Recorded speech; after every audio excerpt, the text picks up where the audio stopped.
magic of the moment in cyberspace. Driven by our passion to win, playing heart to heart and face to face.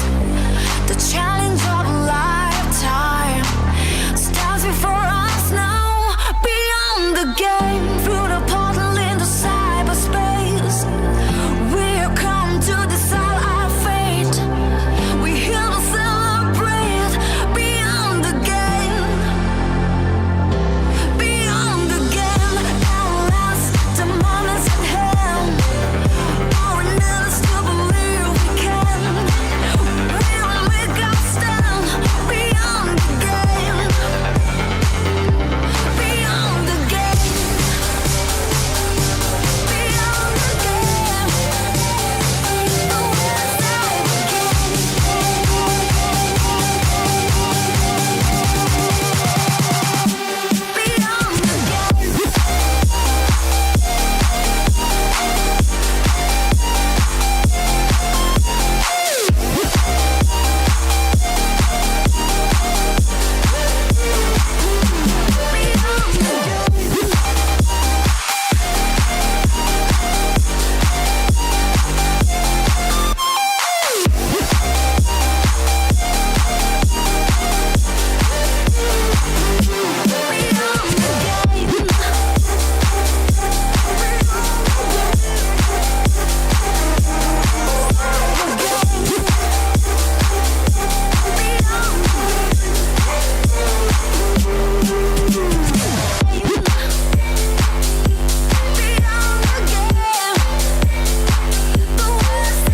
again.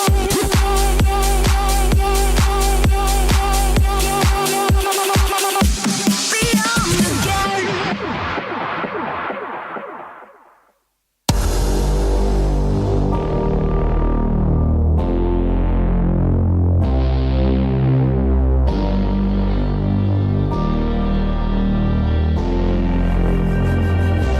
Beyond the game, through the portal into cyberspace, we have come to decide our fate. We're here to celebrate. Beyond the game, beyond the game, outlast the moments ahead. All we need is to believe we can. We will make our stand. Beyond the game, beyond the game, beyond the game. The world's life again.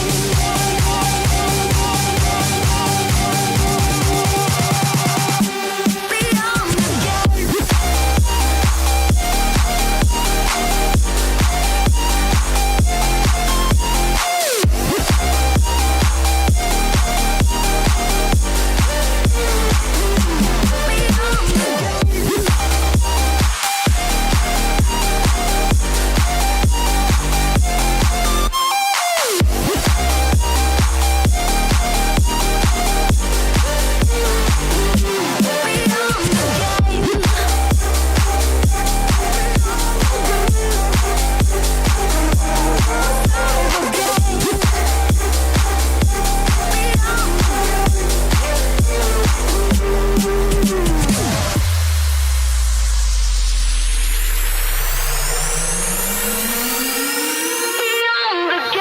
You and I, we have met before, through the magic of the moment in cyberspace.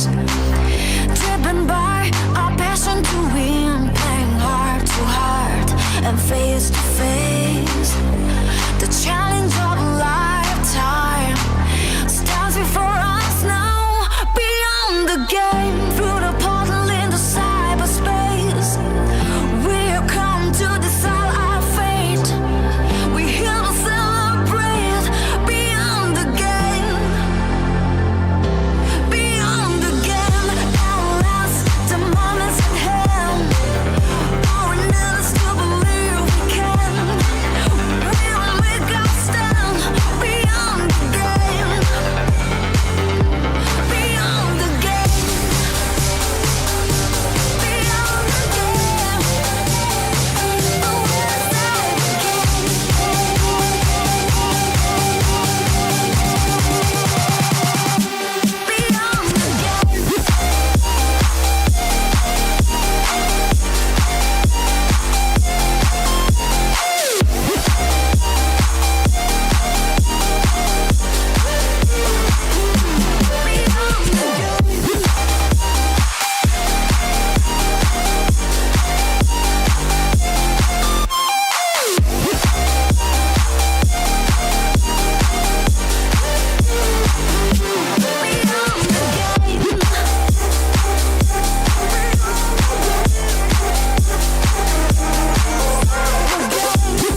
magic of the moment in cyberspace.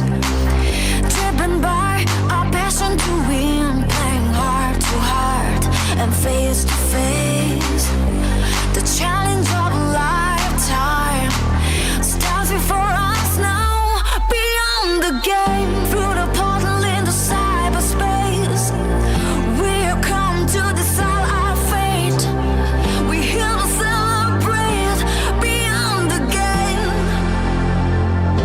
beyond the game, outlast the moments at hand. All we need is to believe we can. We'll make our stand. Beyond the game, beyond the game, beyond the game. The world's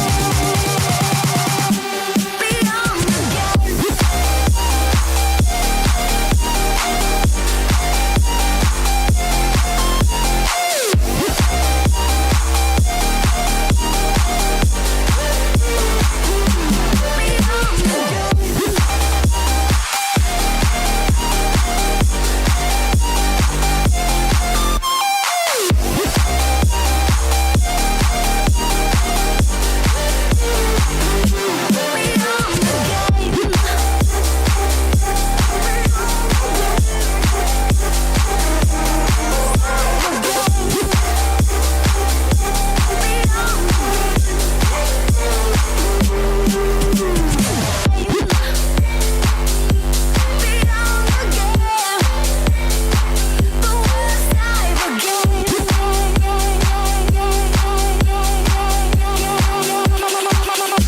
Beyond the game.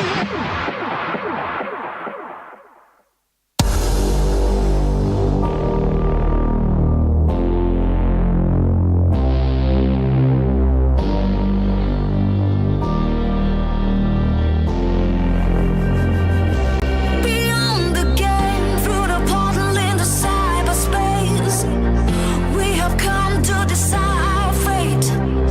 We're here to celebrate. Beyond the game, beyond the game, outlast the moments ahead. All we need is to believe we can. We'll make our stand. Beyond the game, beyond the game, beyond the game. The world's our game.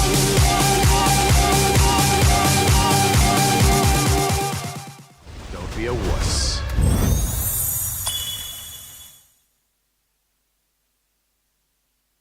Dynamic combat. MMORPG Lord 9. New opportunities arise with a new world. The first new server, Media. A world without borders. Lords of Thailand and Japan and sea unite. Accelerate your growth. 330 avatar summons. More massive rewards for growth. Conquer the new frontier. Lord 9. Server Media. Pre-register now. Top up game, cari voucher game, atau mau isi pulsa? Aura Store tempat top up tercepat, termurah, dan terpercaya. Prosesnya nggak pakai lama, cuman 1 detik. Klik, langsung masuk. Mau hemat? Tenang, di Aura Store ada banyak kode promo yang reset setiap hari. Jadi kamu bisa top up kapan aja dengan harga paling ramah di dompet. Dari Mobile Legends, Roblox, Free Fire, Genshin, Valorant, sampai isi pulsa, semua bisa kamu dapetin di satu tempat tanpa ribet. Aurastore.com, tinggal klik beres deh.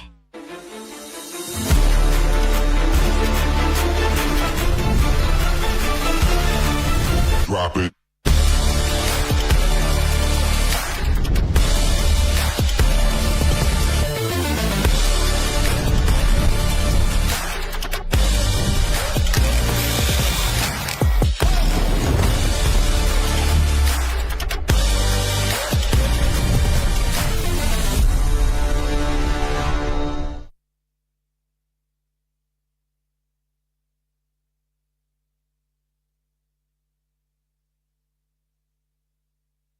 마음속에 피어난 소원이 바람 가득 밀려와 잠들어 있던 나를 깬다.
ルート設定完了。戦艦降下します。迅速に接近中。モンスターです。汚染度が高すぎません。ダメ。ファーストは死んだ。早く彼らの緊急機関を。これは想定外ですね。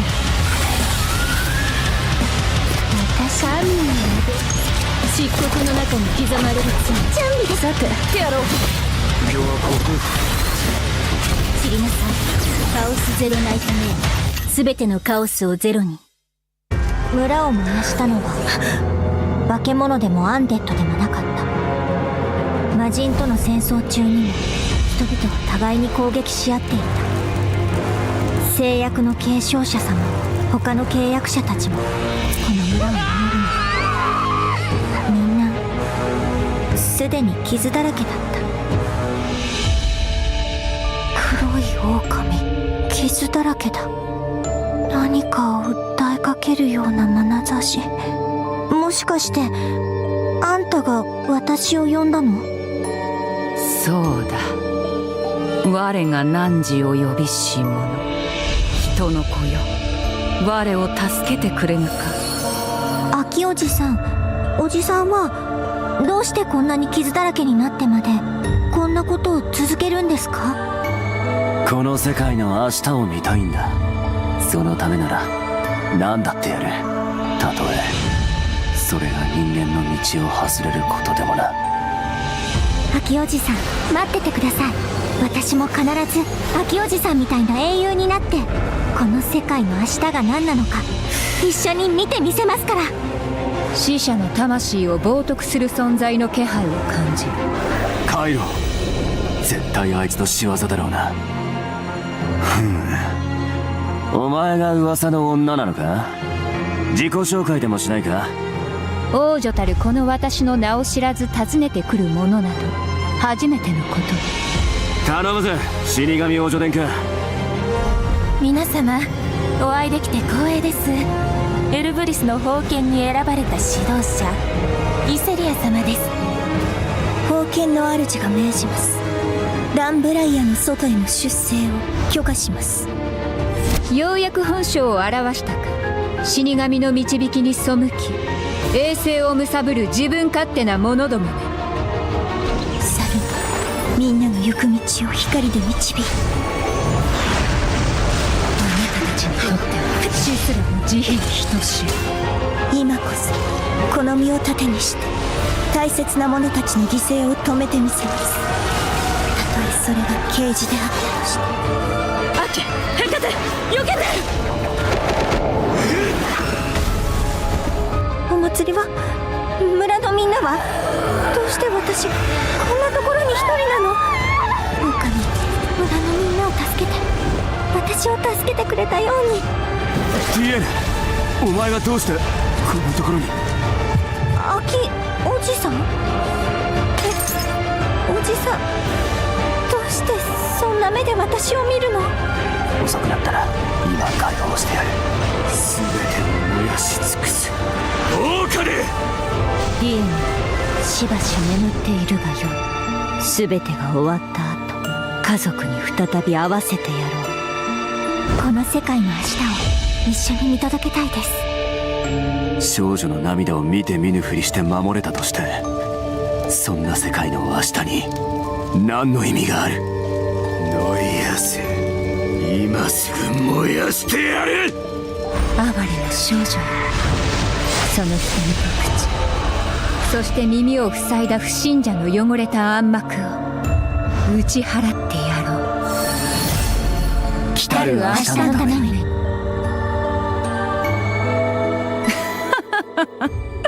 失笑に耐えぬ自己欺瞞であるな。If you wanna pass through here, you're gonna need to pay up. Try and take it. It's funny, really, the vanity of your struggle.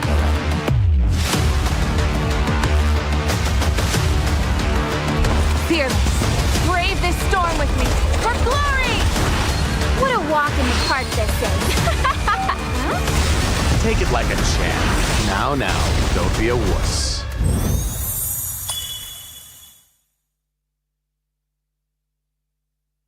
dynamic combat. MMORPG Lord 9. New opportunities arise with the new world. First new server, Media. In a world without borders. Lords of Thailand and Japan and sea unite. Accelerate your growth. 330 avatar summons. More massive rewards for growth. Conquer the new frontier. Lord 9. Server Media.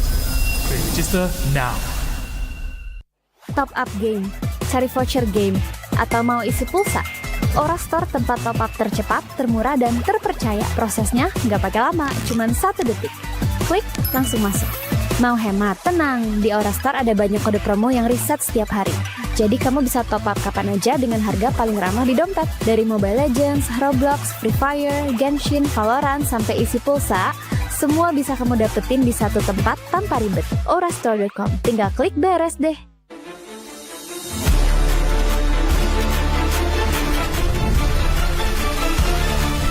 Drop it.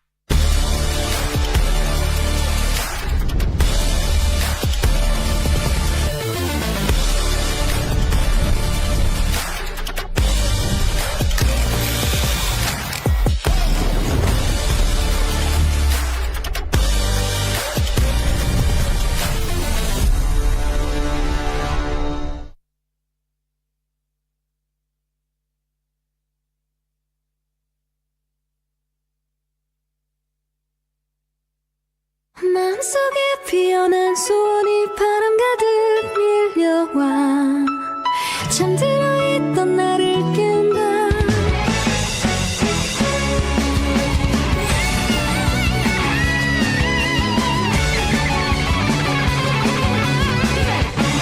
어두운 시간을 거쳐 잃어버렸던 기억이 조금씩 떨리는 손끝 사이로 스치듯 흘러간다. 거울 속 비춰지는 내 모습 더는 중요치 않아. 다시 오지 않을 이 순간을 절대 놓지 않을 거야. 끝없는 내 들은 말에 사라진 희망의 끝 붙잡고 fly too high, fly too high. 날아보는 나 결코 이루지 못할 꿈을 향해 멈추지 마. 달려가. 외치는 내 목소리가 하늘에 닿을 때까지. 가끔은 넘어지고 되돌릴 수 없다 해도 포기할 수 없는 소중한 너 지켜낼 거야. 가끔은 넘어지고 되돌릴 수 없다 해도 포기할 수 없는 소중한 너 지켜낼 거야.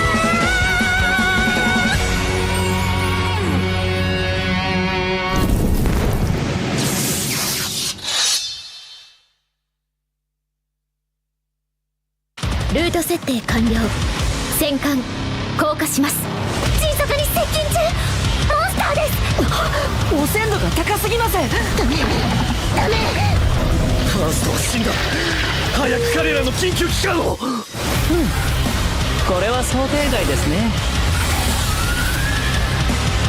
またシャーミンなので漆黒の中に刻まれる罪。準備です。さくやろう。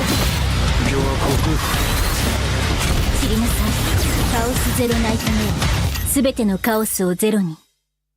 村を燃やしたのは化け物でもアンデッドでもなかった。魔人との戦争中にも人々は互いに攻撃し合っていた。誓約の継承者様も他の契約者たちもこの村を守るの。みんなすでに傷だらけだった。黒い狼、傷だらけだ。何かを訴えかけるような眼差し。もしかしてあんたが私を呼んだの？そうだ。我が汝を呼びし者。人の子よ、我を助けてくれぬか。秋おじさん、おじさんはどうしてこんなに傷だらけになってまでこんなことを続けるんですか？この世界の明日を見たいんだ。そのためなら何だってやる。たとえそれが人間の道を外れることでもな。秋おじさん、待っててください。私も必ず秋おじさんみたいな英雄になって、この世界の明日が何なのか一緒に見てみせますから。死者の魂を冒涜する存在の気配を感じる。カイロ、絶対あいつの仕業だろうな。お前が噂の女なのか？自己紹介でもしないか？王女たるこの私の名を知らず訪ねてくる者など初めてのこと。頼むぜ、死神王女殿下。皆様、お会いできて光栄です。エルブリスの宝剣に選ばれた指導者イセリア様です。宝剣の主が命じます。ダンブライアの外への出征を許可します。ようやく本性を表したか。死神の導きに背き衛星を貪る自分勝手な者どもね。サルがみんなの行く道を光で導く。あなたたちにとっては死すらも慈悲に等しい。今こそこの身を盾にして大切な者たちの犠牲を止めてみせます。たとえそれが刑事であったとして。アキ、ヘカテ、避けて。お祭りは、村のみんなは、どうして私がこんなところに一人なの？狼、村のみんなを助けて、私を助けてくれたように。ティエル、お前がどうしてこんなところに？秋おじさん？おじさん、どうしてそんな目で私を見るの？遅くなったら今解放してやる。全てを燃やし尽くす。オオカリ！ディエン、しばし眠っているがよい。全てが終わった後、家族に再び会わせてやろう。この世界の明日を一緒に見届けたいです。少女の涙を見て見ぬふりして守れたとして、そんな世界の明日に何の意味がある？ノイアス、今すぐ燃やしてやる！哀れな少女よ、その瞳と口、そして耳を塞いだ不信者の汚れた暗幕を打ち払ってやろう。来たる明日のために。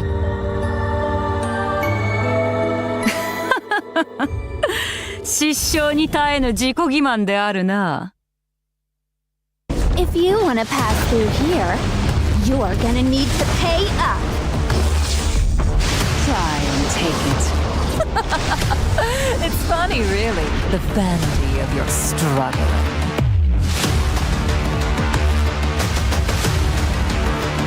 Fearless, brave this storm with me, for glory! What a walk in the park this is. Take it like a champ. Now, don't be a wuss.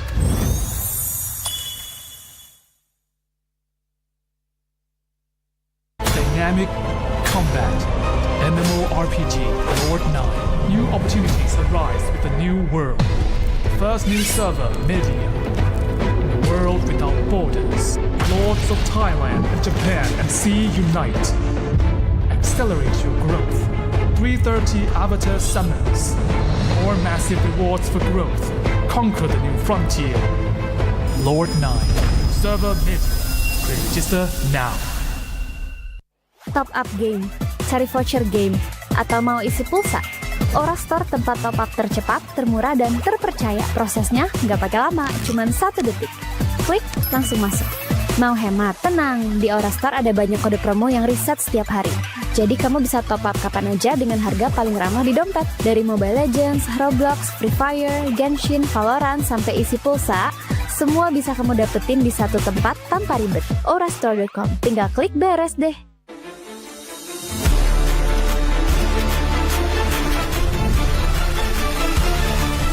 Drop it.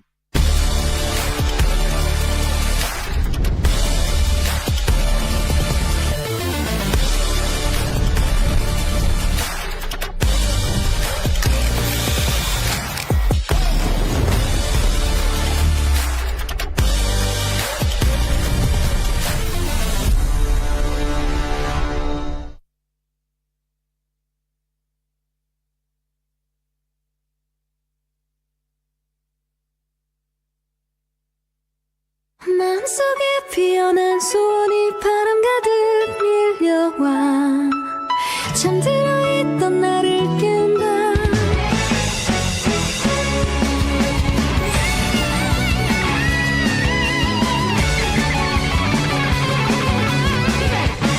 어두운 시간을 거쳐 잃어버렸던 기억이 조금씩 떨리는 손끝 사이로 스치듯 흘러간다. 거울 속 비춰지는 내 모습 더는 중요치 않다. 다시 오지 않을 이 순간을 절대 놓지 않을 거야. 그다음은 내 구름 아래 사라진 희망의 끝 붙잡고 fly too high, fly too high 날아보는 거야. 결코 이루지 못할 꿈을 향해 멈추지 마. 달려가. 외치는 내 목소리가 하늘에 날 때까지. 가끔은 넘어지고 되돌릴 수 없다 해도 포기할 수 없는 소중한 너 지켜낼 거야. 가끔은 넘어지고 되돌릴 수 없다 해도 포기할 수 없는 소중한 너 지켜낼 거야.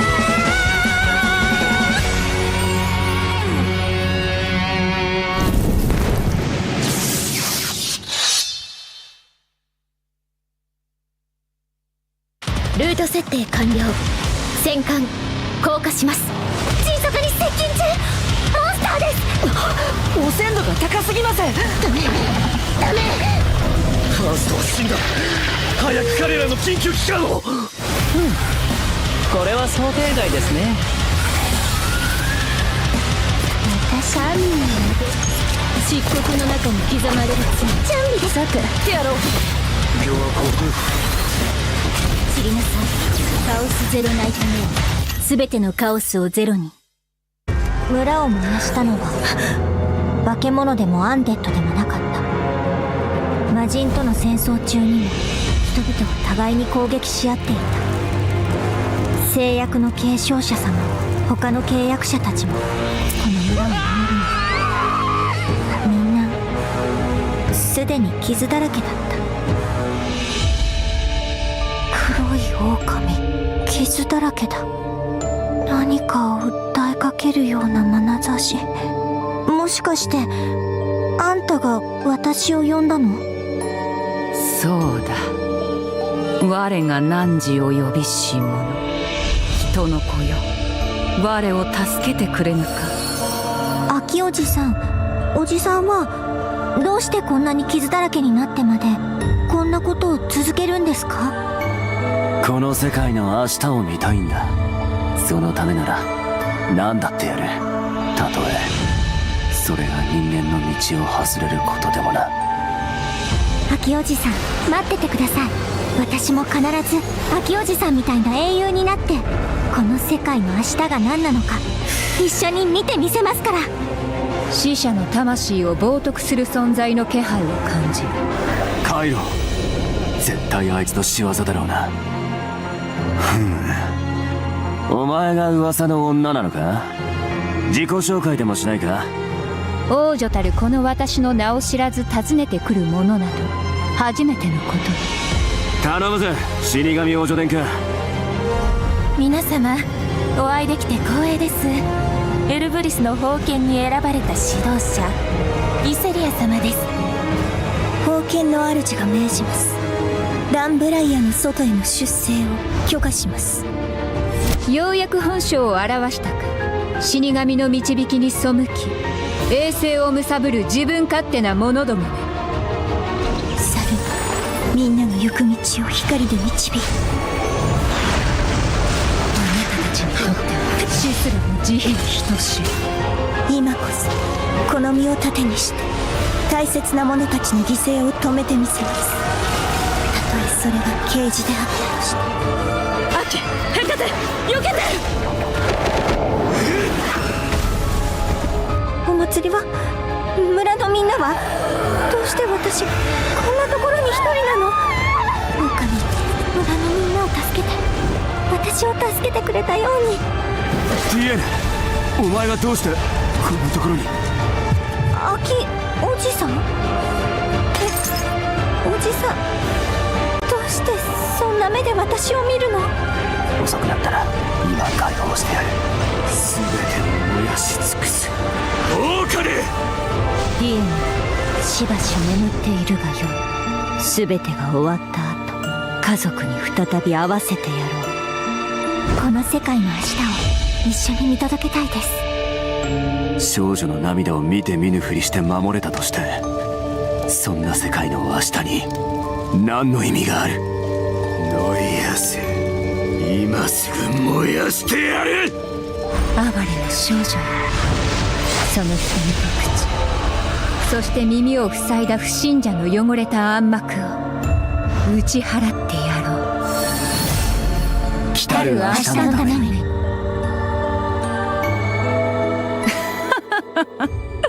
失笑に耐えぬ自己欺瞞であるな。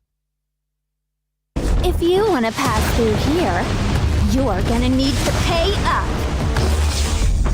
Try and take it.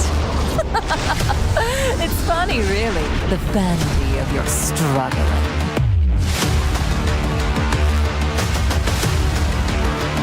Fearless, brave this storm with me, for glory!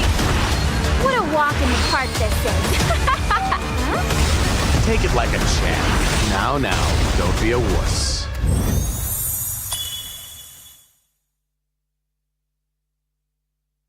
Dynamic combat. MMORPG Lord 9. New opportunities arise with the new world.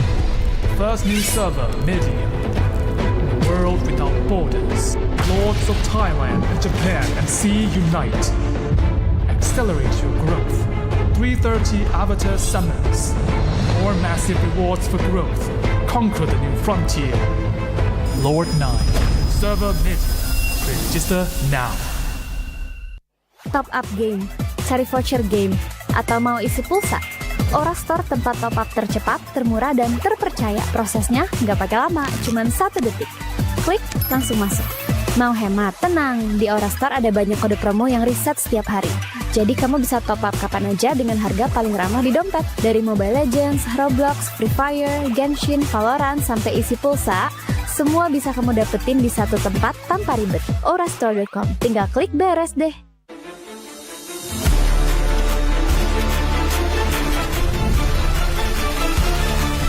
Drop it.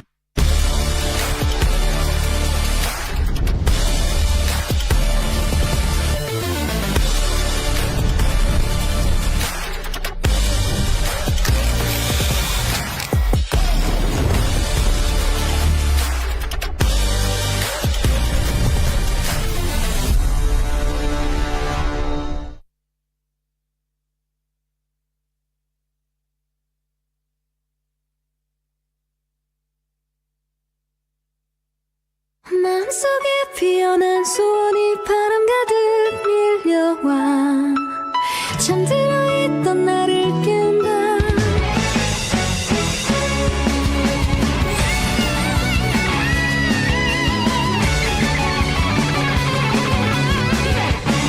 어두운 시간을 가져 잃어버렸던 기억이 조금씩 떨리는 손끝 사이로 스치듯 흘러간다. 거울 속 비춰지는 내 모습 더는 중요해.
ルート設定完了。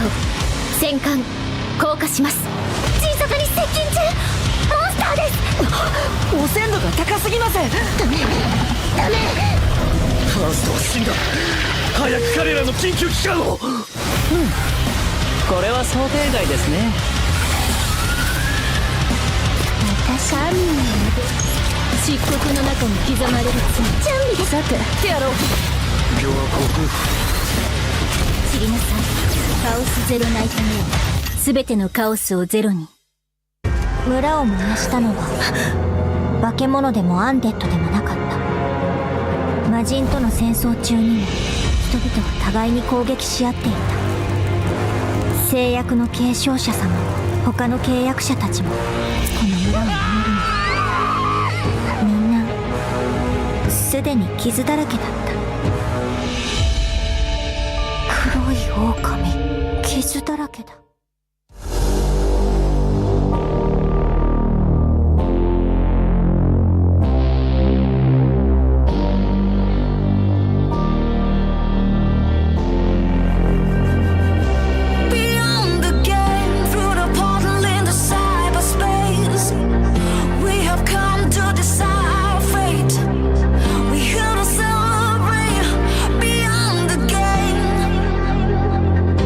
Beyond the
WCG Festival 2025 Beyond the Game. Wow, luar biasa ya.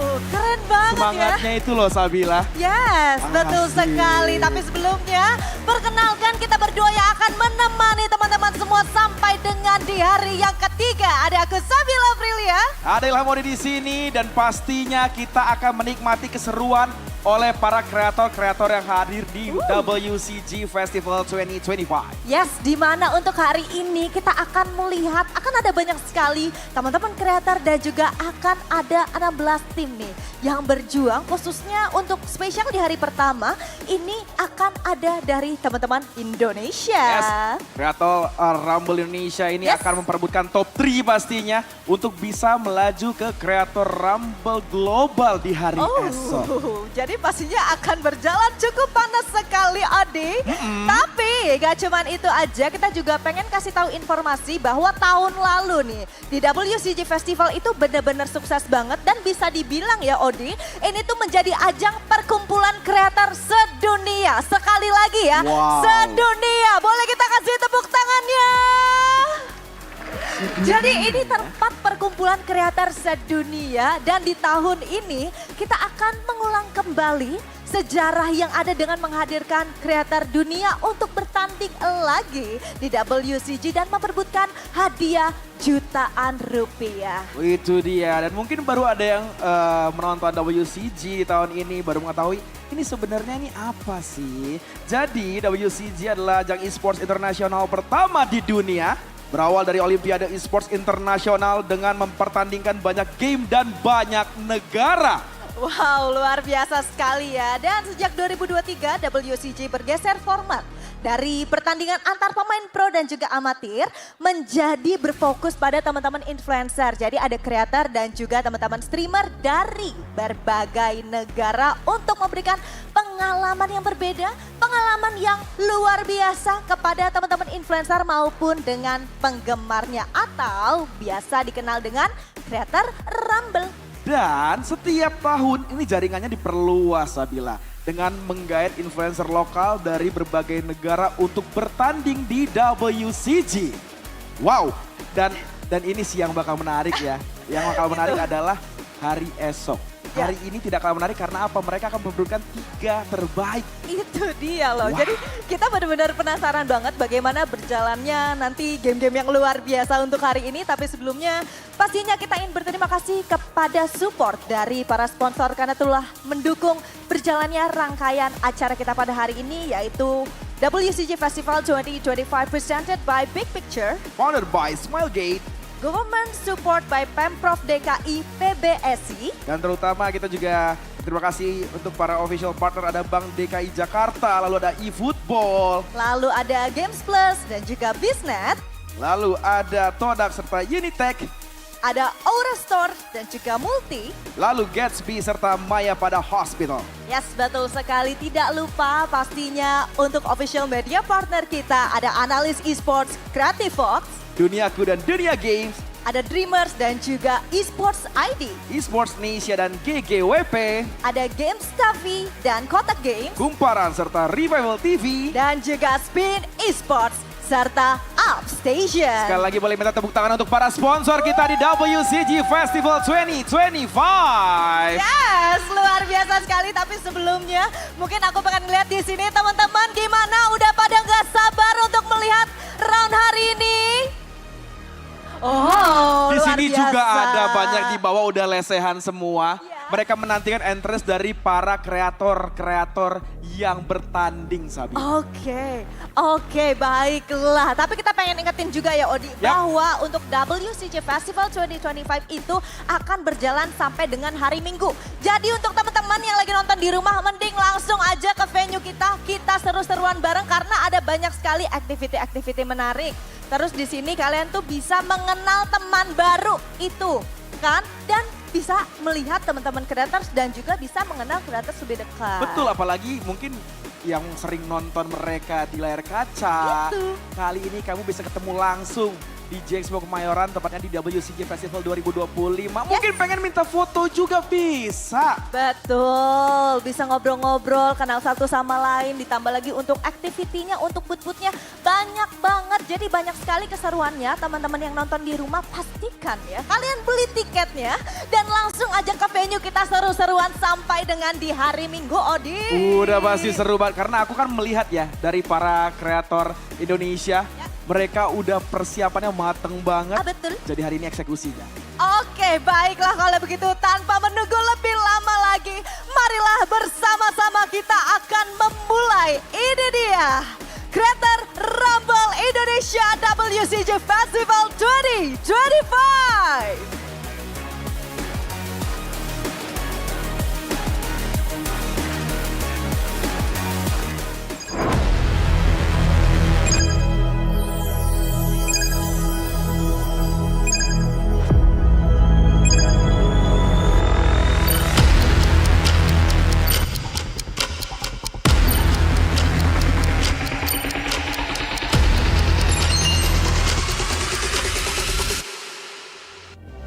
Beyond the game, through the portal into cyberspace, we have come to decide our fate.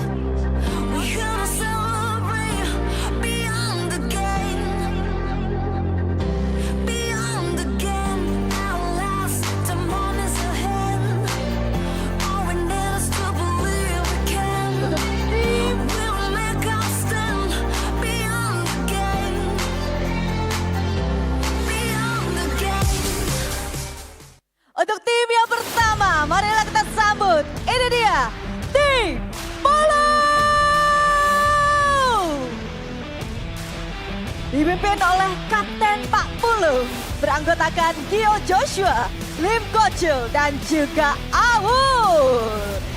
Mereka sudah berjalan dengan confidence dan juga benar-benar yakin dengan gameplay mereka hari ini. Sekali lagi, inilah dia line up dari tim Pulung. Dipimpin oleh Pak Pulung beranggotakan GeoGuessr, Lim Gocil, dan juga AWL. Luar biasa sekali, memang itu adalah prosesi memanggil keberuntungan. Sekali lagi, marilah kita berikan tepuk tangan untuk tim Pulung. Dan selanjutnya ini dia tim yang kedua, tim Lasetiar. Dipimpin oleh kapten mereka, Kapten Lasetiar, beranggotakan Zikri KZ, Dr. MLBB, dan juga Benjiro. Lihat, sudah membawa spatula, siap untuk memasak para lawannya hari ini. Apakah mereka yang akan memasak atau mereka yang akan dimasak oleh 15 tim lainnya? So, respect applause for tim Lasetiar.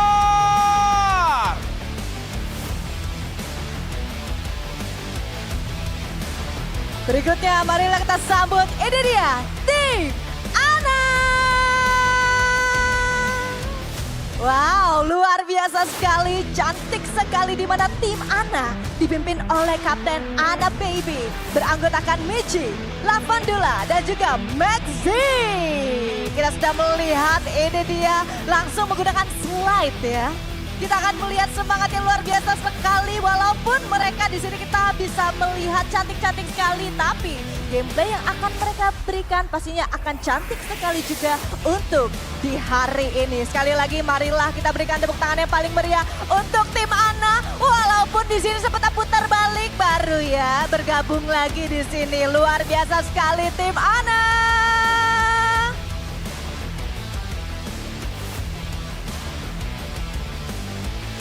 And next team, this is Team Moil Gesi. Dipimpin oleh kapten mereka, Moil Gesi. Beranggotakan seorang Yoga Pradix, ada Gas TV, dan juga FMD. Kali ini kapten mereka akan meluncur. Apakah luncuran ini membuat lawan-lawannya pun tergelincir ke bawah? Dan ternyata, wah, terpingsankan, langsung dibantu. Inilah solidaritas. Bagaimana kekompakan tim Mail Casey. Kapten mereka terjatuh dan dibantu oleh 3 anggotanya. Semuanya tiba-tiba linglung dan sudah berkumpul tengah-tengah kita semua. So, please make applause for Team Mail Casey.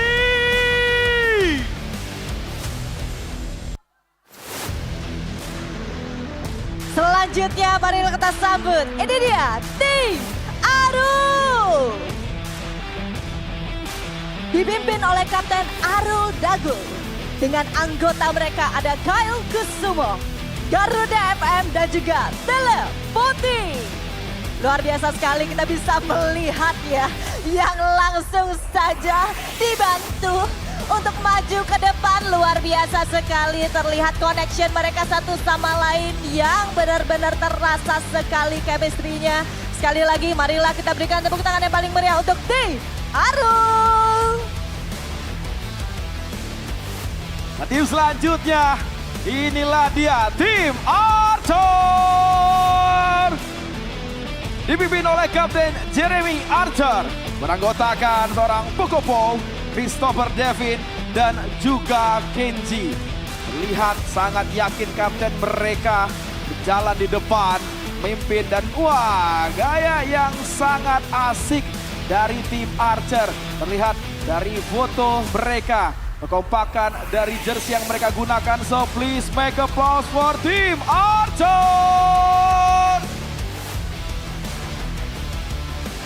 Berikutnya marilah kita sambut. Ini dia Tim Maisa. Dipimpin oleh Kapten Maisa KS, beranggotakan Anastasia Yasmin, Yarare, dan juga Gak gitu Sil. Kita sudah melihat sang kapten sudah meluncur di sini dengan sempurna. Pendaratan yang sempurna dan langsung disambut oleh teman-teman tim lainnya dan bersiap untuk mengamankan top 3 untuk hari ini. Kita akan melihat bagaimana permainan mereka dan sekali lagi marilah kita sambut dengan tepuk tangan yang paling meriah. Ini dia Tim Maisa.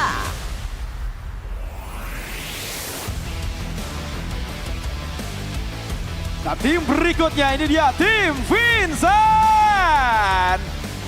Dipimpin oleh Kapten Vincentius, beranggotakan Sony MV, Dalu Parker, dan Albi Habibi.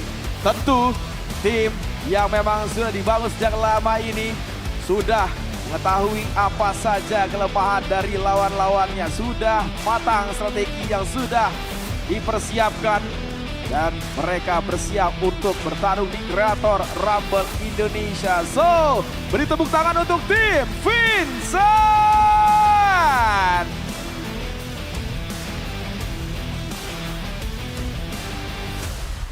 Berikutnya marilah bersama-sama, ini dia Tim Kelvin.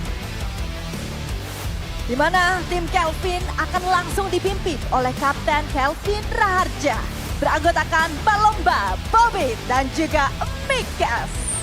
Kita sudah melihat di sini senyum dan gaya sudah terpancar tim Kelvin. Benar-benar percaya diri.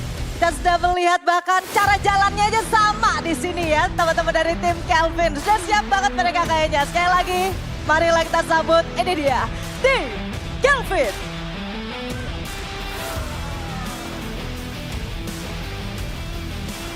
Nah, berikutnya dia tim Nona.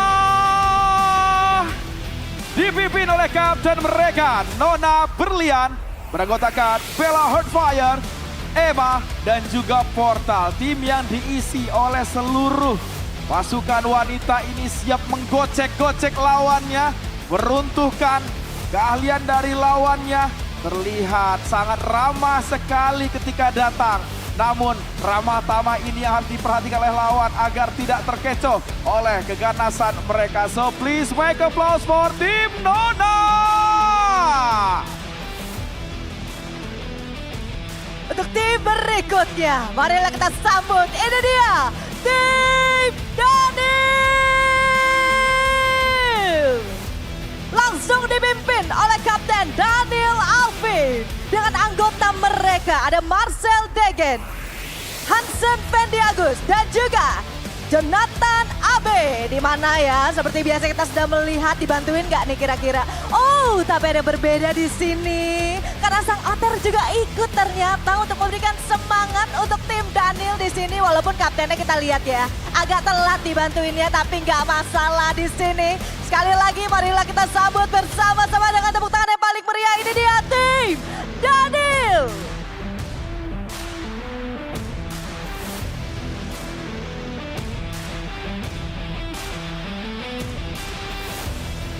Dan tim selanjutnya ini dia tim Alisa. Dipimpin oleh Kapten Alisa, beranggotakan Atir, Mada Rahadian, dan Fahrian Jambu. Tentunya 3 lelaki berbaju hitam ini akan patuh dan tunduk terhadap kapten mereka. Satu-satunya wanita pada tim Alisa, yaitu seorang Alisa sendiri. Lihat bagaimana mereka menopang tim, saling bantu dan bahu-membahu untuk berjuang di Kreator Rumble Indonesia. So, please make applause for tim Alisa.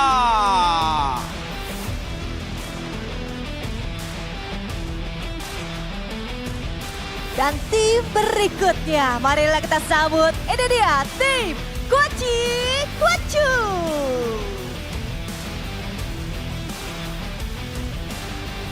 Kita akan melihat di sini untuk kaptennya akan langsung dipimpin oleh Kuaci Kuacu dengan anggota mereka ada Visera, Napski dan juga The Bangkok. Di mana luar biasa sekali, walaupun kita melihat di sini banyak sekali gadis imut yang ada di tim Kuaci Kuacu, tapi akan ada satu orang The Bangkok yang akan memberikan gameplay yang luar biasa. Ini dia tim Kuaci. Dan selanjutnya tim Bobacot. Dipimpin oleh kapten mereka Andre Bobacot, menganggotakan Kitty, Hamdan, dan Alvin Susanto. Apakah tim Bobacot akan banyak bacot kali ini atau membungkam bacotan-bacotan dari lawan-lawan mereka? Dan ini dia tim yang beranggotakan satu wanita. Please make applause for tim Bobacot.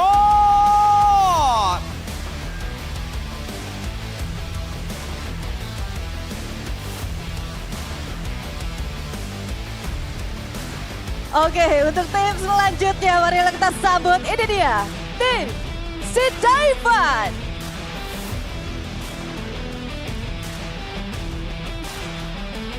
Langsung dipimpin oleh Kapten Sidaivan. Di mana untuk anggota mereka yang sudah siap hari ini ada Natarash, Billy Samuel, dan juga Windia Nata.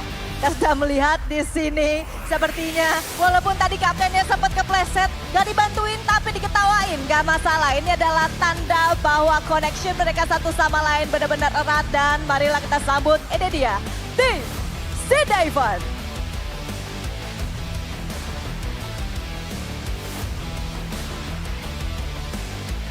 Dan ini dia tim yang terakhir pada Kreator Rumble Indonesia. Please welcome tim Fani. Dipimpin kapten mereka Fani Chandra, beranggotakan KK, Bang Jeblok, dan Daniel BJ. Tim terakhir pastinya tidak ingin menjadi peringkat terakhir pada Kreator Rumble Indonesia. Ini menjadi motivasi untuk tim Fani menjadi yang terbaik pada WCG Festival 2025. Dan mereka sudah bersiap menghadapi 15 lawan yang sudah duduk di meja mereka masing-masing. So, please make applause for tim Fani.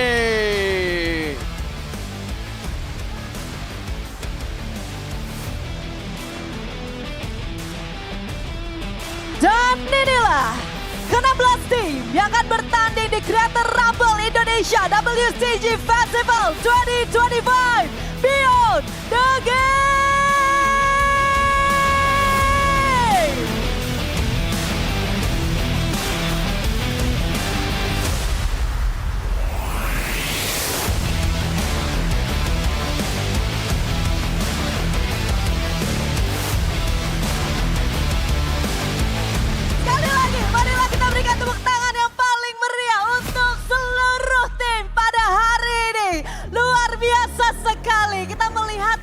sekali semangat-semangat yang mereka berikan ya.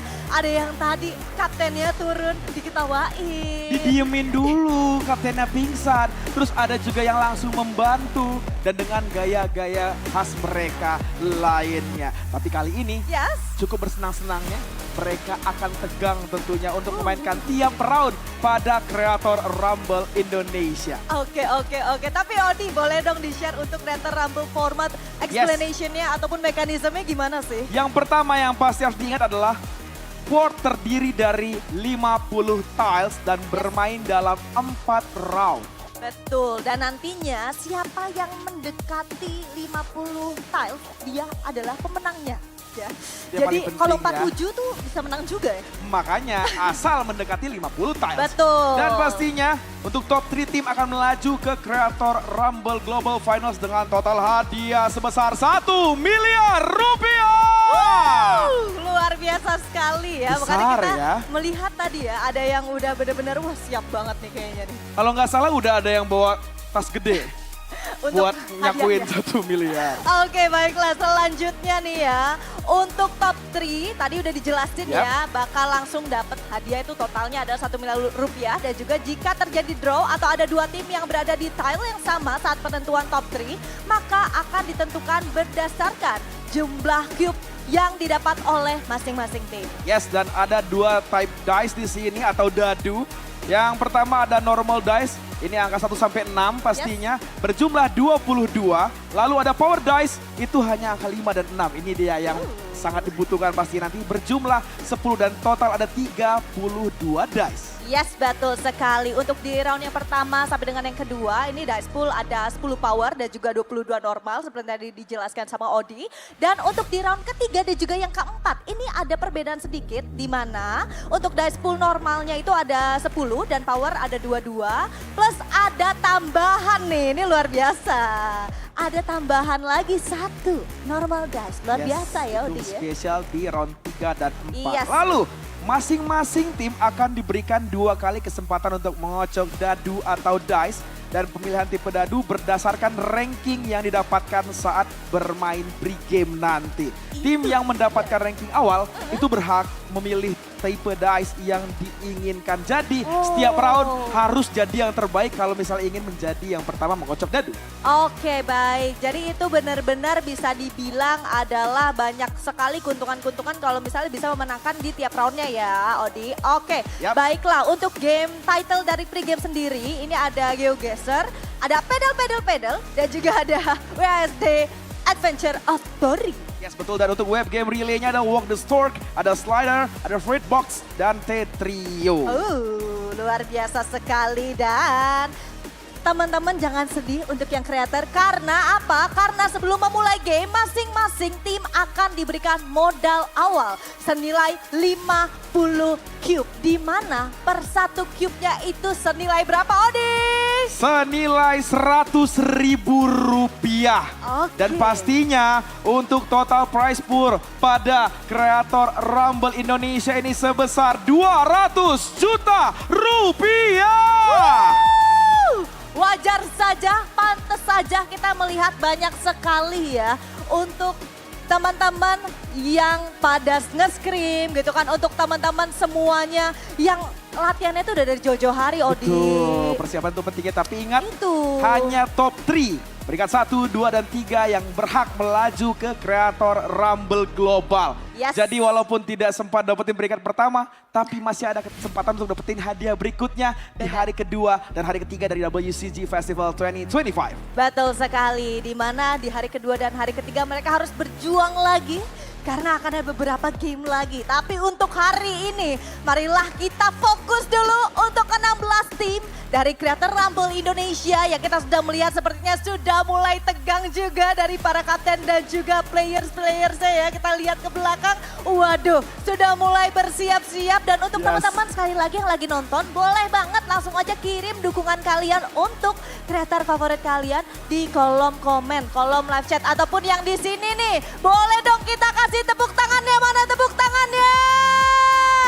So, karena sudah bersiap untuk round yang pertama, kita langsung kirim saja kepada 2 caster kita. Ada Aldo dan juga Genix. Take it away.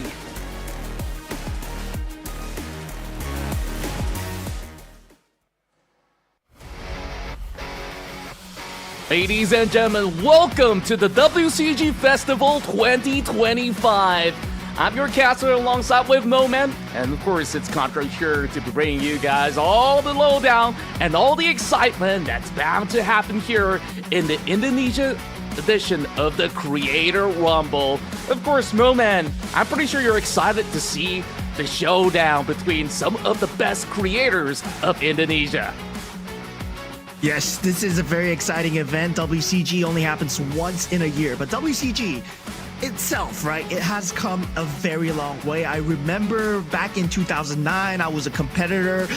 They shifted direction since then, right? They were all about pro amateur tournaments, all about competitiveness. Now it's shifted towards more of a core value about, participating for the influencers and fans itself, right? Through the event in 2023, 2024, we saw that they made the transition and we saw that they have changed their direction as well. So 2025, we have the Creator Rumble. This format was actually presented in 2024 and it was very successful, and we're presented by Big Picture, and thank you to our founders, Smilegate, as well, for providing us this Creator Rumble and WCG. Yeah, I really do wonder what's in store for us on our second edition, since, the first year it was absolutely booming, and I'm pretty sure that this year features a lot of exciting games as well, as all of our participants will be playing at the GIExpo Hall, Jakarta. If you guys are in Jakarta City right now, make sure you hit right down there and, of course, say hi and make some brand new friends alongside with all these amazing community that's currently there at the WCG Festival. That being said, though, Moman, let's talk a little bit more about the Creator Rumble, because I'm pretty sure that for those who are coming here for the first time, they're wondering, how does this all work? So essentially, I would make comparisons with somewhat of a snakes and ladder game, or even some may even call it Monopoly, where there's 50 tiles on the board, and the creators will have to do their level best to advance the furthest, and the top 3 teams who advance the furthest will be representing Indonesia in this weekend's Global Creator Rumble Showdown.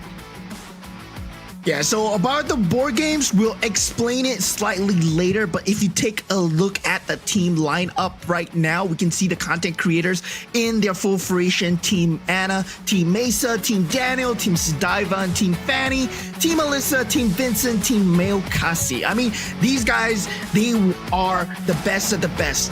Cream of the crop content creators that we've had. And for the other 8 teams, the man himself, Team Pulong, Team Arudagul, Team Kelvin, Team Kwachi Kwachu, Team Bobachot, Team Nona, Team Honor, Archer, and Team Lasetiar. I mean, these guys, they're out to play the heck out of these mini games, right? We have a lineup of great games for you guys today. First of it being GeoGuessr. That's going to be exciting.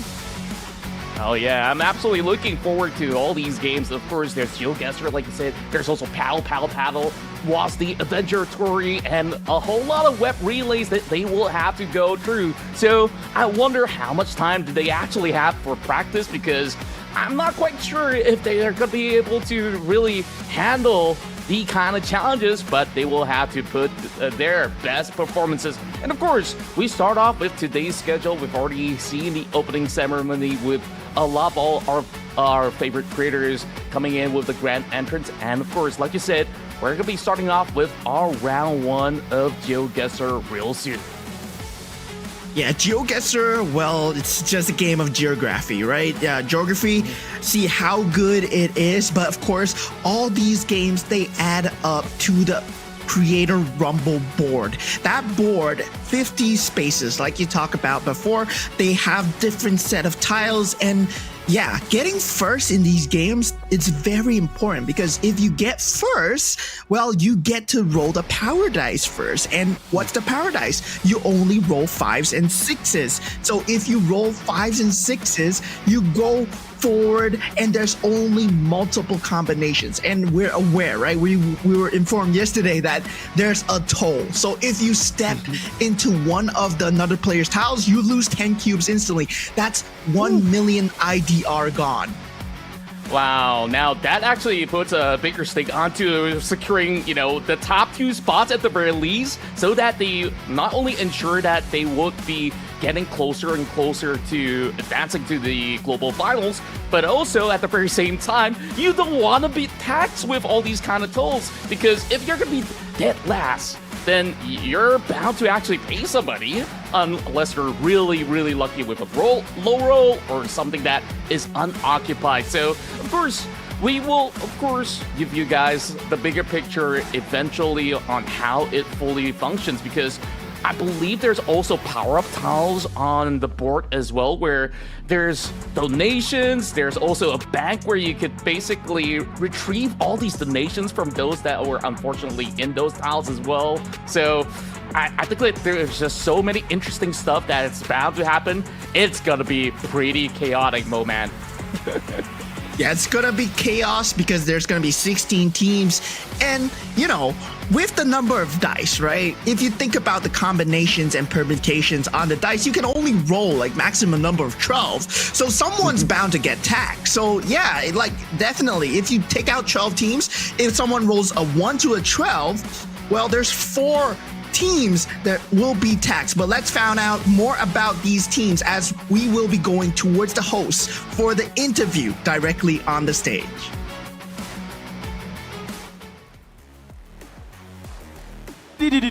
Begitulah kreator ya, harus bergaya terus. Tapi boleh, Ibu Kapten, Ana, diterima dulu. Nah, aku pengen tanya-tanya, boleh perkenalkan dulu satu-satu anggota timmu, Ana. Aku Ana Baby. Halo, aku Michi. Aku Lava. Aku Megzi. Oke, dari kalian berempat akan bermain round pertama yaitu GeoGuessr. Siapa yang paling jago nih, Ana? Ada Michi sama Megzi yang jago. Yang jago, tapi yang bakal langsung terjun. Aku. Ana langsung. Tepuk tangan buat Ana dulu. Luar biasa. Nah, Ana, apa yang sudah kamu persiapkan? Mental. Yap. Mental udah pasti. Terus kalian sudah menyiapkan apa lagi? Kerjasama ya. Sebelumnya nih di penginapan kalian sudah membuat strategi kah untuk 4 round yang akan dijalani hari ini? Itu rahasia. Oke, rahasia, nggak boleh dikasih tahu. Tapi yang kalian tahu tim paling jago di sini timnya siapa? Waduh, kayaknya sih yang depannya dari A, terus belakangnya Y. A. Tahu nggak? Siapa? Siapa ya kak? A. Siapa ya? Siapa ya? Aku juga sepertinya tidak tahu. Kasih tahu dong. Kayak tim Ana Baby gak sih? Ana Baby! Itu yang paling jago. Tidak ada yang jago selain tim Ana Baby. Oke, baiklah. Terima kasih untuk tim Ana Baby. Kita bakal oper dulu ke table yang lain. So, rekanku Sabila, take it away. Terima kasih banyak Odi. Dan sekarang aku lagi ada di tim dari Alisa. Hai. Alisa, gimana nih persiapannya untuk hari ini? Jujur persiapan kita sudah sangat matang ya, harusnya. Cuman nggak tahu juga ya, karena kebetulan kita setim ini tuh baru full tim latihan banget itu cuma 1 hari. Oh wow, 1 hari. Iya, tapi biasanya itu semua ini tentang tes keakraban ya. Kalau akrab mungkin bisa gitu, bisa. Bisa ya, coba Bang Fa, bisa? Bisa. Boleh dong Alisa dikenalin satu-satu dong. Oke, kayak langsung aja ya. Langsung aja boleh. Ini Atir. Oke. Mada. Ini Bang boleh semangat dikit Bang. Halo, aku Guava. Oke baik. Coba. Iya. Ini kenapa nggak semangat begini Alisa? Emang nggak, ini dia santuy. Tapi biasanya kalau misalnya Geo, ini otaknya Geo. Oh oke baik. Kalau misalnya Kak Guava emang dia selalu semangat. Soalnya nggak Guava nggak rame. Oh baik, siap. siap. Ya, kalau misalnya Ating, ini dia kebetulan mainnya nanti pedal-pedal sama aku juga. Oh ya. baik, oke. Gimana kalau nih? kita sih santai aja, soalnya orang lihat kita udah kena mental langsung. Oke, siap. Baik kalau begitu terima kasih banyak teman-teman dari tim Alisa. Thank you so much. Dan karena kita sudah semakin penasaran untuk melihat bagaimana keseruan dari round yang pertama. pertama. So langsung saja kita akan lemparkan kepada caster yang sudah ready di sana. So casters, take it away.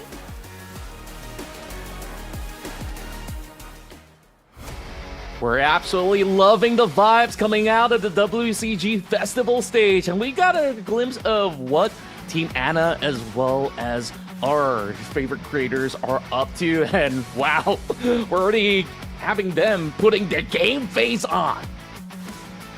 Yeah, already a very nice figurine on the webcam for Sun WG here. And Team Vincent. And look at this. Team Polong ready to go as well. I mean, these guys, they're the absolute best at the content creators. And these 16 teams, they'll be battling out, right? What are the stakes here at hand? This Creator Rumble alone, there's 200 million IDR at stake here, right? So 200 million IDR. Let's put that in a global perspective. Let's put that in dollars. That's 12,000 US dollars for winning the Creator Rumble. And each prize cube is worth 10 US dollars. So it's like, yeah, it's quite crazy. 100,000 every time you land on a dono tile, you lose $100. Wow, now that's gonna be pretty painful if you were to be taxed $100 every time you step on somebody else's tile. So hopefully they will be at least getting some of all these early advantages. And whoa, it seems like somebody's battle ready right now. And like what you mentioned, there's so much money on the line. And in the global finals as well, there is gonna be a value of up to 1 billion Indonesian rupiah to be won. Yeah, so 1 billion. Oh my lord, 1 billion. You just times 5 that number, right? You just 200 million. You can times 5. Like, yeah, 59,000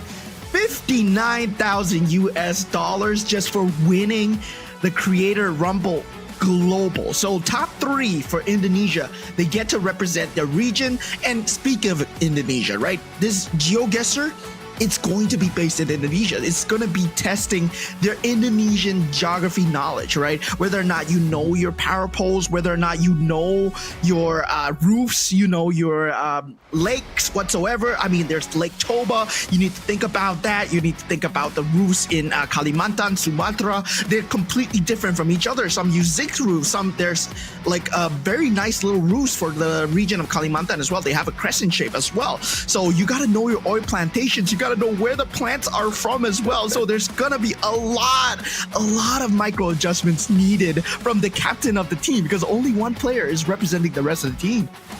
Oh my, and now that you put it into picture as well, is just so difficult where certain teams, they don't really have too much time to really practice. So some of them might just have to take a wild guess if they don't really know the kind of clues that's being given. And of course, we're getting closer and closer to our very first game of GeoGuessr. I really want to see how well will they do and which team will be the one to really lead the pack to get those power dices on the board. Going back to Team Anna, it seems like they're doing their last minute studies. And, you know, we talk about preparation as well. Like, other than, you know, studying certain regions, so what are some of all these good clues that they could actually take a good hint of in order to guess correctly? I mean, for example, right, like a very good clue is like, okay, where is rice farming done in Indonesia? It's usually done in Java, right? So if you see rice fields, it's 100% gonna be in Java because it's like 90% of the rice plantations are in Java. And that's something that they need to realize. And they've tested it out. They've done their trial rounds, but we're going straight into the rounds right now. And look at this. Straight away, there's vegetation. There's nothing much to be seen. Only one straight road ahead. No signs of clues of signboards or so. But there is a little bit of an elevation in the form of these highlands that we're in. So where exactly could this be? Okay, they finally found a shack. Is there going to be any kind of clues? I do see some ads right there with those small little buntings that they put up, but this is a long, windy road of not much of a clue being gained by anybody at all. Yeah, I mean, these are like tree clues that they need to tell, like, okay, this kind of vegetation, where does it grow on? And yeah, generally, I would say as a GeoGuessr player myself, my guess is around North Sumatra. I mean, that's where I'm going to guess, but someone's going near Surakarta or near Central Java. And Central Java, yes, it does have a very hilly region, and it's really very close. Yes, they're really very close. Wow, that's a really good guess. I think that signboard absolutely gave them the kind of clue, and we have at least 3 players hitting the mark really nicely. Okay, it says there, Selamat Datang, but what else do they actually do from it? Okay, it says Mandiri Jaya. So where exactly is Mandiri Jaya, I wonder? Okay. I would guess. Like you know, like maybe somewhere in Subang. That's my best guess because it's like super savanna-ish, no? It definitely feels that way in essence. Now we seem like there is somebody on the signboard. Is this a politician? It says there, Riska Agustin. So if they happen to be in that a portion of town before, then this would have actually made things a whole lot easier, but it is rather rough. Not much of a clue being gained from the side of Team Kwachi as well. They tried to travel all the way down, and it seems like this is a good guess around the Kalimantan region. Yeah, that was Southwest Kalimantan, very close to the central. The clue that actually gave that away was the red soil. And now, looking at the roofs, right? You see the thatch roofs? Yeah, that speaks to a certain region in mind as well, right? So there's only certain regions in Indonesia that use thatch roofs, but it doesn't help either because it's in Indonesia itself. So there's 3 different regions that use these kind of thatch roofs, and then yeah, you gotta find the rest of the clues as well. And they're just trying to scan right through. I think the biggest clue right now is SD Negeri 7, and other than that, there's not much that they're working around with. Lahat Selatan, so it's somewhere on the south side. So they gotta really dive deep. Is it still gonna be around Kalimantan though? This is gonna be Sidavan's guess as it goes all the way into Pangkalan Bun. Just by the river? Doesn't seem like it's just by the river. Oh, He's there going we with go. a wild guess here. I think he found it. Oh wow, that's almost perfectly on the dot. Wow, that's insane. Team La CTR find themselves in the lead, 13,760 points. Now, once again, the similar thatch roofs, could it be in the same area, right? But now looking at the power poles, looking at the festival celebrations, they're scouring for clues as much as they can, right? They're not at the level where, you know, you instantly know the moment you land. I did see some oil palm trees there, and yeah, certain regions only have oil palm trees and these kind of thatch roofs. So you gotta do some deduction. You gotta minus off the areas. And I mean, oil palm trees, they speak to me like, yeah, you're in Kalimantan once again, right? Someone guessed Kalimantan just now, but this seems more Kalimantan than ever. It could also be over on the far west as well. So perhaps there's a certain deduction that could still aim at areas like outskirts of Aceh, or even Surabaya could also be a decent guess. Now, this is going to be a guess around Singkawan. And could that be correct? It's still going to be the corners of South Sumatra instead. So only 3 guesses were around that region. And now it's going to be Andre Bobachot that takes the lead. Yeah, Andre Bobachot doing extremely well in these rounds. Southern Sumatra, right? Palm trees, Kalimantan or Sumatra, that's only the 2 regions that usually have these kind of concentrated palm trees. But now again, we see a church, and straight away with the sign, he's going for the Nusas here. He is trying to guess this island. Which part of the island do you want to go? Oh, he's already gotten great info out of that church. Now he's just trying to find the correct township. And where is it gonna be? Ooh boy. It seems like he's marked a Labuan Mapin. or that's actually one of the other teams that actually made the guess. Still try to scour around. West Nusa Tenggara could also be a good township for him to take a wild guess. But oh boy, I'm just concerned if he could actually get the right island or not. But seems like majority of them have been able to guess it pretty much correctly around the islands. On the dot, Bobachot and Lasetiar. Jeremy Archer following very close. Team Archer also following very close. And once again, we see the palm trees. So yeah, where does it say that truth? Once again, it could be Southern Sumatra. It could be anywhere in Kalimantan. Now, right now, they're looking whether or not is there any signs, right? Sometimes the sun is a sign, you use the northern hemisphere, but this red roof here, someone found a very, very important sign here. That's a big one. It says there Almatera Utara, so somewhere over on north portion of Kecamatan Kau. So they're looking at areas like Maluku. Wow. Seems like somebody's popped open the map on the side. So I guess we could also play a GeoGuessr on our own. But these guys, they're absolute veterans, I would say, on how efficient that they've been using their minute. Now there's only 3 seconds to go. Gotta take that wild guess right now. And that was pretty close to perfect, I would say. Yeah, very close to Doro. Not a lot of them got it very close, but Lasetiar with the closest guess puts him in the top place. There's 22 more guesses to go, so there's is for the long game, but it's about being consistent as well. Once again, you see the palm trees, but it's not as consistent. Is that a rice paddy field? So it might be. So this is somewhere in the region of Java. And for Java itself, they need to find the exact pinpoint location because Java is a huge region. Yeah, it's not going to be all too easy for them to really fully navigate. They also have to look at, some of all these designs of the road as well as the buildings as well. This is just going to be a little tough for them to really find a good signage, but there is going to be a masjid that might just give them just about enough intel. A little bit. Is there the signage? Okay. I don't think this actually gives them all too much other than it being just a first religious monastery for them. But that's a really good guess over onto Rimbawa. So that's still Lasetiar holding on to that lead.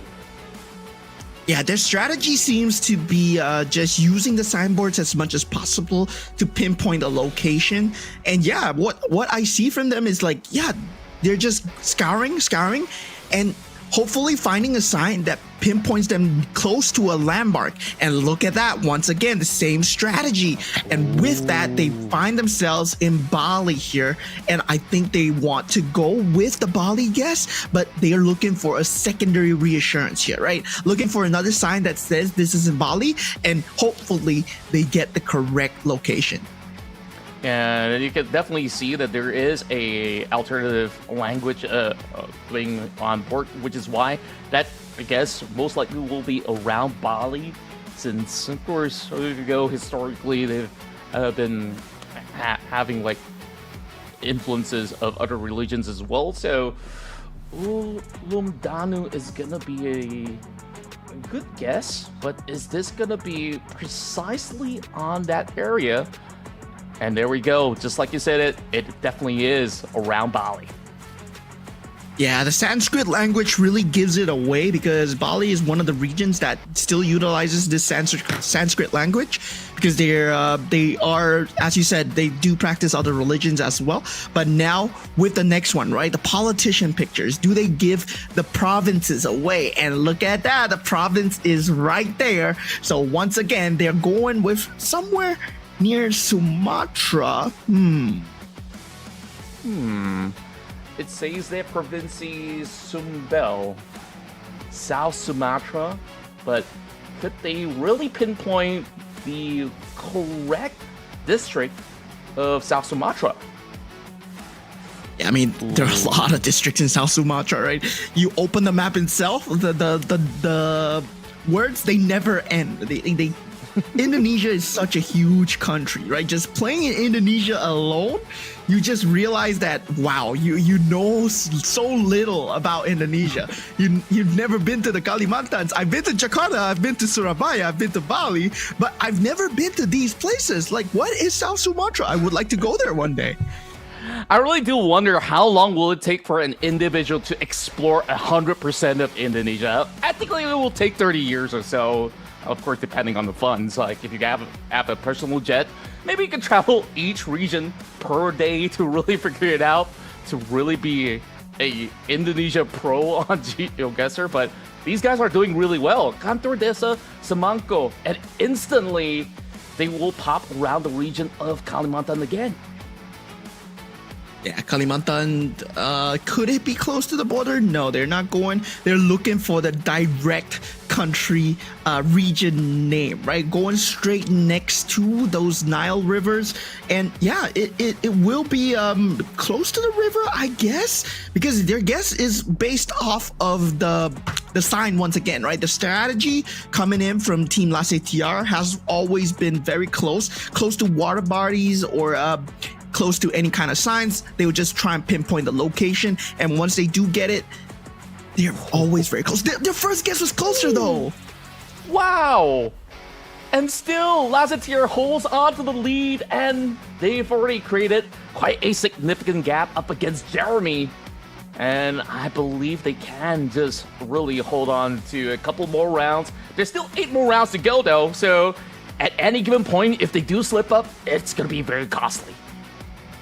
Yeah, one good round can change everything, right? 1,000 kilometers is 1,000 points. So that said, if you make the guess correctly from one point of Java to another, that could change everything for Archer here. Team Archer, they're following very closely behind here, and it seems like they're using the same strategy, right? They're using the signs as much as possible, and it's so good that, you know, they can recognize the signs. They know where exactly the location is. Now, the time is of the essence here. The faster you answer, the higher your score as well. So whether or not they know their geography properly, like whether or not you see straight away Riau, you want to click on Riau.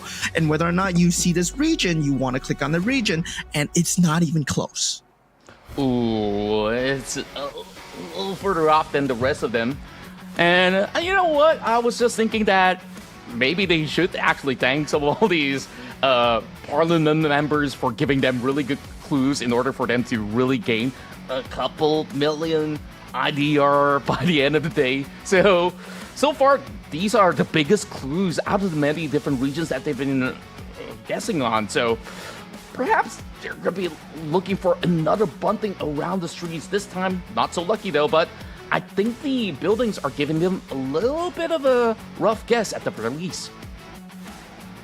Team Nona here, they've been given a lot of clues, right? Taking a look at the satellite dishes. The power poles aren't going to help. In Indonesia, every single power pole is pretty much the same. They use the same triangular power pole, and now they do see a sign here, and hopefully that triangulates them the location. Because at this point, Team Nona are very behind Team Archer and Team Lasetiar at the moment, but hopefully they can catch up, right? It's a 6,000 point difference. They're going with somewhere near Western Jakarta, but it's actually very close to Surabaya. Yeah, that's a really good guess. The moment that they saw the emblem, that actually gives them that perfect clue that it's around the region of Surabaya. And now, on to round 14. Now, this is going to be a very clear sign. These are just ads of photocopy. Not exactly helpful. Okay, Camp Freddy. I thought that's going to be a camp in Hollywood instead, but hey, is this going to be a big one? A lot more printing areas, but so far, not something that they could really work on just yet. Yeah, any kind of address, any kind of region distinctions would be good, but looking at this, they see once again another political poster in straight away. Oh no, this is not a political poster. This is an ad for a convention, and straight away they see the address and they see the university as well. So they're going with the guess near Pangkal Pinang. Oh, that's perfect. Close to perfect, I would say. They saw the word Belitung and they're just flying over onto the north portion. And is this going to be it? I believe that Lazatir is still holding on to the lead right now, but Jeremy Archer is inching closer and closer per round, but there's only 5 more rounds left. Okay, we got some red soil going on with the palm trees, and I believe red soil. You kind of roughly have a clue. Red soil, palm trees. This has to be Sumatra here. And it's either Sumatra or Kalimantan, right? But straight away, right? These teams, the strategies has been to go for the signs. Finding a sign would triangulate the location very well, right? Because now it's a 50-50. You don't want to guess Sumatra, you don't want to guess Kalimantan, but this is a very, very dense oil palm forest here. So they're straight away going with like one of the plantations, right? If you know where the major plantations are, you can pinpoint it to at least one of 3, and maybe you get the 33% chance. Yeah, and they're zooming into West Sulawesi. Oh, I mean, this is a really hard one. They don't really have anything to work with other than the palm trees, and it's just so far off. And like you said, it has to be Sumatra, and at least 3 of our teams have been able to pinpoint onto pretty much the correct location. And now round 16, here we go. Straight away, seeing the signs.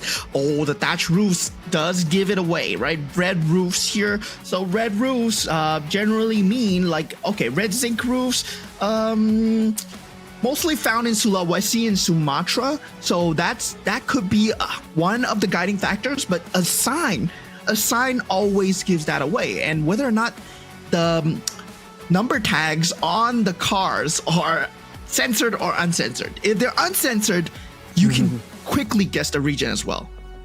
Yeah, there's a couple of signages that allows them to really take this wild guess into Pontiana. I believe this should be very, very close.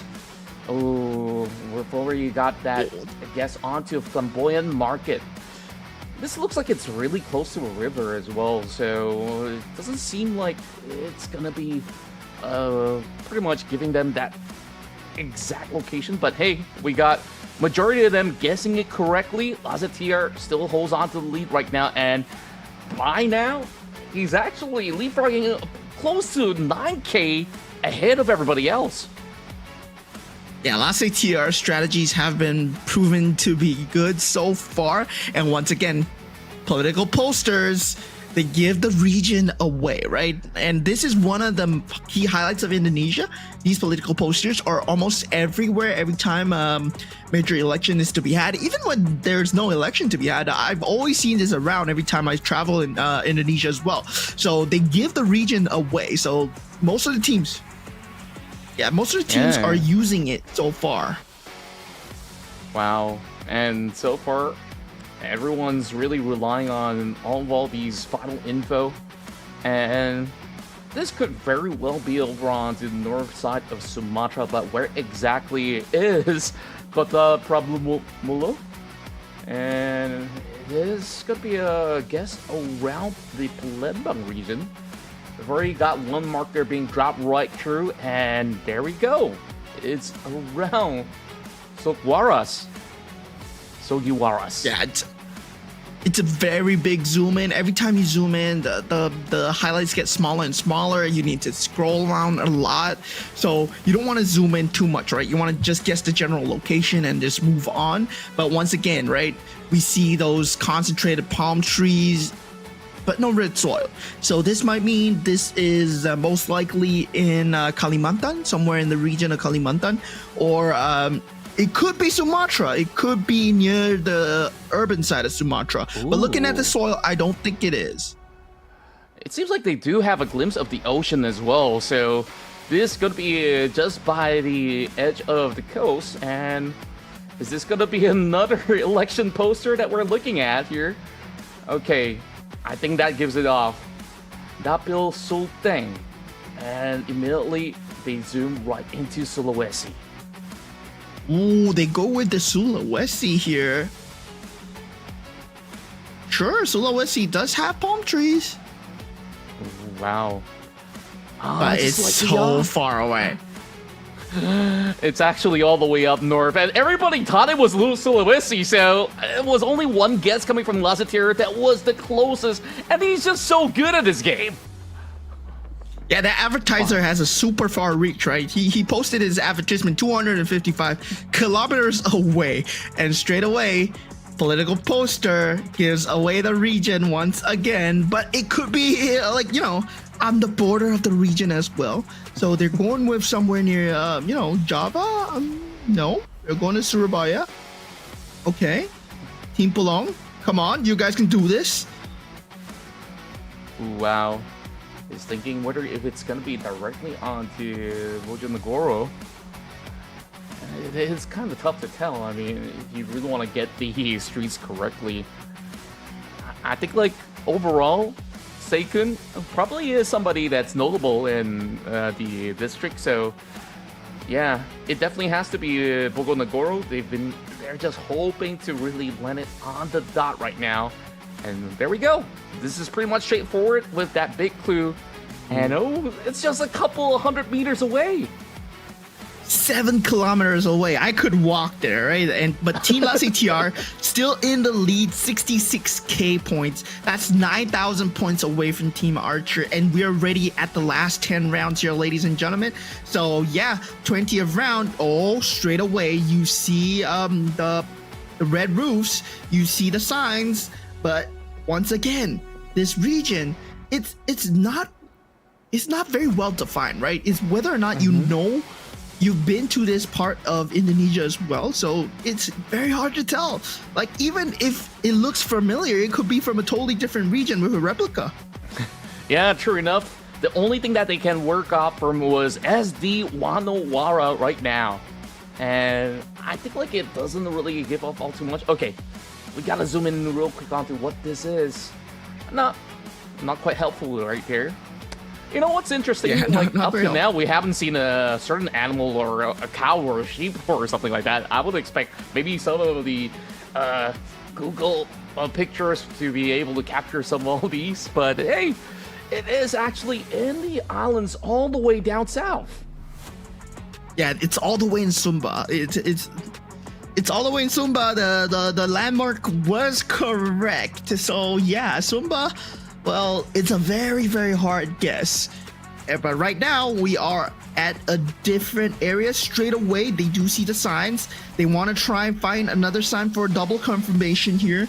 Hopefully, it does go through. But right now, it's a more urbanized area, right? You can see that there's two sides of the road. It's not a dirt road as well. So it is in a central city. But which central city are they in? Yeah, and you also do see like students walking by the street, so it should be close to a school as well. If they could really find the exact kind of landmark, that would be pretty good. And on that lorry, there's actually some info as well. So perhaps they could really tell that if this is going to be a delivery on certain regions, then that will absolutely help them a whole lot. So they're going back into central Sulawesi. It is going to be a wild guess onto the areas of the western side, but it's actually just by the coast of Subang. Yeah, I mean, once again, it's a very hard guess, right? But you gotta know like where the urbanization areas are around, and for GeoGuessr, it's always very hard. I always guess the country correctly, but I can't guess the region, man. Like going by region, it's so hard. Like now we are in Indonesia. You can only tell by a certain few signs where you're at, but luckily for them, these guys, they know the language. They're from around here, so they better be experts. And Team LCTR and Team Archer, they're inching closer and closer ahead to the finish line. But now they do see a boat rental place here, so yeah, there's a sign for a boat rental, but there's no indications on the address. So yeah, they're looking whether or not there is an address. I don't think that there's all too much, but they definitely do know that it is close to sea. And it is going to be around the areas of Makassar. And hey, it's actually not too far off. It's actually just by the edge of East Kalimantan once again. So at least they're not too far off this time around. Yeah, so the eastern side of the region is generally where more airports are located, so they have more urban kind of footing as well. So you will see these roadblocks, you will see two-sided roads because of to ease the traffic as well. So yeah, most of the east region of the islands of Kalimantan or Bali or whatsoever, they generally have much more urbanized areas. But for now, you see dirt roads, right? You see a threaded road spreading into a dirt road with oil palm trees. So what does this mean? No red soil once again. This could be Kalimantan once again, but it could still be Sulawesi as well. So there is a 50-50 between these two right now. But with the signs, can they find any kind of signs here? Nah, it doesn't seem like it's actually giving all too much, since that it's a lot of Listrik Tower. I've learned from my last trip that in Indonesia, the word listrik is actually electric. So yeah, they definitely do have a rough idea, since these electric towers are maybe around the southern region, and we've got some really good guesses over onto the south side. And there we go, as we sort out round 24. And look at Anna Baby, she's catching up. Lasik TR was on the dot with that, but Anna Baby, yeah, catching up. Team Kwachi here, straight away spotting the monument. Yes, straight away. This is a key monument in Indonesia, right? Whether or not you can get it, whether or not you know where it is, it's all up to whether you've been there. And now we see whether they're well traveled or well informed on the regions of their own country. Yeah, and just by the street sign that says Dusun Bulak PP does actually allow them to really take a better approach onto getting it pretty accurately in this round itself. So hopefully the rest of the teams will be able to find it, but Team Kwachi, they're just trying to look around the map. Where exactly could this be? Because they've already gotten pretty much the ideal location already. And now it's really about landing it onto the right pinpoint. Yeah, it's somewhere along in East Java. Yeah, they were trying to guess, but it's all the way in Banyu Biru.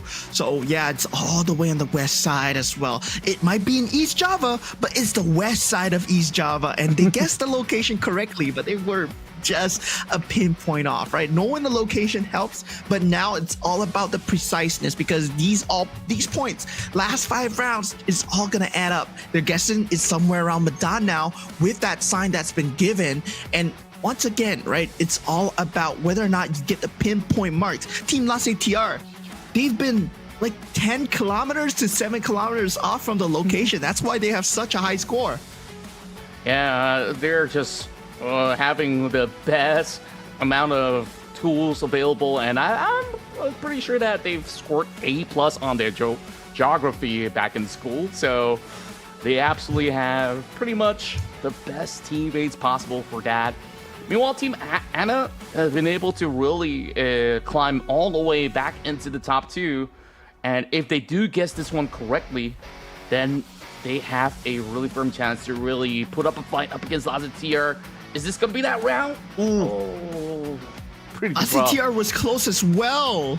12,000 away. Oh, that's got to sting for Team Anna. They were so close. They were 33 kilometers away. Straight away, once again, political poster gives away the region. Now, whether or not you can pinpoint the location, whether or not you're just going to go with that random region guess and hope that you just get the location, that's also one of the strategies. But now, last 5 rounds, they gotta get the exact location. Team Lasik TR, once again, they're looking for the region name. Yeah, and just by the last line of the poster, it gives off the exact district. And ooh, it's going to be pointing into the middle of East Nusa Tenggara. And oh boy, all the way down towards the southeast. And there's just so many of all these islands, it's really hard to really sift through into each specific location right now. So it's gonna make a little bit of adjustment right at this moment, as Lasik TR is a couple kilometers away.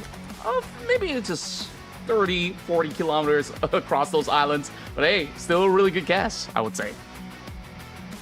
Yeah, I mean, it's crazy, right? Indonesia, fun fact about Indonesia, guys, it's the largest archipelago in the entire world, right? And archipelago, what it means is like it's a collection of islands. So how many islands does it have? If you take like, I'm not exactly too sure, but it's around the 17 to 18,000 mark. There's 17 to 18,000, but what I learned is at only 6,000 of these islands are inhabited as well. So yeah, there's a lot of math going around in Indonesia where the islands, you got to know who inhabits them and which islands is not inhabited. They own a lot of land, yes, but there might not be anyone living there. Yeah, of course, you're staying in Singapore, and do you know Singapore like the back of your hand? It's already so difficult, right? You think about it, like now you add it to 6,000 possible islands. It is just so tough to really make the right guesses. But once more, Lazatir almost lands it perfectly onto the areas of Danbong. So he's still going to be holding firm to that lead, and I do believe that he is going to be the undisputed champion of our GeoGuessr round. As there's only 2 more rounds left for any teams to make amends. Yeah, I mean, in terms of landmass alone, it's very hard to guess Indonesian regions. But once again, these guys, they've done it. Team Lazatir, Team Ana, they are neck and neck here. One wrong guess by Team Lazatir could send Team Ana straight to the top, but Team Lazatir, they've been consistent so far, right? You've been consistent for 27 rounds. Why would they throw that away on round 28 here? Yeah, it just takes one on the opposite direction to really allow Ana to really take over. Of course, with those kind of deductions, and now Team Ana has to clutch it. If they could get it perfectly on the dot, then that could be the major difference maker. And there we go, over onto the Sumatra side again. Oh, Team Ana, they're actually catching up because Team Lazatir, they were way off with their guess. So Team Ana, they can actually do this with the last 2 rounds here. So Team Ana, I mean, I'm rooting for the underdogs here. Hopefully Team Ana, they get their guesses even more pinpoint on point, right? And you were talking about Singapore's landmass versus Indonesia's landmass. I did a quick Google search. Yeah, I guess Singapore is way easier, right? We only have 736 kilometers square of landmass, so it's easy. Meanwhile, in Indonesia, it's 2 million kilometers square. 2 mil. 2 million square. Wow. Yeah. It is. In comparison to that, that's like, I don't even want to start doing math right now, but these players, they're already having a good amount of clue to deduce this into the areas of Medan. And Lazatir are still figuring it out, and they're way off. And that might just actually allow Team Ana to overtake. Final round. It's the final round. The final round. They're so close. One more good guess and one more bad guess from Team Lazatir might send Team Ana straight to the top. Team Ana, they just keep getting better and better after every round. But this is the round that matters a whole lot. And of course, whoever gets those power dices to really cop themselves a spot on the board is going to be able to really reward themselves with plenty of cubes to be delivered by those teams that did not secure at least those power-ups. So now we get a clue just by the Pondok. Oh, does it actually give them just about enough information though? Gotta keep looking. Lazatir also scouring around the streets. Still not much of a signage, but I think Ana's got it. Yeah, Ana's inching closer. They're riding the wind here. They're riding the coattails. They know that they are so close to finishing in top place. But look at that. Both of them just were way off. That puts them neck and neck. Team LaCTR at the top with 97,000 points. Meanwhile, Team Ana, 89,000, 8,000. Good game, good fight from both teams. But Team LaCTR, they were just too consistent in the first few rounds, right? And all these points, they add up. Look at them just celebrating. A well-deserved victory as they've been the most consistent guessers here in our GeoGuessr round. And with that, they will be the first ones to earn those power-ups alongside with Team Ana that came in very closely on second spot, and they really make a surge from round 15 onwards where things just kept getting better and better for Team Ana, and now they get to absolutely celebrate on stage. Yeah, I mean, this is a moment of victory for them.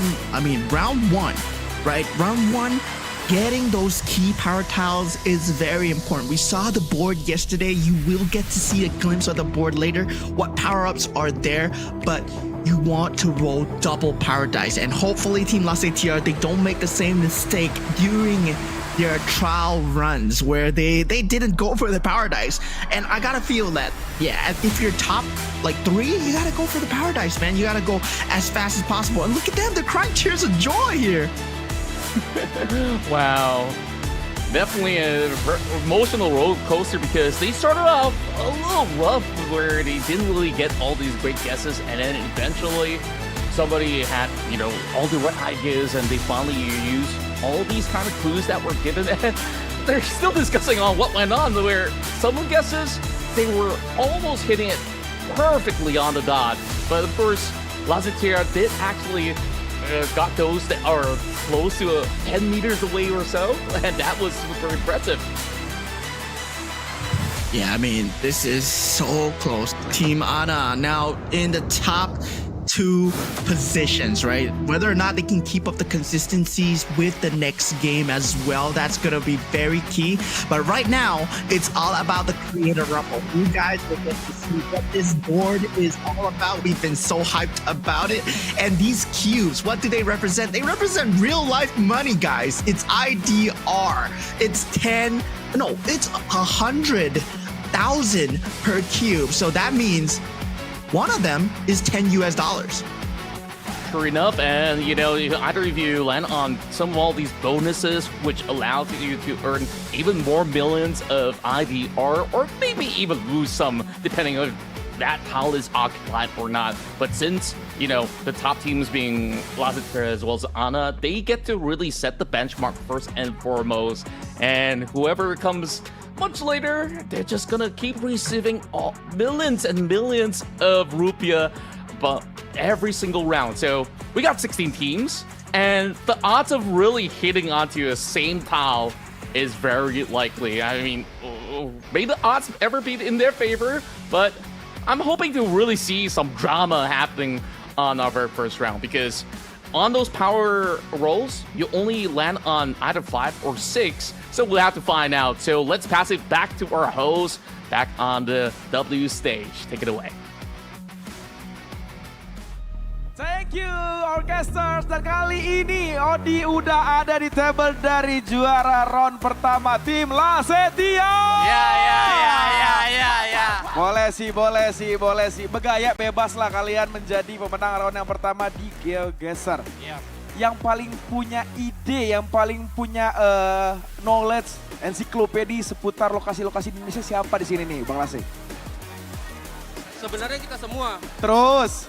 Tapi sebenarnya kita semua. Ya. Tapi bener-bener yang paling jago kawan gua. Respect. Jadi katanya pas SMA kuliah sekolah IPS-nya 8 tahun ya. Waduh. Jadi geografi ya. Sebenarnya sulit gak sih main GeoGuessr kok? Kayak yang mudah banget. Justru malah itu keuntungan bagi kita karena jujur memang kita kayak pas melihat GeoGuessr itu tim kita sangat diuntungkan karena salah satunya saya itu adalah orang yang salah satu pertama main GeoGuessr di Indonesia. Wow, salah satu yang pertama main, berarti senior. Siap, legenda. Siap Bang Legend. Nah, tadi yang menurut kalian cukup menyulitkan atau bahkan yang tipis-tipis nih skillnya kayak kalian tim siapa? Semuanya sih jago-jago ya. semuanya jago-jago. Mereka kan masing-masing di daerah tertentu juga ada yang dari sana. Jadi kita rasa sih gak ada yang gimana-gimana, semuanya justru jago-jago. Oke, ini abang saya ini jago nggak nih abang saya? Wah ini tanggapan langsung dari beliau aja nih. Gimana abang saya? Saya lahir di 3 benua. Wow. Ya, jadi saya tahu hampir seluruh dunia. Benua. Ya, thank you. Oke, apa yang ingin kalian katakan kepada lawan-lawan 15 tim lainnya yang ada di bawah kalian pada round yang pertama ini? Boleh makasih.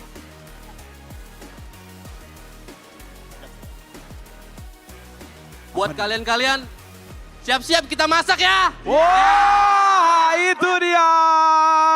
Teman-teman dari tim Lasetiar, pastinya selamat untuk round pertama ini. Siap-siap berjuang lagi di round berikutnya. So, kita akan oper langsung.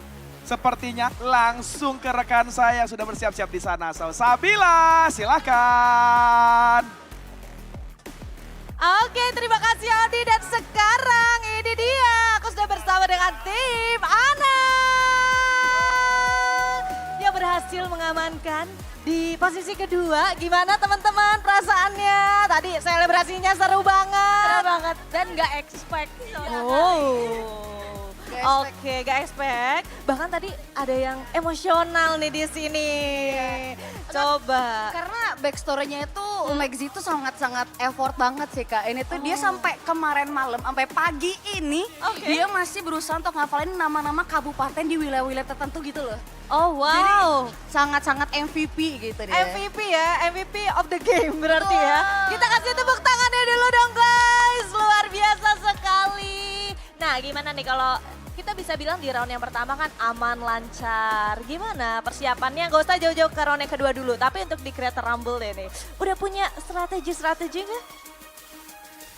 Apa ya? Strategi kita kayaknya YOLO aja. Oh YOLO aja. YOLO aja ya. Untuk di game yang kedua, round yang kedua di pedal. Itu nanti siapa yang main kau boleh tahu? Oke, Ana sama Michi. Oh baik, siap. Kita akan melihat kekompakan kalian ya. Seperti apa? Tapi kalian berempat nih udah kenal berapa lama sih kalau boleh tahu? Udah kenal berapa lama? Kita kayaknya ada deket, setahun. Tapi baru deket kayak setengah tahun. Kenalnya setahun, tapi deketnya setengah tahun ya. Emang suka main game bareng? Kita kayak hampir setiap minggu ada nginep bareng, main game bareng. Oh baik. Jadi chemistry-nya udah build banget. Oh baik, siap, baik kalau begitu. Oke, good luck buat next match-nya ataupun next round-nya. Dan sekarang aku akan langsung memberikan ke Odi yang udah ready di sana. So Odi, silakan.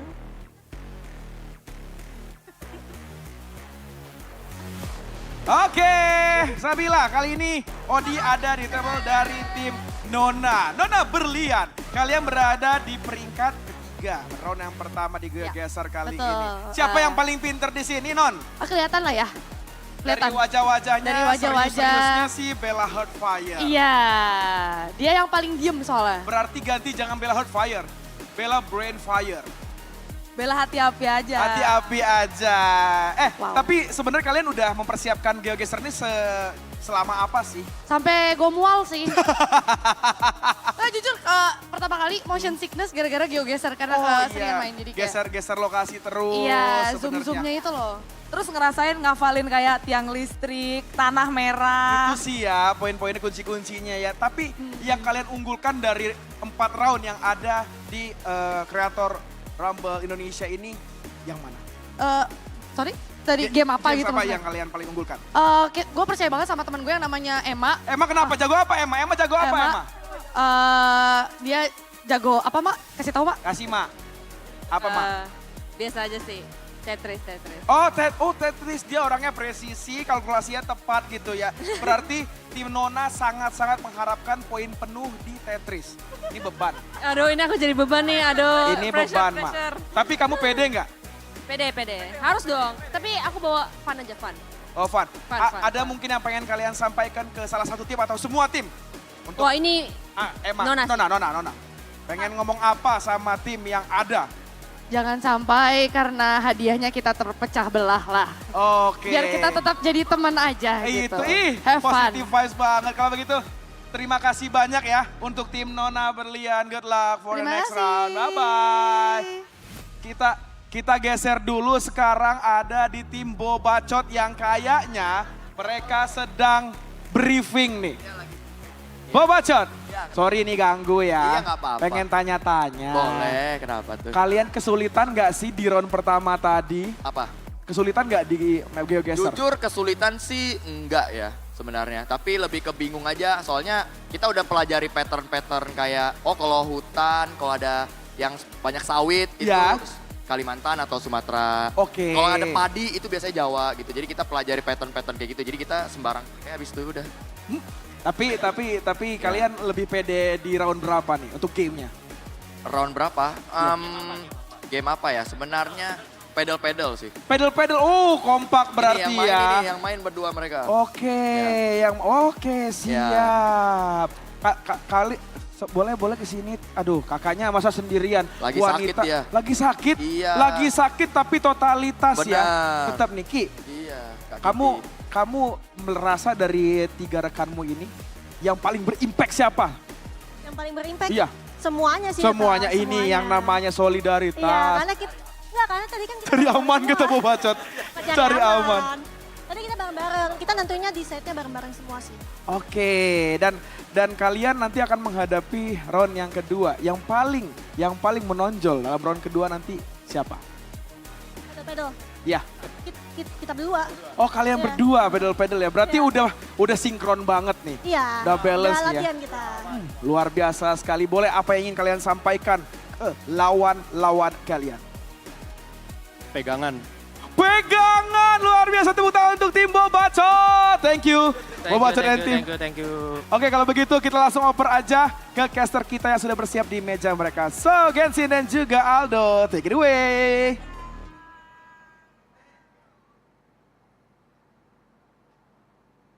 Welcome back, ladies and gentlemen. So, we did see what the creators had to say on the ground, what games they're confident with. GeoGuessr streamer, right? One of the first GeoGuessr streamers was in Team TR's team, and that's why they won. And Team Ana, they were saying that, they just went with a YOLO strategy, and that was their strategy. But that landed them in top 2. Right now, we're going to be heading into the Creator Rumble. The dice rolling will begin really soon. But look at Pak Bulong, he's very angry that he didn't get top 3 position. But look at that Son as well, he's not very happy with Team Vincent. Maybe there's a bit of friction along the way. But the next game after the Creator Rumble that they will be playing is paddle. This is 2 players, right? So 2 players will be playing paddle. That's a lot of synergy that they will need for the next game. Yeah.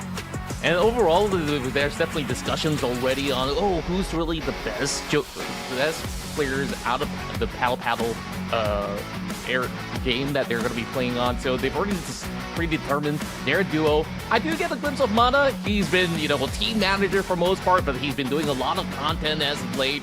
And he looks cool as a cucumber, but he's absolutely hilarious on the kind of content he does.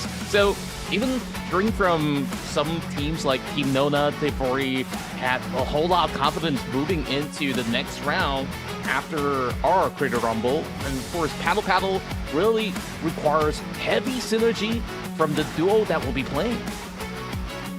Yeah, it's time to turn off your geography brains, guys. It's over.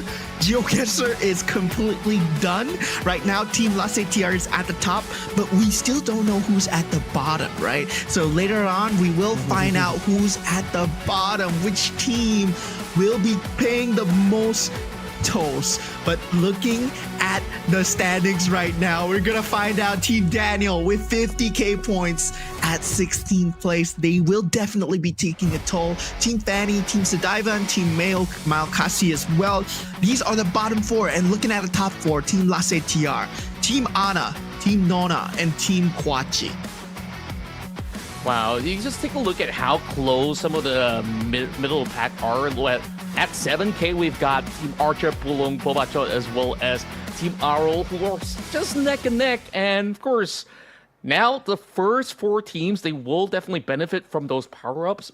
And perhaps there might just be some tolls, but we will kick off with Lazatir taking the first role. So what's it going to be? Is he going to mix it up just like he did on some of the rehearsal rounds? Or is it just going to be straight up double sixes that he's looking for on those power-ups. So we'll have to see. We got a total of 80 cubes to be rolled out. And of course, there's only a handful of power cubes, or should I say power dices, that they will actually obtain. So, of course, round one, they will move all the way up to tile number 12. But if we take a close look on the board right now, there are a couple of all these buffs as well as nerfs on tile 3. I believe that is going to be one of those tiles that allows them to actually go for bonuses. So on tile number 7 is where it goes straight to the bank for those donations. And there we go. First roll coming from Lazatir is going to be a big 11. Yeah, that's 2 power dice there. You can only roll 5s or 6s. And if you take a look at the cubes, right? Those cubes represent actual money. So Lazatir with 80 cubes at the moment. Team Anna with 60 cubes. And the rest of the teams who are not top 2, they are at 50 cubes. Right now, Team Anna, they do go for the double power dice. They go for the 11. You will have to pay a toll. That's the 10 cubes that they have won straight away going into Team Lazatir's hands. Oh, that's a little bit of salt rubbed on the wound right now. And just like that, Lazatir gains 1,000,000 rupiah just by being first. Of course, it's a little tax, but at least they're going to have pretty much the same start-off point on to the next round. But we'll have to take a look at what Nona's going to be aiming for. He's going to take one normal one. Oh, another 11! Another 11 as well. Team Lazatir is farming right now. They're already at 100 cubes. That's 10 million rupiah in the bank. So that's close to $1,000 US. And yeah, they're already farming straight off the back. You can see that the rest of the teams are not too happy about it. Of course, there's still a lot of chance to turn the tides here. This board, it's full of surprises, I assure you guys. You can see that there are a lot of power-ups later on as well. But when we find out who's going to be the top, right? It's the one that's closest to be in the finish zone here. But look at that, 12! A 12! Wow, Nona just leapfrogs ahead, and that is going to really secure themselves the best possible start that they could gain onto the upcoming rounds. Despite not having power-ups, I think this is just going to be a great firm hold that they do get. And now, onto our 4th team. What's it going to be? Oh, another 11! Team Lazatir, they're so happy to be first right now, but everyone's rolling an 11. Everyone's giving them 10 cubes every single time. So that's $100 every time someone lands on the cube and lands on the tile. And look at that, Team Lazatir is thanking the other teams. Team Archer's team is like, oh man, tolls. We hate tolls. Yeah, nobody ever likes them. And of course, you just couldn't avoid it here, even on the Creator Rumble. Now, it's Bakulong's turn. He's going to go for the low rolls, and it's going to be the first 6er that we're looking at. It's going to be an empty tile. Thankfully, he avoided the donation just by being one step right behind that donation box. And what's interesting is on that number 9 tile, right? Where it's the steal tile, where you steal 2 cubes from every other player. That's 30 cubes in your possession just by landing on that tile. And yeah, let's see who can roll that straight away. We do have this is Dono. No, it's not Dono. Luckily, it's a 2 on the other side. So it's on the 8th tile from Team Bobachot. Well, Bobachot won't have any form of complaints. At least he's going to be pretty much safe, and there's a potential for him to also gain some toll money as well.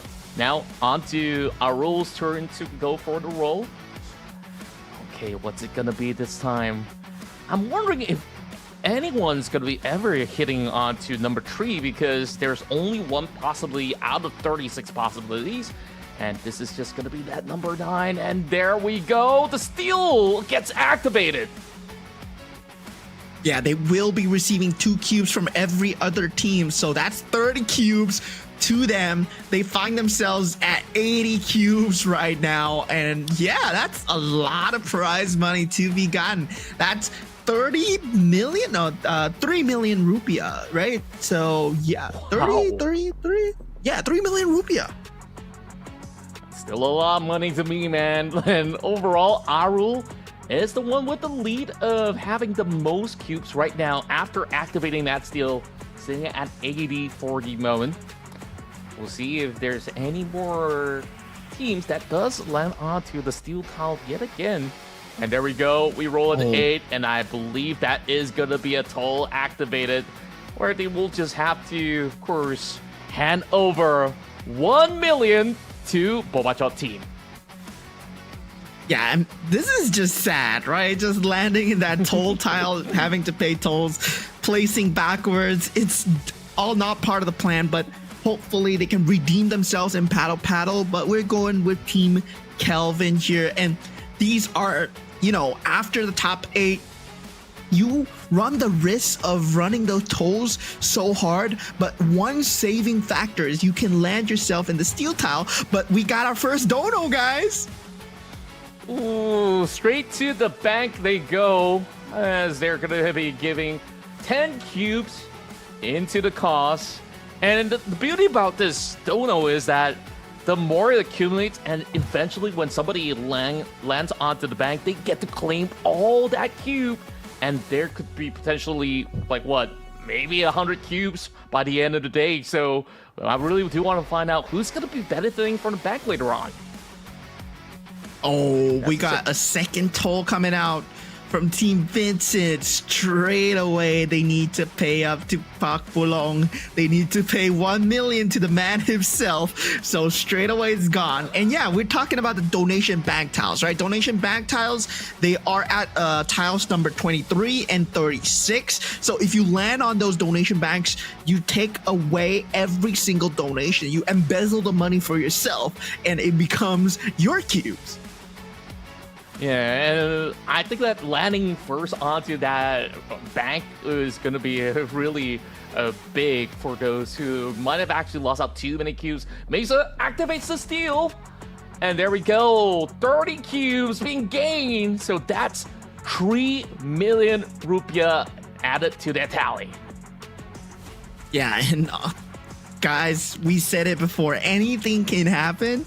So yeah, if everyone lands on the steal, you'll find yourself like lacking so many cubes. But once again, we got our first 5-roll, Team Meokasi.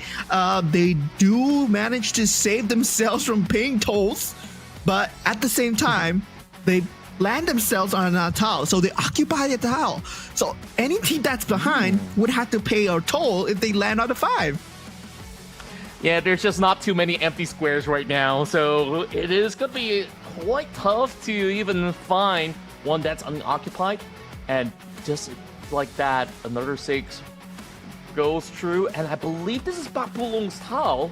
So, yep, Pulong's just getting richer every round. Yeah, Pulong is also raking in the cash. So they did well by getting that low roll, right? Occupying that spot, being that first entry into point number 6. Well, they got 20 cubes off of it. So that's 2 million rupiah as well. And if you take a look at the top spot, well, Lase Tiara, he's got 30 million rupiah off of it. But there's the steel tile. But number 6, once again, 30 million rupiah straight to Pak Pulong, right? 3 members, 10 cubes each. Wow. It's just going to be just another day for Pulong to just keep earning. Meanwhile, Daniel is going to hope to at least land on... It's kind of impossible to actually land on 1, right? Since you're rolling 2 dices. So if you land on a 3 or 4, you're safe. But nobody's been hitting number 10 as well. And there we go. Another time for Pulong. I think they're even happier not rolling those power dices, man. Like, if you're earning, like, cubes after cubes per round, you're just going to be celebrating like he does. Yeah, Pulong straight away getting 40 million rupiah. That's more than almost everyone combined. I think he's the richest cube man in this Creator Rumble board so far. He has the most cubes. He's made of money right now. But of course, at the end, it's still gonna be who is placing further for the total prize pool, right? So total prize pool, yeah, there is 200 million rupiah at stake, but taking a look at the board, number 12, wow, we do see that there's someone stretching out into number 12. I believe that is Nona? No, Team Kwachi, yes. The 4th place Team Kwachi. They rolled a natural 6. Oh boy, Lazatir still the richest so far by being at that number 11 tile. So with that, of course, they do share some spaces alongside with the rest for the upcoming round. So they want to once again earn their rights into securing those high roll in order to really propel themselves ahead. And of course, now that is done and dusted for our first round of Creator Rumble, we're gonna go ahead and prepare ourselves for what's to come. Paddle, paddle, paddle. Now, just wondering, Mo, have you ever tried the game yourself? The game is kind of random, right? It's RNG based. Yeah, I did try the game a bit. Yes, I played the game before. Obstacles are completely random. You can set it that it's a set obstacle course as well, but I played the random obstacle mode. I'm not too sure what mode that they're playing, but how far you can paddle, right? This game has deaths as well, so you can die, you can reset, but the furthest team to make it within these 40 minutes, right, they will be the winner of this paddle, paddle, paddle game. Yeah, and on top of that, if there is going to be any form of tiebreakers, it is determined by who has the less death overall.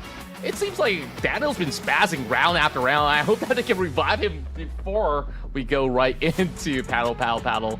But everything's going to be pretty much a smooth cruise for the rest of the pack, as it's just a great time here on a Friday evening in JIExpo Jakarta. So still plenty of time for you guys to make it all the way to the expo in order to celebrate with your favorite creators out there if you happen to be in Jakarta. While the rest of these teams are also preparing some back talk just to keep things a little spicy on stage. Yeah, there's a lot of performances there as well. I believe there's live performances. There's a lot of things to do, a lot of things to see. So there are 2 stages there.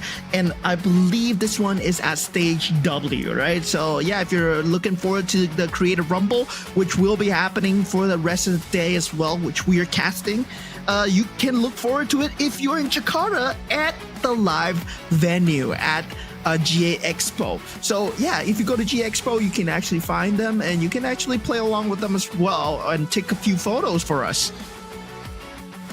That's right, and you could also make plenty of friends. There's just a huge committee right there, of course, celebrating by the year end of what these creators have been able to, of course, put out throughout the year. And of course, it's a celebration about the entire gaming community as well.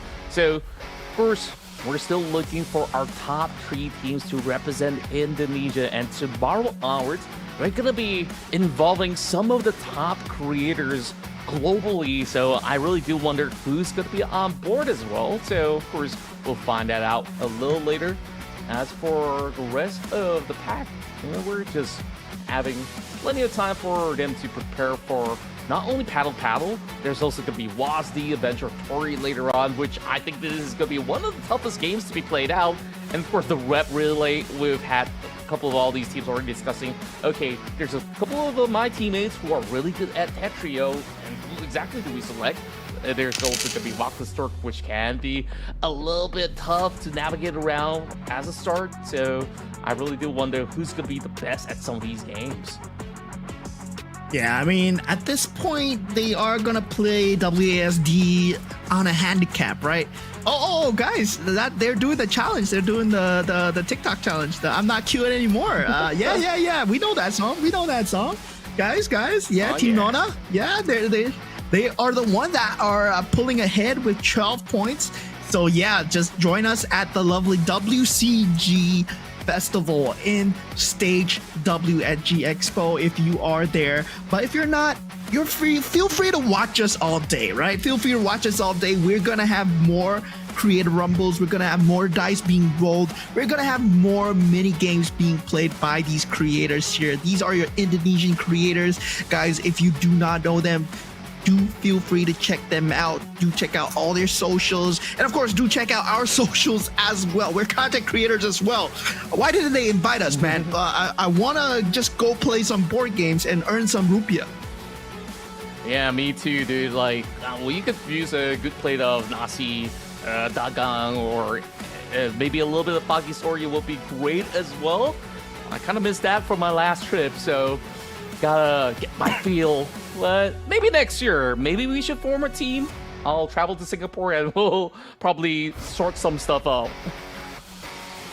Yeah, so these are the overall standings so far. Team Lasse TR with 10,600,000 IDR, the rest of the pack. And then we see Team Arul, Team Mesa, 7.8 million. And Team Pulong is at second place with 8.6 million IDR. So yeah, there's gonna be a lot of money here at stake. So both teams, every single team, they have to play the rest of the games like their lives depended on it. They definitely will have to do so. I mean, there's just a couple more rounds left for them to really earn the right to represent Indonesia in the global rounds of the Creator Rumble. And of course, Lasse TR now having a little bit of a great head start of 106 cubes on location 11. I don't think that he could ask for anything more right now. Meanwhile, I think the huge comeback is actually coming from Team Pulong because he rolled an 8, he booked that spot, and everybody else absolutely got taxed by the toll, and he's currently second richest in the form of rupiah. 8,600,000 at the current moment. But in terms of placement, right? Team Huachi is like at the top so far. They're 12. They're inching closer and closer to the finish line. So yeah, Team Lasse TR, despite being a first, they lost to a natural high roll 6. So this game is still about luck, right? It's completely RNG based. You can strategize all you want, but when the dice rolls, you don't know where you're gonna land. Yeah, it is really tough for them to really navigate their way around. But, well, you know, Team Huachi, as much as, you know, she doesn't really have too many cubes at the moment, that is going to be such a strong head start for her to really play the long game. If they keep hitting those double sixes, you could just basically play for those bigger prizes when it comes down to the global creator rounds of the Rumble. So, of course, you got to think ahead. You want to play the long game or you want to earn big bucks? I mean, either way, it still benefits all the creators on board. I think this is the beauty of the WCG Festival, where everybody gets to, of course, win by the end of the day.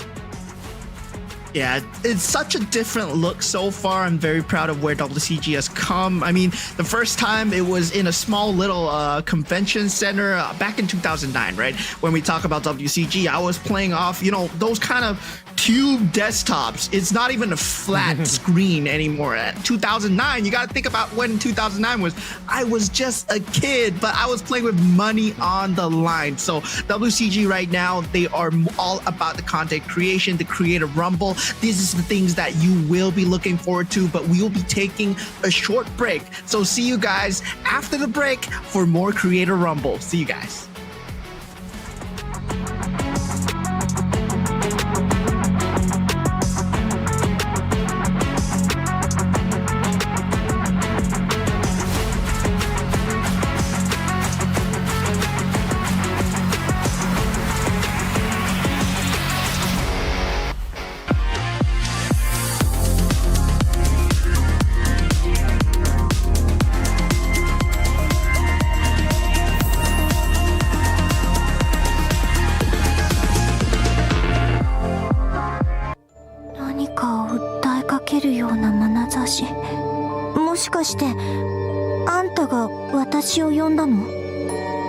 そうだ。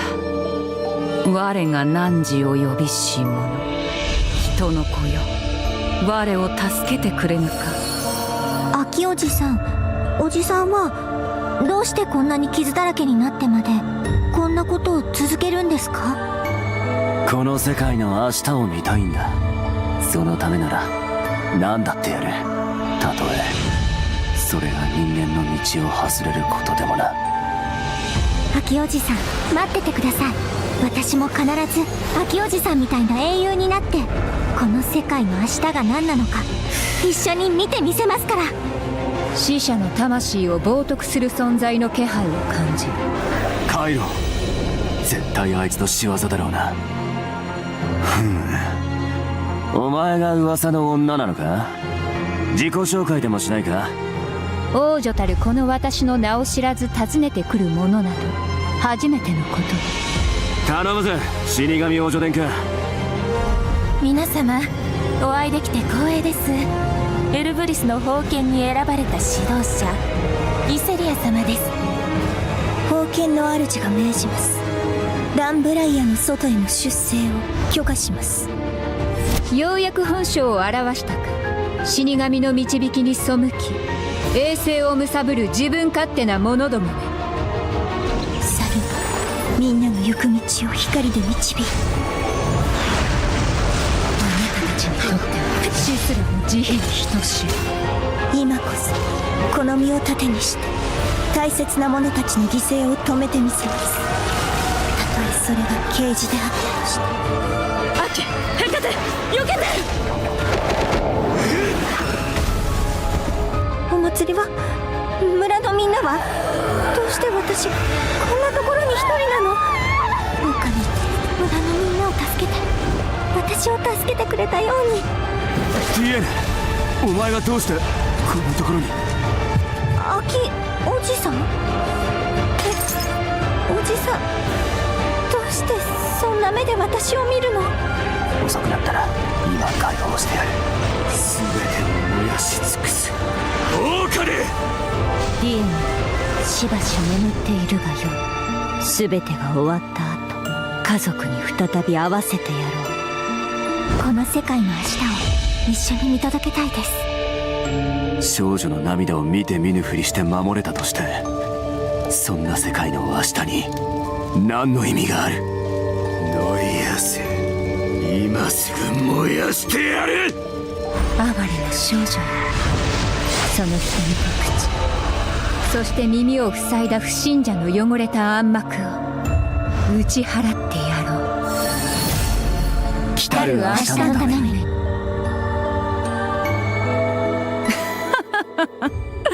失笑に耐えぬ自己欺瞞であるな。 If you wanna pass through here, you're gonna need to pay up. Try and take it. It's funny, really, the vanity of your struggle.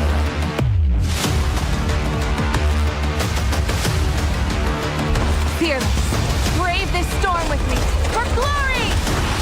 What a walk in the park this is. Take it like a champ. Now, don't be a wuss.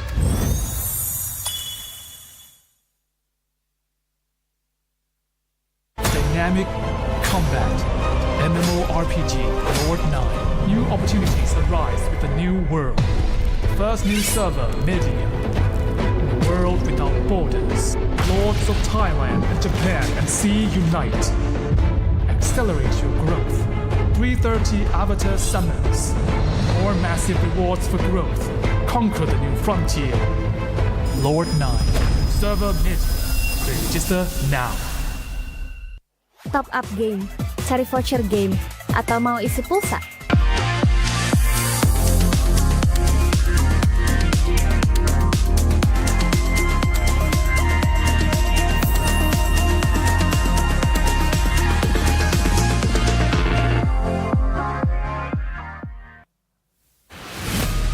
Welcome back to WCG Festival 2025 Beyond the Game. Wow.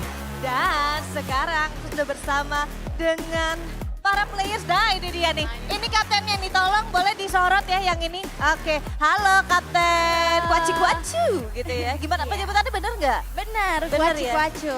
Kuaci-kuacu. Oke berdiri semua, ayo guys. Kita berdiri dulu guys. Untuk merayakan ya. Dimana kalian kok bisa langsung melesat tinggi berada di peringkat yang pertama. Kita mah aman aja. Aman aja. Aman aja. Napski katanya ada yang ingin disampaikan. Apa? Santai aja. Santai aja. Emang suka dadakan gini emang sistemnya. Ini katanya ada yang mau disampaikan juga. Apa? Masih aman banget. Enggak ada yang perlu khawatir. Gak, ini dong, coba kasih ini dong cantik. Apa yang pengen disampaikan? Kata kuncinya ada aman ya, Pak? Aman terus. Selalu begini ya. Kita tim aman. Tim aman. Nah kalau misalnya dari Kuaci sendiri, ada nggak nih kira-kira yang pengen diperbaiki untuk melaju ke round selanjutnya? Dimana untuk round selanjutnya tuh kalian akan bermain paddle-paddle ya? Iya betul. Ada nggak kira-kira? Siapa yang main dulu by the way nanti? Ini. Kalian berdua? Wow, siap bagaimana persiapannya, latihannya? Aman aja. Alah, masa lalu. Ini namanya udah boleh ganti nama ya guys? Aman banget. Kita jadi tim aman. Tim aman ya. Apakah mereka akan aman lagi di round yang kedua? Ataukah bakal ada yang mengamankan posisi mereka nih? Masih aman sih. Masih aman. Masih aman. confidence PD-nya berapa persen? 1 sampai 10 berapa persen? 10 lah. 10? Kita harus optimis. Harus optimis. Oke baiklah kalau gitu good luck pastinya untuk tim aman atau tim kuaci-kuacu nih? Kuaci-kuacu aman. Kuaci-kuacu aman. Oke. Itu dia luar biasa sekali. Terima kasih banyak teman-teman. Dan langsung saja aku akan berikan kepada Odi yang sepertinya dia sudah bersama dengan para players juga. So Odi, take it away. Thank you so much Sabila, dan kali ini Odi sudah ada di meja dari tim Mail Kesi. Suaranya dulu dong. Mana suaranya? Itu adalah suara dari para juru kunci kita ya. Tapi dari segi cube, dari segi cube kalian peringkat 16 saat ini, ada rencana nggak nanti di next round di padel-padel? Di pedal-pedal kebetulan yang main gua dengan Gas TV. Yang Widih. tentunya kita sudah latihan sekitar 1 malam. Enggak, saya yakin tim kalian tidak mungkin 1 malam. Tidak ngobrol masalahnya. Nah, apa tuh? emang kita sekarang posisi juru kunci ya guys ya. Tuh. Tapi nggak apa-apa, kita kalah start, yang penting nggak kalah finish. Nggak apa-apa, tenang aja. Yang lain dulu, yang tadi, yang apa? Di duluan kan mereka kurang 10 itu tenang aja. Oke, jadi rusuh-rusuh mau kemana sih, ini cuma dunia. Jadi oke. Berarti memang ini duniawi ya. Duniawi. Nggak masalah 16 dong berarti. Enggak juga masalah sih. dong. Enggak, walaupun kita tetap kompetitif. Oke. Kita tetap berusaha, tapi biar sisakan ruang ikhlas lah. Sisakan, oke. Namanya tetap berusaha. Ya, tetap berusaha masih kita. ada 3 round. Masih ada 3 round. Nanti di pedal-pedal ada Mel Casey sama Thor dari Gas TV yang betul. akan bermain. Nah di next roundnya siapa jagoannya Mail? Jagoannya kita jago next round. WASD kan bersama. Oh iya benar, oh iya. Betul, WASD berempat bersama. ya. Berarti Betul. buat di las. Pokoknya kita nggak ada Superman, kita itu super team. Betul sekali. Dan ntar. Apa? Di relay gini siapa? Apa? Di relay. Relay yang mana? Yang round terakhir. Round terakhir kan semua masing-masing. Ya, oke, berarti satu-satu ya. Satu-satu. Yang paling jago di setiap gamenya siapa? Tidak ada yang paling jago. Lagi-lagi super team. Super team. Lagi-lagi Tidak super ada. team luar Karena biasa. Moto tim kita adalah apa tuh? Menang kalah yang penting ngopi. Betul. Bener sih, sampai pagi itu ya. Menang kalah yang penting. Kasih Betul dulu sekali. pesan-pesan buat lawan kalian 15 yang ada di atas kalian. Mungkin kalian di depan kita untuk start awal. Tapi nanti di finish kita ada di depan kalian. Let's go! Oke, sekali lagi tepuk tangan untuk tim Mail Casey. Terima kasih. Let's go, semangat. Oke, kalau begitu kita akan oper lagi nih ke rekanku yang ada di sana. Dia akan ngobrol-ngobrol sama salah satu tim lagi. So, Sabila silakan. Dadah.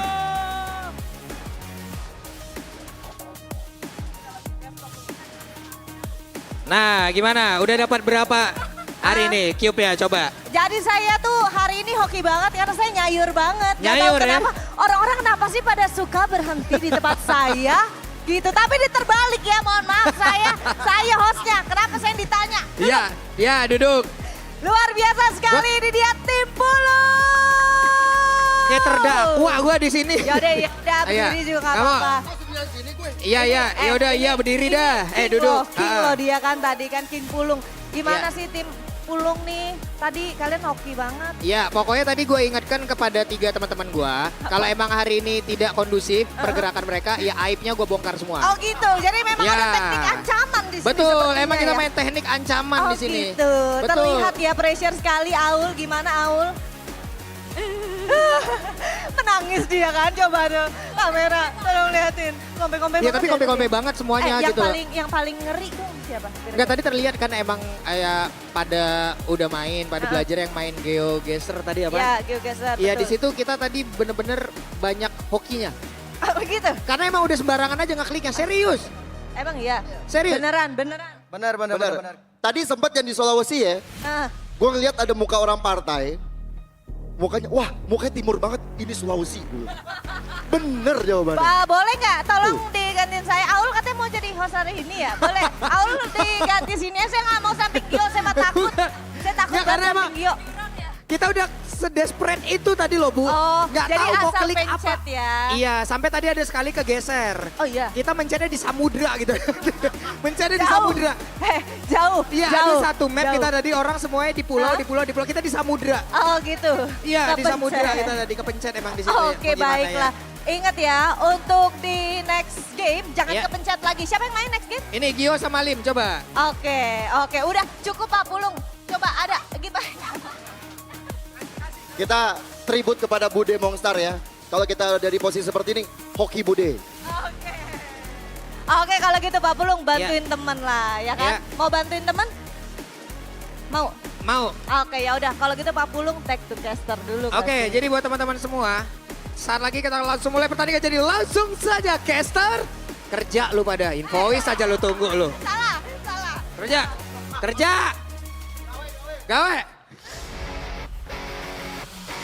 We're absolutely loving the energy that we're getting from the W stage of our WCG Festival. Once again, it's your boys, your Contra and Bowman to bring you the hype and what's to come in our upcoming matches. And I'm pretty sure that they're very well prepared to start paddling because up next, it's paddle. Yeah, paddle is gonna be 2 players, so it's gonna be kind of interesting, right? The synergy of the players, it matters whether you can paddle left, paddle right. Not gonna break down the game too much, but there's obstacles along the way. You gotta avoid the obstacles. It's a very simple game, but if your heads are not together, your hearts are not together, sometimes you find the boat going the opposite direction of where it should go and you end up crashing, right? So the goal of the game is to get as far as possible. What we saw from the interview, we saw from Pak Pulong's move. Shout out to Bude Clara, of course, as well. She's not here today, but Gio Joshua is. So definitely a great shout out for them as well. But they're very hyped. They're very excited to play, especially for the side of Team Lasetiar, who is at the top right now, who has the most number of IDR, most number of cubes in the Creator Rumble universe.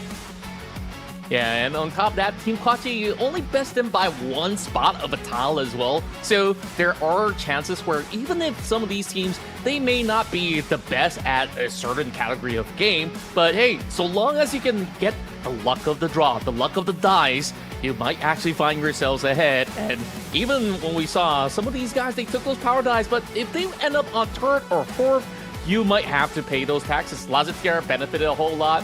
Pak Pulong, he was just saying in the interviews like, hey, if we're not good at those games, we're just gonna pose a threat to anybody else that plays, so we still get to really earn our keep in that sense. And I think it worked out. It worked out perfectly for Pulong.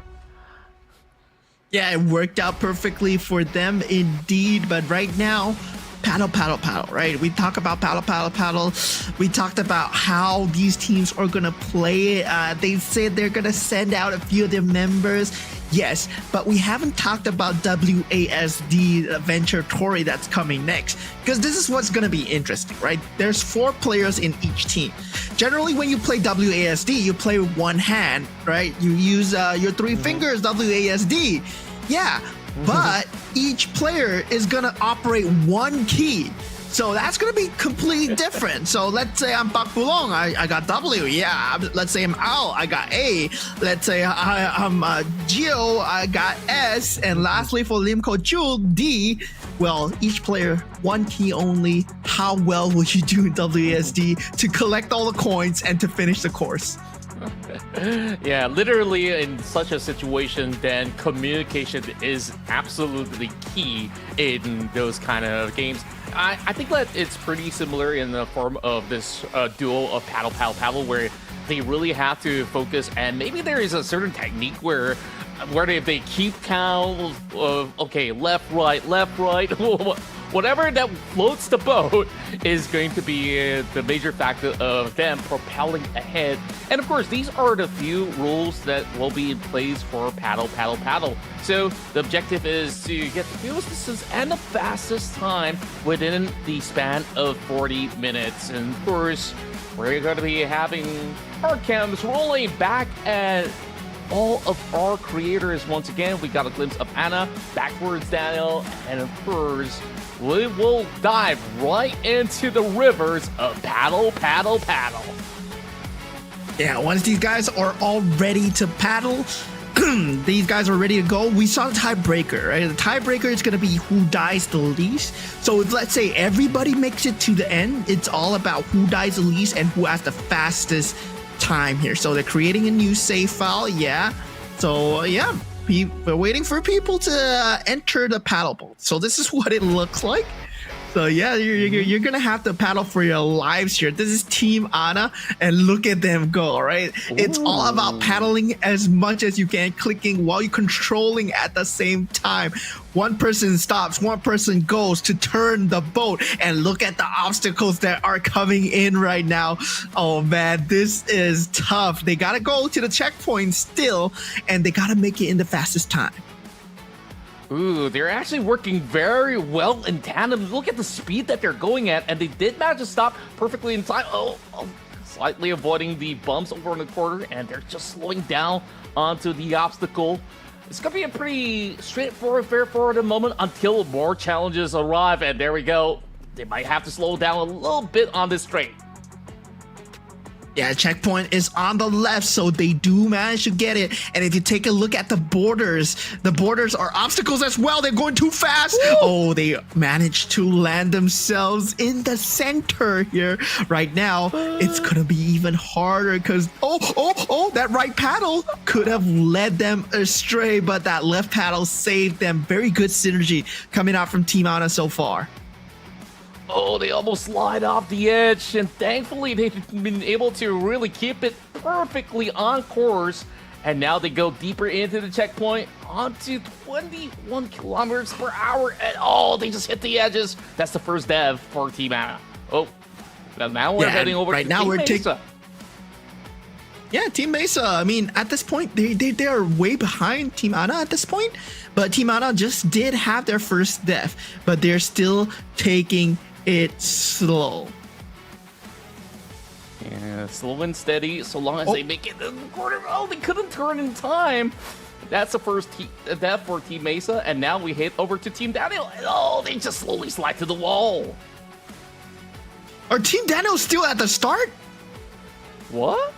Team Daniel, their synergy is off by a way marked at 2 minutes. They're still at the start. Team Daniel, I get it that you're last in the board, but it's not time to give up yet. I mean, they're still trying, but they don't have the synergy down. It seems like they have not practiced paddle. Look at them, they're lost. Oh, they hit the obstacle once again. They got to go for another restart if that's going to be the case. Meanwhile, Team Sediva is actually doing pretty decently, but we got to make this a really sharp turn. Haven't really figured it out, but so far, out of the many, it seems like Team Anna is the one that's the most proficient in this game so far. Yeah, Team Anna seems to be doing extremely well. But meanwhile, for Team Sedaivan, they do need to turn left for the checkpoint. Hopefully they notice this and go for it. Yes, they do. And they're just making sure that they do not touch the rim of the river. It is going to be a pretty tough task, and that's going to be a speed power-up. They got to time it well. Yes, they will cut their way across. Oh, no. But the right paddle sends them to the left. They have to paddle together. But looking at Team Fanny, they seem to have gotten it through. They're chanting their paddles together. But okay, they make it through. But they still have to make it through this obstacle. It's a very tight obstacle. They gotta go now. Oh, they touched the edges instead. How unfortunate. And because they don't really have the acceleration speed to even cut the cross, it is just so difficult for them to really make that run. Now slowly drifting towards the edges, and now Team Fanny sees the obstacle, but they're just gonna slide towards the edges, so they gotta go for that restart. Yeah, I mean, Team Fanny here, are they choosing the right or the left way, right? I think it seems like they're choosing the left way. Okay, they're trying to line up here. Now going forward, yeah. Oh, okay. The camera movement is a bit off here, but they definitely need to wait for the obstacle, go towards the left, and then go in. Yeah, right side is not going to be good for you guys, so definitely go to the left side. Now, close corner turns. It's not Team Anna. They navigated this perfectly, but for Team Fanny, it seems to be a much slower process. Yeah, so long as they make it the furthest, they can take as much time as they want to. Ooh, gotta turn real quick. Okay, they did manage to get through the obstacle for the moment. Still another big turning onto the front, so they gotta amp up the speed a little bit in order to get a smooth turn. Oh, they're almost hitting onto the rock. Contra. I don't want to say this, right? But this is still the first obstacle. So this is the windmill is the basic of the basics, right? If you take a look at the top left, it shows where they're at paddle, and each yellow mark, it adds in another obstacle. So it's like, yeah, you're gonna be having a lot more obstacles in the future. So I'm not too sure whether they added in the barrels, the power-ups, and whatsoever. But yeah, there's gonna be more. There's gonna be fireballs as well. So I'm not too sure whether they added in. But yeah, there's gonna be a lot of obstacles other than windmills. Yeah, it just gets more and more challenging as they progress, and hopefully we'll get to see like some crazy stuff going on through what these teams could potentially bring to the table. Now, just past the checkpoint, and this is where a lot of teams have struggled. So, going back to Team Lazatir, they're absolutely going super far, and now they got caught by the windmill from the back. Yeah, this is the ground windmill, so this is the second level of the windmill, right? We talked about the different obstacles coming up. So this is a left-right movement. You gotta sway left-right, but you gotta keep the momentum as well. If you go too slow and you turn back, it's not going to work. So you gotta constantly move forward. Team Archer, they find themselves at the rotating hell gate. This is right before that spinning windmill obstacle that Team Lazatir are at. Right now, if they click this button, yeah, they will proceed towards the next zone. Wow, it seems like they are the ones that made it the furthest so far. On to checkpoint number 6. Well, actually, they're just right behind Lazatir, and this is where Lazatir have struggled for a little bit more. And they got clipped by the ground windmill once again. It's for a little bit of a restart. I think that they've gotten the hang of it. They just gotta find that tempo and have the right timing to just get all the way across. Okay, 3 windmills done, making for 4th. Oh, that's coming pretty closely, and are they gonna make it? Seems like they could. Yeah, it's a long way though, and there are obstacles here right now. They have the borders to worry about.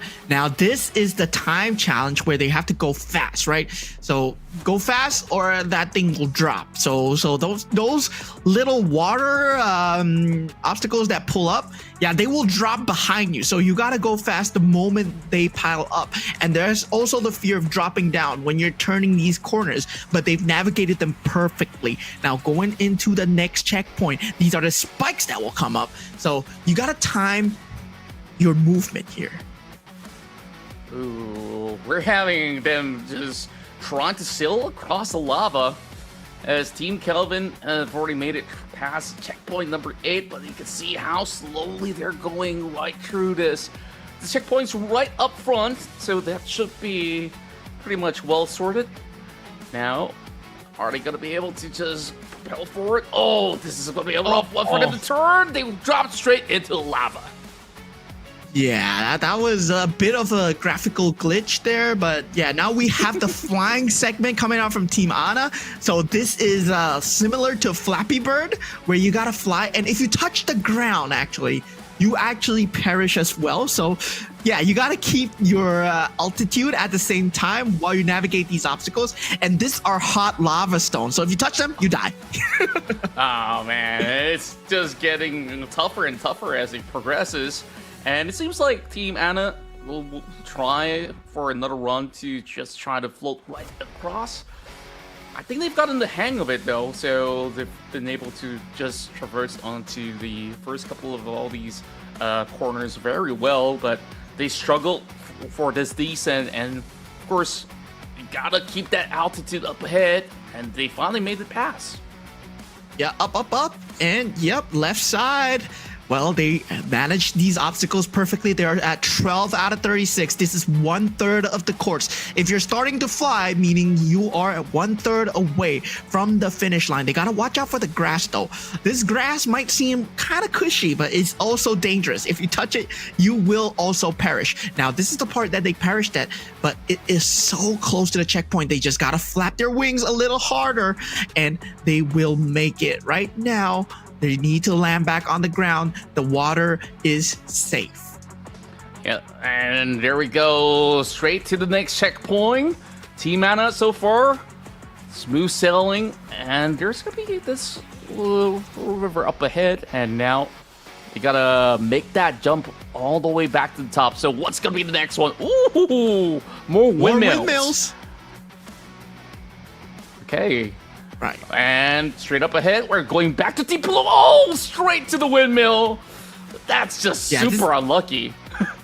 This is a hard part where you need to control your speed at the same time when you go into those power zones where they speed up your boat. So yeah, you got to go in at the right time, but you still need to have the momentum.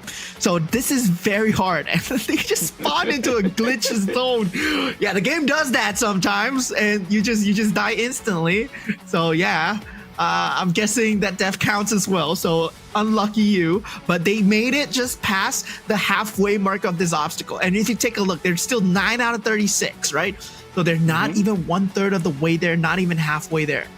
Oh, just got clipped by the edge, and they were so close to landing onto the next checkpoint. Going back to Team Alyssa at checkpoint number 6 at the moment. And I think this is a decent trajectory, but they gotta time it slow and steady. No, they drove directly in the center of the windmill. Just rough. All right. So rough. Now this is the water jet obstacle. You gotta avoid left and right, avoid the red and green. So one player plays at a time while keeping constant momentum. But Team Kelvin, they were only getting like 1/3 of the way there before they eventually perish, but they will try again. Yeah, these are really sharp turns, and just cutting it really closely. Kelvin's doing A-okay so far, so the moment I said it, I absolutely jinxed it. Okay, back to Vincent. Oh, they missed the checkpoint. They missed the checkpoint. They gotta touch the checkpoint. They gotta touch the checkpoint. If you don't, if you perish here, you will go back to the previous checkpoint, and you will regret it, my friend. So Team Vincent, Son on this team, the guy that has been spazzing the entire time. Yeah, so Team Vincent not really doing too well, but they're still 6 out of 36. Now we go back to Team Milkasi. Here, they are at the obstacle where Park Bulong was at. This is still 3 out of 36, so very far off from Team Ana, who has a heavy-handed lead. They still have 27 minutes, so if they're playing it safe, they're not trying to die, then yeah, maybe they don't have a lot of deaths, but as I said it. We'll just add one to the board for the moment. Oh, not enough speed. Team Bulong has been struggling to really get across this course. Maybe the 6th time is a charm, so gotta, of course, time it correctly. It's gonna be a big jump ahead. And, it's always that windmill.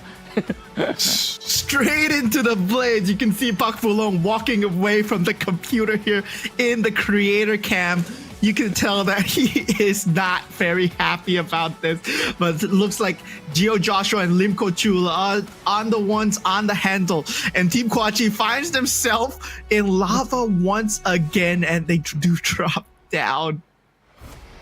You know, by the end of this game, I hope that most of these monitors are safe. Oh boy, that was really close. It's just that it didn't turn in water just yet. So Lazetier, they will try to float all the way to the end, and Team Ana so far has been the best at it.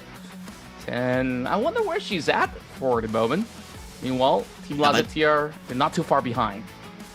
You gotta get the momentum. You gotta get the speed, my friend. You gotta both roll. Yeah.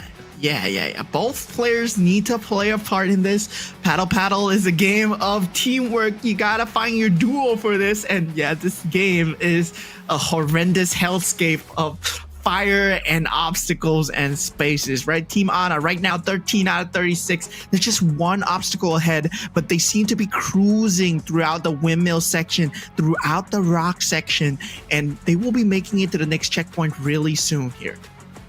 Oh, and now back to Team Ana, on to course number 13, as they're just making some of all these sharp turns.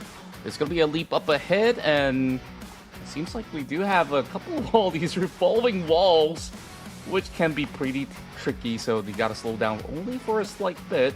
Oh, they missed the checkpoint. Oh, okay, they just touched it. Now, there's a couple of signage that they are traveling through this tunnel. Yeah, they gotta remember, it's right first, straight, left, and then, yeah, there's all the orders that you need to remember. Oh, they missed. Oh, my. Right, straight, left. Okay. They got it. Then right. All right, somebody memorized it. Okay. Someone's calling the shots. Okay. Whether or not they make it through the sewers here. The thing is, I don't even remember what the direction is, so good luck to these guys where they really have to quickly respond to every single turn. So some of them are bound to get lost at certain points, and maybe you just really have to go for a forced restart because they're going to be hitting brick walls. So turn right, go straight. There's a couple of instructions that they will have to, of course, follow through. Meanwhile, Team Bobachot also succumbing to the same obstacle course where Park Bulong has spending a lot of time on, so I won't fault them because this is just straight up challenging. It's just so intimidating when you see so many windmills. Yeah, so many windmills, and you gotta get the correct momentum. You gotta get the correct speed at all times. And there we go. Team Bobachot. Oh, got the power up, but straight to the blades once again. So, gonna go for more of these tries. They are getting the hang of it though, so Team Bobachot might be able to at least find that rhythm, but this time didn't manage to get the jump ahead.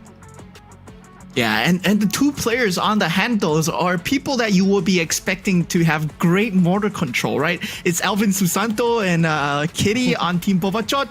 So it's like, they're both FPS players, so like, yeah, you would think that they would have great control of the boat, but they make it through. So they're on the 10th obstacle right now, as long as they don't succumb to the corners. Yeah, so you can see they're both locked in. But this is the windmill, and afterwards, it is the jet. Okay, hop on board, ladies and gents. And oh, there we go, straight straight into the quarters. Such a sharp turn. I guess those FPS reflexes absolutely helped out in some of all these tough situations. Okay, Kitty, she's absolutely locked in. Straight course up ahead. There's just gonna be this tight little space that they will have to squeeze right through. Okay, found that sweet spot. Checkpoint's just ahead. Okay, they better not flop this one. Okay, this is just gonna be easy peasy for Kitty and the rest of Team Bobachan. Yeah, they make it through. So right now they still have to roll. This is the current stage at the number 10. So they have to paddle extremely carefully. There are strong currents. Those rocks, they're dangerous. So you can't actually die to those rocks. But yeah, they gotta avoid those and they gotta avoid falling in the lava. Team Daniel, Team Fanny, they're tied for the last place, I believe. So they are at 3 out of 36. So yeah, they're not doing too well. It's already 20 minutes into the game, so that's more than half the time gone. If you take a look at that, the yellow time, that's a global world record, right? That's 6 minutes. Someone completed paddle in 6 minutes. Wow, 6 minutes. That's a really fast duration. Meanwhile, I'm looking at Team Fanny, like, the hands are is it on the keyboard? Okay, finally, they did get that jump right across for checkpoint number 4. Meanwhile, Team Daniel still struggling. I think like they really got the still scores right now. I think whoever's gonna be heading into the 4th checkpoint first is just gonna be at least getting a slight priority onto the dice rolls later on. So we'll have to see. They gotta go as far as they can. Yeah, Team Archer right now at checkpoint number 13. This is the windmill section with the ups and downs, and finally followed by the rock section as well. They gotta be worried about this happening, right? This is actually part of the game. This is not a glitch, guys. Like you know, the screen turning black. Yeah, that is actually what's happening to them in the game, right? It will suddenly turn dark, and then you don't know where you're going. And I guess they couldn't really go too fast because of all these kind of blackouts in that sense. But they're trying to just swerve right across it. Meanwhile, back to Team Anna. Where are we? Stage 17, and they are going to time this jump. Okay, that looks perfect. And they just have to make their way across. That's going to be checkpoint 18. They slide in very closely towards the edge. All right, they gotta navigate these sharp turns. There's gonna be a lot of L turns here that they need to watch out for, right? This is gonna be just one way around. You do see the ending over there, but you have to go in an entire square / pentagon formation all the way. As long as they keep up the speed before the water runs out from below them. Yeah, they gotta go fast though. Gotta go fast. Once the water turns back to black, you're just stuck there. Oh yeah, they time it pretty well, I would say. Now gotta make this sharp turn. Yes, they do make it across. So far, I think Team Anna's got the hang of it. They've been super proficient. They've been clearing checkpoints after checkpoints. And now that's gonna be a big jump ahead. Double jump. Okay, now can they actually make it all the way through the end? Okay, straight roll ahead. They have to consider a left turn as well. Yeah, there is a choice here between the left and right. So if you go to the left, it is the boat section, and if you go to the right, it's more of the squares. So yeah, they decide to go with the boat section. They have a good sense of timing here. So once you land on a boat, what you need to do is land on the speed tile, run to the speed tile, yep, and then just navigate your way through. It's super fast from here, the boat section. You just go straight, and there should be nothing to stop you. But all you need to do is time your jump at the end perfectly towards the checkpoint section on the left side. You don't want to go over the bridge. That's a great strategy that they're waiting on to the right timing for them to just make the jump right across the bridge. And now they've cleared it. And now on to stage 19. Ooh, we're shooting cannons over onto these walls. And oh, gotta break it just in the nick of time. Okay, making that big right swerve. I think that Team Anna shouldn't have any problems from here on. Yeah, Team Anna, they look like they're veterans at this game, but still, right? Because this ship only like faces a 90-degree angle towards the front. There are some power-ups that might tempt you over here that you might want to get, but yeah, they seem like they don't want to get it. You know, I've been trapped by that power-up a lot of times before, but I realized that it's kind of impossible to get it unless you're super fast on your fingers. Yeah, and sometimes it's just not worth it. If you're going to be playing at such a steady pace like Team Anna, then I don't think they necessarily need those power-ups. It does come in handy, though.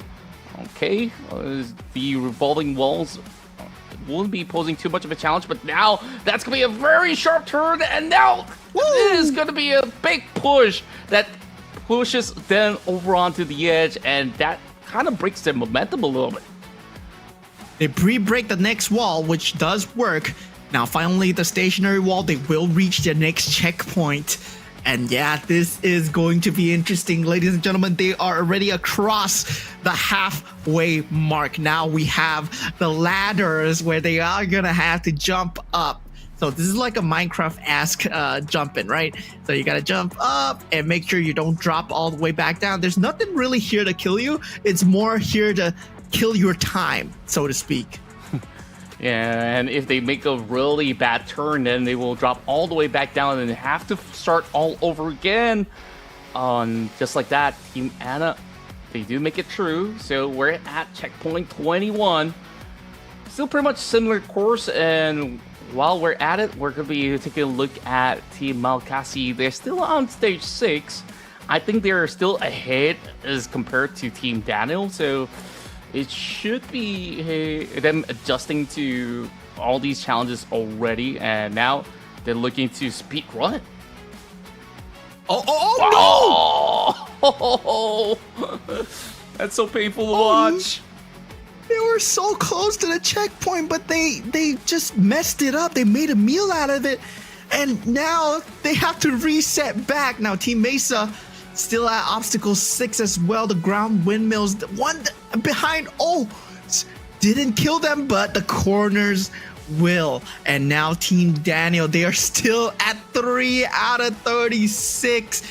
They were last place for GeoGuessr, and it looks like they're gonna be last place for Paddle. There's 16 minutes left to make a miracle comeback here. Yeah, the challenge is to not oversteer or just understeer at any given point of the moment. It's just gonna be a straight line up ahead. Team Daniel have been stuck here for many minutes now. I mean, it's been like, what, 25 minutes of them spending on to checkpoint number 3. They could not make their way across the windmill. The spike section now, Team Sedaivan, they are experiencing the spikes here. You can actually go across. No. Oh, okay. Why are you staying there? Oh, Team Sedaivan. They stood there a bit too long. Team Fanny, not near the spike section yet. Trying to go across the hell section here. They do need to click that button. So they're trying to wonder what's going to happen here. Trying to prepare for the future, but you just gotta click the button and make a run for the gate, my friend. Because the gate is gonna be closing on you guys. You're just gonna watch the gate close. I think it's the first time that they're witnessing it, so they just need to, of course, figure this one out once again. And now that they know that they have to make it in time, then they gotta really speed up and build that momentum. Okay, any moment now. Come on, guys, you guys can do it. They're still discussing. All right, they're strategizing here. I mean, they don't want to die. Okay, I get it. Are they trying to pull off a flawless run? I don't know, Chief. It's very hard. It's very hard to pull off a flawless run here, ladies and gentlemen, unless you are a maestro at the game. And Team Anna is like really good, right? But looking at Team Lasse TR, they're following close behind. They're obstacle 18. They're halfway as well. And we know that these guys are gamers here. They're well prepared with the GeoGuessr. They're well prepared with the paddle as well. So now it's all about choosing between the right and the left side. Where will they go? Hopefully they go towards the left because it's the easier direction, I feel. Yeah, we've seen Anna have done it in the past couple of checkpoints, and all they really have to do is make those timely jumps, and it's just gonna be a smooth sail of power-ups for them to, of course, utilize in order to get to the next one. It shouldn't be a problem for Team Lazetir. We've seen them try harding in the previous round of GeoGuessr, landing themselves at the #1 spot, and now Team Anna is surging up ahead. They gotta, of course, keep up to the pace. Yeah, they gotta keep up, and right now they're timing themselves for the bridge, but they need to go right now before the power-up disappears. Right. Luckily, they do so, and now they're at the next checkpoint. This is the cannon stage that we saw Anna was at, and I mean, guys, this is so hard. Team Archer is also very close at 17 here. But this is, they're not clicking the button. Is this a glitch? It seems like they're glitching out a little bit. Yeah, somehow they've just traveled right across and straight to the bottom they go. Gotta try again. Wow. Meanwhile, Team Anna. They're going so far. 25. They're almost at the finish line. They are at the Hell current stage, and yeah, I mean, they're almost at the finish line, but if you take a look at the top bar, 25 is actually halfway for paddle. So yes, you're halfway there. I'm guessing they can finish around 75% of paddle, because the hardest stages are really hard, but these guys came prepared. Team Anna, if you head into this area, the world will be upside down. Have fun. So yeah, that's gonna happen. And oh no, Team Kelvin, they fell short right behind the checkpoint once again. And yeah, they're just having trouble with the camera controls. Man, I'm feeling a little nauseous looking at this upside down world coming from the Team Anna. But somehow they've been able to steer pretty much on course. Upside down jump, and it does not even phase Team Anna at all. And take a look at that player cam as well. The other two members are just having fun, taking selfies, looking at their team struggling. And oh, finally, we made it to the next checkpoint. And now, back to the normal POV at the very least. So I don't really get too much of the motion sickness. But speed is of the essence here, right? The door is closing. They gotta navigate this obstacle fast before the door closes in on them on the checkpoint here. And so far, they're doing a stellar job of doing so. They're at the 30-minute mark. There's 10 minutes left. They're 27 checkpoints, way ahead of everyone else. Oh, almost falling into the lava. But they've just barely scraped on through. As we go on to the next obstacle, the holes, the cheese wheel, the cog wheel, whatever you want to call it, you gotta get through the cog wheel. Team Pulong, they're at the flying stage now. All right. Doing very decently at the very least. Still ahead of Team Daniel, I do believe. And there we go. Flap, flap, flap. Team Pulong almost hit the walls, but they're keeping themselves pretty much well afloat. 30 minutes in. And they're getting at least close to next checkpoint. Gotta float all the way up. We even see Team Anna struggle a little bit on this stage by having a death. Meanwhile, there is a power-up. Are they gonna get baited for it? Nah, they're just gonna absolutely skip it. Ooh! They skip it, but they go straight into the wall. Team Lazetir now finds themselves at the ladder stage here. This is where the winds are gonna play a portion of, just be an obstacle there as well. So you gotta speed up, go in front, speed up, go in front, but now you have winds to worry about. So the left side player, you gotta paddle, man. Oh, that's a whole lot happening to do right now. And okay, he's made it past, and now there is a carousel that they gotta keep themselves pretty much well afloat. Oh, just by the edge, there is a power-up, very juicy. But I don't think that it's well worth the wait if they're gonna make one full turn for it. So they're just gonna paddle their way across. All right, that's their first turn. Making past the second, and there's another rough wind coming up next. Yeah, they gotta worry about those winds. I mean, we've seen teams use this to kind of propel themselves forward, but that's a very advanced play that I don't think these new players, they're too comfortable with doing.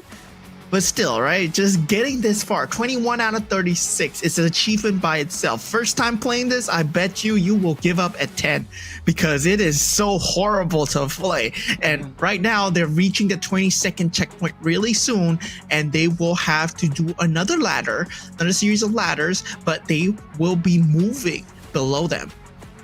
Ooh, boy. I'm back towards the side of Team Fanny. They're only at stage number 5. And I think by now, some of these guys are already tapping out. Take a look at Team Fanny. I mean, we see them taking their sweet time. Wasn't exactly a perfect run either that I made an assumption on. And wait a minute. Did they just make a U-turn, or have they always been stuck at this stage? They were stuck at this stage, the door. They were strategizing about the door.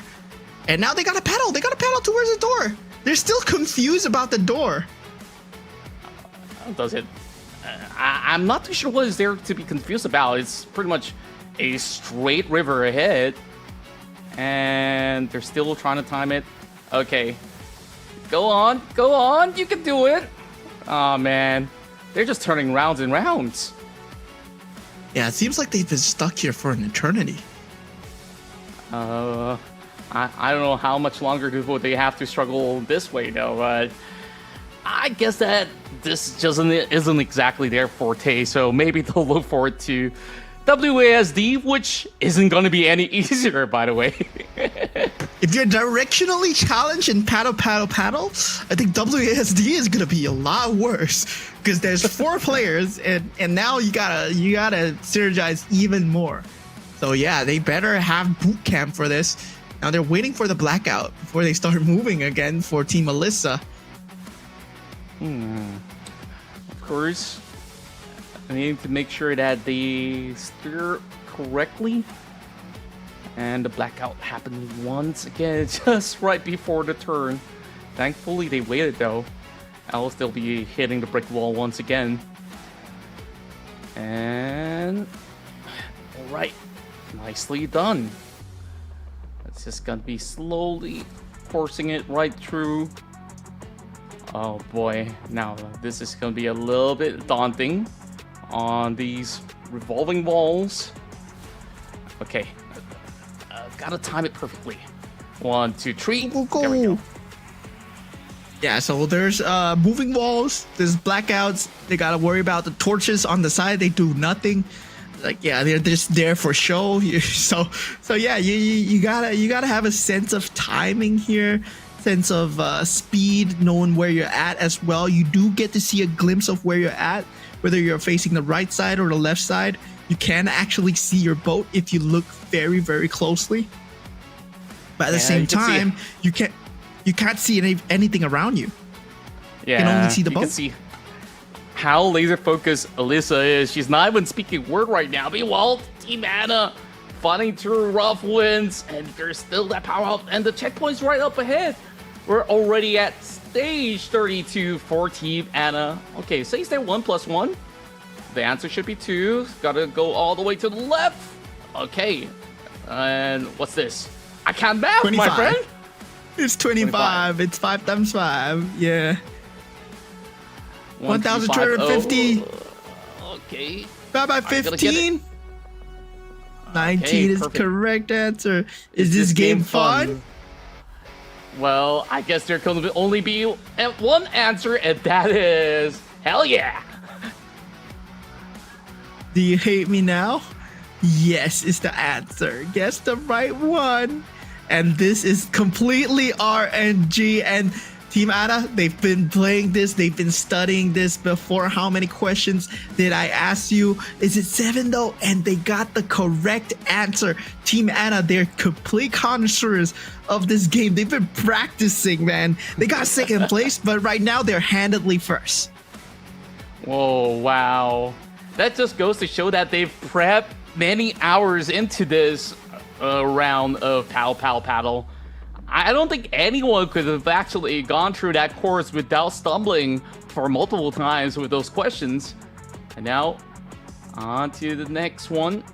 Okay, perfect. That's going to be 34 checkpoints that they've passed. And now back to flying, I assume. Wait.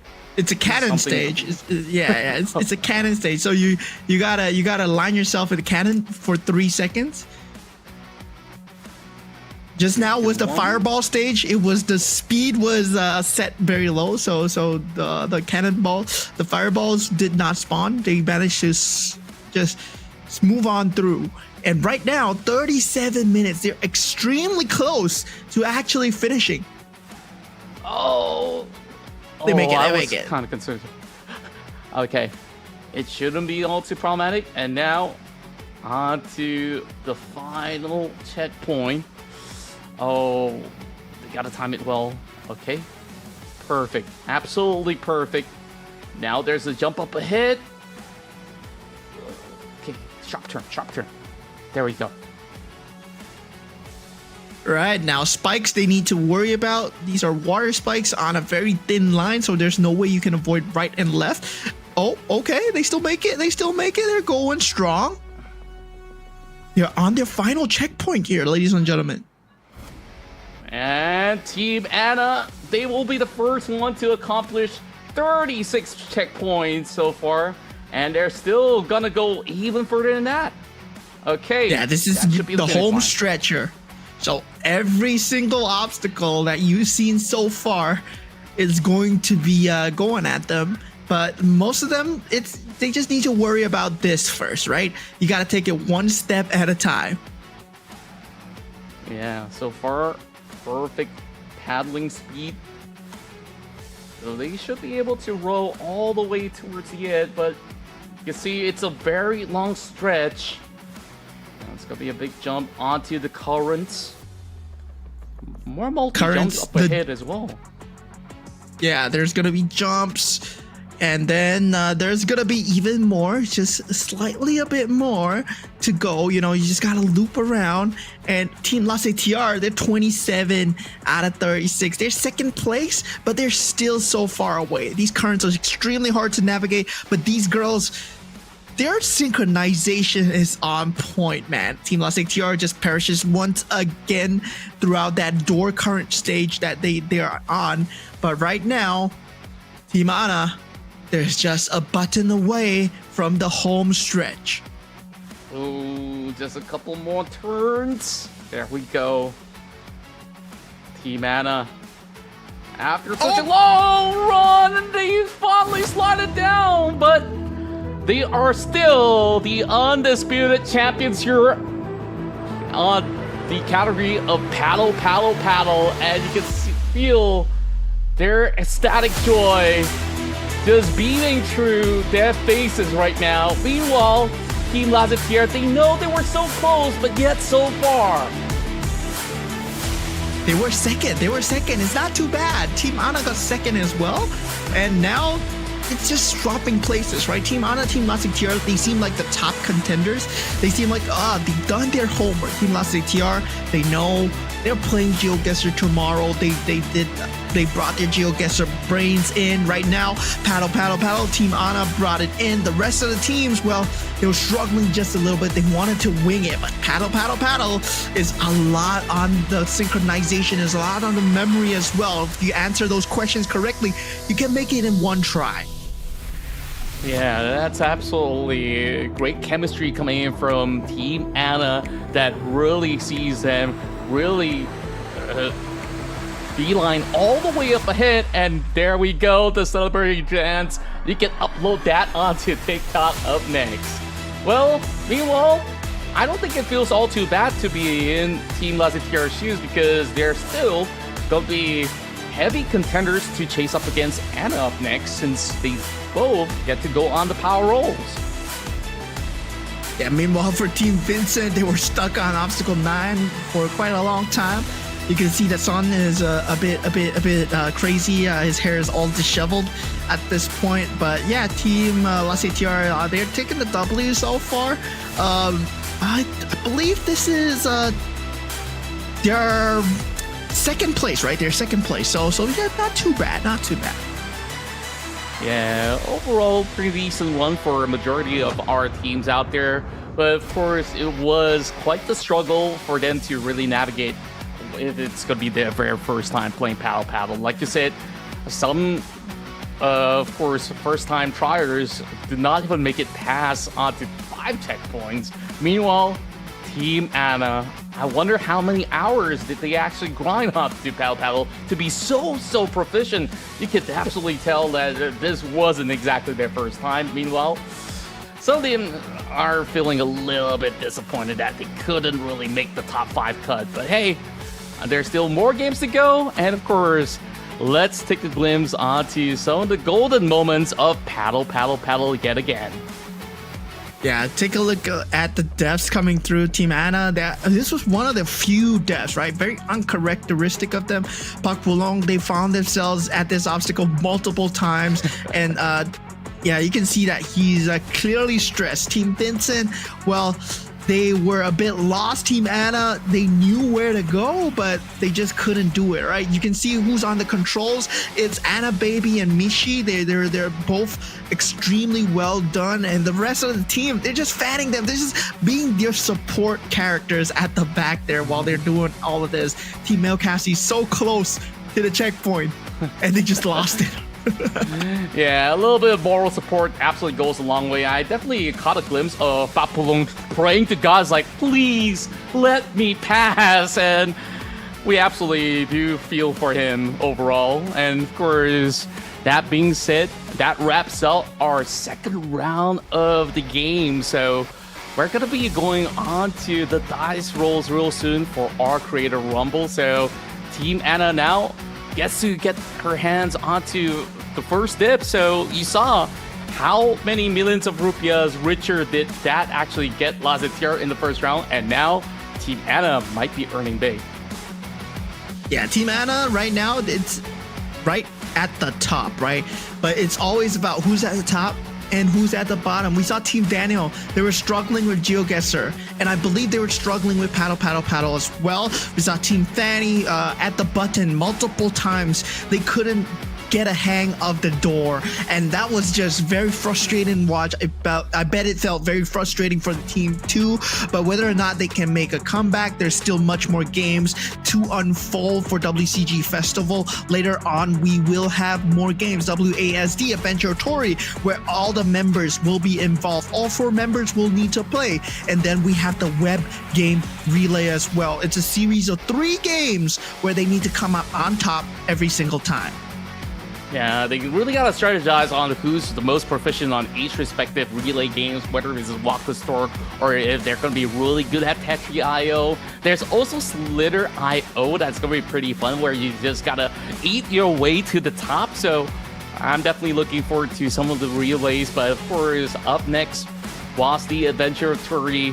If Paddle wasn't challenging enough, now here comes the big challenge where they have to work all together, every member controlling each respective key, and they gotta make it all the way to the end of the stages. So that being said, we'll be looking forward to that. Meanwhile, you guys can take your sweet time, follow us on WCG Festival's official platforms, or you can also drop by our pages as well. Well, of course, that will definitely give us a little bit of a boost of morale. Meanwhile, if you guys are at JIExpo Jakarta, I know that you guys are having such a great time. If you guys aren't there, I mean, you guys got a couple of hours left for you to make your way through to catch a couple more of these games.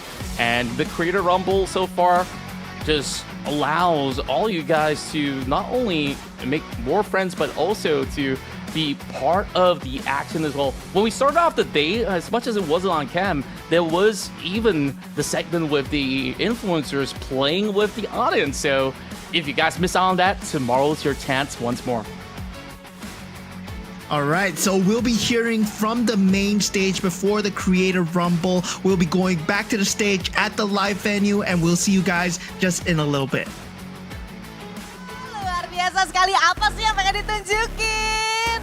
Sebenarnya tadi kita udah pesimis karena Ya, ini tuh lebih lambat daripada kita biasa latihan. Oh gitu, berarti pas latihan ini lebih cepat ya Michi ya? Ini nih.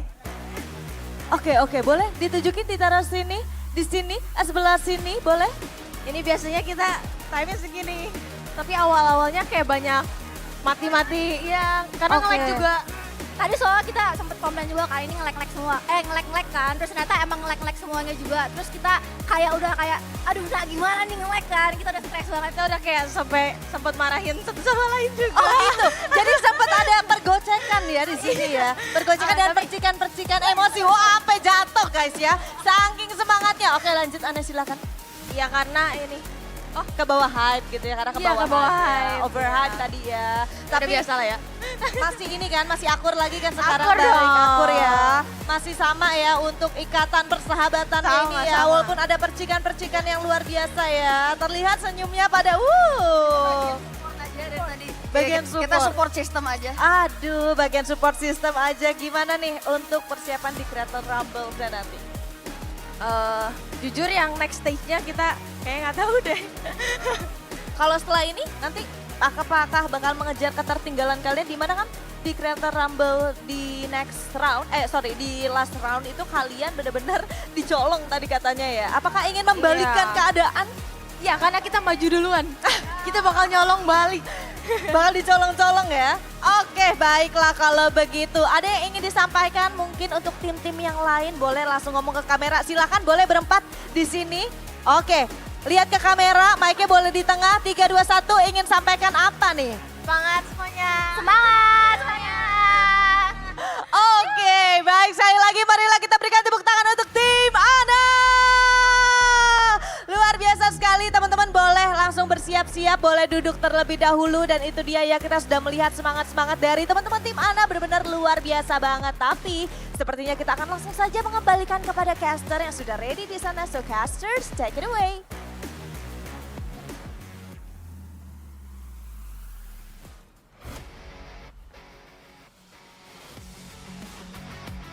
Okay, guys, and we are back here at WCG Festival. That was a great interview with the winners, Team Ana. They actually finished the course ahead of time, right? They played. They were ringers.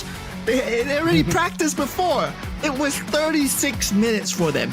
But now in 40 minutes, they said they died a few times. They couldn't make it through. But still, it was a good game. They got the top spot, right? And with just 2 players, they got the top spot.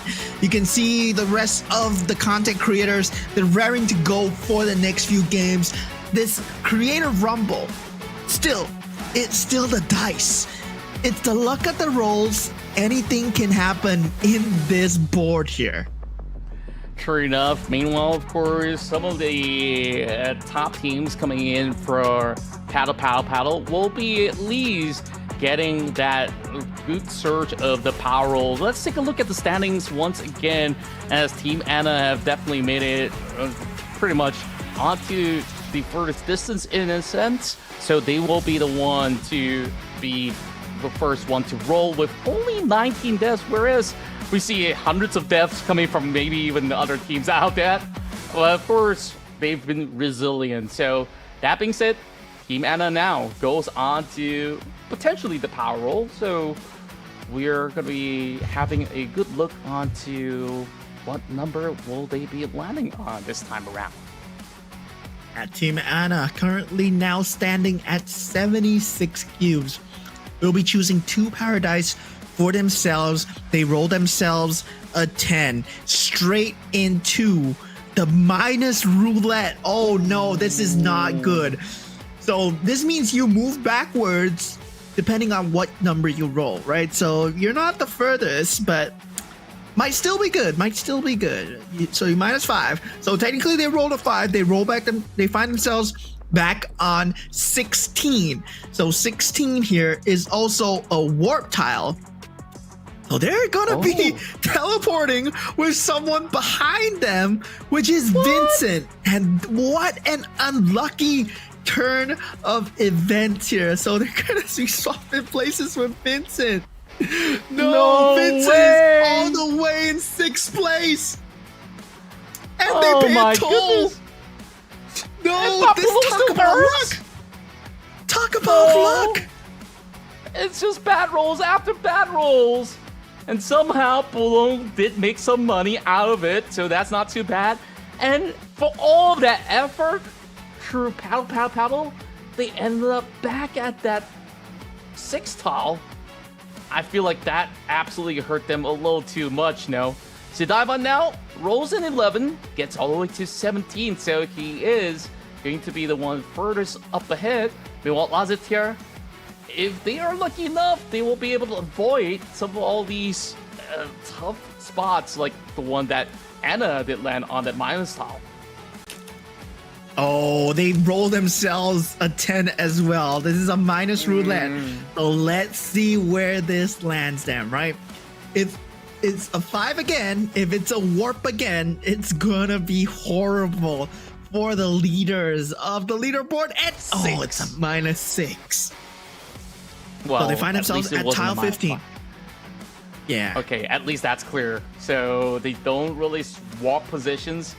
So they could just end up just like Anna. So they're still maintaining the order for the moment. So currently at a number 2 spot, Sidaiban does actually push all up ahead.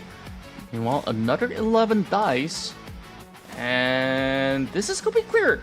Just slightly ahead from that minus tile. So they will be the ones who are holding the lead. Yeah, this game is all about luck, right? There's so much RNG involved. It's 1 out of 6, 1 out of 12. Every time you roll 1 dice, 1 out of 6. So yeah, 2 power dice once again. That's all the power dice used from the side of Kelvin.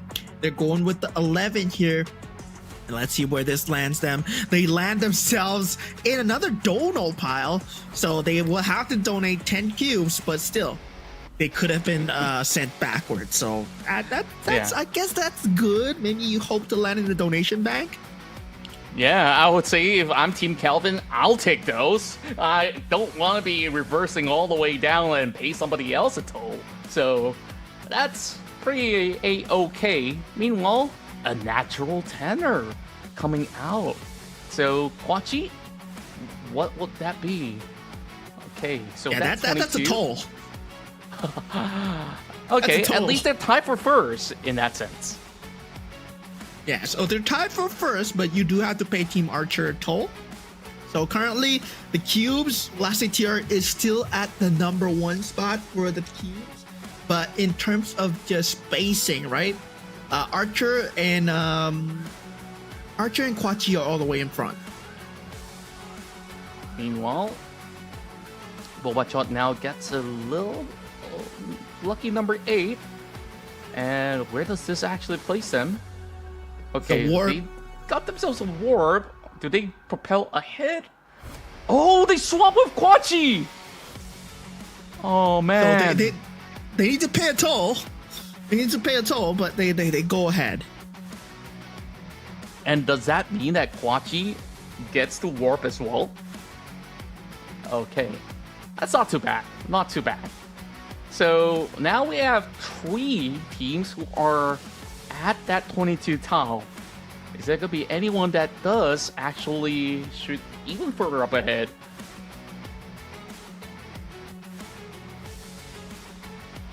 So next up, Team Pulong. Rolling right now, they've rolled a 7. So that'll land them in the tile 13. This is a plus roulette, right? So different from the minus roulette, you actually move a few faces forward, but it might not be a good thing. You might land yourself in a bad tile, but still, it's 1 out of 6. Let's see where they landed. They land in the 6th position. That's the most number of squares you can move forward. That's to 19. They will be safe. Yeah, this is going to be really good. And perhaps they're going to be collecting even more taxes from that number 19 tile. Now on to Alyssa. Let's see if Lady Luck smiles upon her. That's a +7. So they will be taxed for a little bit, as Lazetier was occupying that space first and foremost. And that's another 10 cube gone from the side of Alyssa. And Lazetier just earning money at this point. Now Team Vincent with the next roll. Now, this is where things get really interesting because there's warps, there's plus roulettes, there's minus roulettes, and there are people now occupying the tiles in front as well. So they roll a 6. So they put themselves at 12. That's a safe spot. I guess that's okay for Team Vincent. And now for Team Arudagul, let's see where they're at. They're currently at the 12th spot? No, they're currently at 9. So let's see what they roll. Okay. Let's see if it's going to be a big natural.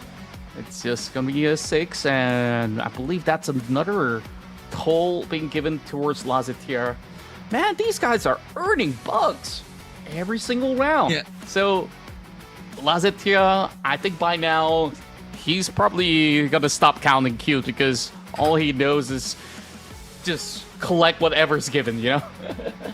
He crossed the 100 mark in the first game already, so yeah, he has a lot of cubes to work with. Now Team Meokasi, they're rolling, and they roll a natural 2. That's the worst possible roll into Sudoku from the number 5. They were last position, and it seems like they're still gonna be last position because actually, surprisingly, Team Anna is in last position because they warped and they already rolled. Yeah. It's just so tough. I mean, it's just a big turn of tides for Anna, despite them doing so well in all of the games. Now that's going to be a 7. And that is going to be another warp, I do believe. Yes, sir. Who does he switch with? Alyssa. Oh, you go towards Alyssa. Alyssa in the front or Alyssa in the... Alyssa's on the 15 tile, so you just go 1 tile back. It's still gonna be Lazetier that earns it once again. It's been, what, 4 million rupiah already in the pocket for Lazetier in this round alone. Yeah, I mean, Lazetier is just earning the big bucks right now. So now with Team Daniel, that will be rolling.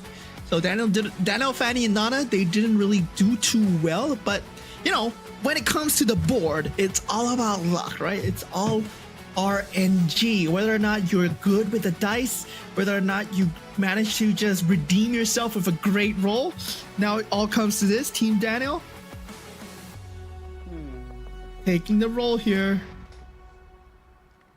Daniel. They're at He's number been 6. spazzing the whole day, and now we're gonna see if they will get some really good run over onto the dices.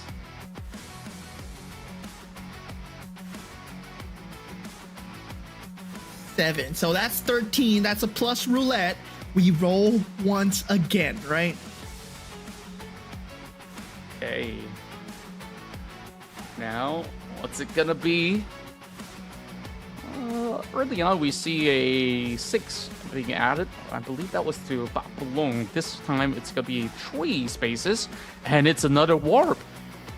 They get a lot of actions here. They get a lot of actions. Wow. Straight Nona. to Nona. So Nona's actually behind on the 11th tile because she hasn't spun yet. So that puts Daniel all the way behind. So Daniel Alvin, sorry, bro, you're moving back, and you have to pay toll to Nona as well because she was there first. Man, almost similar fate as to Team Anna, but Anna is just even further behind. And I guess like that's the tough luck of having your first row to be on the warp because everyone else is just behind you.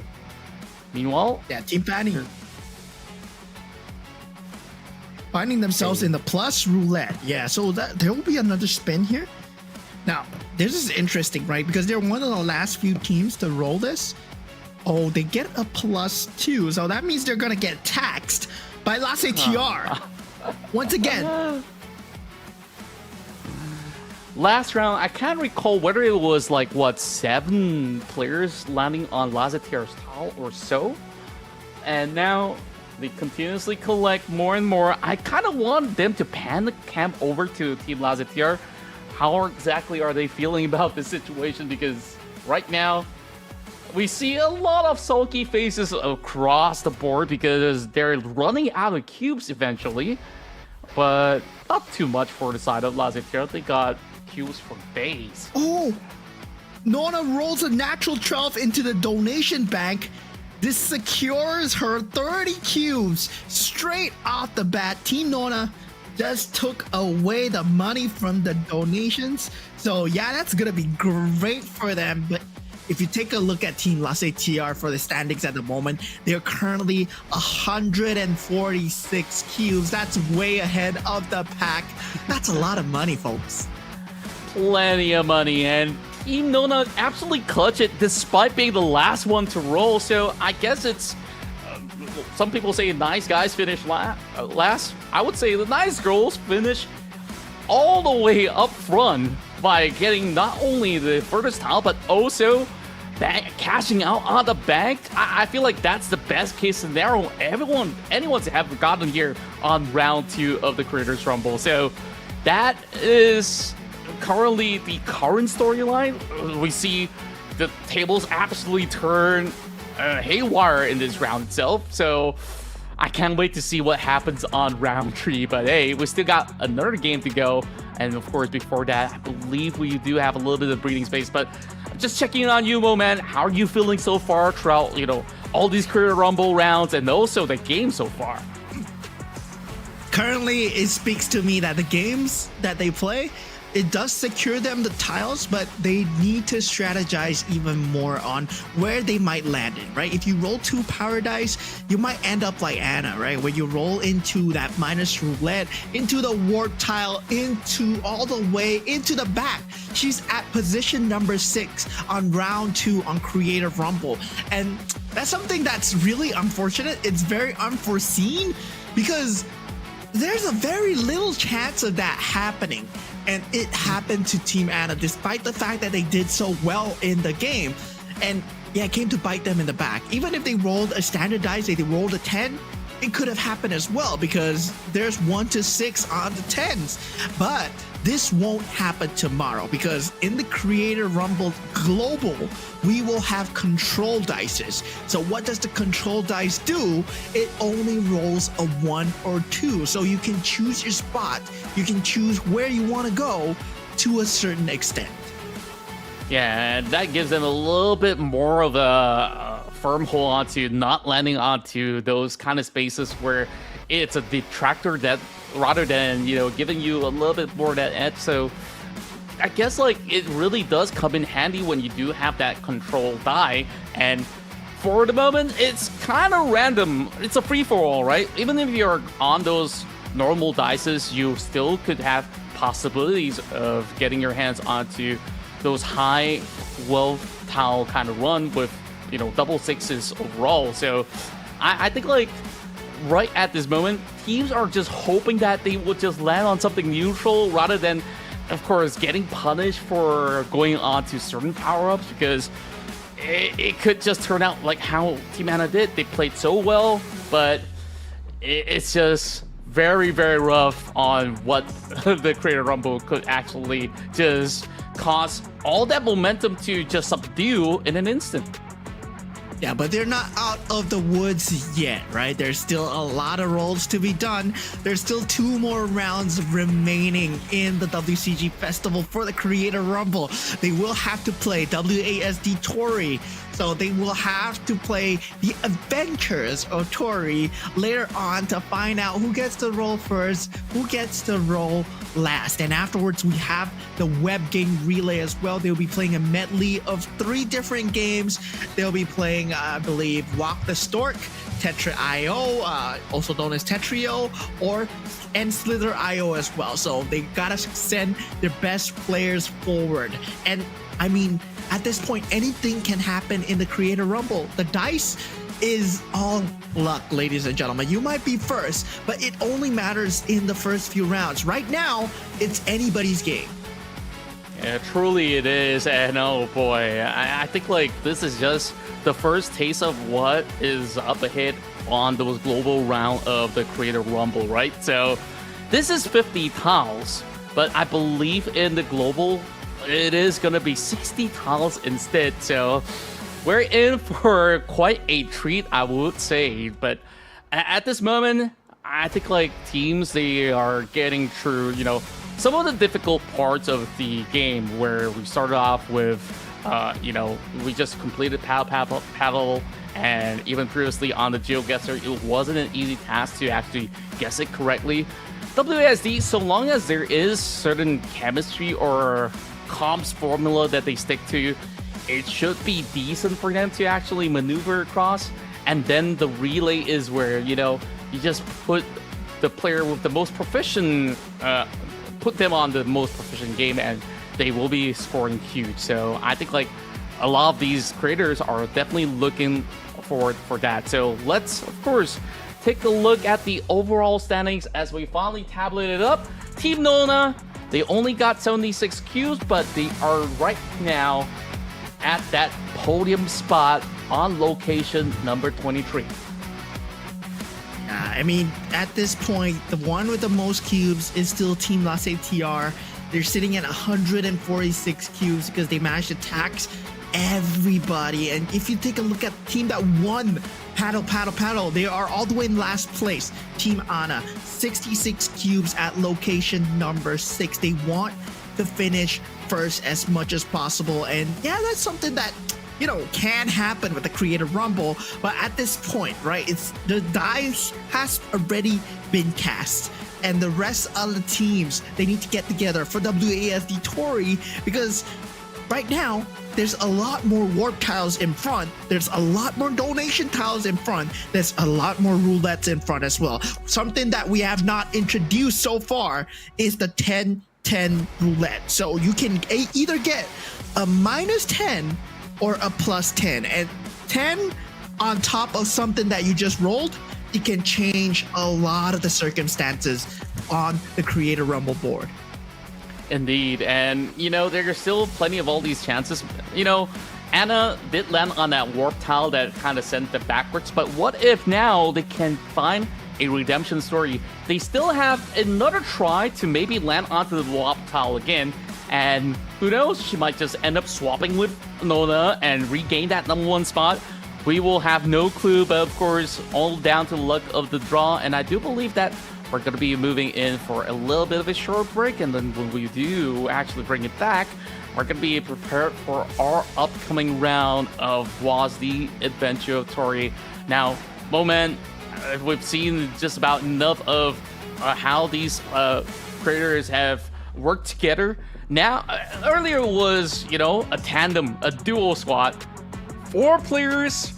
It's going to be a situation where maybe too many cooks can't spoil the broth. So the IGL, the team captain, plays a vital role in WASD. Yeah, I mean, it's going to be very hard. It's going to be very interesting, but we'll find out later after the break, and we'll see you guys shortly. So see you guys.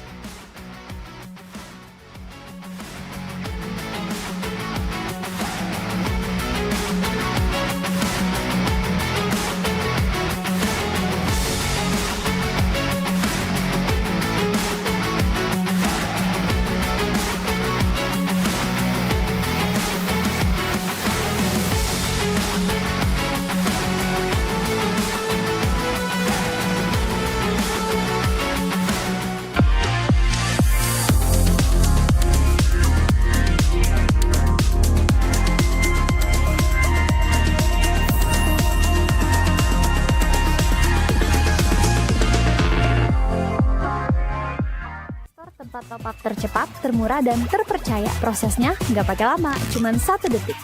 Klik, langsung masuk. Mau hemat? Tenang, di Aura Store ada banyak kode promo yang reset setiap hari.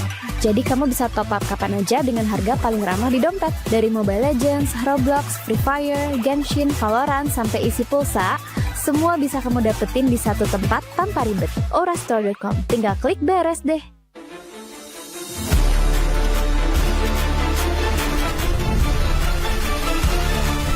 Drop it.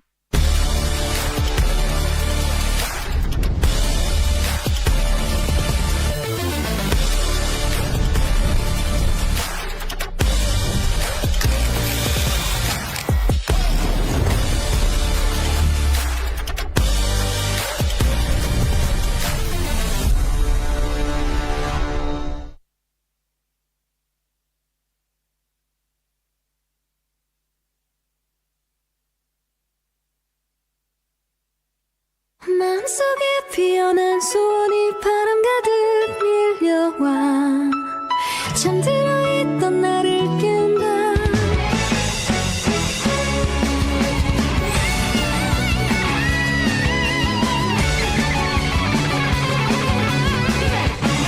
어두운 시간을 거쳐 잃어버렸던 기억이 조금씩 떨리는 손끝 사이로 스치듯 들러간 밤 거울 속 비춰지는 내 모습 더는 중요치 않아.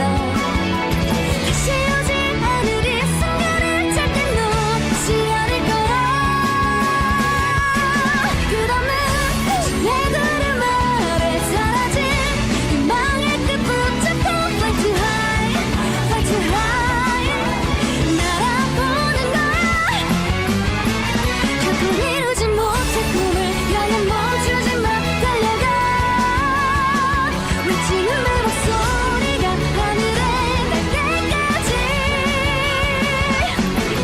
가끔은 넘어지고 되돌릴 수 없다 해도 포기할 수 없는 소중한 너 지켜낼 거야.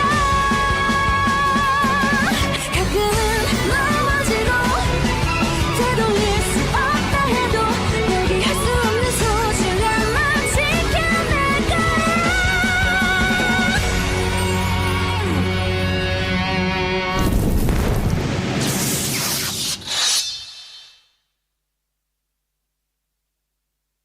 ルート設定完了。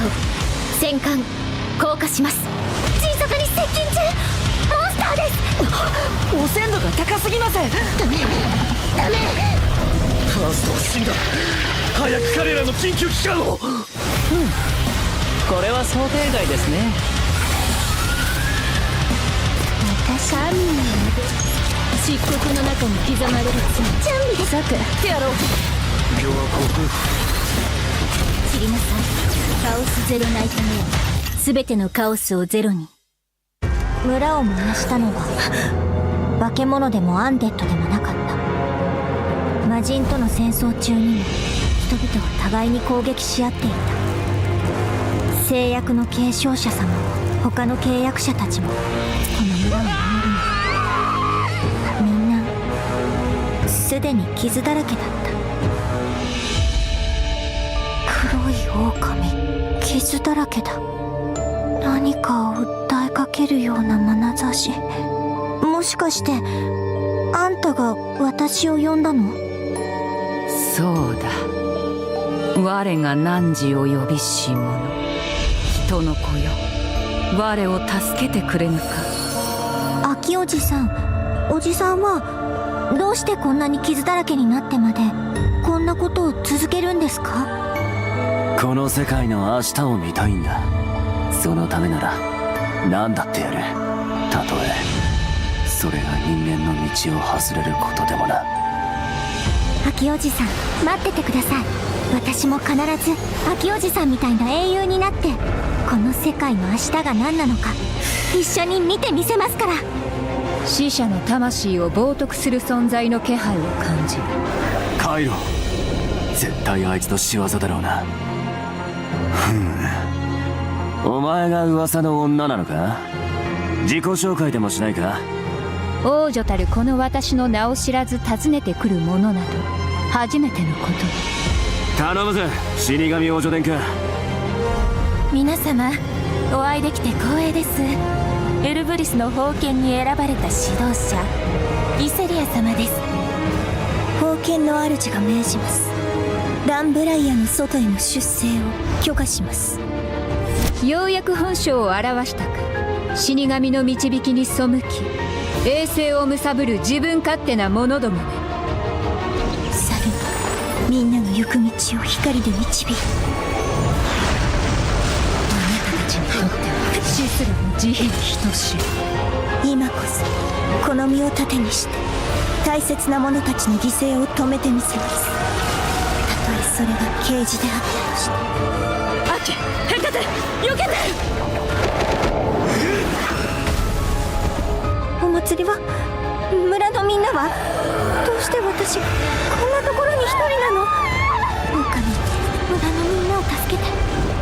私を助けてくれたように。ティエル、お前がどうしてこんなところに。アキおじさん。おじさん、どうしてそんな目で私を見るの。遅くなったら今解放してやる。全てを燃やし尽くす。オオカリ。ディエン、しばし眠っているがよい。全てが終わった後、家族に再び会わせてやろう。この世界の明日を一緒に見届けたいです。少女の涙を見て見ぬふりして守れたとして、そんな世界の明日に何の意味がある。ノイアス、今すぐ燃やしてやる。哀れな少女よ、その瞳と口、そして耳を塞いだ不信者の汚れた暗幕を打ち払ってやろう。来る明日のために。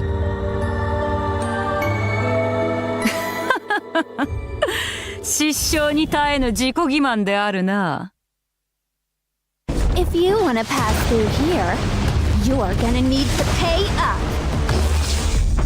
Try and take it.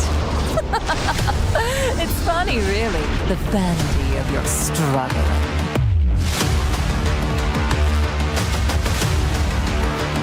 Fearless, brave this storm with me, for glory! What a walk in the park this is. Take it like a champ. Now, don't be a wuss.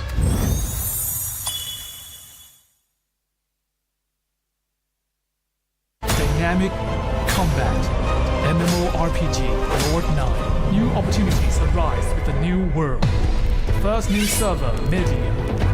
In a world without borders, lords of Thailand and Japan and sea unite. Accelerate your growth. 330 avatar summons. More massive rewards for growth. Conquer the new frontier. Lord 9. Server Media. Register now. Top up game, cari voucher game, atau mau isi pulsa? Aura Store tempat top up tercepat, termurah, dan terpercaya. Prosesnya nggak pakai lama, cuman 1 detik. Klik, langsung masuk. Mau hemat? Tenang, di Aura Store ada banyak kode promo yang reset setiap hari. Jadi kamu bisa top up kapan aja dengan harga paling ramah di dompet. Dari Mobile Legends, Roblox, Free Fire, Genshin, Valorant, sampai isi pulsa, semua bisa kamu dapetin di satu tempat tanpa ribet. Aurastore.com, tinggal klik beres deh.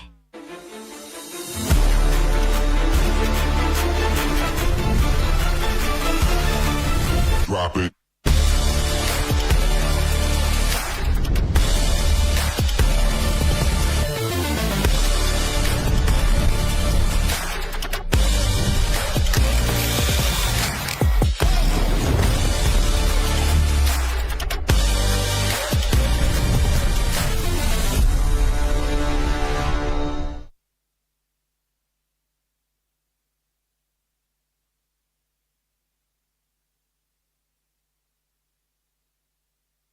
마음속에 피어난 소원이 바람 가득 밀려와 잠들어 있던 나를 깨운다.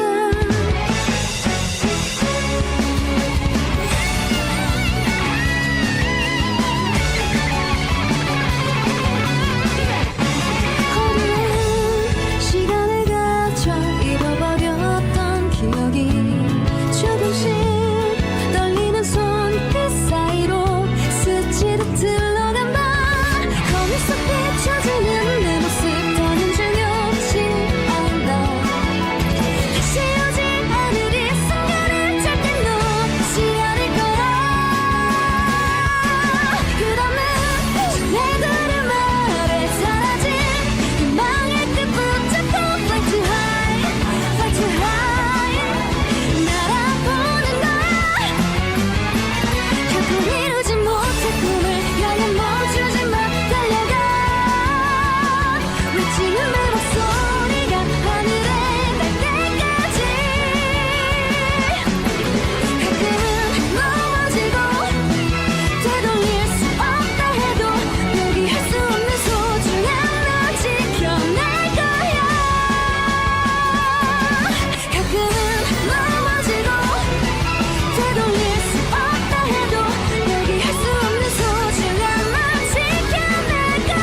ルート設定完了。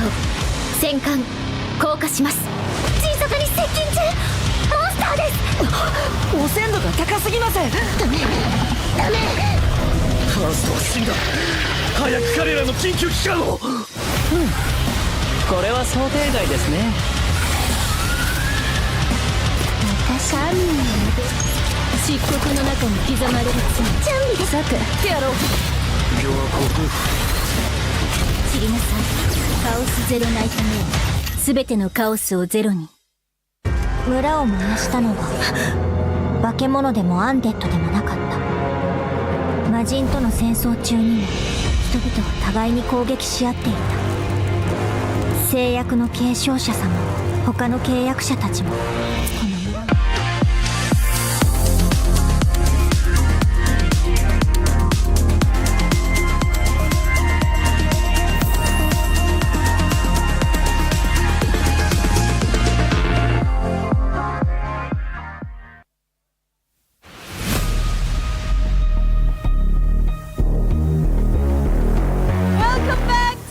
WCG Festival 2025 Beyond the Game. Yes, kita balik lagi Sabila. Tapi beda nih venue-nya. Kita ada di depan dari The God of High School Legends.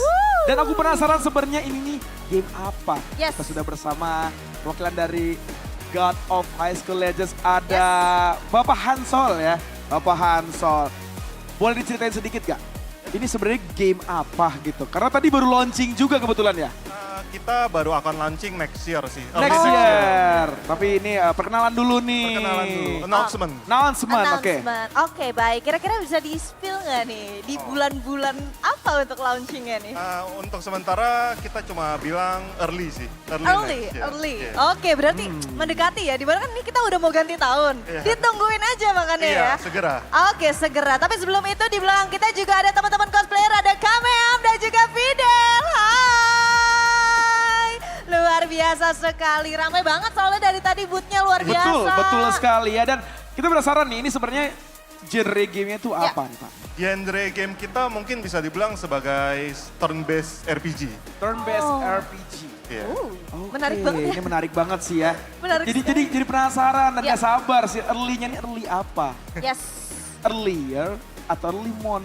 Iya, early mon ya bisa jadi ya. Yes. Tapi di sini tuh aktivitinya ada apa aja sih Pak? Di sini jadi kita mendatangkan cosplayer seperti Kameam dan juga kita ada game demo, jadi bisa tes gamenya langsung di booth kita. Oke. Udah bisa cobain? Udah bisa dicoba. Dan kita bagi-bagi merchandise juga sih di sini. Oh ada merchandise Wow, juga.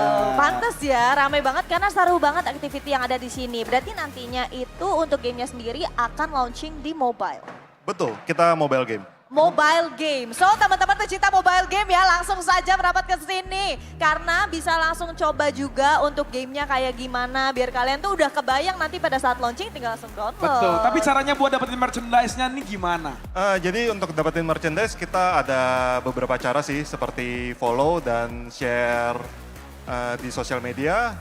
Bisa juga foto booth kita dan juga isi form registrasi. Simple. Tapi lengkap banget ternyata, ada foto booth juga bisa gitu kan. Terus pengen ikutan demo bisa dan lain-lain bisa. Seru banget, jadi sekali lagi teman-teman yang udah ada di area venue mending langsung aja ya merapat seru-seruan di sini. Ingat bisa dapat merchandise. Kalau misalnya tadi lupa caranya gimana, langsung main aja tanya-tanya nggak apa-apa ya Pak. Betul sekali, dan sepertinya round ketiga sudah siap. Kali ini kita akan langsung oper saja kedua caster kita yang sudah bersiap di depan sana. Ada Genshin dan juga Aldo, silakan. Welcome back, ladies and gentlemen, to the WCG Festival 2025. And this is me, Momad. Joined with me is Contra. We'll be handling the desk for the Creator Rumble that's been happening. But if you guys been watching what was going on before this, God of High School Legends is coming out next year. And they're holding a pre-launch announcement with cosplayers on site at GIExpo Jakarta. So if you're there on site, if you're somewhere around there, it'll be happening for 3 days. So go to the location, check it out. It's at Stage W. That's right, and if you guys even want more goodies, they even hinted that if you were to follow them on their social media platform, you could also get your hands perhaps on that early access as well. So that being said, of course, thanks to everybody for making the WCG Festival happen. As it goes beyond the game, you can see that it's so much more than just having fun. Of course, with that, we'd like to thank our presenters, Big Picture, and also our dear founders of Smilegate, because this all wouldn't happen without them. On top of that, you know, like all these other partners that make it all possible as well. There's countless of them to, of course, thank for, as they definitely were a big part of the WCG Festival. Now, speaking of which, of course, we go back into the program. So the last that we've checked in was all of our creators playing on Paddle. And up next, we're finally moving forward with WASD, The Adventures of Tori. So, as if that wasn't hard enough to paddle with two players, now everybody controls one key. And ideally, if you were to put yourself into their shoes, like, what key are you taking? Are you more like a W guy, or are you just waiting to press S, or are you looking at the vertical turns? I mean, at this point, right? WASD, Tori, Adventures of Tori, it's a 2D game. So it doesn't matter. Like, if you're W, A, or S, or D, doesn't matter, because you're on a 2D screen. You're going in 4 cardinal directions, right? And it's not like a 3D rendered space. It's a 2D rendered game. So it's like, yeah, whichever direction you go, if someone presses the opposite direction, you are going to stop. And if someone presses the D key prematurely, you're going to be going diagonally. And that's something that you need to watch out for when you're playing that. It is a hard game by itself already, but with 4 people on the controls, like you said, too many cooks might spoil the broth here. And the goal of the game here, right? We gotta talk about the goal of the game is to get as much coins and is to reach the goal. So yeah, there is goals in every single stage that you need to reach while collecting coins along the way. You gotta collect every single coin to unlock the goal. And with that, every single player, they need to be on their game face, the IGL, like you said, has to be on point with commanding where you wanna go. Like, oh, you're going to the coin. D, don't click. A, don't click. Only W, right? Only W towards the coin. Yeah, and you know, it is going to be a huge commotion between these teams, where probably you could hear constant yelling if they were to turn that mic on. You know, it's pretty interesting if we actually do get the audio cues from them to still really listen to all of that kind of commotioning happening over onto their respective booths. So I think that things are definitely going to be very interesting once we load right into the game, because back into some of all the other previous games, GeoGuessr, it was mainly about, you know, discussing, okay, what exactly to do. Now everybody gets involved for the very first time. So even despite maybe them having some trial runs or even practices, I don't think that it is a game that you could just, you know, hit it right off the bat. So I would think that it definitely will take all these teams to quickly adapt to the situation. Yeah, I mean, there's a lot of timing involved. There's a lot of goals involved. But at the end, right, this game is going to determine the order for the Creator Rumble. We saw the standings for the Creator Rumble just now. Team Lastic TR, they're still at the top of the cube standing, but Team Nona is number 1. Ahead of the rest of the pack at tile number 23. And after all these rounds are tabulated, whoever stands at the top 3 closest to the finish zone, or whoever makes it to the finish zone first, they will be representing Indonesia in the Creator Rumble Global that will be happening tomorrow as well. So in the global stage, we're gonna have even more games where they're gonna play a series of mini games to determine whether they roll on the board once again, but the board is going to get a revamp, right? There's gonna be 60 spaces on the board. There's going to be control dice instead of just the power dice, and the standard dice as well. There's a lot of new elements that will introduce you guys slowly tomorrow when we get the chance to, but right now it's about finding who the top 3 in Indonesia is.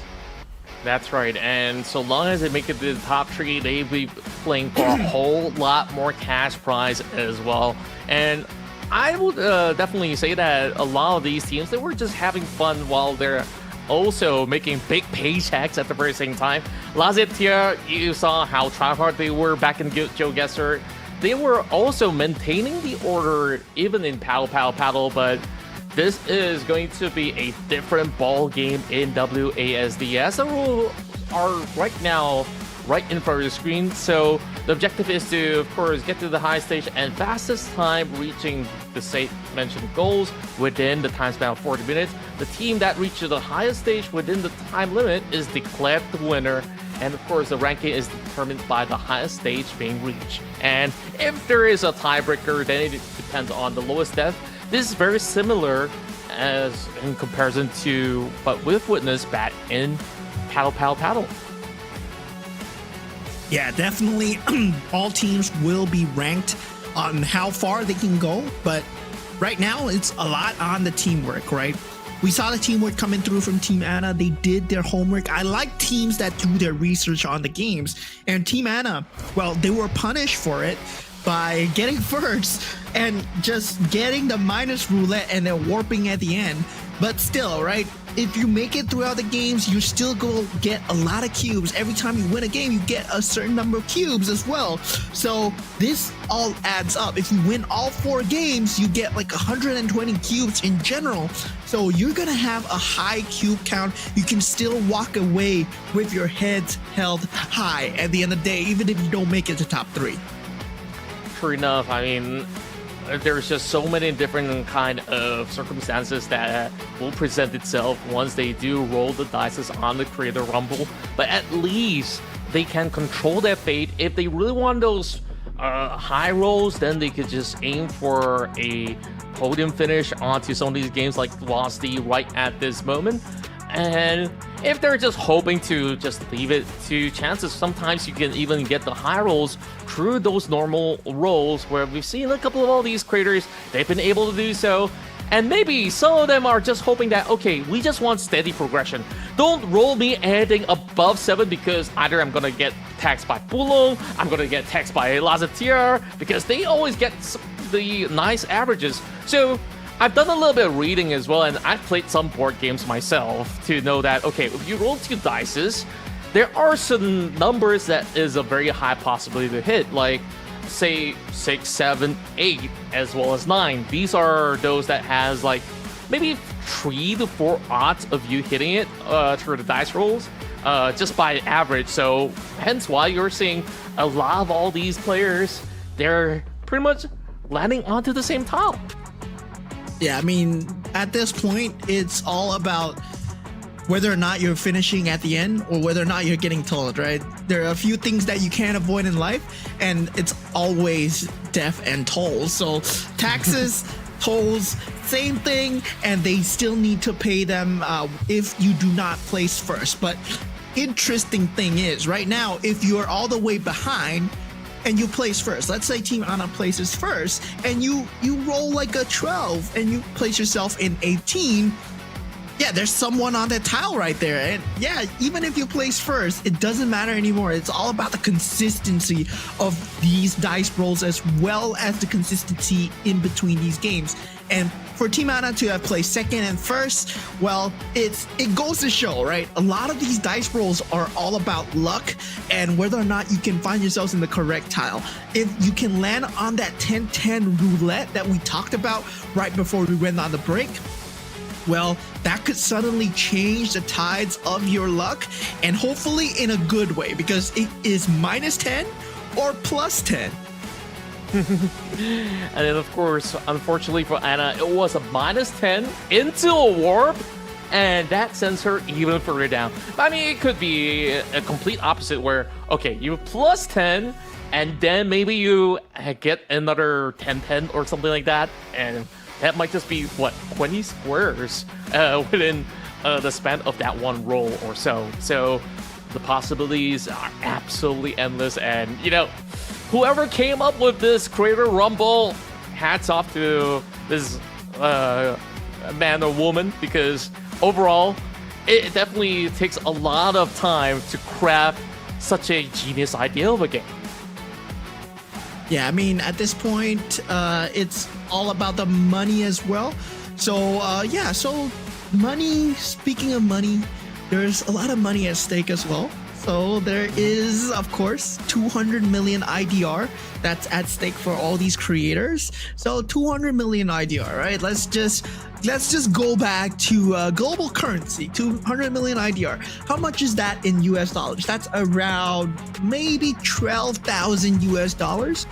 There's a lot of money involved, but still, right? The content creators, they're preparing, and I believe we're gonna have another short break before we go back into the Creator Rumble. So yeah, we'll be seeing you guys after the short break, but don't go away too far because we'll be right back.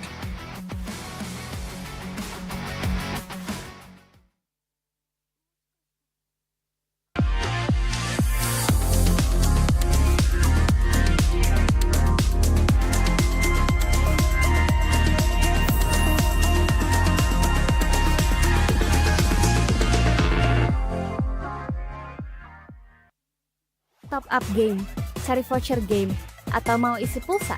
Aura Store tempat top up tercepat, termurah, dan terpercaya. Prosesnya nggak pakai lama, cuman 1 detik. Klik, langsung masuk. Mau hemat? Tenang, di Aura Store ada banyak kode promo yang reset setiap hari. Jadi kamu bisa top up kapan aja dengan harga paling ramah di dompet. Dari Mobile Legends, Roblox, Free Fire, Genshin, Valorant, sampai isi pulsa, semua bisa kamu dapetin di satu tempat tanpa ribet. Aurastore.com, tinggal klik beres deh.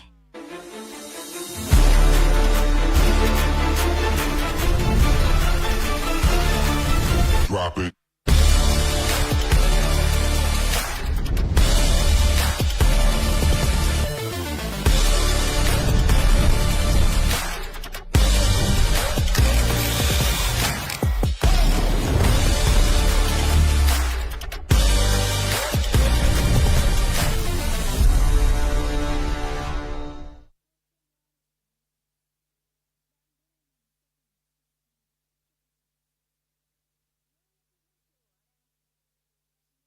마음속에 피어난 소원이 바람 가득 밀려와 잠들어 있던 나를 깨운다.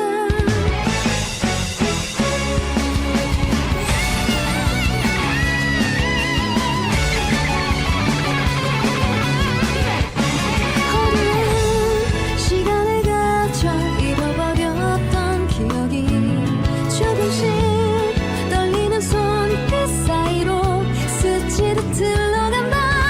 거기서 비춰지는 내 모습 더는 중요치 않아. 다시 오지 않을 이 순간을 절대 놓지 않을 거야. 그다음은 내 들은 말에 사라진 희망의 끝 붙잡고 Fly too high, fly too high 날아보는 거야. 결코 이루지 못할 꿈을 향해 멈추지 마. 달려가. 외치는 내 목소리가 하늘에 닿을 때까지.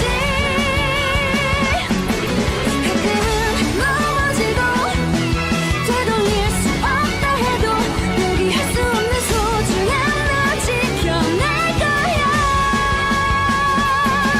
가끔은 넘어지고 되돌릴 수 없다 해도 포기할 수 없는 소중한 너 지켜낼 거야.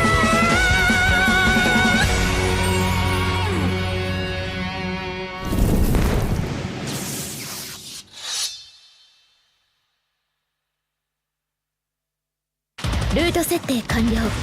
戦艦降下します。迅速に接近中。モンスターです。汚染度が高すぎません。ダメ。ファーストは死んだ。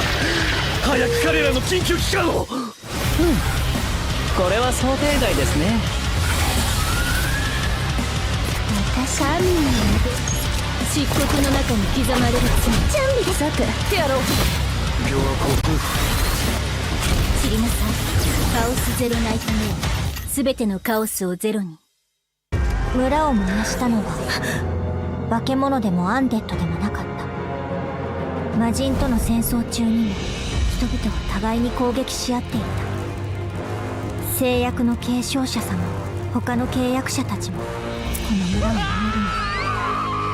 の。みんなすでに傷だらけだった。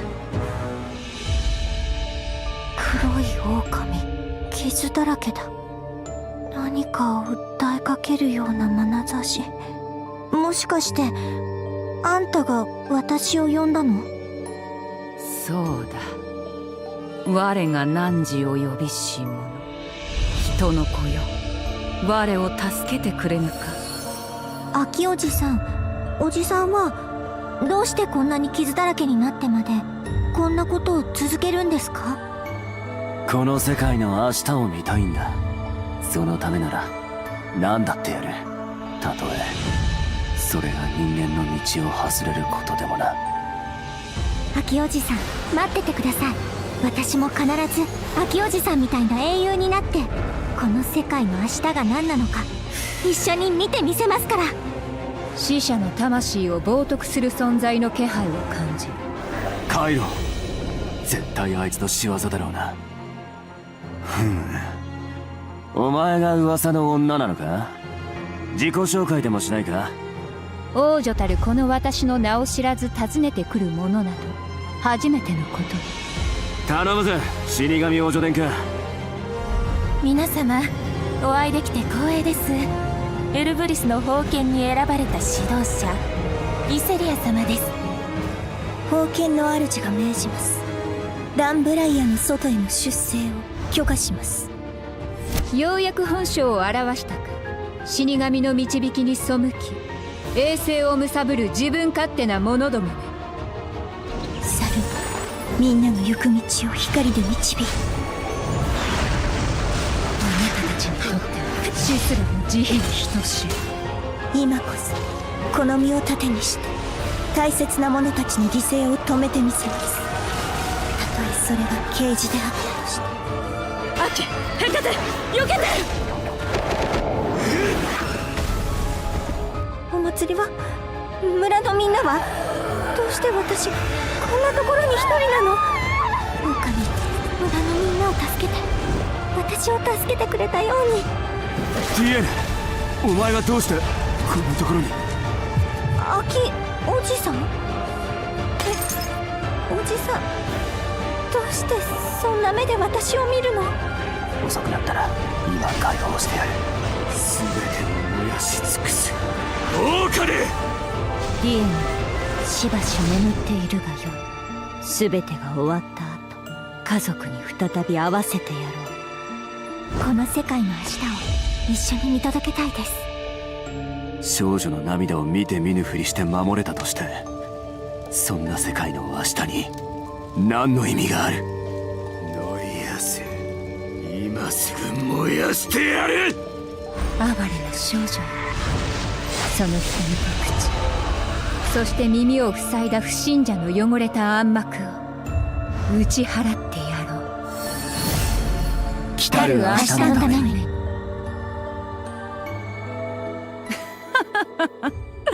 失笑に耐えぬ自己欺瞞であるな。If you wanna pass through here, you're gonna need to pay up. Try and take it. It's funny, really, the vanity of your struggle.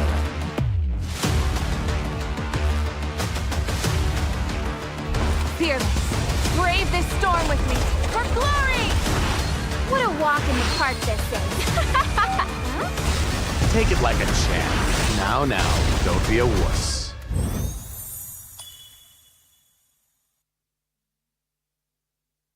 Dynamic combat. MMORPG Lord 9. New opportunities arise with the new world. First new server, Media. In a world without borders. Lords of Thailand and Japan and sea unite. Accelerate your growth. 330 avatar summons.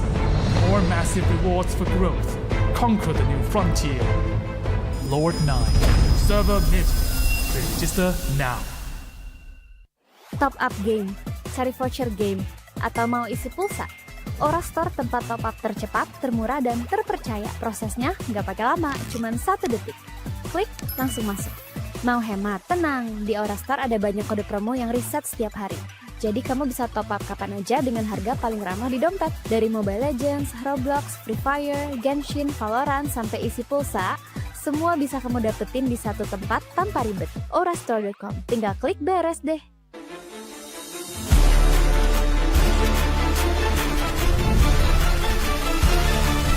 Drop it.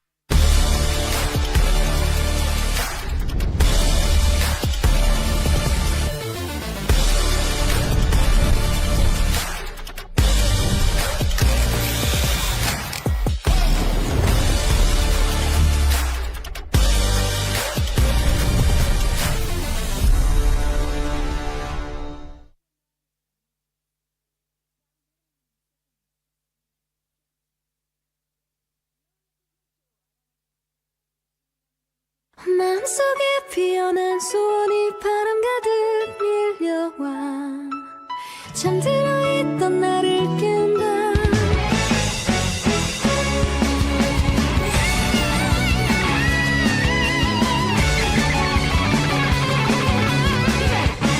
어두운 시간을 가져 잃어버렸던 기억이 조금씩 떨리는 손끝 사이로 스치듯 흘러간다. 거울 속 비춰지는 내 모습 더는 중요치 않다. 다시 오지 않을 이 순간을 절대 놓지 않을 거야. 그럼은 내 걸음 아래 사라진 희망의 끝 붙잡고 Fly too high, fly too high 날아보는 거야. 결코 이루지 못할 꿈을 향해 멈추지 마. 달려가. 외치는 내 목소리가 하늘에 닿을 때까지. 가끔은 넘어지고 되돌릴 수 없다 해도 포기할 수 없는 소중한 너 지켜낼 거야. 가끔은 넘어지고 되돌릴 수 없다 해도 포기할 수 없는 소중한 너 지켜낼 거야.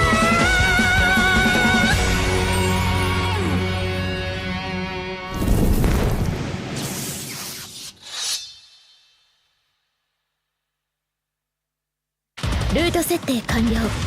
戦艦降下します。迅速に接近中。モンスターです。汚染度が高すぎません。ダメダメ。ファーストは死んだ。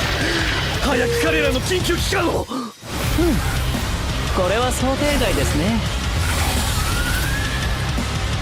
私アミーの漆黒の中に刻まれる罪。準備でさくやろう。余はここ。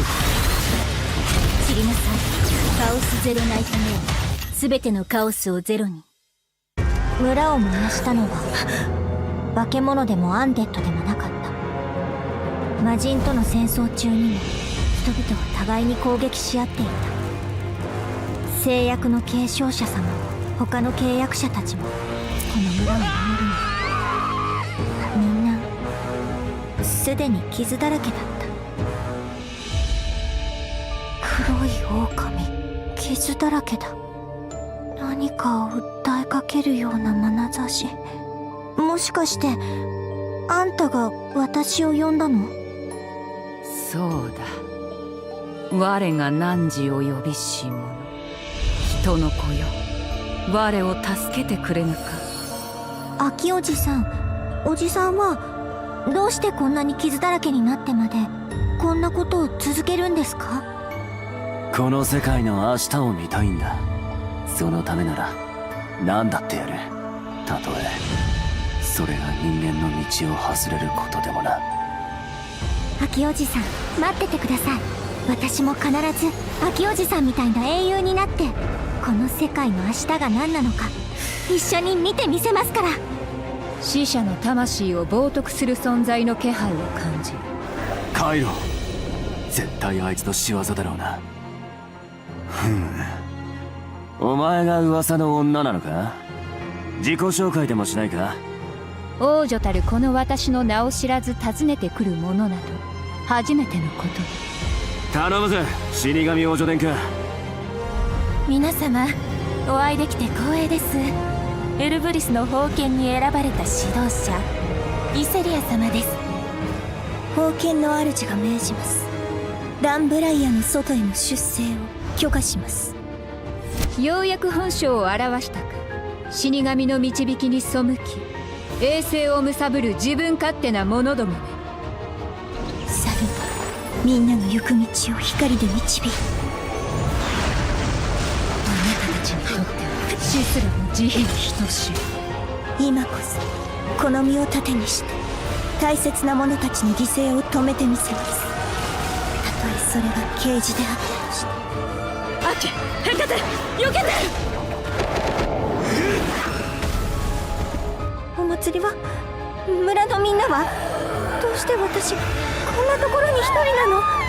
狼、村のみんなを助けて私を助けてくれたように。ディエネ、お前はどうしてこんなところに。アキおじさん、おじさん、どうしてそんな目で私を見るの。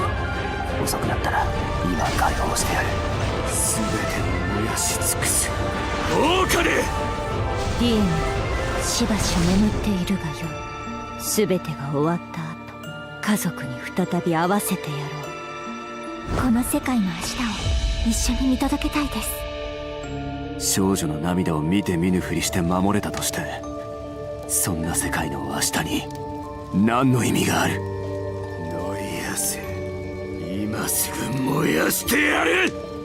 哀れな少女よ、その瞳と口、そして耳を塞いだ不信者の汚れた暗幕を打ち払ってやろう。来たる明日のために。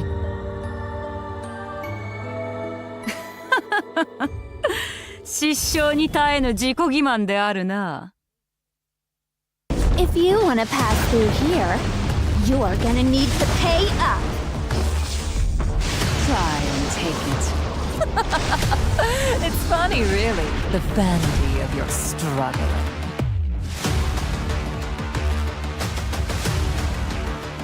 Fearless, brave this storm with me, for glory! What a walk in the park this is. Take it like a champ. Now, don't be a wuss.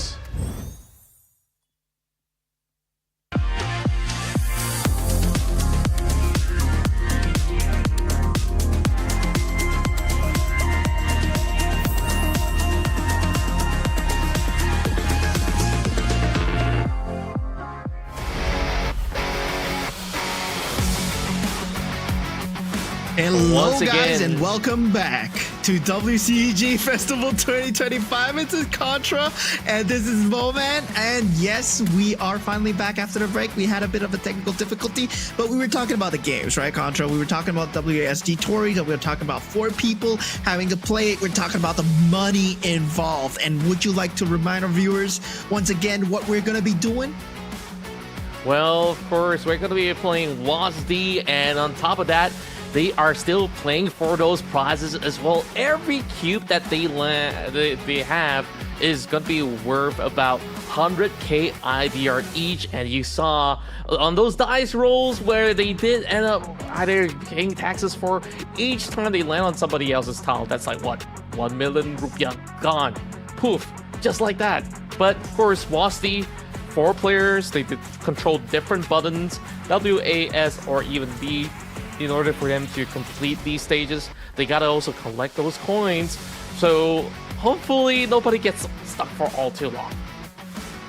Yeah, I'm just hoping that the people at the bottom, they get their pep talk in, you know, they get their morale talk in, put on a good show. WASD Tory, they're content creators after all. I wouldn't doubt them to just put on a good show. Even if they are not going to put on a good show, they're going to just flop while trying, you know. They are going to flail around. They're going to just fight with each other, create some drama. There's going to be tension all around because 4 players will be involved. All 4 players will be on one keyboard pressing that key, and that's going to be very, very interesting to see.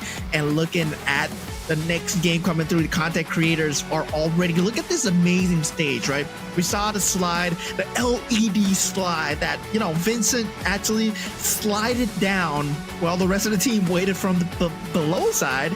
Well, now they're all on the stage, all playing all together. That's right. Now, I wonder what kind of pep talk do they have before they actually start things off. And the beauty about this is that all these buttons are going to be randomized. Now, it's going to be Michi on W. Anna literally stands for A, and she's going to be controlling the A button. So, there we go. Okay, great control so far coming from Team Anna. Oh, as soon as I say that, she hits the wall. Yeah, I mean, this is, the walls are as dangerous as paddle, you know? It's the same thing. So, Tori, yes, 4-player game. Each person has one button. So, yeah, the keyboards are somewhat connected. Now, they gotta avoid the cat. Aw, dude. So, see Team Mesa taking a go at it here. And so far, Team Mesa's doing A-okay. Gotta avoid the cat. They're just flying right across. Oh, they hit the cornerstone. And they gotta start from scratch again. I wonder how long would one stage last for. So that's already like, what, 2 deaths so far for Team Daniel. Looking to collect up that coin. Okay, and they made it pass. Gotta do it again. Turning over on the corner and see how far forward can Team Daniel go before hitting the bricks again. Oh no! A bit too overzealous on the speed there. The cat actually manages to cat up. It is a fat cat after all. They gotta watch out for the Diagonal Kitty. Team Sedaivan got hit by the Diagonal Kitty. There's only one coin in this stage, so it's not that hard. This is still the beginning. So yeah, you're getting a taste of what is to come. You know, there are cats, there are corner walls that you gotta avoid. But yeah, looking at Team Sedaivan, they gotta control this really well. Team Fanny a bit struggling on the first stage as well. And unlike paddle, there's no clear winner yet. Yeah, and you can already tell that within 2 minutes of a time frame, there's already like, what, 7 deaths for Team Fanny. That was like 11 on the Team Daniel. And oh boy, it's gonna be quite the ride, I must say. And tell you what, they got like, what, 37 minutes in order to clear all the stages with the least amount of deaths. So it could be either a good speed run if everyone's proficient enough. Mata now, hits the wall alongside with another trial coming from the side of Elisa. So gotta do this nice and slowly. Yeah, I mean, I've played this with my friends multiple times, and it's very tilting. You know, every time you die to an obstacle, you're like, dude, I told you not to go there. And yeah, I'm guessing that's what's happening in the airways, but they gotta stay calm, right? They gotta stay calm. And the thing is, right, you can't stop. So once you click a key, you're relying on someone else to click it for you. There's no stop button here. So the last input is what remains on Tori here. So yeah, you gotta watch out, man. That was Sun's POV. He had to. I mean, Dalu Parker. He had to click the S right there to save them from the cat. Yeah, and I feel like sometimes it also requires discipline not to press those buttons when it's not meant to be pressed at a certain point of the time. So everyone's gotta, of course, look for those right timing. I guess there's a little bit of miscom going on the side of Team Vincent. All right, get the coin. Okay, nice. Okay. Close to 4 minutes in. Now, so far? Yeah, he is. Now, this challenge, though. Oh, great swerve coming in from the side of Vincentius. Yes, and they make it to the next round. This is the circular roulette of lightning. So yeah, that's something that they need to watch out for. But if you walk straight, you know, you gotta get through. But there is that one to watch out for on the corner tile here. Team Melkasi also on the second round already. So yeah, they will experience the lightning roulette here. So This lightning wheel, yeah, the corners, you always need to dodge them. And I love that Milkasi so far. Their tactic was take a few steps back to try to trace some of all these empty space, and there we go. Gonna use the same old formula. Now, the only problem was the A as well as the S button earlier that kind of got them all stuck in between.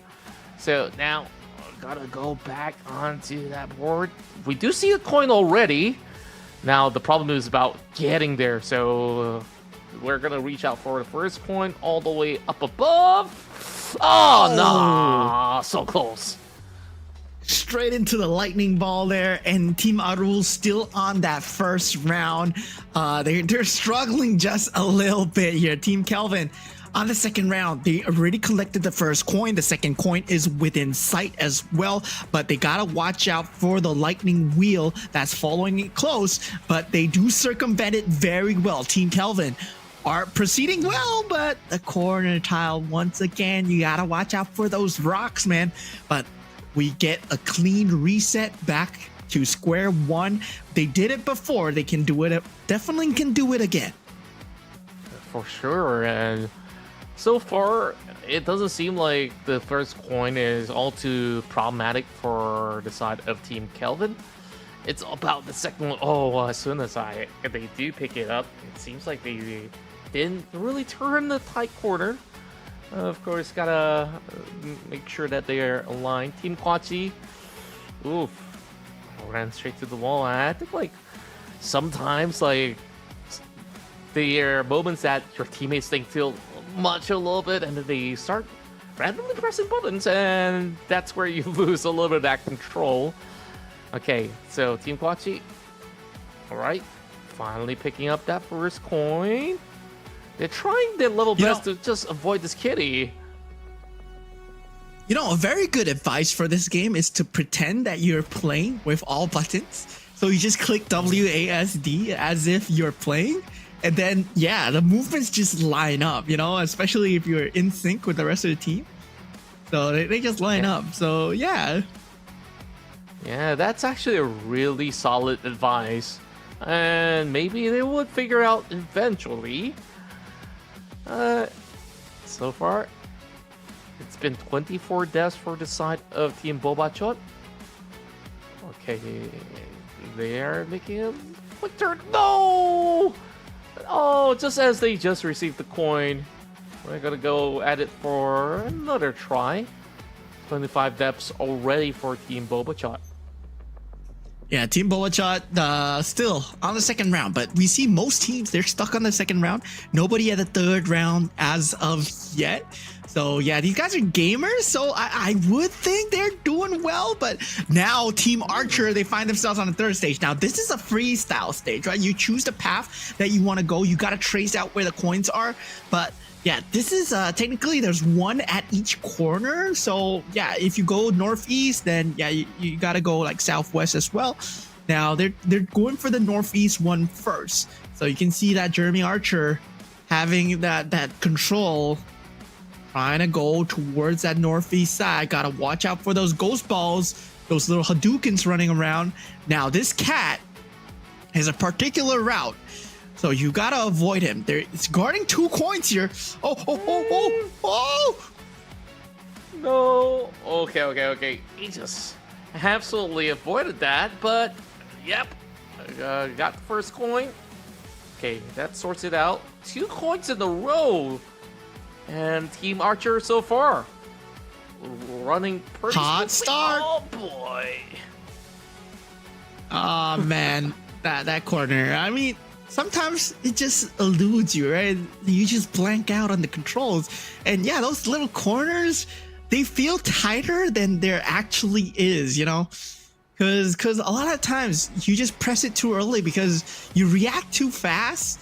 And yeah, that happens as well. So, but they only have 10 deaths so far. So Team Archer, they're doing an extremely good job. But they got to watch out for this cat here. This fat cat, yeah.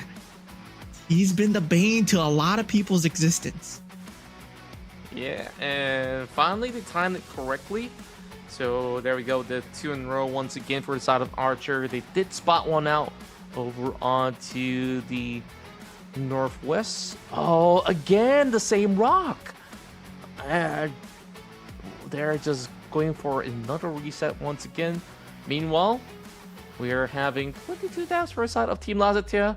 It really feels like there's just no problem whatsoever for Lazatea to excel at every single challenges that's being given to them.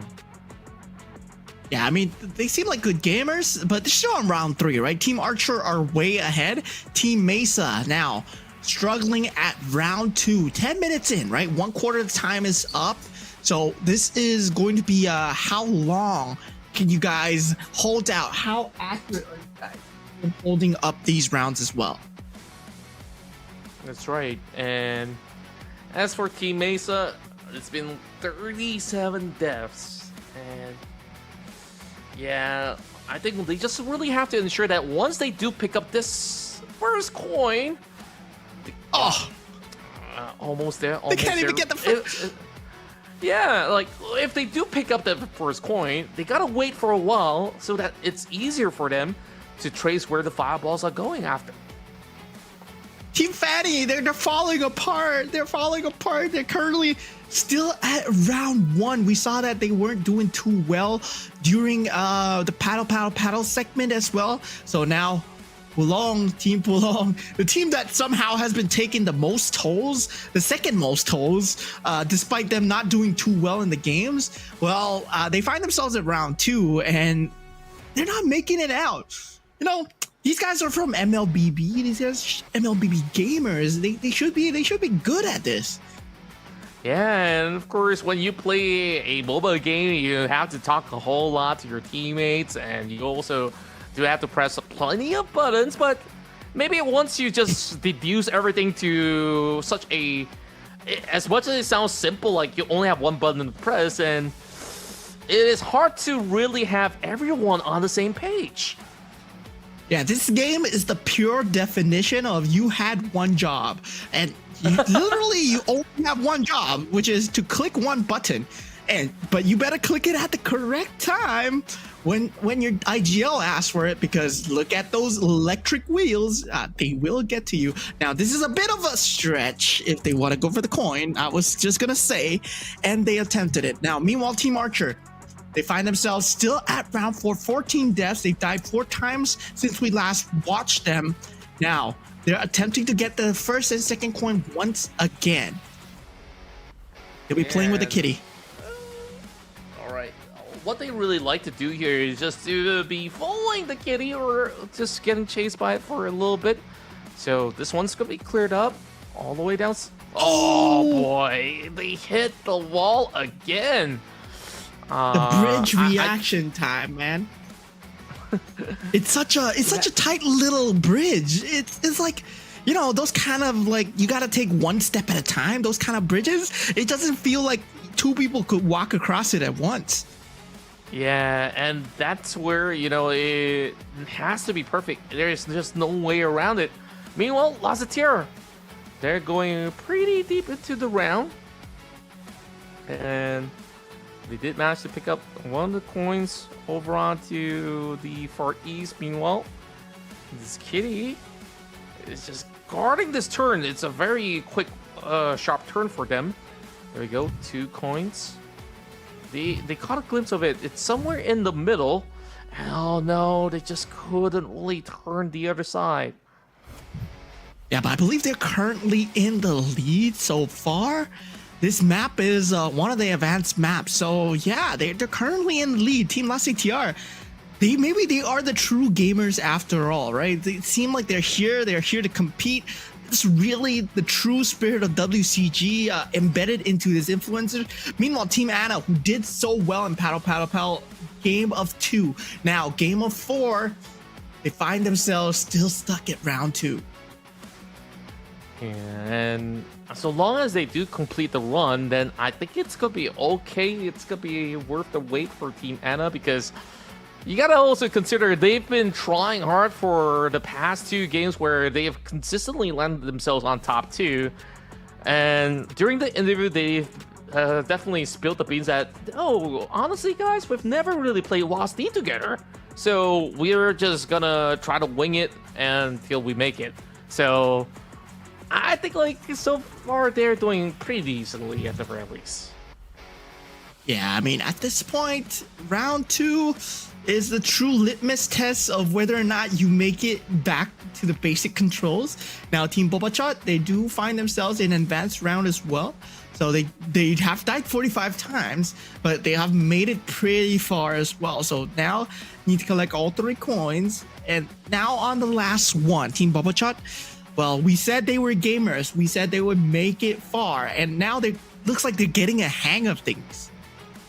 Oh yeah, and just timed it all so well. Now this is the troublesome kitty that only leaves a very tiny gap. And the problem is, the longer they wait, oh, they're getting chased. The cat so fast. Oh boy, That's a fast I started cat. squealing. Yeah, even though it's a fat cat, it's a fast cat, man. Wow.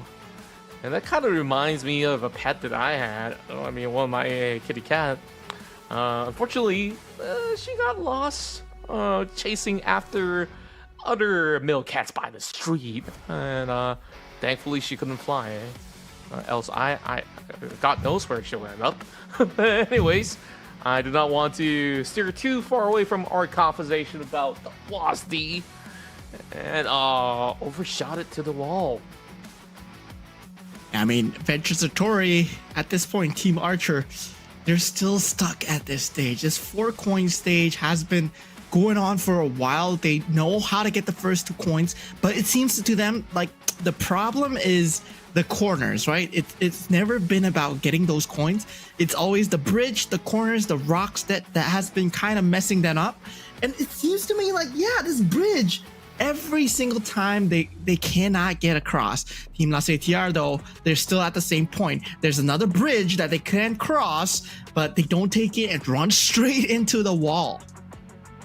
And I think like for them to really get close to the bridge, they just really have to make those quick adjustments. So gotta really time it not only nicely, but if there's going to be readjustments required, then the other member really has to quickly fix that kind of situation in order for them not to run into a wall.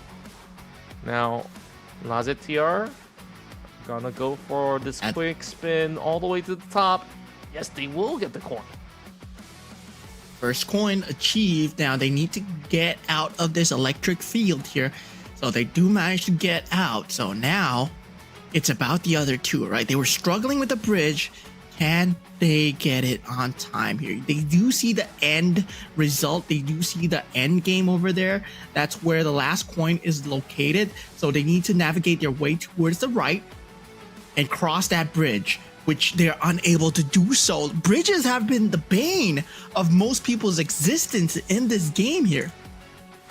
Yeah, it's just so tough. Sometimes you are forced to cut over the bridge, and certain other times it is a beneficial shortcut, but maybe that shortcut will actually ruin your chances to go back for a restart. Speaking of a restart, seems like Daniel have been stuck here for plenty around 60 deaths and counting. Well, I hope we don't reach to 6-7. Yeah, I mean, Team Daniel, I mean, at this point, they are the bottom of the pack so far. They've shown that they've not been too good at these games, especially GeoGuessr and Paddle. Right now, they find themselves struggling at WASD, Adventures of Tori. And yeah, Tori, well, he died 60 times. Now, 68 is on Fanny. We're struggling with round 1. So these Honestly, two are the bottom feeders. I think they're just trolling right now. Somebody's just randomly pressing buttons. They're hitting brick walls, and I wonder who that troll is coming from Team Fanny. You can see that this is like, how would I explain it? This isn't even spawn camping right now. Okay, A button, W button. It's Daniel. It's just Daniel pressing W. Yeah. Now, Team LaCTR and Team Archer, they are kind of struggling with their respective routes, but they're the most ahead so far. So now we're taking a look at them. We see Team Archer has been struggling with this bridge, and La Siquiera as well, right? They have their own kind of right side bridge to cross. Now they managed to cross the bridge on the side of Team Archer. They have 2 more coins to go. They're halfway there, but they find themselves once again hurt by the corner of the rocks. Now they're re-strategizing before they go ahead. Now this is a team that's cool, calm, and collected, right? We know that they've been doing well so far since GeoGuessr, even for Paddle, they are a respectable 2nd place finish. And yeah, they're always doing very well in terms of these games. Yeah, and we also do have to see if they're going to be having the luck of the dices later on. Okay, gotta make that quick turn. Yes, they do. 2 coins in a row. Team Archer now needs the other 2 coins. They spot one out. Oh no, they were too focused, having that coin by the corner of their eye, but they ran into the wall again. But it's only been 26 deaths for the side of Team Archer. Considering that low number, I think that they're on the right trajectory at the very least. Yeah, just pretend that you're playing this WASD by yourself, and then you just click all 4 buttons. And every time the character glitches, think of it as like a game glitch, and then just move. That's the best advice I can give to the participants, because that would mean you press your button straight on time. And you know, sometimes fatigue does get onto them, or sometimes it's also the nerves of being at a very big stage. We also do have to consider that, you know, usually these creators, they either are in their own studios or in their own bedrooms in a sense, and being on the stage kind of gives them a little bit of the nerves. But certain others, they've been cool as a cucumber. Team Archer now looking to at least overcome these obstacles. First 2 acquired. Okay, this has been the challenge for them to really turn. Okay, it seems like it's pretty much all clear. Gotta go back to Kenji. They know that these couple of cats have been flying around, so they timed it absolutely nicely. But what about the jellyfish? Or, well, I assume to be a jellyfish. So now that they got 3 coins, where's the last one? Yeah, it's located at the bottom, so they gotta have to make a huge trek while avoiding these fat cats at the same time, while avoiding these diagonal flying jellyfish, like you said at the first time. Now they avoided the first cat, they avoided the jellyfish as well.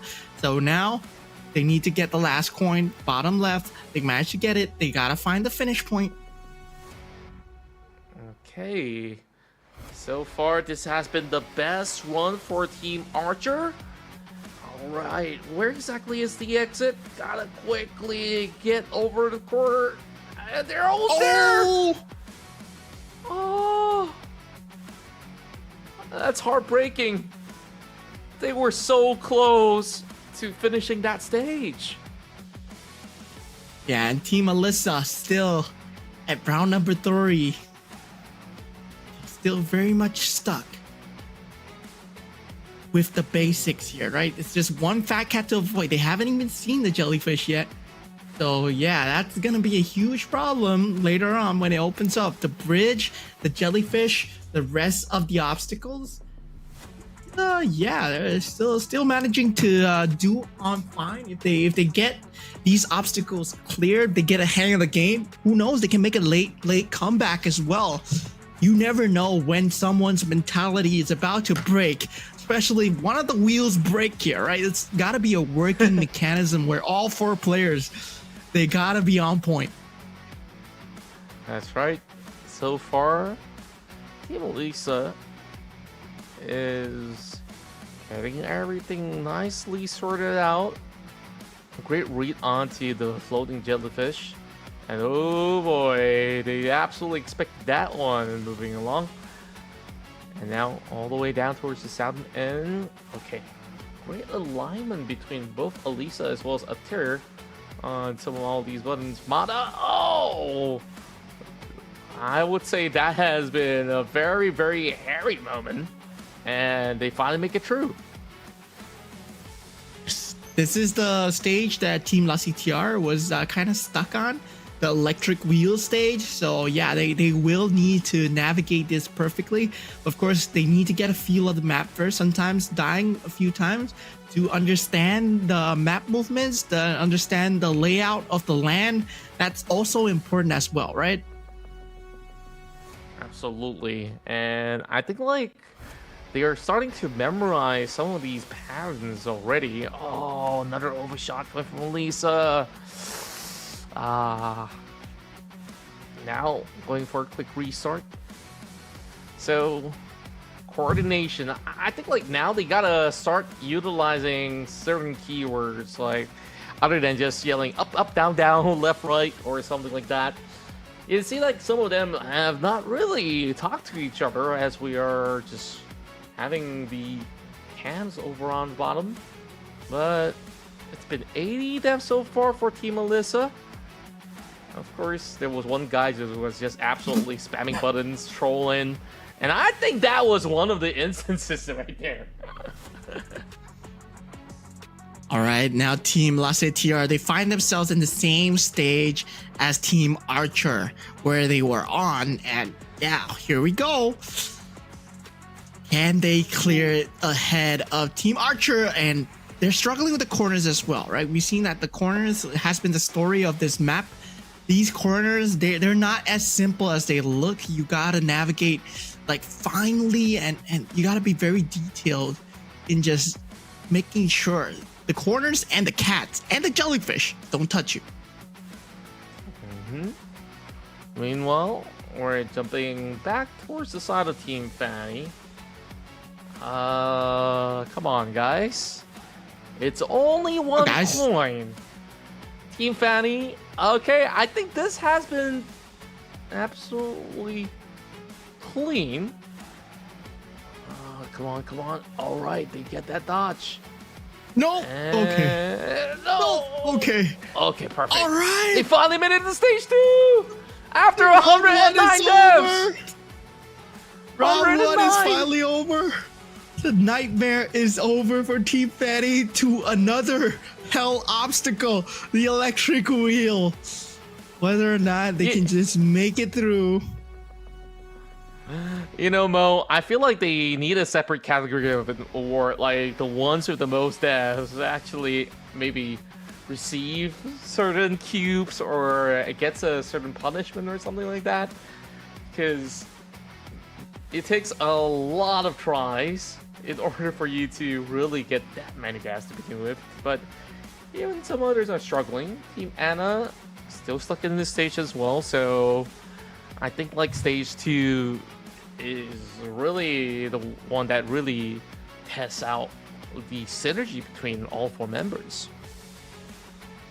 Yeah, there's a lot to think about where you're micro adjusting your movements, especially since the balls you can kind of predict when they're coming, but the movement is not yours to own. So yeah, a lot of times it's all about the premonition, right? Whether or not you have the foresight to tell whether or not you're gonna run into an electric ball or whether or not you can just run past it.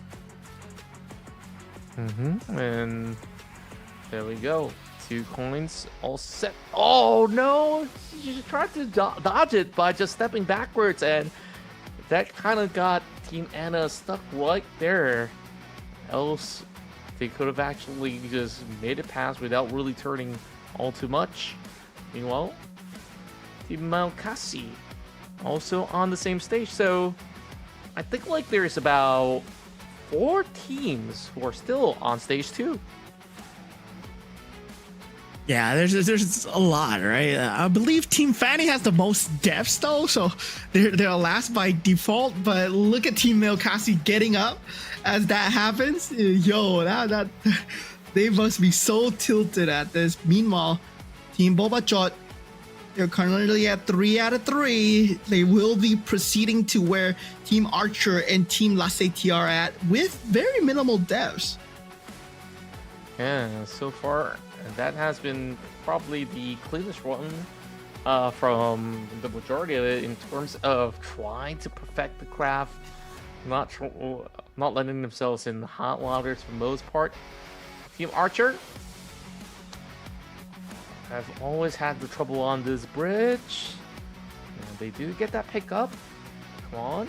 Ah, the bridge. Again. This is frustrating to watch already. What more even if you're going to be the one that is currently in the lobby right now. So, yeah, it does get onto the nerves a little bit. The more you try, sometimes you just want to stop pressing buttons, you know? You just like, you know what? I quit. Guys, if you're watching this, I urge you to get 3 of your closest friends and try it. You will never see your friends again. Like that's what's gonna happen, right? Your friendship will be tested and broken. If you do see your friends again, they're good friends, man. But if you don't, well, it's just pretty much normal. You say good friends, so I mean that was a demotion from best friend. Would that be? So, of course, hopefully this does not affect them all too much by the next 10 minutes because the clock's running down. And so far, Team Archer. Oh, Kenji missed the A key. Yeah, so far, looking at the stages, if you take a look, Team LaCTR and Team Archer, they are ahead all the way on stage 4. Meanwhile, if we take a look at this, they're struggling on stage 3, right? Man, these guys, they're not doing too well. Team Kelvin here.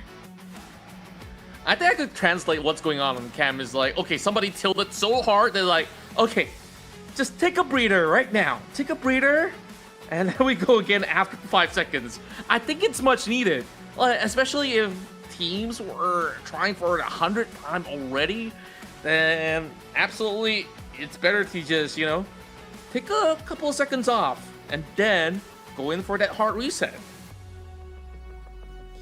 Team LaCTR right now find themselves stuck on this kitty and the corners coming in, but they will be attempting the same stage. If they can get ahead of Team Archer, that will put them into first place, right? Regardless of deaths, the stages come first when deciding the first place winner of WASD Adventure Tori. So yeah, that's gonna be something to look forward to. Who makes it past stage 4 first? That's right. And LaCTR.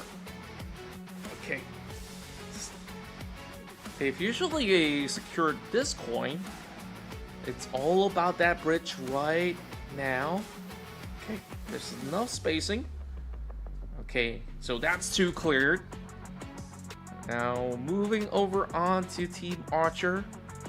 Just needs one more coin another time on the same wall. Oh, Christopher Devin. Christopher, you can't do them like this.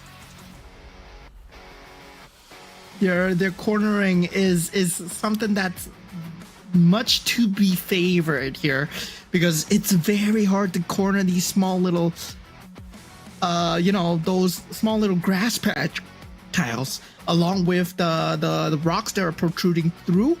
Yeah, it's extremely hard. It requires very good synchronization between 2 of your members.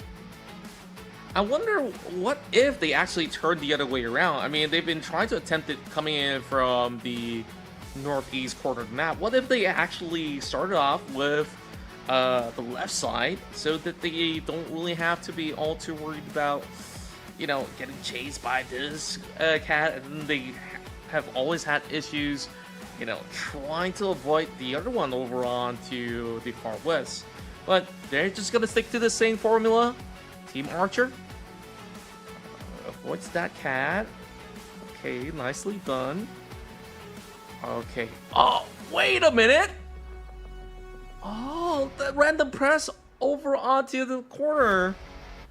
And that is just gonna be costly. 43 attempts though. So it's still decent, I would say. But I mean, some teams are in triple digits, right?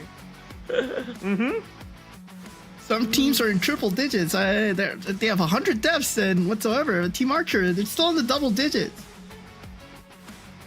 Oh, yeah. Going for the coin. Okay, once again. somebody disconnected for a second.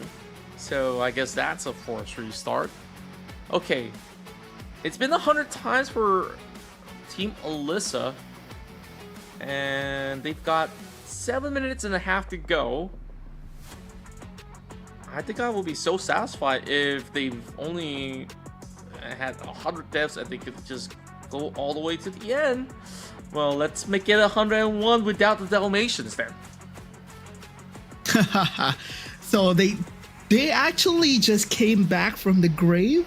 So yeah, if they make it past stage 4, that would push them in the lead because every one of them is at stage 4, right? The top contenders, Archer, Lasse TR, and also Team Alyssa. Is not updated yet, but they are on stage 4 already. And for Team Kelvin, they're on stage 3. So they got 5 minutes to wrap this up. Ooh, that was quite a save. And seems like somebody's tapped out for a quick second right there. Meanwhile, Team Fanny still on stage 2. They have yet to fully adapt. Oh boy, overshot the turnover. And just like that, goes for another restart. It's been 167 tries. At this point, Team Fanny, they're just comparing deaths at this point, right? Who can get to 200 first? And I think that Team Fanny is aiming for the number 200. They're at 167 right now. I mean, wow, they're doing it for the memes, and hopefully they don't die anymore, and they keep the deaths there. Oh, they forgot to turn. Oh, you can see how frustrated they are at the moment. Bang J Blocks. I gotta, of course, communicate well enough. Anybody? Okay. Turn up, turn up. Oh, not again. Okay, 169 and counting. All right. Mo, do you want to take a quick guess on how many more attempts would they take for them to clear the stage? I think they're gonna reach 190 something. Like 20 more deaths. Yeah, 20 to 30 more deaths. I'm thinking for them, maybe 215. Maybe. Maybe if someone starts trolling, because there are only 3 minutes left. If they can die 40 times in 3 minutes, that's an achievement by itself, right? That's an achievement by itself. You know, in certain games we have a saying, oh, this guy's running it down. But, yeah, I guess sometimes your teammates be running it down into a space that you're not supposed to run down. So it had to be a left turn. It had to be a right turn. Or maybe sometimes upwards. Okay, dodge that kitty. Nicely done from the side of Team Vincent. This might just be the round. Oh, just as I say that, you can see that mini jump from the bottom of our screen. He was pretty sure that he had it in the bag. Yeah, now it's about all these people at number 4, right? Stage number 4, Team Bobachot. They're left with 2 minutes on the clock. You can see it's really close to the finish line. Whoever makes it to stage 5, Team Bobachot, they have one more run left in them. You can complete this round in 2 minutes. If they do it, they will find themselves at first place. But if they die here, well, Team Archer with the least deaths, that put them in the first place by default, unless someone has made it to stage 5. Oh, there we go. Only 1 minute and just about 30 over seconds left. So they gotta make it count, and they gotta make it count quick. All right. Now, back to the trials of this very tough corner. The cat's still gonna be turning back, so that's a lot of seconds burned out. And take a look at the timer. We're inching closer to the 1 minute mark.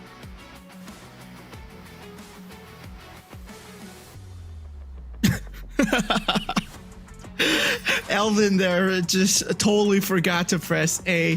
Team Alyssa now at around stage 4 as well with 112 deaths. So far, Team Archer has the least deaths. I mean, at this point, is it better to just not die so that you don't give away your lead and just stay there? You know, burn down the time? I think so. Actually, that is a very good point. Like, maybe standing still for a moment, hoping that somebody else actually dies more than you do in the match, then you would still have a little form of priority. So that might just actually be the key for them to get a better dice roll in the upcoming Rumble. So that being said, the clock will run out, and therefore the team with the most amount of stages completed as well as the least amount of death will be our champions of WASD, the Adventures of Tori. Now, Moman, did you ever expect them to really take so many tries that nobody has fully completed one so far? I mean, it's very much to be expected. When I played this with my friends, I think we got to like 300 deaths. We didn't even clear stage 3. Stage 4 was like, yeah, we got it at like maybe 400 to 500 deaths because, you know, my friends are trolls and we like to running into walls. Like we like griefing each other.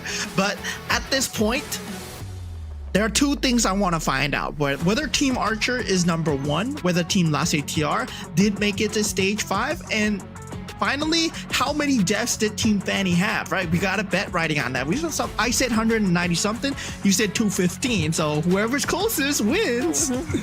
Yeah, and I might actually owe you dinner if I actually get it wrong, but well, we'll see. We can arrange that. Well, I gotta cross over the bridge in order to get to you in that sense. But of course, overall, super fun. I mean, this is that kind of party game where it will always, of course, get the conversations running, or of course, maybe cause a couple of small arguments, and perhaps that's kind of what's needed in a healthy friendship, because, you know, it can't always be perfect all the time.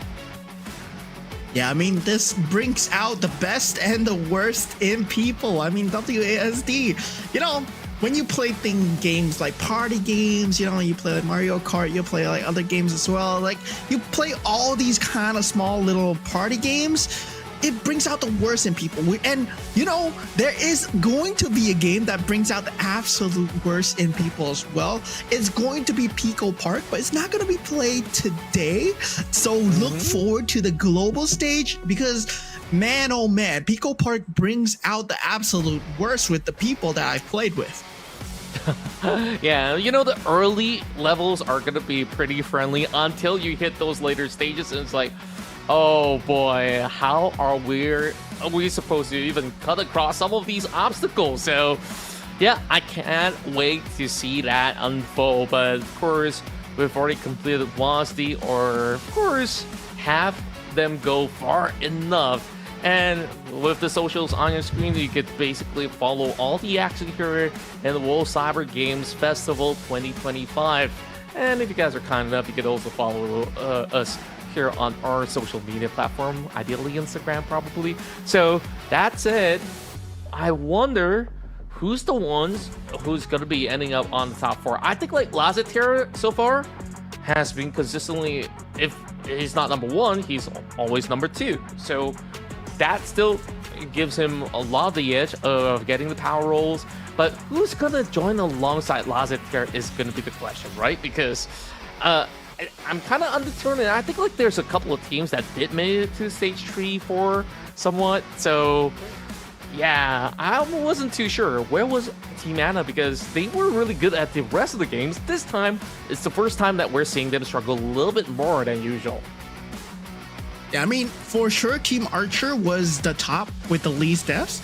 Team Las ATR was following close behind. Another two that was close is Team Alyssa, who did manage to make a comeback into the stage 4, and also Team Bobachot. Yeah, Team Bobachot was very close at stage number 4 as well. We did say the number of deaths that they were racking up is a bit high, so maybe they are number 4th or number 3rd, somewhere along those lines. Team Alyssa was around that mark as well. Team Anna, they were stuck at stage 2 for a very long time with a very high number of deaths, so I doubt that they can go to stage 3 then to stage 4 to get a comeback. But I know for sure who's dead last. It has to be either Team Fanny or Team Daniel, because yeah, both of them, they were struggling in stage 1. Yeah, I think like at a certain point where we're having the POV of one of these teams, and they were just basically at spawn, just pressing random buttons, and then straight every other second they're actually collecting deaths. So I think that they're trying to, of course, have a different kind of championship. Who's gonna be the ones that died the most? I don't know, like sometimes like they challenge other creators. It's like, okay, I double dare you to do X and X. So maybe this could be the case. We don't know what's happening, off the screen, off the camera. Sometimes like, some fun vendors went around and it's like, okay, maybe if that's gonna happen, maybe it will allow certain teams. You gotta also remember this, that sometimes earning those low rolls, earning those normal rolls might actually benefit them than, of course, getting themselves those kind of power rolls. If they've made their calculation based on where their tiles were, maybe they saw, oh, there's a lot of debuff out there, so we don't want to proceed with those power rolls, then yeah, maybe this is the game in the game plan all along. Yeah, but hearing that we have an interview with the host on site, so we will be going into the stage at WCG Festival. So we'll see you guys really shortly. Goodbye, guys. Blockingan, hey. Coba kaptennya, ada apa masalah? Ini ada masalah apa? Kenapa pada buang muka? Ini jujur gue malas banget sih. Enggak, yang ini fun fact aja teman-teman ya. Gue tuh sama Odi tuh satu kamar, kita di hotel. Dan dia tuh bercanda ngedoain, gua doain kalian ke posisi 16. Gak ada. Dan terbukti kita di posisi 16. Enggak, aku nggak pernah doain mereka posisi 16, cuman aku bilangnya apa? Wah, aura posisi 16-nya kuat banget nih. Itu dia yang buat kita marah. Jadi doa dia diijabah. Kita jadi posisi 6. Ya udah. Gimana sih? Itu kan aku ngetik di komentar story. Oh, iya. Aku hapus. Aku revisi ya. Ya, klarifikasi ya. Aura peringkat 15-nya kuat banget. Jangan dong. Kan Satu ya. Satu karena kan walaupun tadi pada ada yang menang, cuman kalau nggak hoki dia balik lagi ke belakang. Itu dia. Lihat nih di round kedua tadi. Betul. Tim Nona. Dia ngocok dice terakhir tapi rezekinya luar biasa. Gak ada yang tahu. Siapa tahu kalian misalnya posisi terakhir nih pas ngocok dice-nya. Ya. Tapi endingnya tim sebelah yang satu. Nggak tahu kan. Oh iya bener. Ya, tapi kesulitan kalian di game WASD ini apa? Ya pastinya praktek. Kita nggak praktek sama sekali. Kita nggak ada latihan latihan untuk round ini. Karena kita itu chemistry-nya udah kuat banget. Oke, udah saking yakin. Kuatnya, saking percaya, ternyata jangan pernah percaya manusia. Itu hasilnya tidak baik juga. Tidak baik percaya kepada manusia. Jadi kalian jangan percaya. Yes, apa? Tapi Mail, ada last round buat kalian. Ada last round. Harapannya besar atau kecil nih untuk bisa dapetin placement pada round keempat? Ya kita rezeki udah ada yang ngatur. Betul, yang pertama rezeki udah ada yang ngatur. Ini kan bisa aja kita nanti ke salah satu tempat yang dimana kita bisa ngikut tukeran. Ngikut posisi. Siapa tahu nanti kita ngikut posisi walaupun kita harus mengurangi 10 cube. Tapi kita bisa lanjut ke round selanjutnya. Itu dia doa baiknya ya. Semoga saja semua dapat. Tapi kalau doa yang lebih baik sih, anggap aja kita kalah hari ini di jalan nemu uang 1 miliar. Itu sih. Gak ada. Nggak ada ya, enggak ya? Gak ada. Orang lebih baik ikutan WCG. Oke, thank you. Tim Mayat Casey. Good luck untuk round keempat. So kita akan oper sepertinya ke rekan saya yang ada di sebelah sana, Sabila.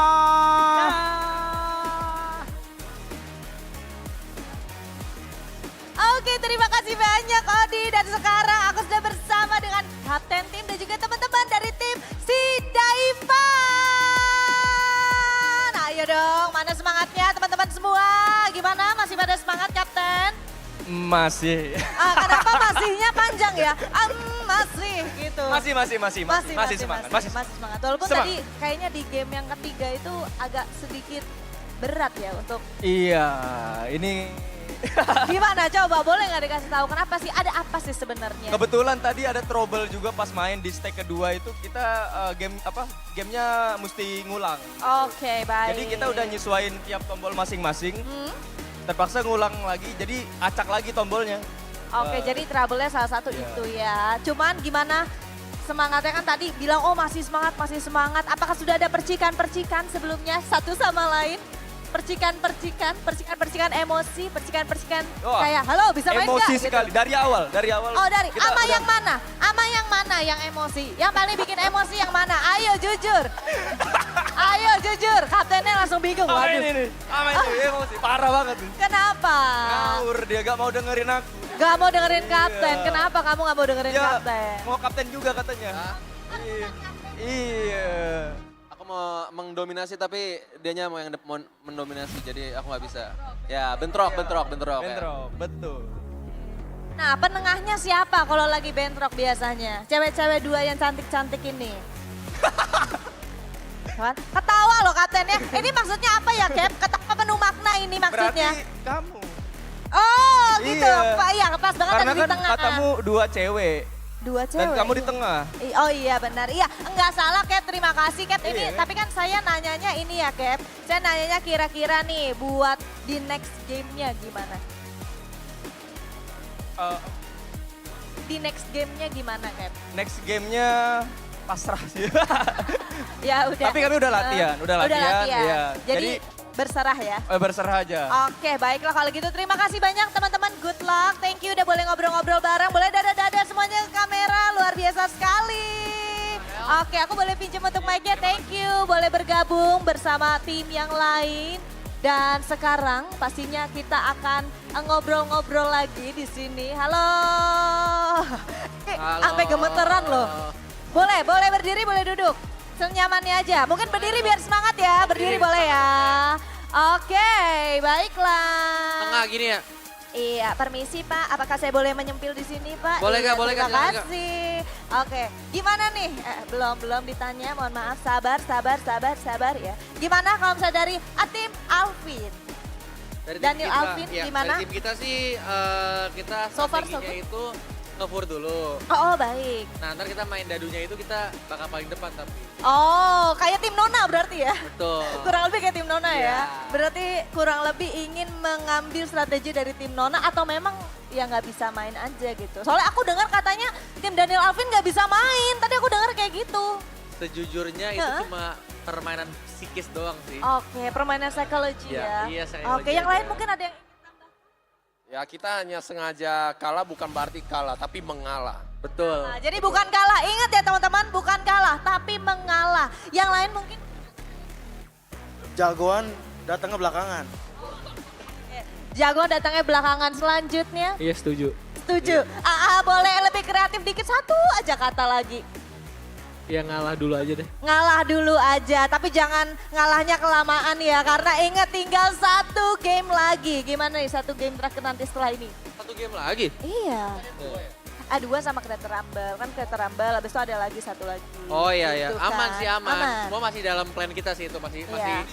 Iya di situ justru. Karena di satu game terakhir kita itu kan ada beberapa game juga kan. Nah itu bisa langsung deh di farming untuk poin-poin tertinggalnya. Tapi gimana? Apakah masih bersahabat atau sudah ada musuhan di sini? Kayaknya ini udah ngejauh sama Hansen, udah mulai ada ini kah? Ya kita ngantuk sih soalnya nunggu menangnya doang kan.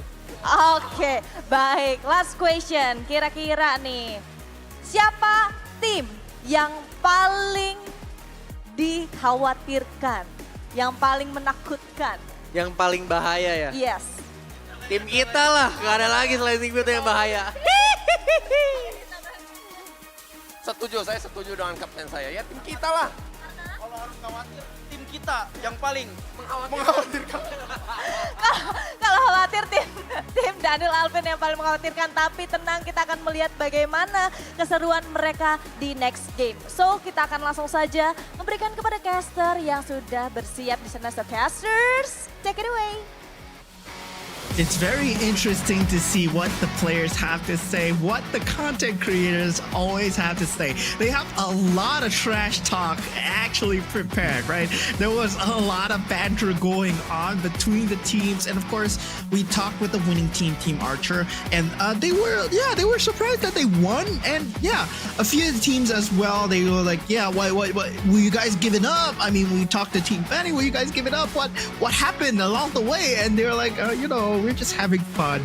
And well, whatever happens in these creative rumbles, it happens. But the fate of the dice is still undecided, right? It's still undecided. We don't know what's going to happen when the die is cast. So this is going to be very interesting when we go into the Creative Rumble board and we see their locations and where they're at. Currently, I remember LaCTR, they have the highest number of cubes.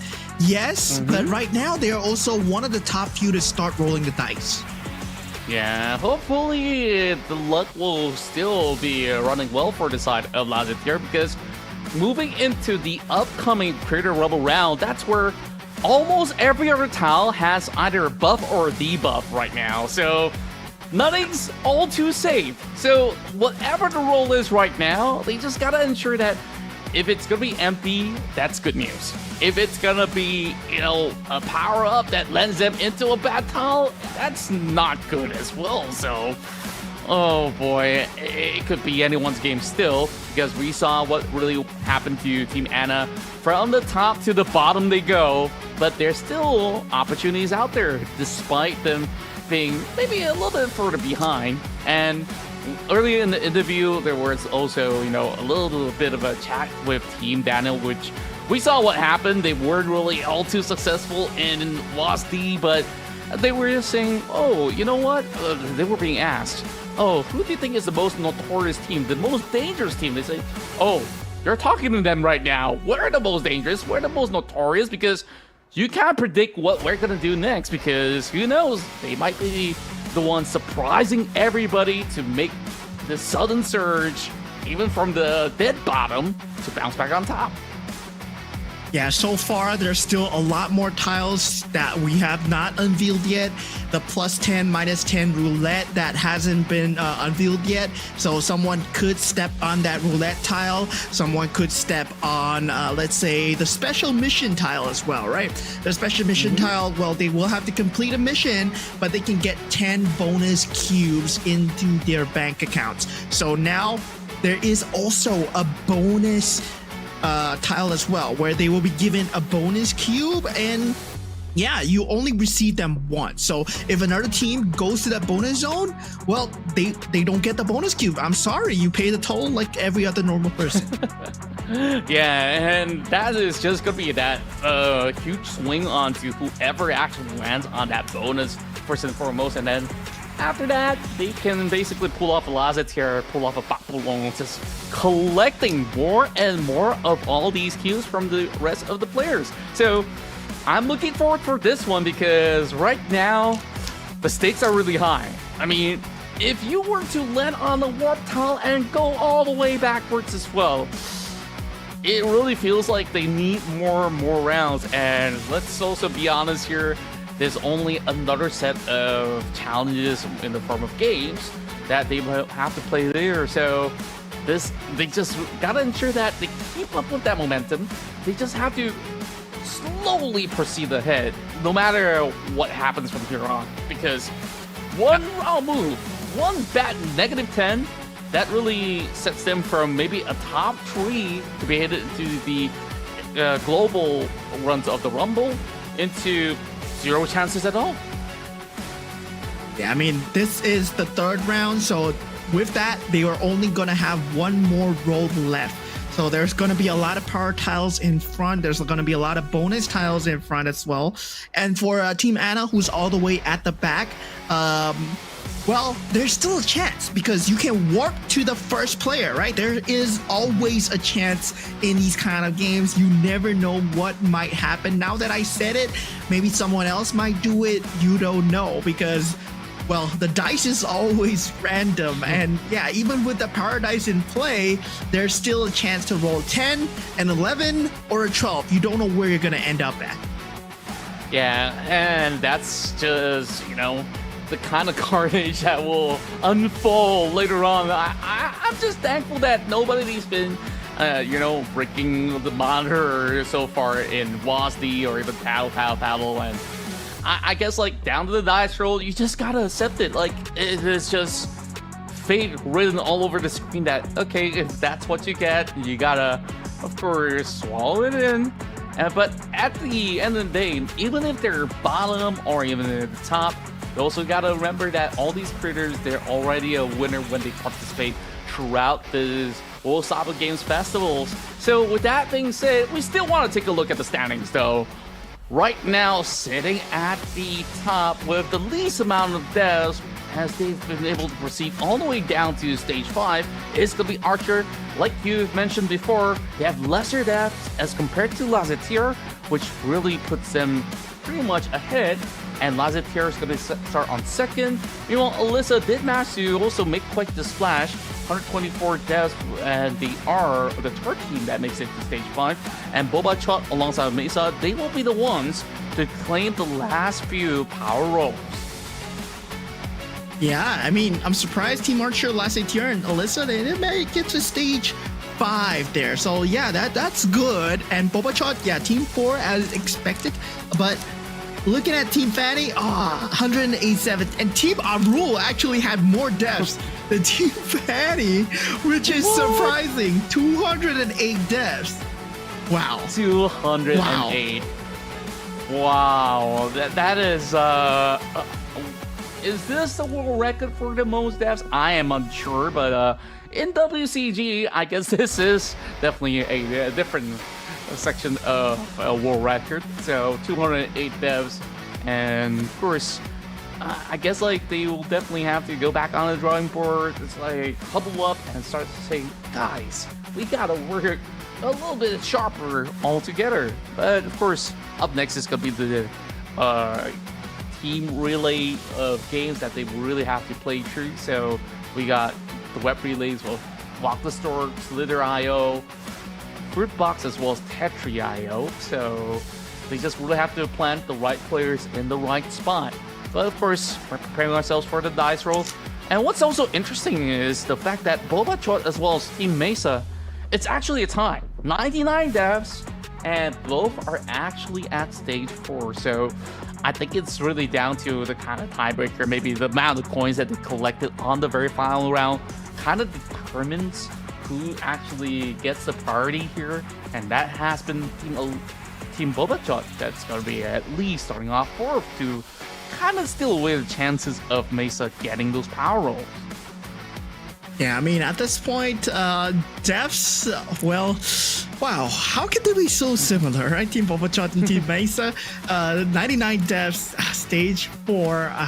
Yeah, like you said, I think it's the coins that really affected them in getting the top place. But now we move on to what's coming next, right? What's coming next, what to expect next for you guys. And what's coming next is, of course, the Creator Dice. It's going to be Creator Rumble. We're going to roll the dice once again on the Creator Rumble board, and we will find out what happens to the cubes, what happens to all their money, and who is going to place first this time on the 3rd round inside the Creator Rumble board. But after that, we talked about the web game relay. We talked about, having Slither.io, having Walk the Stock, having Tetri.io as well.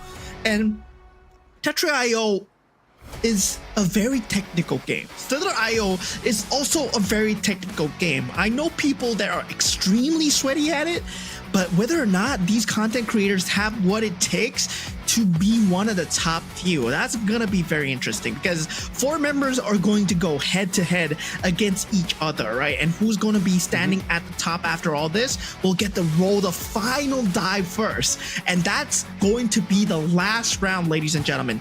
And mind you, that's 200 million IDR at stake. This is not just fun and games. There's money here, $12,000 in total. A lot of money that we're talking about here. And, even throughout some of all these rounds already, we're already looking at, Lazetir collecting all these kind of tolls to also make the bulk extra. So once they actually really cash out by the tail end of it if they remain consistent for not only this dice roll, but also on the relays, then that can actually at least top a guaranteed spot for Lazetir. So all they have to do right now, ensure that this is a clean dice roll that lands them onto something neutral or something that propels them even further ahead in order to really be one of the finalists in the global Creator Rumble. So I really want to see how all this unfolds because, you know, some of these guys have 99 tries, 99 problems, but hey, maybe the dice ain't a problem at all for them to actually score huge this time around.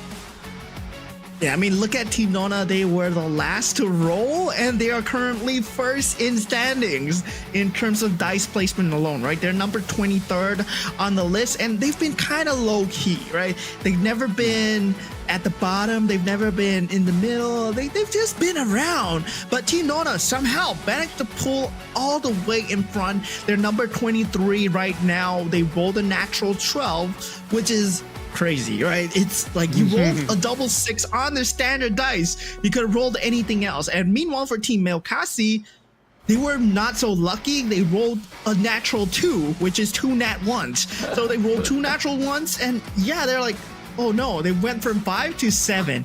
And well, you can never see things coming, man. Yeah, I mean, you gotta think about it. Things could have been worse as well. Like, can you imagine you completed all these challenges, all these games, and then like you're so eager, and then like you just say, you know what, we don't want to take the power rolls, we just want to see where those kind of normal rolls lands, and maybe you tried it 3 times in a row and you only get double ones, and you're stuck at number 6. I mean, that's probably the worst case scenario after playing, you know, a couple of rounds. But very likely than not, even if you win those games, obviously those power rolls are there for a reason. It's for you to pick it up. You don't want to give the edges onto any teams that finishes some of these games on a lower position. Yeah, and we'll be hitting on to the Creator Rumble soon, I guess. But let's talk a bit more about WCG Festival in general, right? What we've seen so far. This Creator Rumble is specially curated for 2025. 2024, we did have a format similar to this. And WCG, what is it all about? This is the World Cyber Games, guys. We have been at the amateurs and competitors just playing around in the tournaments, but now we shifted towards creators, and now we're just looking at the standings, as there has been a slight change in the standings as there was a mistake. So Team Fanny and Team Arul, they remain at the bottom, but now we see that Team Kelvin is now at number 4. Team Bobachot is now at number 5. So yeah, so Team Kelvin was slotted in. So yeah, Team Nona now 7, Pulong now at 8, Team Daniel now 9, and so on and so forth. And now maybe that's gonna make a very vast difference onto how they will position in terms of the tiles that they do end up, because now Kelvin gets to claim those kind of power-ups, and Team Mesa is just so close. And once again, we gotta talk about this tiebreaker scenario between Bobachot as well as Mesa, and just having one lesser death could have actually meant maybe securing that kind of power roll in that essence. But hey, can cry over spilled milk. We've seen how some of these teams have been able to bounce back from the gutter, and even despite the Team Nona having some struggles at first on some of the games, they are still the ones who are leading currently at the position of tile number 23. So let's see. Anna should be the ones that actually wait. It's actually based on the winners first. So Archer won out that round in WASD. So they'll be the ones to actually go in for the first dice roll. So currently, their place, where exactly are they? I'm trying to figure this out. 22. So, okay. Thanks for pointing out. And there's 3 dices. That's a 12. So that's 34. They get the plus roulette as well, so they propel themselves even further. So yeah, plus roulette, that's could be good, could be bad. You never know where you end up because this might be a good thing. So they get a 5. Wow. Right, they get a. So they're propelling themselves to 39, and that's going to be them cementing their spot there. So if they win the next game, right, getting a 10, they are going to be at the Creative Rumble finish zone. So that's going to be crazy. So they got to win the next one. Yeah, it is such a huge news. Now that's going to be a Power 4 team coming in from Lazetia. And is this going to be a cash in, cash donation out? It is donation, so that's 10 cubes. I don't think it costs us a dead to Lazetia. They had plenty of cubes that they have in store for him. And still are the richest in the form of total cubes. 146 in total for Lazetia. Yeah, Team Alyssa at position 15 will be the next to roll here, right? So they do have 3 cubes to work with. I mean, 3 dice to work with. So this will net them a 12. So 15 to 27. 27, there is a 10 roulette roll. They can go to 37 or they can go back to 17. If you land on the green, it's 37. If you land on the red, it's 17. So Alyssa deciding their fates right now, and they do get a plus 10. They find themselves in position number 37, which is a neutral tile, and they are now free to collect tolls. Oh, it could have actually ended up on either another bonus as well, or even to the donation box once again. So now it's gonna be Kelvin's turn. Kelvin currently at a decent position, I would say. Meanwhile, plus 14. So that's a plus 10. Oh, no. That's a warp. Okay, this is a warp. That's a warp. They could go in front. They could go backwards. Aru. Oh no. Oh no. They oh swap no. with Aru. They go to Aru. Aru's all the way behind. Oh, it's all the way back to number 15, and they also do have to pay the toll. They pay to Aru. That's right. Yep, Aru Dagul, he's just loving the moment. You get a toll. You haven't even rolled the dice yet, and Team Kelvin, they made a mule of themselves. Well, with a dice roll, you can never tell. And sadly for them, they managed to get the warp tile. So yeah, this 3 dice rule is very interesting right now. Team Bobachat currently at number 22, right? They can't roll a 12 into 34, which lands them in the plus roulette, or they can roll even further into the donation bank, where they can get a sum of money, but all they want is a good position right now. Yeah. Speaking of which, this is going to be a 12 for the side of plus roulette. Another plus roulette. And how far further do they go? The perfect scenario for them to book a good spot is going to be a 6. Okay. It's just going to be a plus 2. And oh, wait a minute. Oh, that's the donation bank. They get 10. They get 10 out of the donation bank. So they managed to take the donation that LaCTR just put in. So they managed to get a bit of their money back from paying tolls. So not that bad, not that bad. Still have one more round to go. So that's gonna get a good position. You gotta get a good position for yourself in the last game, right? That's right. And that is a total of 13 for the side of Mesa.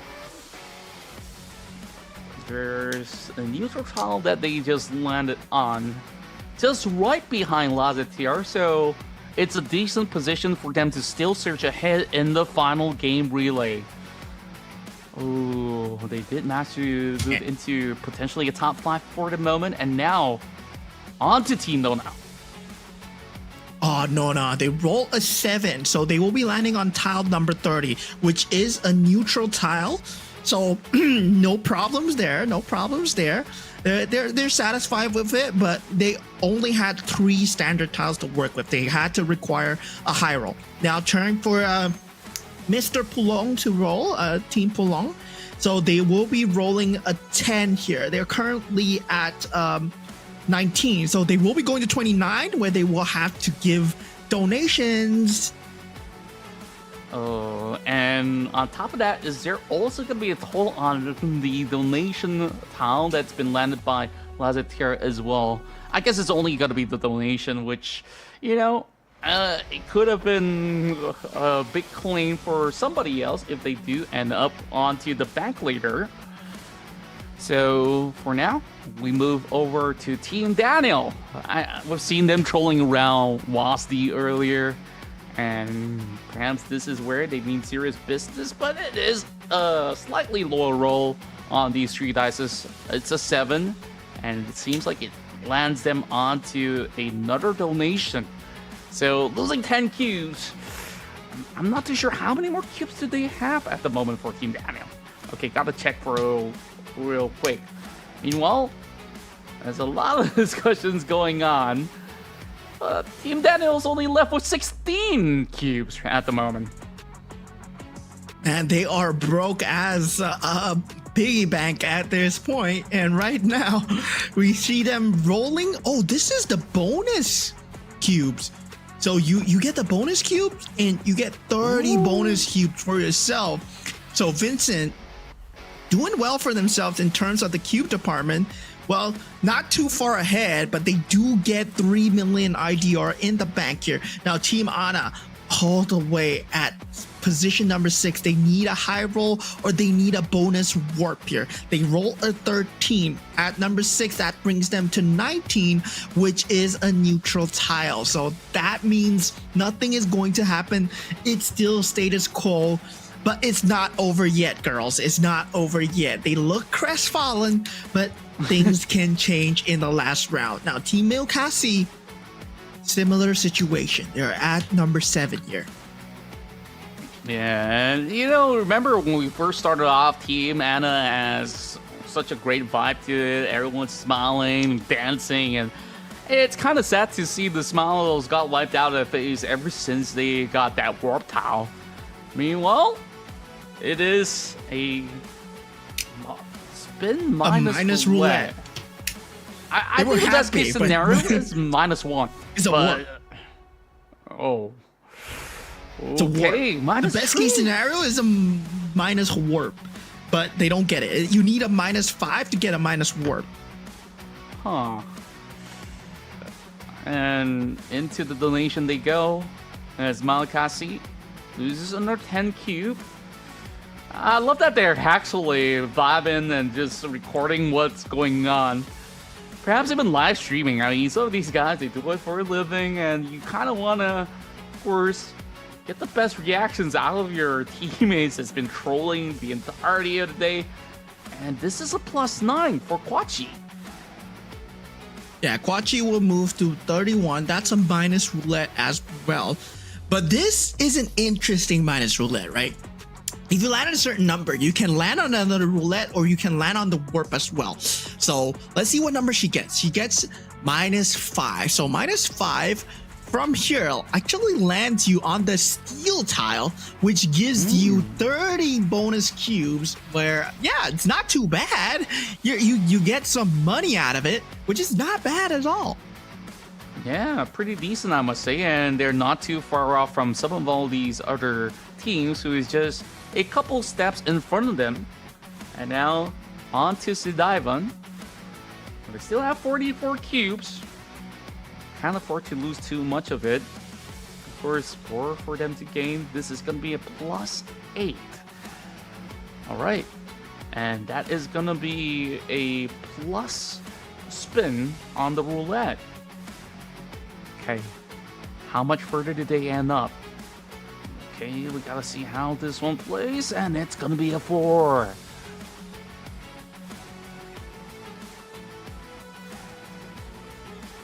Ooh, seems like Sidaivan ends up donating another 10 cube, so that will put them onto a slight deficit only having 46 of the cubes left. And yeah, it doesn't seem like they're feeling great about the situation. They're left with 34 cubes actually, and Team Fanny they're also broke. They only have 6, so they gotta roll 6. Okay, they get the minus. That's even worse. They find themselves in 21. The best case scenario is to roll into a warp here. They need a -5, so that's something that they're hoping for. That would change the tide. Oh, that was so close. They roll a -6, and that's back into the toll section. So you're paying somebody else toll. They pay Team Arul the toll, who has been sitting here just collecting tolls from people that have been warping and minusing themselves back into their zone. They're absolutely basking in this zone right now. But finally, it's Arul's turn. So this is where he stopped collecting those taxes from the current pile. And potentially there's quite a number of possibilities for him up ahead. That's going to be a 12.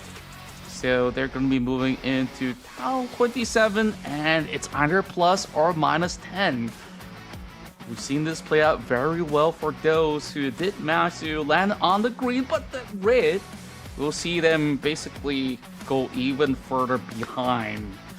Well, I guess they only took like, what, 2 steps forward if that's the case. Yeah, I mean, that was the 50-50, and now they find themselves on another neutral tile. So now, with the standings of the cubes, Team Lastic Tier are still at the top here. I believe Arul or Team Fanny, they had the least number of cubes at 18. So yeah, so that's gonna be it for the third round of the Creator Rumble. And guys, we're going straight into the next few games with the creators here. We will be seeing the web game relay that will be coming out from these guys, and this will decide their final phase at their final roll. The closest so far, Team Archer at the number 39 spot with 84 cubes. So yeah, they look to be completing that finish line very, very fast.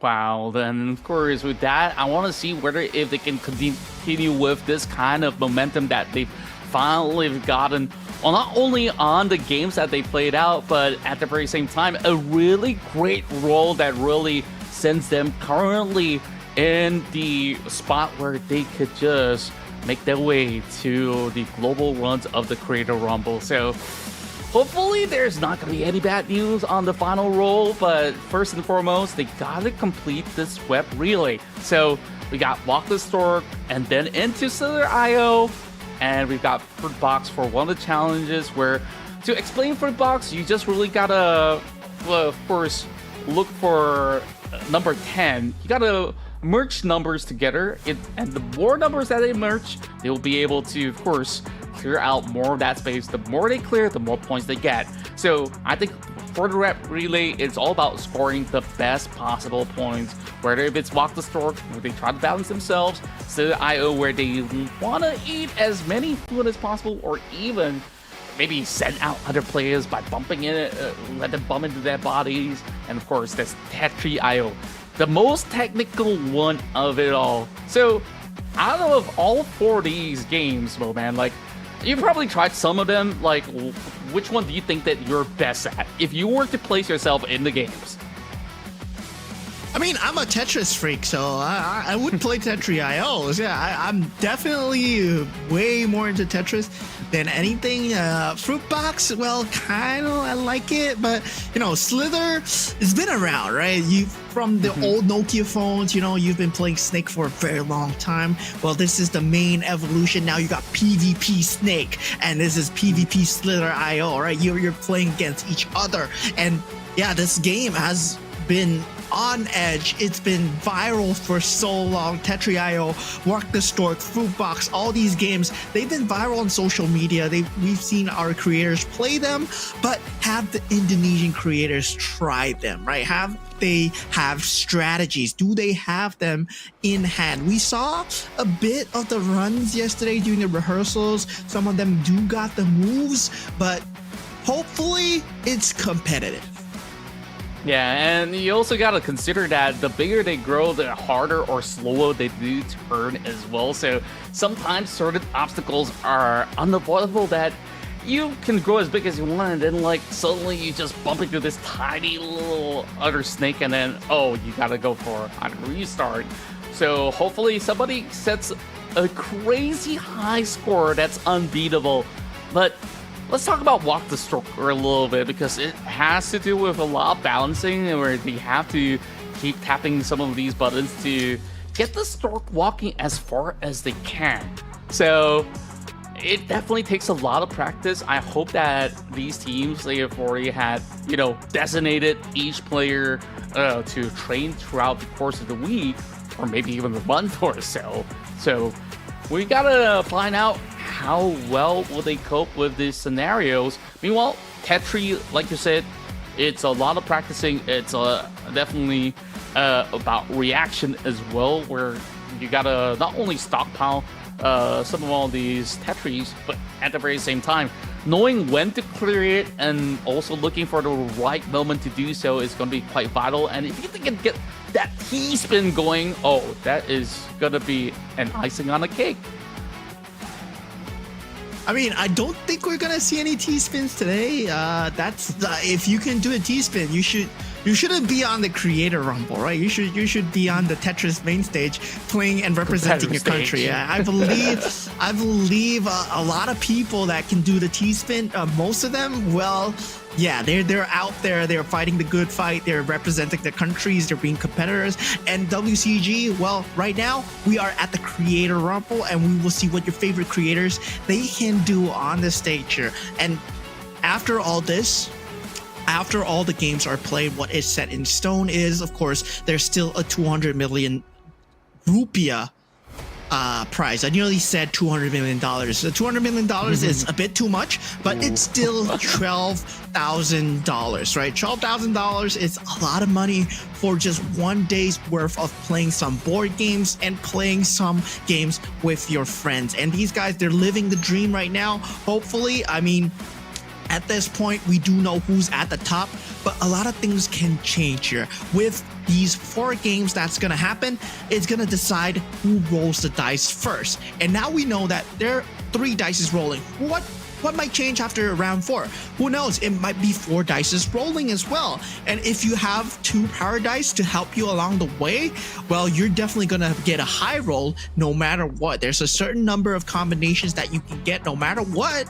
And yeah, that's something that I'm gonna be looking forward to.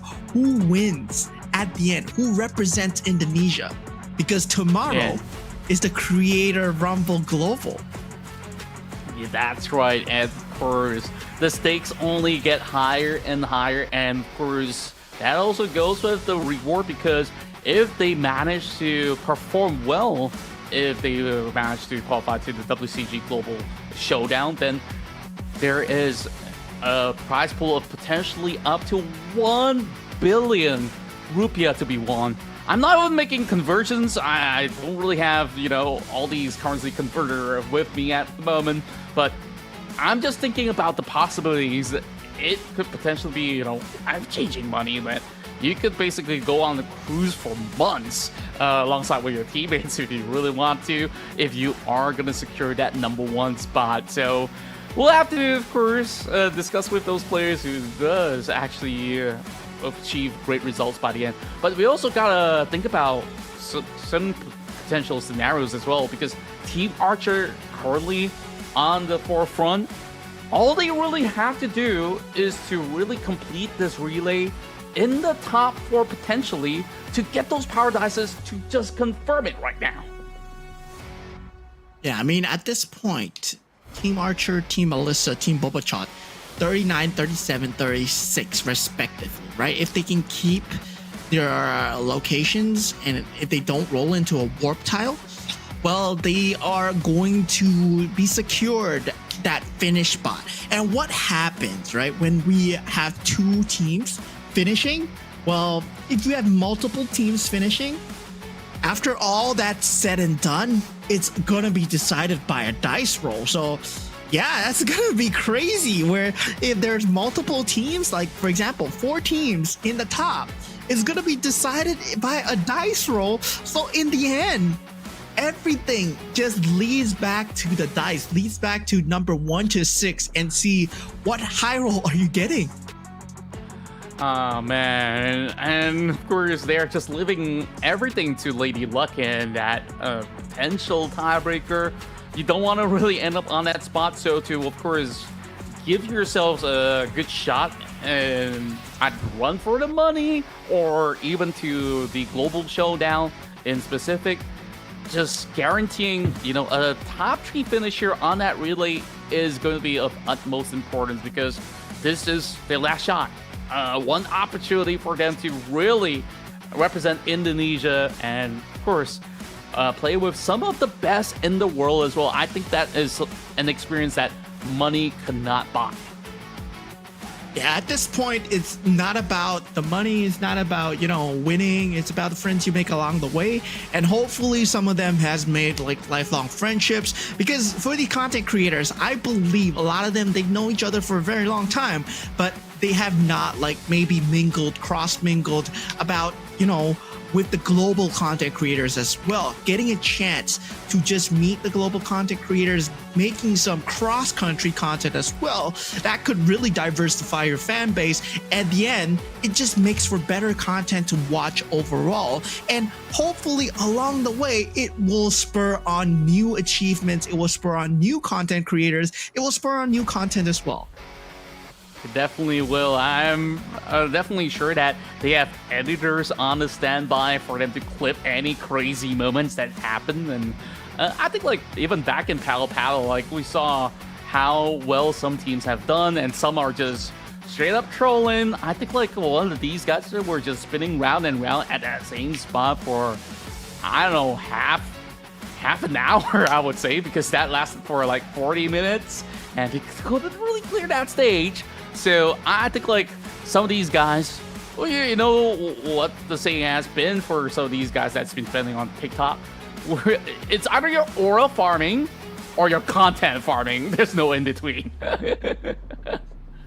And here are the web game relay rules that we have. So walk the stork.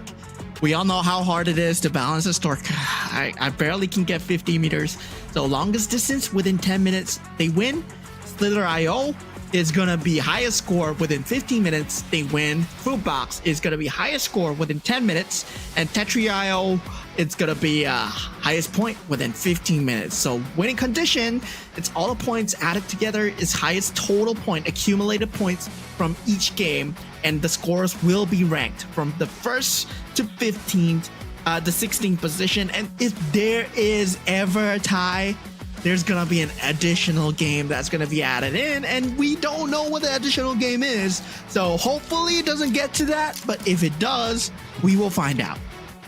Yeah, I really do wonder what other games would there be for them to really have, you know, that decider. But of course, we hope to not reach that point. And you also have to consider that with 4 different games, with 4 different players, it's kind of hard to actually have similar results, right? Like you can have maybe one player to absolutely ace out Walk the Sword, say that person finished on first, and then the teammate ends up dead last instead of their IO, then it kind of neutralizes everything, you know? So Fruit Box is really down to the speed of them clearing the 10s very quickly, so they gotta really be on the lookout on the kind of amount of time that they do spend just looking for these numbers. Meanwhile, Tetri, it's all about the skills. 15 minutes of a showdown for them to really complete the task in order to maximize their chances in this relay.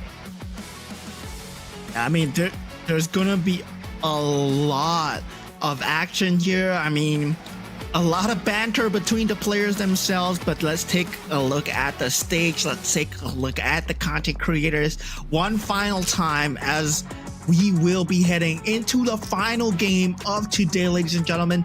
And this is just the beginning. This is just Indonesia Creator Rumble. We're gonna have global Creator Rumble for those of you guys in chat asking where is Lols, where is whoever. They'll be coming down tomorrow. They'll be playing in the global tomorrow with the top 3 of Indonesia today. So you get a sense of their skill level, and then tomorrow we're gonna have a different set of games. We talked about Pico Park, we're gonna have it, and Sun WG has been going crazy from Team Vincent the entire day. He's been spazzing out, he's been playing with his anime figure, he's been going mad, man. And looking at Team Pulong, they are locked in, ready to go. Let's go. He's going Slither.io. Yeah, Papulong, they are still somewhere in the middle of the pack. And I do think that it just takes a very good role to really full send it towards the top 3. And with that being said, all the cameras now set upon all of our creators who is going to give us their best performance ever in this relay. We start off with Walk the Stork, and of course, the first one to start things off is gonna be Team Anna. Okay, nicely done. 3 meters without much of a problem. You gotta ensure that the Stork does not tilt too far forward or backwards. Oh, that was very close. 9 meters. Okay, more and more. And right at this moment, I think that Mishi is doing very great. 20 meters already. Yeah, 25. I mean, this is a game about balance, right? It really tilts you to a point where, yeah, you're tilting the Stork, but you feel extremely tilted as well. But you do have a time span of 10 minutes to get as far as you can, and you get 44 meters on the side of Team Anna. And meanwhile, for the side of Team Mesa, this looks like their second attempt and go on it. But you got unlimited amount of attempts, right? So if you fail the first time, doesn't matter. We take the highest distance traveled. So whoever can travel the most, we're talking like maybe like 50 meters and above. Like, you know, there's a dude in Korea that managed to get 110 meters. And yeah, that's kind of like the local record there so far. But I'm not too sure about the global record coming in. Maybe Indonesia's gonna break some records today. Yeah, I'm actually hoping to see that as well, as we're having some really great progress coming from the majority of all these players. Team Fanny so far doing great, 51, and even more to come, and it just gets harder and harder to balance. They're just having a little bit of a deep tilt towards the back, and all drops right on the head. That's 66. That's currently the highest record being set. Yeah, 66 meters, and so far, looks like the highest to be seen. Team Alyssa right now at 25 meters, just struggling just a little bit, you know, with the balance and the controls. And it seems to me like, yeah, Alyssa is the one that's piloting the Stork here. So let's see how she does, whether or not she can beat out the rest in terms of just going further.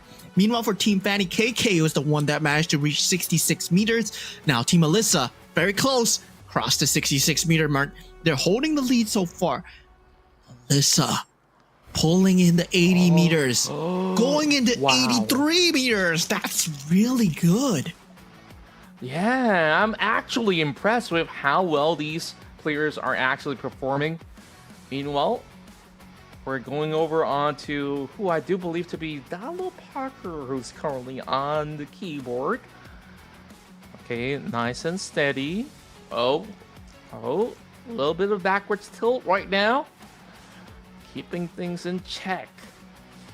There's still a lot more of all these distance to be covered. It's Team Vincent. Yeah. Somehow managing to kind of go back and forth for them to keep the balance. And there we go. Reaching close to 50. All right. Kind of halfway there. Okay, this might just be a new great record score. being set. 70. A little bit more. Just a little bit more. Team Vincent, they can actually set it perfectly. Oh, 86. Yeah, 86 meters. That's really good. And now we're gonna see who gets to break that 100-meter mark. Melkasi going at it. So this one is gonna be Gas TV, He's not going to make it past 30 meters. So 29 will be the record of where he's at. And Team Bobachot, it feels like it's going to be Elvin Susanto on the controls here. So yeah, those that know his brother, yeah, very good FPS player. So Elvin Susanto, well, he has the genes as well. That's in FPS, but can you walk the walk? And right now, doing a little bit of jiggly action, and that kind of works in his favor for the moment. Back and forth rock, and I guess you're absolutely right. It's in the blood, but 74, almost hitting the 80-point margin. Yeah, and we saw that Archer's last score, Team Archer, was 55 meters. So far, 86 is the score to beat. I believe there's no team that has gotten further than that so far. So yeah, Team Archer, at this point, Spokopao, he's trying to go as far as he can on this stork. Already precarious at the starting point, but still pushing through that 20-meter mark. So slow but steady wins the race here, but it's going to get faster, and 32 is where it's at. And there's only less than 5 minutes on the clock right now, so it's not going to be too many more attempts if they were to fumble it really early on. 50 meters. Nicely done from the side of Team Lazatir. And look at the sure focus coming in from Ben. I mean, he just fell on 69 meters. Meanwhile, the 96 meters. So close to breaking the triple digit from Team Alyssa. Alyssa, she found her hidden talent, walking the stork. That's where she's at. This might just be them breaking records as well. You can see that she's been working at a very steady pace. Like some of these players, they love to have a little bit more of the acceleration onto the stork, but it makes it a lot harder to balance. And you can already tell that this time it is some slight acceleration coming from the side of Alyssa over on to 25-meter mark onwards. And now it just gets faster and faster. Oh, she's tilting all the way to the back. Gotta keep it running. Oh, 50-meter mark is where the game just auto-accelerates. So 61 meters is where it's at. Yeah, you can't really control acceleration. The game does it for you. All you need to do is balance the stork. And Alyssa is like, yeah, balance is the key to life. And she's done 96. That's great for her team. Whether or not she gets 100, that's going to be crazy. That's right. And so far, the first stretch usually it's going to be pretty okay. And Team Alyssa on this other attempt. 15-meter mark approaching soon. You can see the stork going faster and faster already. Okay. Oh, there we go. Rocking front to back. And all the way forward. It's just only going to be 54. Not their best record, but at least they've already set the benchmark. Yeah, and is this true in real life? Does a stork have trouble walking like this in real life? I hope not, because they will be extinct at this point. I mean, at this point, like, does a stork really have trouble balancing that much? Now, Team Ana, they're going to the 70-meter mark. They passed it. Very precarious. But 80 fumbles at 80-meter mark. They still need to beat 96 and 86 coming in from the side of Team Vincent. Look at Dalu Parker go. 92, 95. We're reaching 100 meters. 102 coming in from the side of Team Vincent. They are the first to break that 100-meter barrier. And there's still about 1.5 minutes left. So there could be potentially another high score out there on their final couple of hurdles. So back towards Lazatir. Kicking things nice and easy.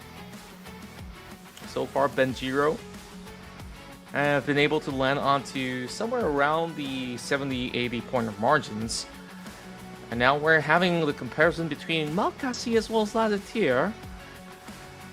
I want to see who's actually playing on the side of Malkasi.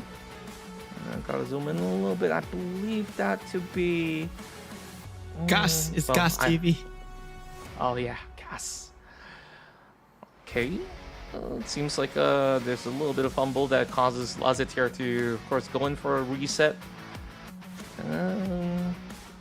Right now, who do you think actually walks further, Malkasi or Lazatir in this round?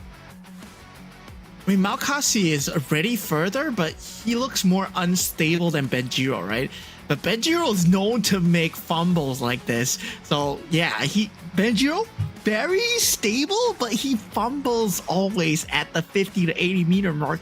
And it's been the story, right? He's been never able to cross that 80 meter mark. He's been stuck at the 80 meter marks for the longest time. Whether or not win the last 10 seconds, can he get it here? It will start accelerating. So it's 8, 7, 5, 4, 3, 2, 1.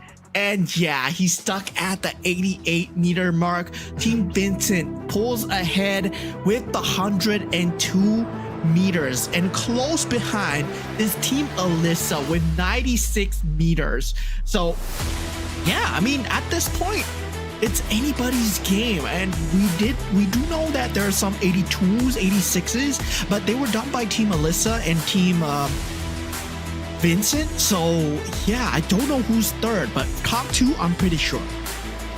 Yeah, I think it's been a really good final hurdle coming in from Team Lazatir with the auspicious 88 meters run coming out. So who knows? This could actually at least set the good tone coming into the next relay. So up next, we do have Slither.io, but we do allow our dear marshals to start tabulating the score lines after at least for the very first game. So Slither.io, once again, all they really have to do, start things out nicely, ensure that they find a pile of food for them to consume in order to grow bigger, stronger.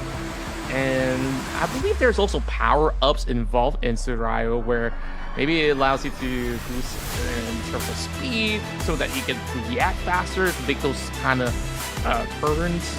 Else it just gets tricky. The longer they play though, it is going to get harder and harder when they progress. So the good thing about this is that you did ask, like, oh, did some of the Indonesian creators actually play? I think like some of the biggest Slither.io creators back then are hailing from Indonesia. The question is, are they involved here in this WCG? I'm pretty sure that they have at least had certain experiences playing the game. So I want to see if anyone gets to really create the biggest snake possible in just the span of, what, 15-20 minutes? We'll have to find out. Yeah, hopefully that's the case, right? Because 15 minutes, huge snake is possible, but the game can also end in seconds, right? When a player gets too overpowered, I mean, it can end in a minute as well. So yeah, if a player knows his own power spike and starts going for it early, well, that's gonna be crazy as well. And I just saw Pet Otter on stage as well. So yeah, they're bringing their pets, they're bringing everything, and they're bringing their all. They're bringing their family to watch. They're bringing their pen pals to watch as well. Yeah, I remember during the grand entrance of some of these teams, they brought in the Pet Otter, and I was like, wow, now that's quite the team mascot they do have. Meanwhile, still keeping the energy pretty much on the high, as all these teams are eager to complete this relay. First, Team Anna slowly bouncing back up from that previous role that they did have. And who knows, there might just be good things in store for them for the final dice roll. So let's get a glimpse out of some of the other guys. Lazatir, they're fully focused. Meanwhile, it feels like this guy, he's just showing off his collection other than, you know, coming out with craziest expressions.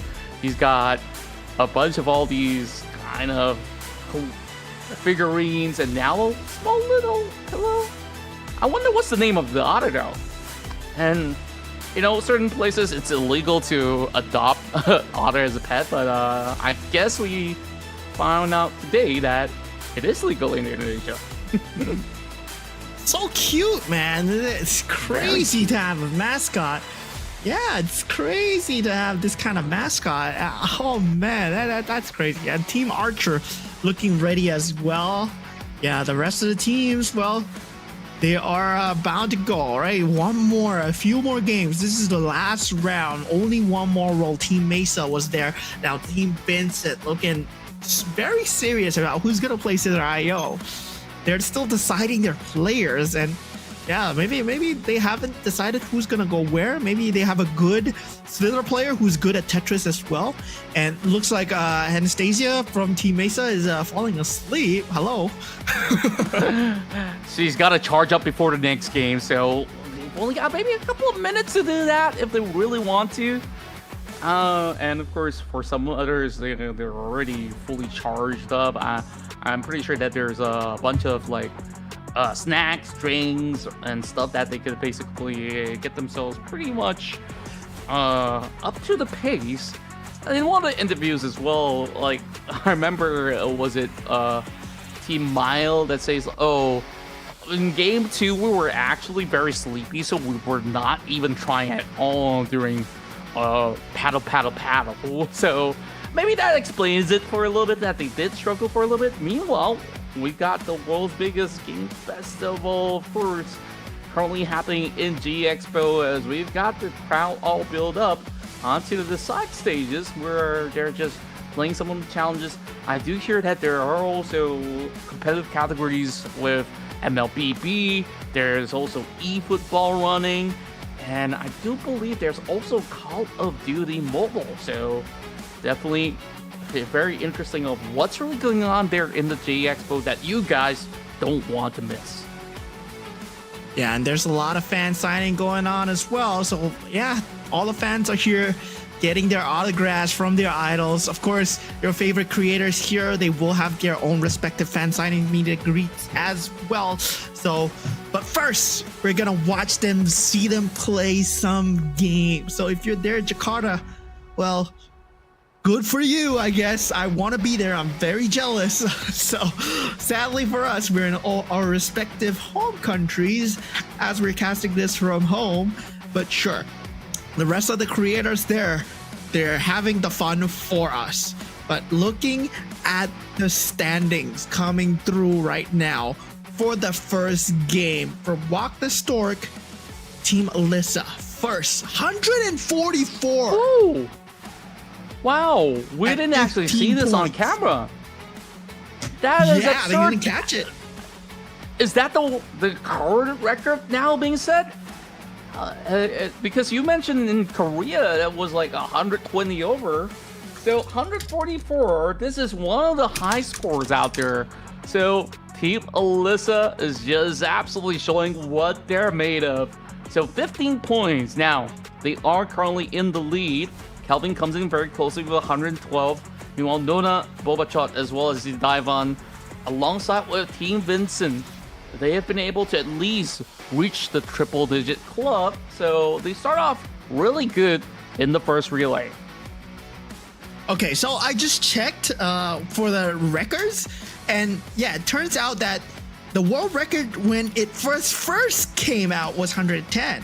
But as of 2023, it's 252 meters.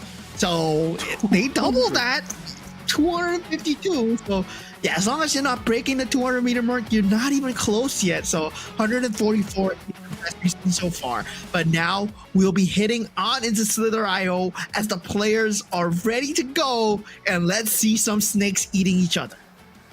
Oh, yeah, and I do believe they do be very competitive in this lobby because at a certain point in time, this has been one of the most played games in Indonesia. So, Slither IO, we definitely know that there are some ultra competitive kind of creators that really wants to show that, hey, you know, we still got a dog in us where we could absolutely dominate the rest of the field. Albie now flexing his jersey. I guess he's gonna really, of course, grow out these snakes eventually. And I could see that they're building small little pictures. Meanwhile, there's also some of all these comms going through. A little pep talk. Well, Team Nona, they're just chilling at the moment as we slowly load into the game. It's gonna be Michi that starts off first. And yeah, it starts off nice and easy. You just basically pick up whichever pellets that you do see on the screen. Wait, did she just turn invisible? Maybe it's just a little bit of visual glitch, not to be all too concerned about. I believe that eventually we'll get great visuals. Meanwhile, they will have to, of course, control their respective snakes in order to, of course, get more of all these food pickup. All right, so it seems like there's a technical issue. They're saying it's not the run. Looking at the creator cams, they're like, no, we're not playing this. We're not playing this. Not yet. Yeah, don't worry. We'll get that one sorted out for now. And that being said, once they are going to be able to run it all smoothly, you can start to see, like, maybe they have certain tag team going on. I don't know if certain creators are, friends with each other, and then they started having this kind of hive mind mindset. It's like, okay, I will control the northern area and you take south, so we don't bump into each other maybe until the late game. Unless like you grow too huge and it becomes unavoidable, then everyone for themselves. But very likely not, when there is going to be big prizes on the line, everyone's trying to find their own big keep, right? So it's kind of tough. I mean, at any given moment, they could just randomly bump into somebody small or huge, and we will never know. Yeah, I mean, at this point, it's, like you said, right? Do they have alliances with each other? Do they form a secret alliance? Do they have a secret strategy that they want to use to team up against other players? That's why you have clans in Southern.io as well. That's why you have group play, team play as well. But, well, from my experience, a guerrilla clan like this, well, it falls apart very easily when there's money on the line, right? When there's placements on the line, I think it'll fall apart very fast. And there might be some betrayal. There might be some drama that we're going to see. But once we get that sorted out, Southern.io, once it's underway, man, these guys are going to give us a good show. Like you said, Indonesia, one of the top few regions where Southern.io went viral. A lot of people played it as well. One of the most played games in Indonesia at one point in time. And now we're going to see it on the Creator Rumble stage where they're going to be duking it out. And of course, looking forward to tomorrow, there is going to be Southern.io in the last few web relay games as well. So the global creators will have to go up against Indonesia in terms of Southern.io. So let's see where they stack up.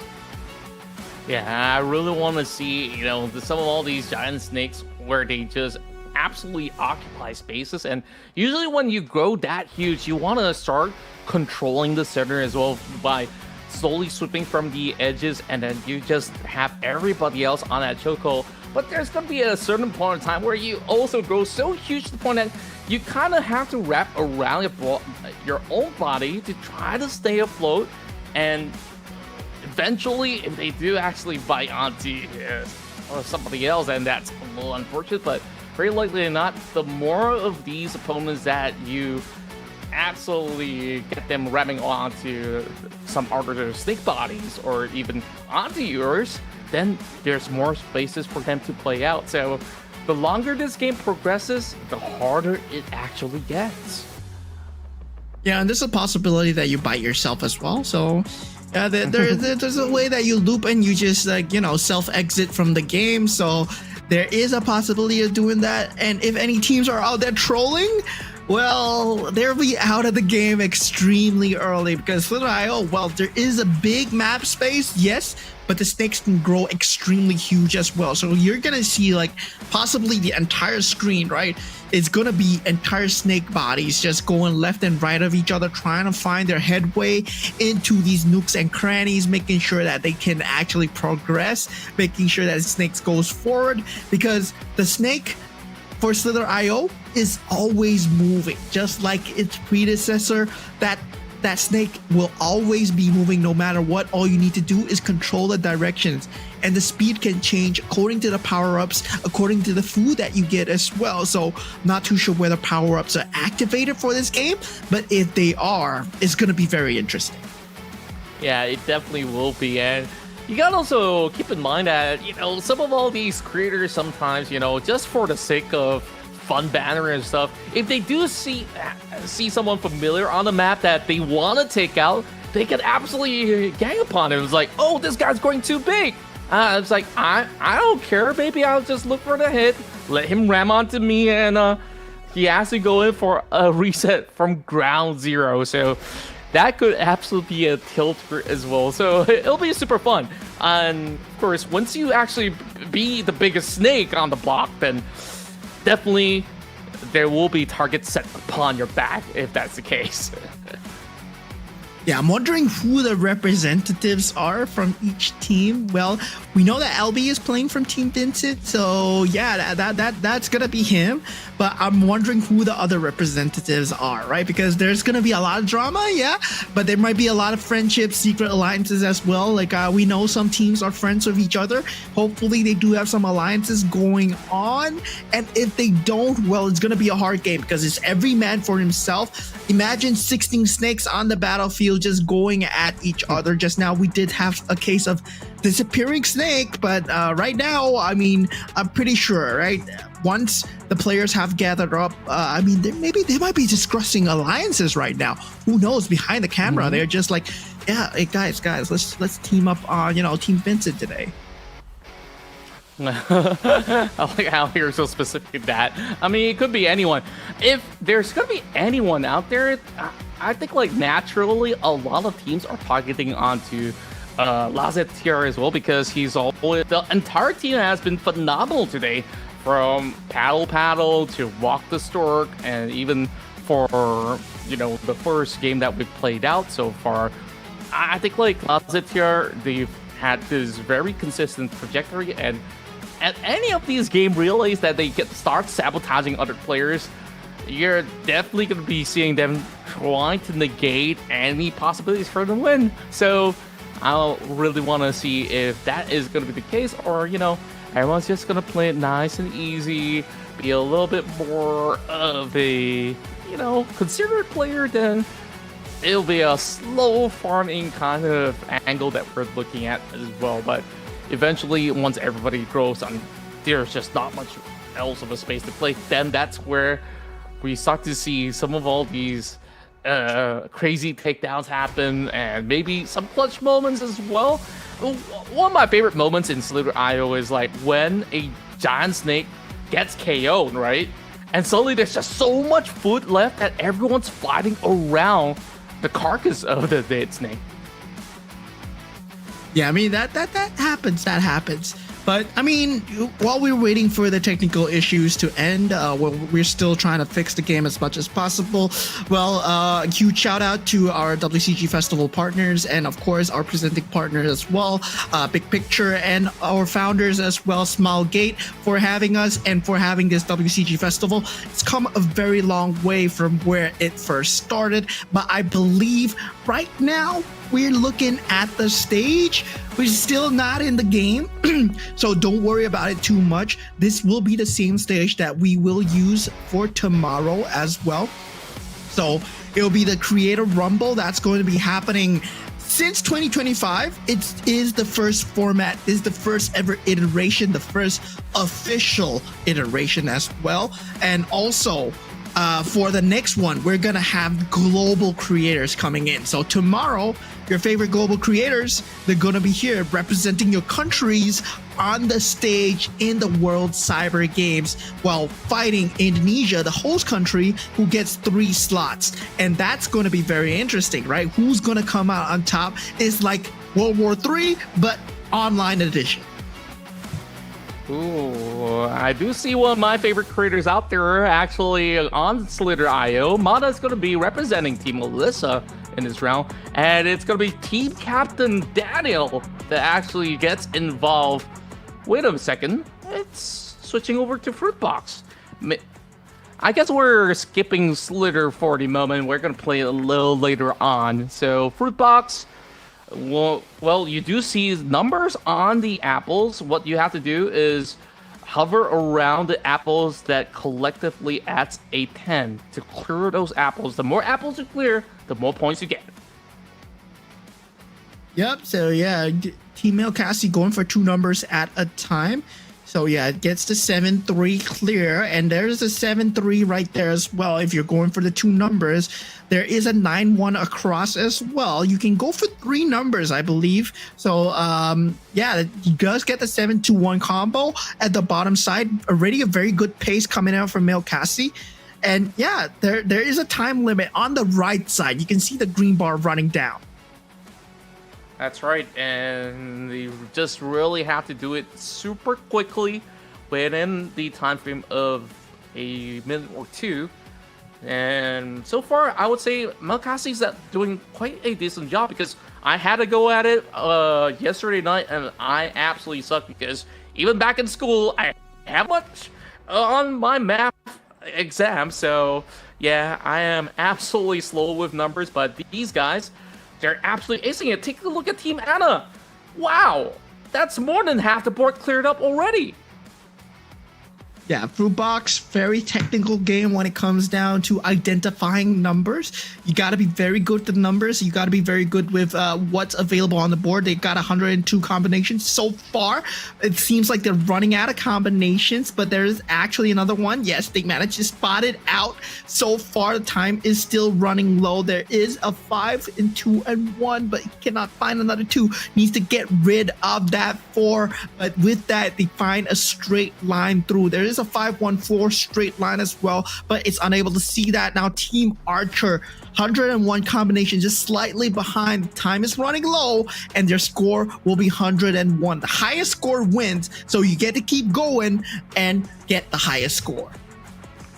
Yeah, that's currently the benchmark that we're looking at, 101, and Archer's already on another attempt.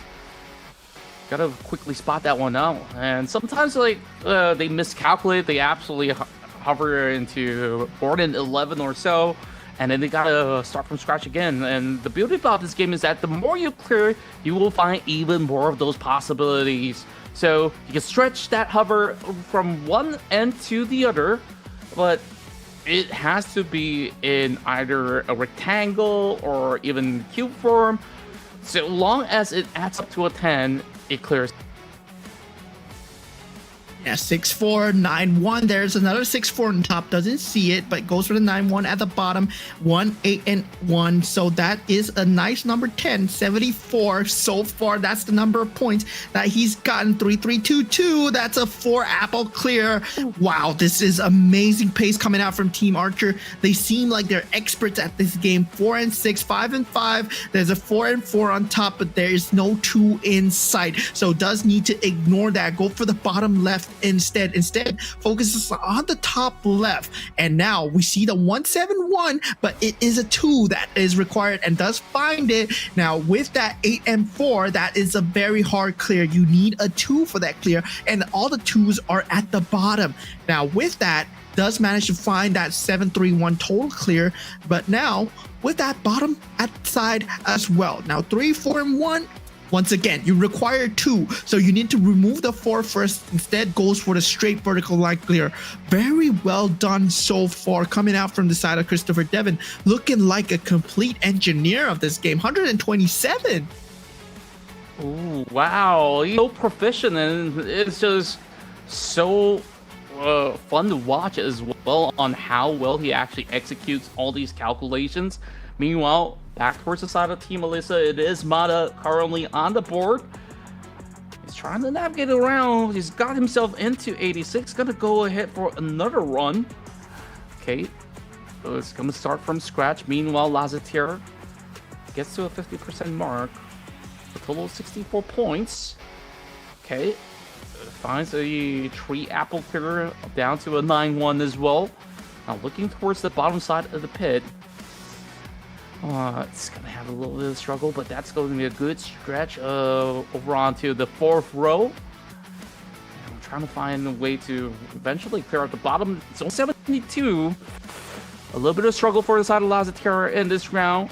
Meanwhile, over onto the side of Bobachot. A very interesting way of navigating as well. You can see that certain teams are focused onto one section before they move on to another. Sometimes there's also those erratic ones where you just clear whatever you see. So I guess it's really down to preference, doesn't it?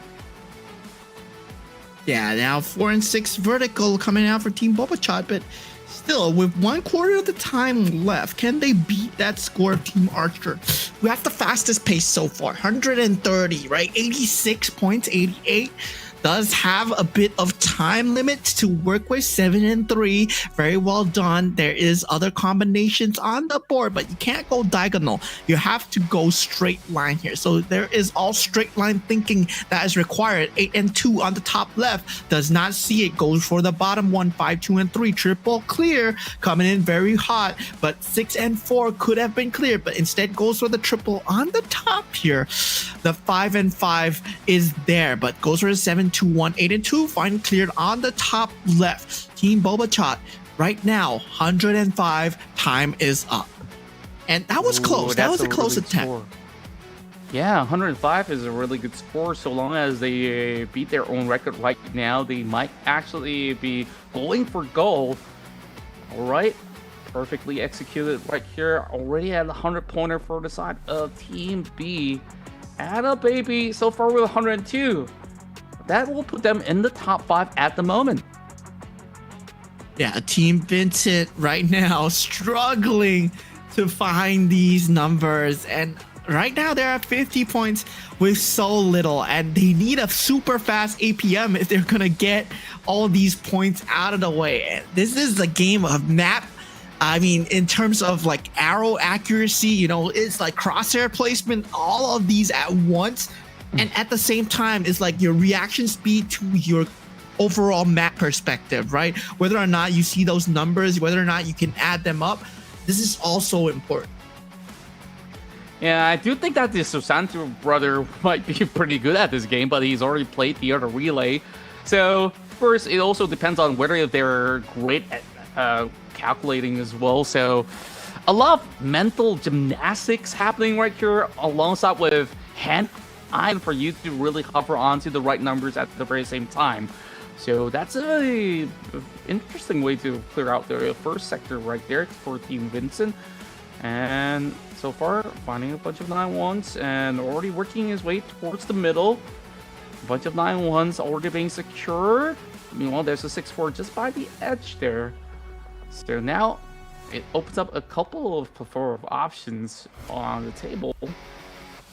Team Vincent should be building up into a steady pace. Meanwhile, it has been a great run for Team Bobachot round after round.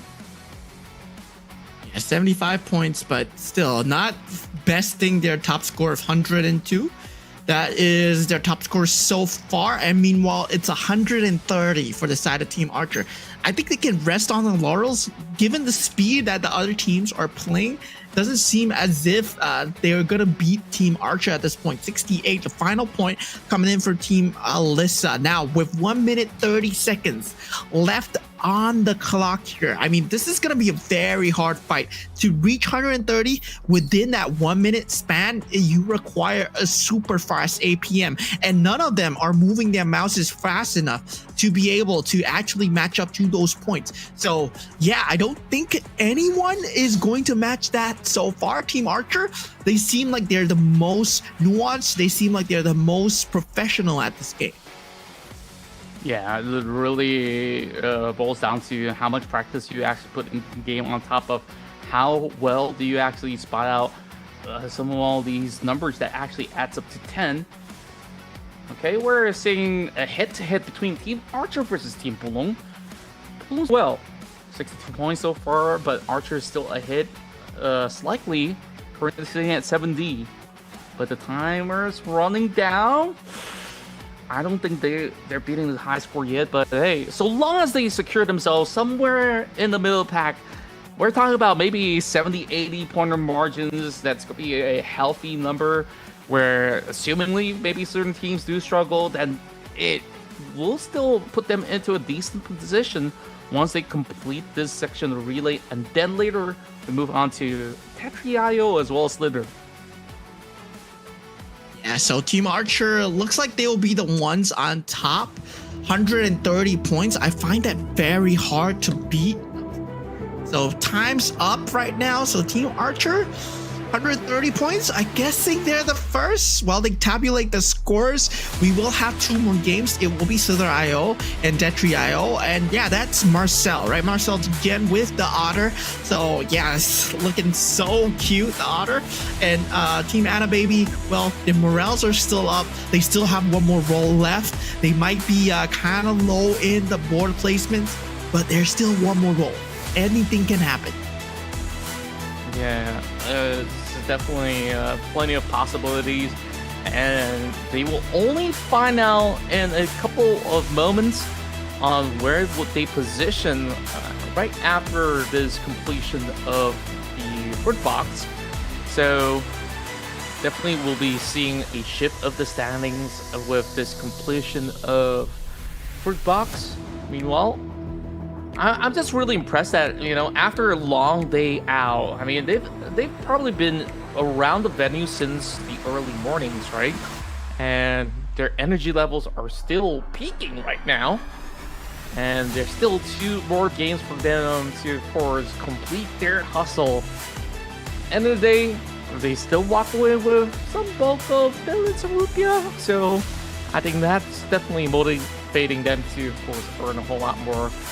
I just wish I could pet that odd right now. Like, I just can't help myself. I mean, it's just too fluffy.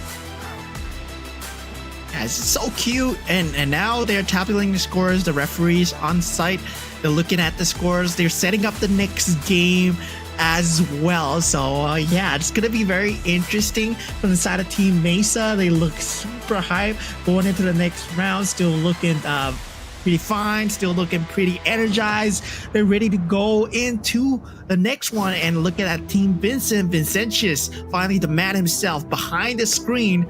I hope that, I believe that they're going into the next game soon. They're setting it up, but at the same time, you see the papers being passed around the back, right? Those are the scores being tabulated. This will be done in the same format tomorrow, of course. Thank you to our official referees on site to make sure that everything is fair. And yeah, WCG, they maintain a high integrity of competitiveness. Like from the start, they were all about, esports, you competing to be the best. And now with that competitiveness, they brought it to the influencer side, the content creator side. Now we have games for the content creators to show off their prowess here and have some fun on stage while winning money and at the same time just making new friends. That's right, and I think that's why the slogan this year is Beyond the Games, because it's so much more than just competing about certain titles. It's all about really enjoying every single moment, whether it was going up against all these fellow creators or, of course, getting better at working together as a team. I think everybody's probably learning a little something along the way here in this Indonesian qualifiers of the Creator Rumble. And some of these players have their mental energy absolutely drained out after that last round of Fruit Box, because it definitely takes a lot of speed for you to calculate a lot of all these for precision in the form of how they move the mouses.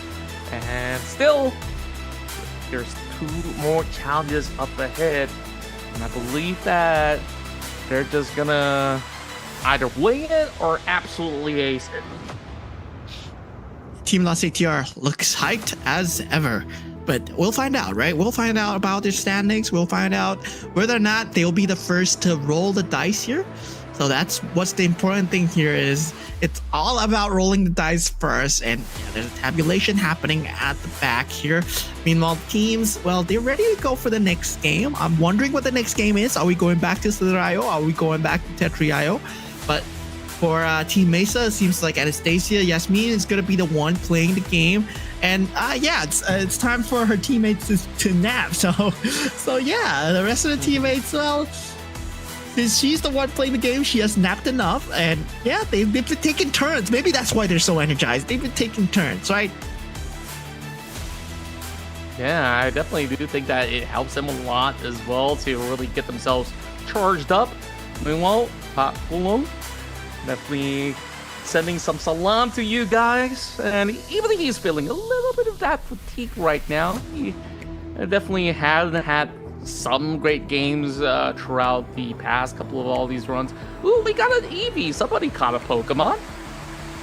All right. Yeah, Team Nona. Nona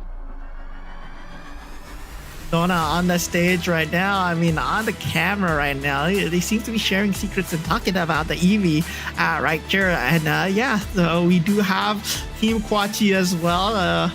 They've been performing well. They've been in the middle of the pack, but they've not been getting good rolls, right? Team Kwachi, well, who knows? Who knows? Maybe the last round is 4 dice, and yeah, it could completely throw everyone off the stage. True enough, and like you said, some of them have been able to at least secure somewhere in between, which is why they're showing us a little bit of that 6-7.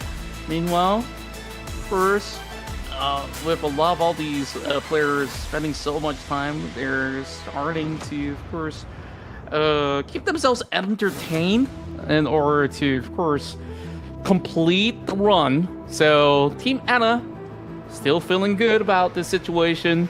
And who knows, maybe if they do get the warp, they can still find their way back into those podium spots. But that will take a very lucky break. I think, like, the final roll will be super clutch if anybody gets to warp up against the top 3. That will be the craziest of events that will actually send them to the international bouts.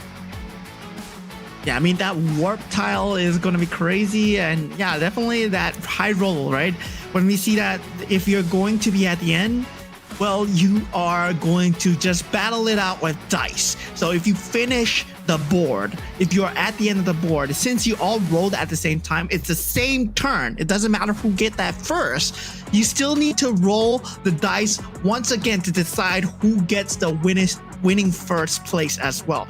So it all just comes down to the dice once again. And welcome back, ladies and gentlemen. It's us once again. You're not looking at the content creators anymore. You're looking at us. It's the WCG Festival 2025, guys. It is the Creator Rumble for the Indonesian side. Top 3 yet to be decided. We are at the final few games where we will decide with the Creator Rumble who gets to represent Indonesia in the Creator Rumble global stage that will be happening tomorrow. That's right, and of course, these teams have their eyes on the prize, which are the 3 spots to advance in order to play for potentially another billion rupiah. I don't know if I were to actually win it out and, you know, split it with my teammates, we're just going to be having, you know, a big giant feast, and maybe you could just even treat the rest of the international creators at it as well. You know, throughout my time visiting Indonesia, most of the people I met have been ultra friendly. It's a really great vibe to be there in Jakarta. I wonder maybe if there's going to be any of these other, of course, spectators who's willing to act there for the weekend.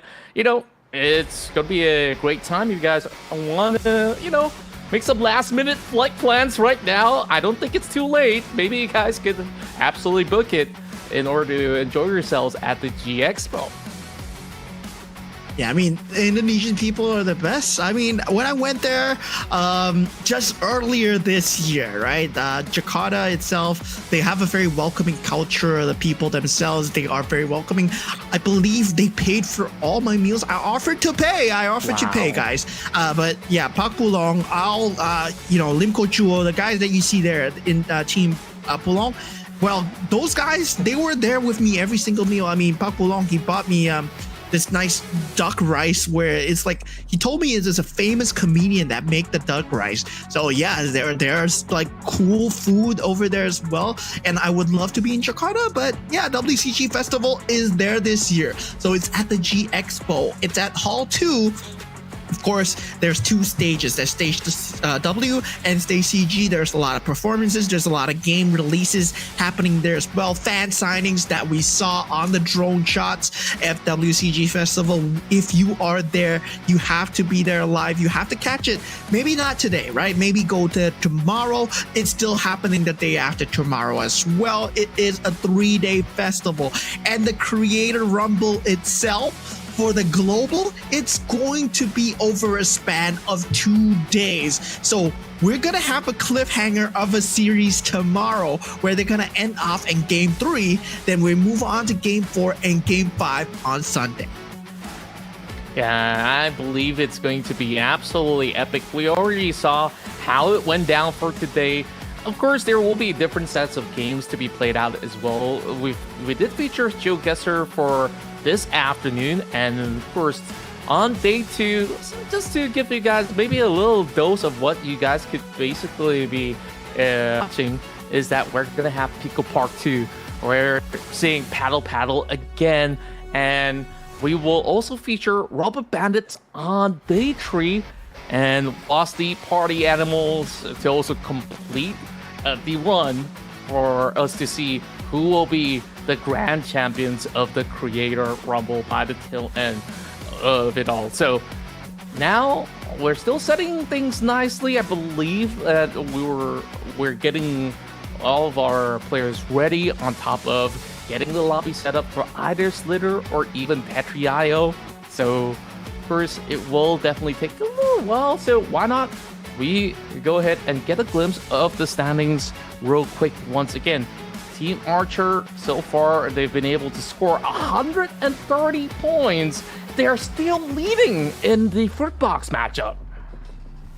Yeah, Team Mesa was 126 points, very close at 14, right? So Team Alyssa was actually the leaders of the Walk the Stork. They had 7 points. So adding it up, I'm not too sure what the total standings is, but ready at Tetri.io, we're gonna have what was supposed to be the finale game. We're not too sure whether we're going back to Slither.io, but Tetri.io, well, here we go. The most technical game that has ever existed since the start of time. And Team Anna, look at her go, man. Lavandula, I mean, she is so good at just lining up the tiles. She doesn't even need to think of a next move.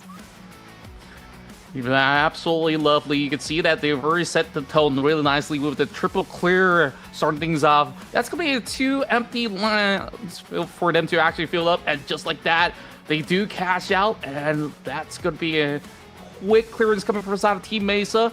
Keeping up to the pace, only having a few of all these collections all the way piling up.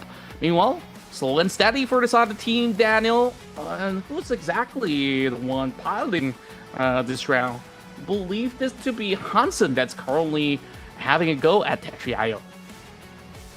Yeah, Hansen Vindiagus, he is currently the one piloting Team Sedivan. A bit of a pickle here, does find that S-shaped tile in the center. And yeah, this is going to be hard for them to clear out, especially once the attacks start coming in from the other side. And now with that, Team Sedivan, they do get a good tile to clear it out, but their placement is slightly a bit wrong. Team Nona in a lot of trouble, has a lot of cleanup to do, has an S tile on hold, is not able to clear it out, does have that redemption round for now, but it is game over for Team Nana. Altitude 41.7. Team Archer right now currently at an altitude of 36.21. I'm not too sure whether it's correct, but yeah, we do have the tiles on hold, but the L tile is not coming to the side of Team Archer. It is so far away, 5 tiles away. And yeah, I believe it's at 71 meters right now. He has one more move up in his arms, but he's unable to clear out. He has to hold the towel. Yes, able to get through. Not able to clear it out. He just couldn't. He couldn't find a way to even clear out the Grays, and it's all the attacks being sent by all the other teams, and now it's running out of space. Archer, it's gonna be an early KO, only matching about 120 over meters for the moment, and now going on a reset. And Team Kwachi start things off really nicely. You gotta use the long tile to fill up the bottom. And it looks like Bobachot's the ones that's been sending some really early attacks and now is on the receiving end of it. So gotta really position nicely, gotta switch the tiles in time as well. Finds the long one. The S tile comes in pretty handy. Gotta fill out that triple space, and there we go. The L tile, he couldn't fit it in time. He's putting on a hole, but that actually sets him out to eventually block himself instead. Yeah, there's going to be 2 tile spacing that he needs to clear. One on the left, one on the right. You see those gaps, you got to clear it out. And it's so hard to actually just kind of whittle through this. He needs that L tile, he needs that I tile, and it is game over, reaching an altitude of 38.2 meters. But meanwhile, Team Melkasi, they're going slow and steady once again, but the attacks have come through. Right now, they do have 2 L tiles to clear it out. That T tile is perfect for the right side. Now they can clear out the center, but is he gonna block it? He does. Oh no, that was a huge blunder for the side of Team Melkasi there. And yeah, this is gonna mean trouble here. He could have used the 2 L tiles to clear out all the gray blocks, but now with that, he has to go game over. He has to restart. Yeah, he knew he messed up right there and then, and he just basically blocked off all these kind of passage. All this cleanliness needs to be maintained overall. And, you know, we had a little bit chat about this yesterday as well. The cleaner you actually keep your board, you just have so much of an edge to keep on going for those kind of attacks. But you also got to consider, you got to go at a rapid pace as well. Take a look at Team Olymp. They're just dropping bombs after bombs onto the rest of the boards. Yeah, Team Fakrian, Team Alyssa, Fakrian Jambu, he's doing extremely well. He looks as if he's in his natural state here. And yeah, I believe they're playing against a computer. So every one of them has the same difficulty. It's not multiplayer. So yeah, there's going to be a lot of altitude to be gained from the side of Fakrian right now. He does have that I tile incoming, but he has to handle the boxes first. Now he has the L tile to handle the purple L tile that needs to be placed perfectly. He needs to find a spacing to put down his I tile, saves the box. Very nice play, and uses the I. Surprisingly, right now he has to use another I on the right side, so he will do so. Does able to clear it out. So far, one line pokes through, is able to get another I tile, but misses that slot. But doesn't matter, the cleanup comes through in time, and really good pace. Jambu, he is the man for this game, man. Yeah, it's just a great ratio of speed as well as precision that allows him to absolutely clear it. That's gonna be 8 lines clear out in an instant, and then they are still rolling at a very steady pace, and now going for that full reset as well. Gonna go in for that nice little build up with just about enough gap. Now that's gonna be a 2 empty liner for him to actually work things around, and look at the speed, it's just increasing as the time goes by. Yeah, another Tetris with a clear 517 in terms of altitude. This man is going places. Team Mesa, on the other hand as well, Anastasia was the pilot of this, and we can see why she was sleeping, because after the nap, she is way energized. She's at 519, 525 at the moment, and they're both going higher and higher. Sometimes I really do feel that some of these players, they're just naturally with such a gift for them to absolutely excel at games like this. And oh boy, there's a little bit of gap, and that allows that long tile to just drop into place. The T tile comes in handy as well, and there we go. A big combo set there by the side of Team Mesa. Yeah, very nice clear coming through, but on the right side as well, there is that slight number of gray tiles that he needs to handle. Is going to be a problem because they are different locations. They're not in a straight line here. He's going to have a very hard time. For Mr. Jumbo here, does find the L tile clear and is still going strong. Meanwhile, for the side of Team Mesa, he still needs to worry about that gray tiles at the side. Okay, does manage to find a clear, and he finds a way through. Jumbo, man, this guy, he's going so strong. The tile's adding up, but the aisle tile is great. He's at floor 6 now. Abandoned offices, it's at the 700 mark. And already, Jumbo, he's pulling ahead because he is way ahead in terms of just the pacing alone. Yeah, not only the pacing, they also are very quick to Bandit some of all these very hard situations. And now, going to be having a little bit of build-up from the side of the Mesa's board. Still, the coast is clear.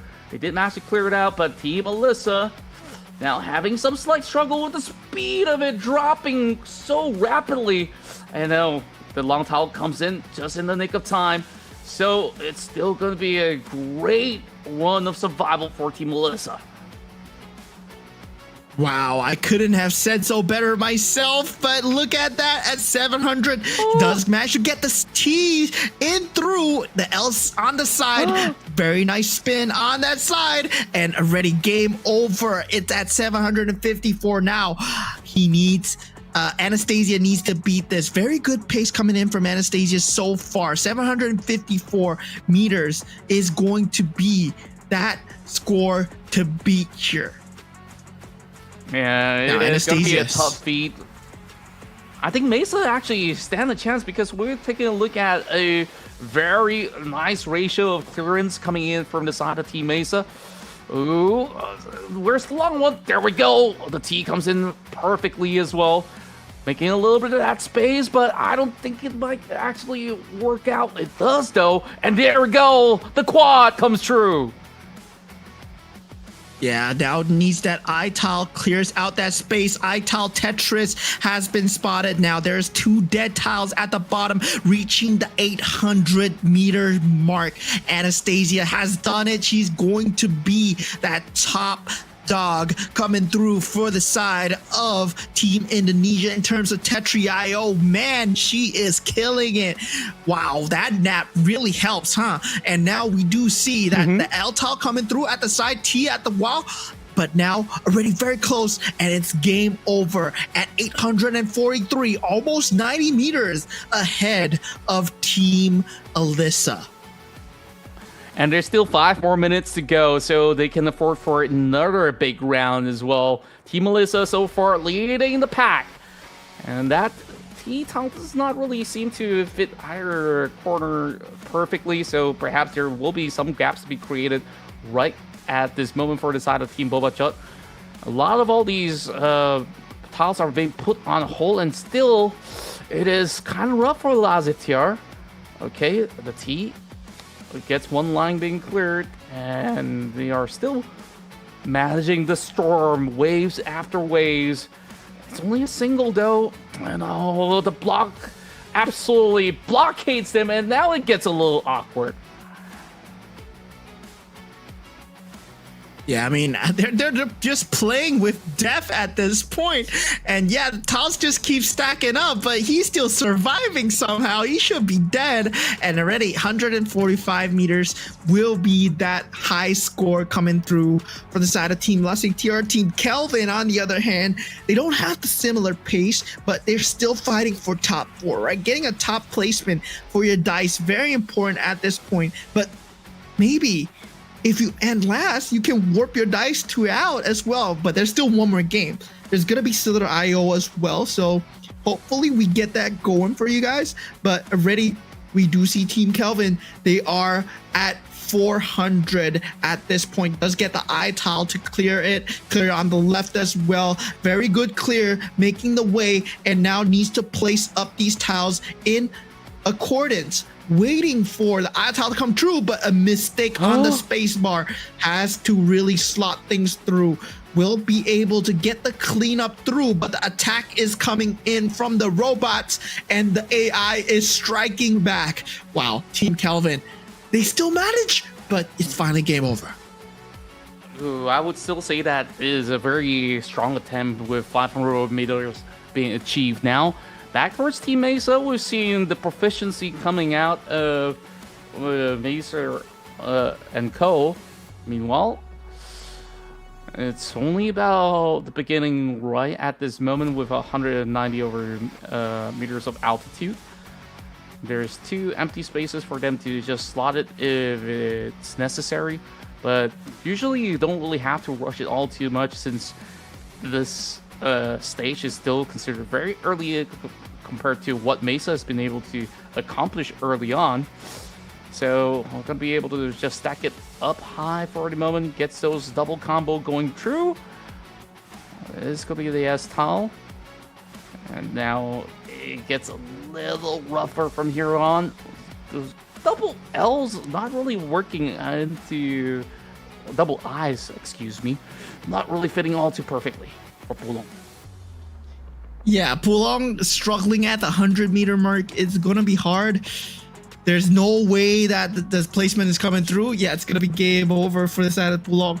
But the rest of the team, there's so much trust in him, right? They're just using your phones and then just chilling, you know? It's like, yeah, don't worry, bro. You got this. And meanwhile, for the side of Team Alyssa, once again, they need to beat the score of 854 meters. So they have one final attempt at this, 367 meters with 1 minute and 30 seconds left. Right now, they need the Tetris of their lifetime, and they need that 4 clears, but already does manage to find it. T is coming through, and now with the I spin, it is going to come through as well. The L-shaped block does find its place. Now with that, Team Alyssa, they need to beat 854 right now. You absolutely have to. And Team Mesa, they're still holding on to the lead, but Alyssa is going to be clawing to a very close margin now at 430 already. And there's a long towel waiting to be dropped. This is going to be pretty much neck and neck between the two in this round alone. Yeah, Team Alyssa, they have to clear that T-tile away. So now he's using another T-tile to clear it. Yes, does able to get a slot through. Now needs to clear out that final green block, but already blocks himself because of the S-tile coming through.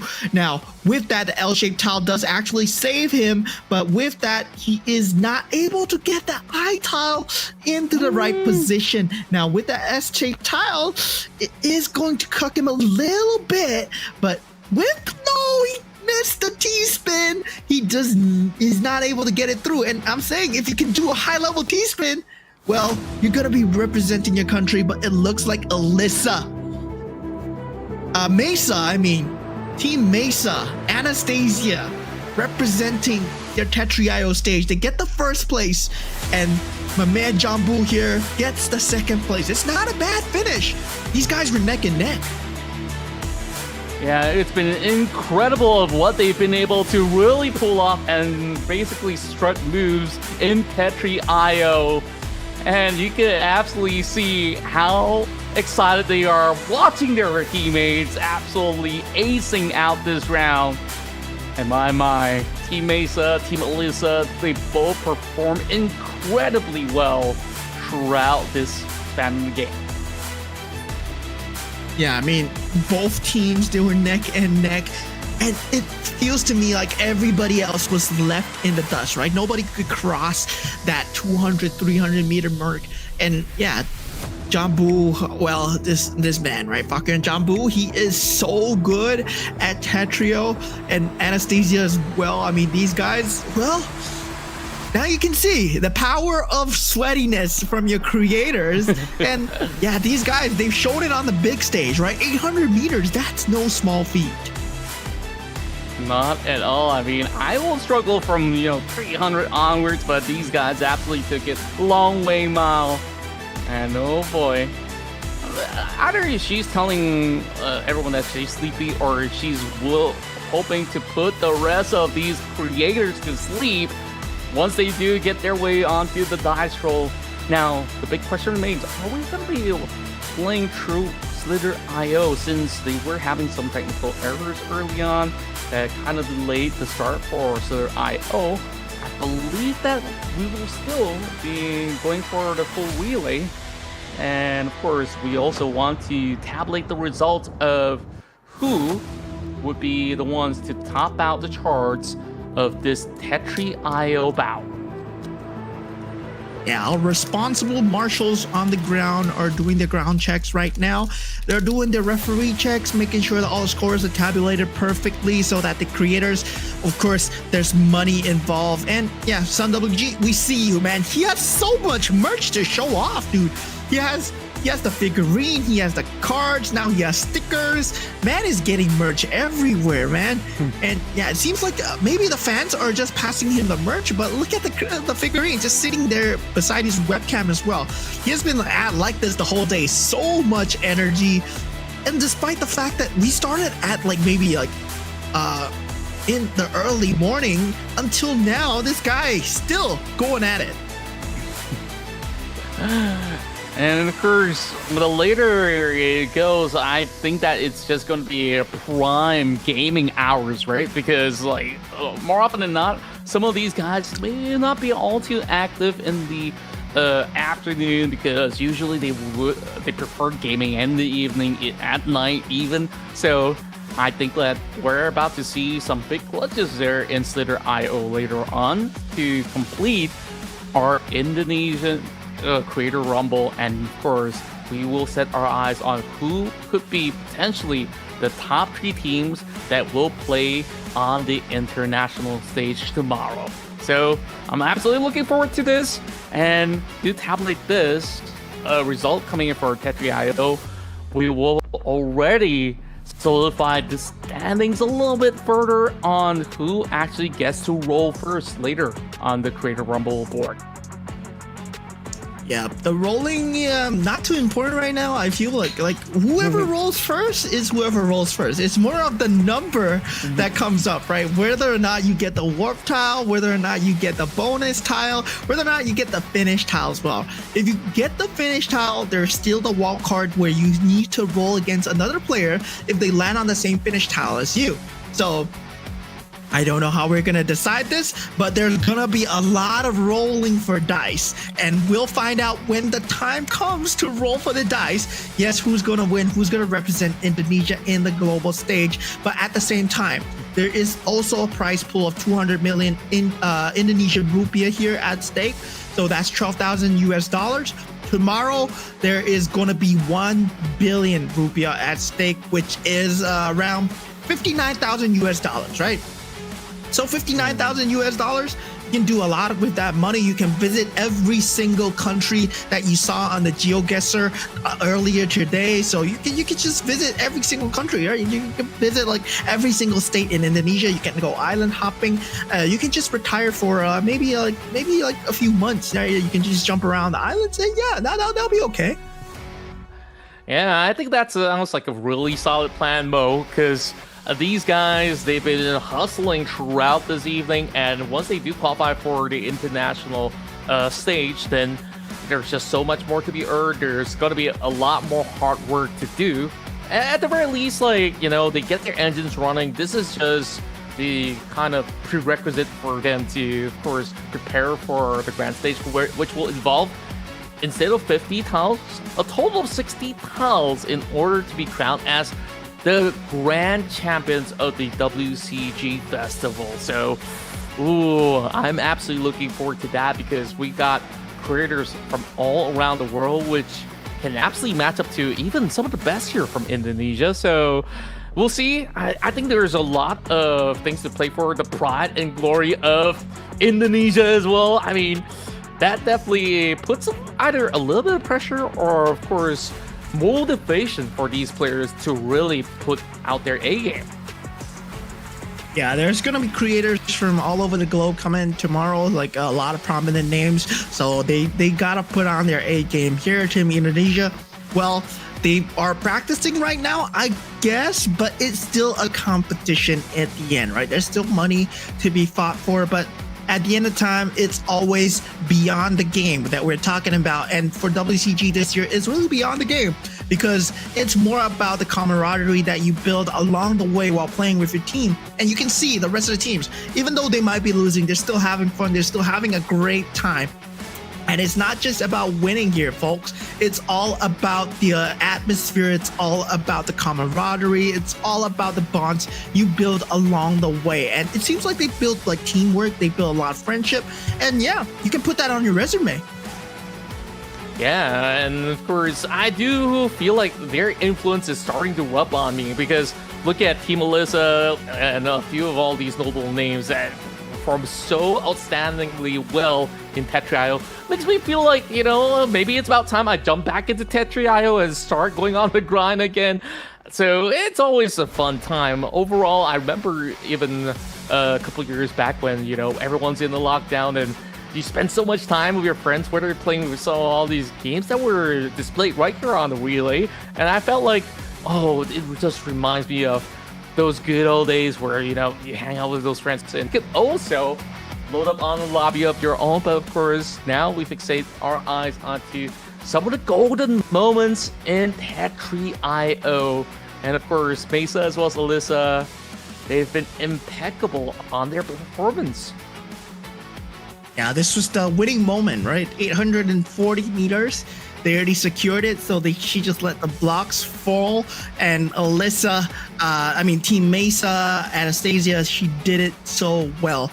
And with that, we got Team Mesa on top, 843 with 15 points. And Team Alyssa, they were the ones that actually got a high score, I believe, on the first game as well and walked the Stork. So they have a lot of points added up. And Team Sadivan, sadly, placing 16th, will get 0 in. Yeah, the score was not that high as well. Struggling with a little bit of Tetris. And yeah, I mean, with the rest, Team Pulong pulling it at team number 8, Team Nona, number 7, Las ATR, pulling off a top 8 as well at number 6. And of course, that being said, we're down to our final hurdle in Slither.io. And oh, I feel like this is definitely the game to watch to, of course, conclude the entirety of the event for the Indonesia circuit. So it's going to be Michi that loads in first. Oh, somebody's already picking up power up, just swerving by, thankfully managing to dodge that.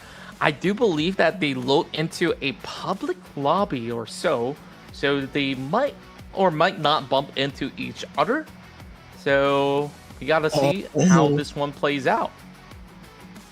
So at this point, alliances don't matter because you're playing on your own. You're trying to grow your snake as big as possible.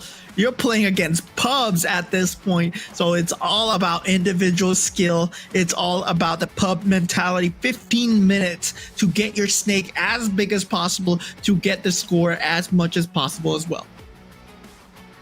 Yeah, and of course, the trick to this is that you gotta look for the areas with plenty of food to consume.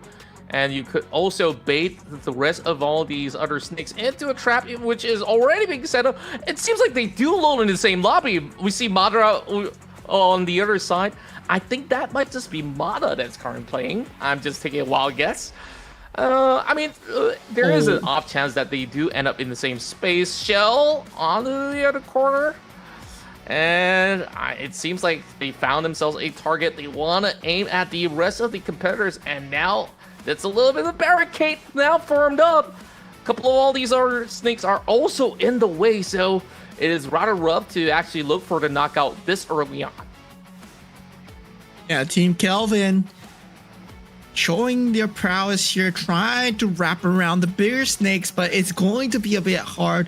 The pubs in the server, they are strong indeed. Looking at the scores, well, you gotta get a very high score. And looking at that, Arcana might be getting taken out by Kelvin here, but one of the bigger snakes just went down, unable to get the food in. Well, he managed to get the tail end of it, so Kelvin managed to feed a bit for himself.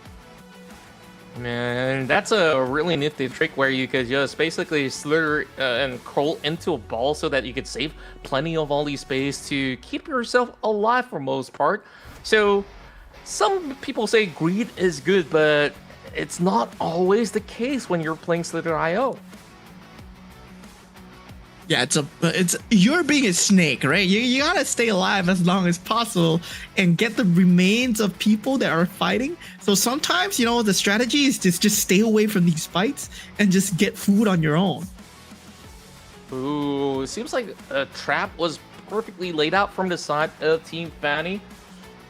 And I believe this to be Bang J Blocks that's currently performing on this current run. And there we go, another knockout.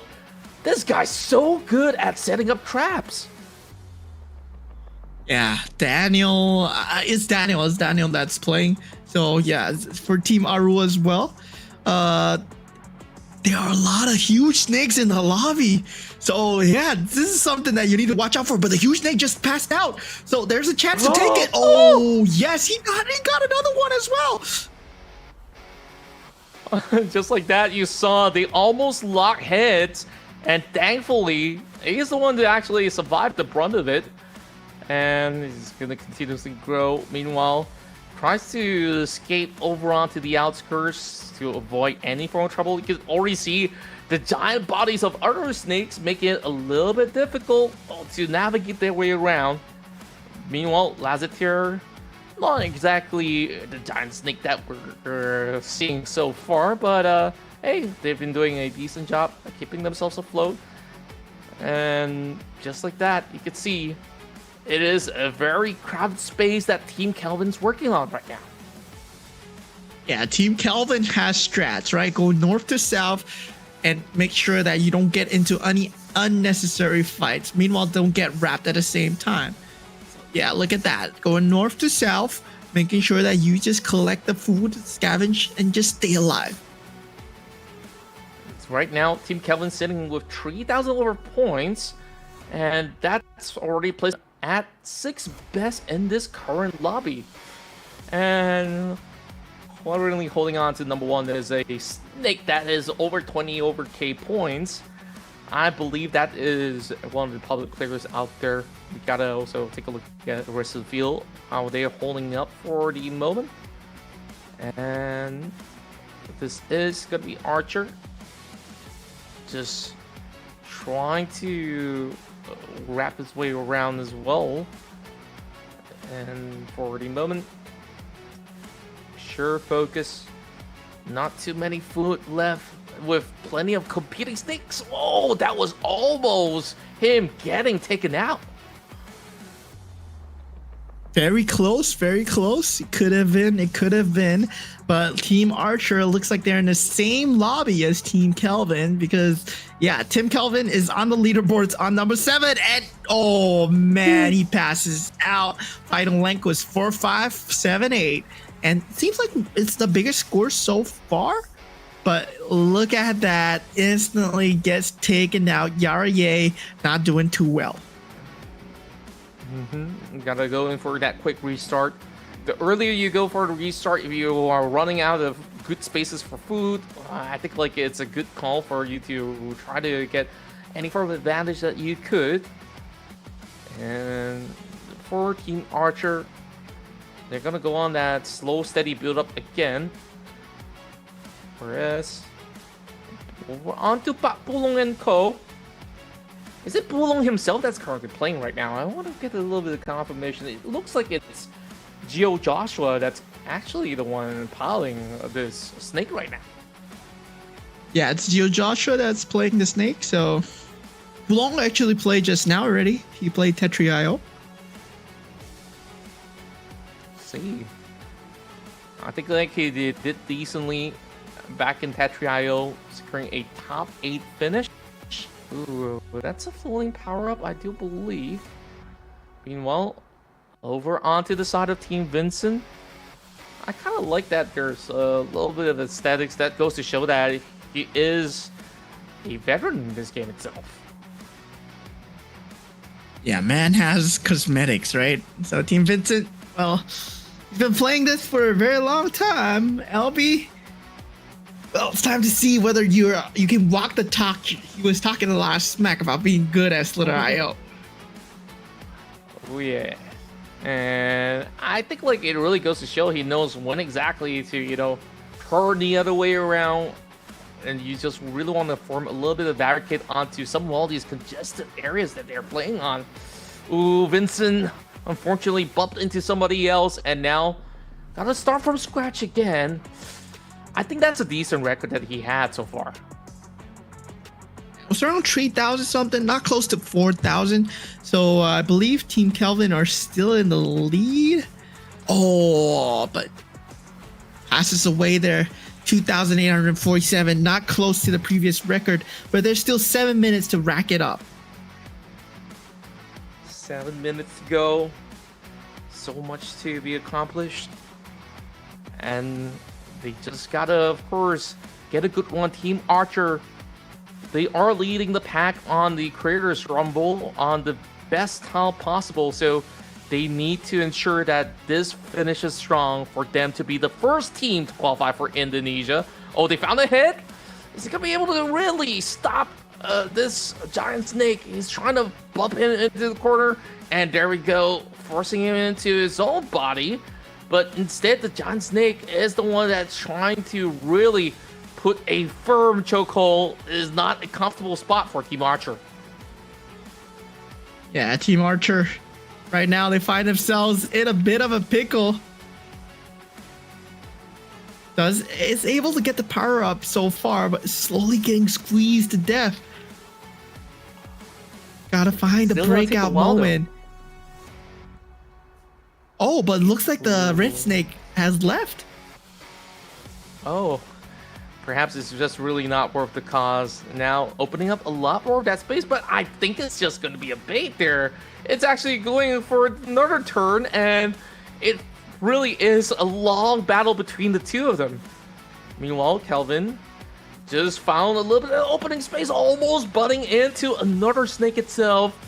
Ooh, very dicey situation that we're looking at here from the side of Team Kelvin.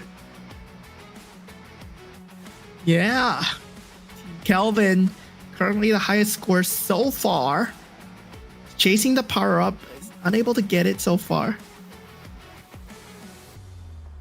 You know, Team Archer, they're still stuck in the same dire situation. Oh boy, and oh, we just witnessed a collateral damage being done. And that's only at the 1,000 over points. Not quite enough for them to secure the top spot just yet. But hey, all they have to do ensure that they do at least clock out with maybe about higher than 3,000 over points for them to be somewhere within the upper half of the leaderboards when it comes down to the Rumble later on. And so far, not only did Team Archer survive the giant snake, they managed to eventually form an escape out of that wrap. Back to Lazatir we go. Currently, they're not that big. Nobody's that huge yet. 4 minutes and 13 seconds left on the clock. Team Kelvin seems to have the highest score so far. He's the biggest snake that I've seen so far, right? So yeah, that's going to be interesting as well. But Team Kwachi managed to get a kill. So yeah, it does get some food going her way as well.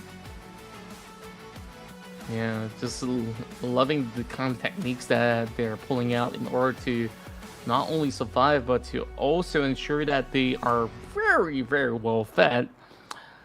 And there is going to be a bunch of other snakes over onto her left-hand side. Is it going to be a great trap laid out? The problem is she's very close to the edge, and there's just no space for her to work with. 3,408, that's a good score. Oh, but Team Archer is a long boy. He's been getting much more fed.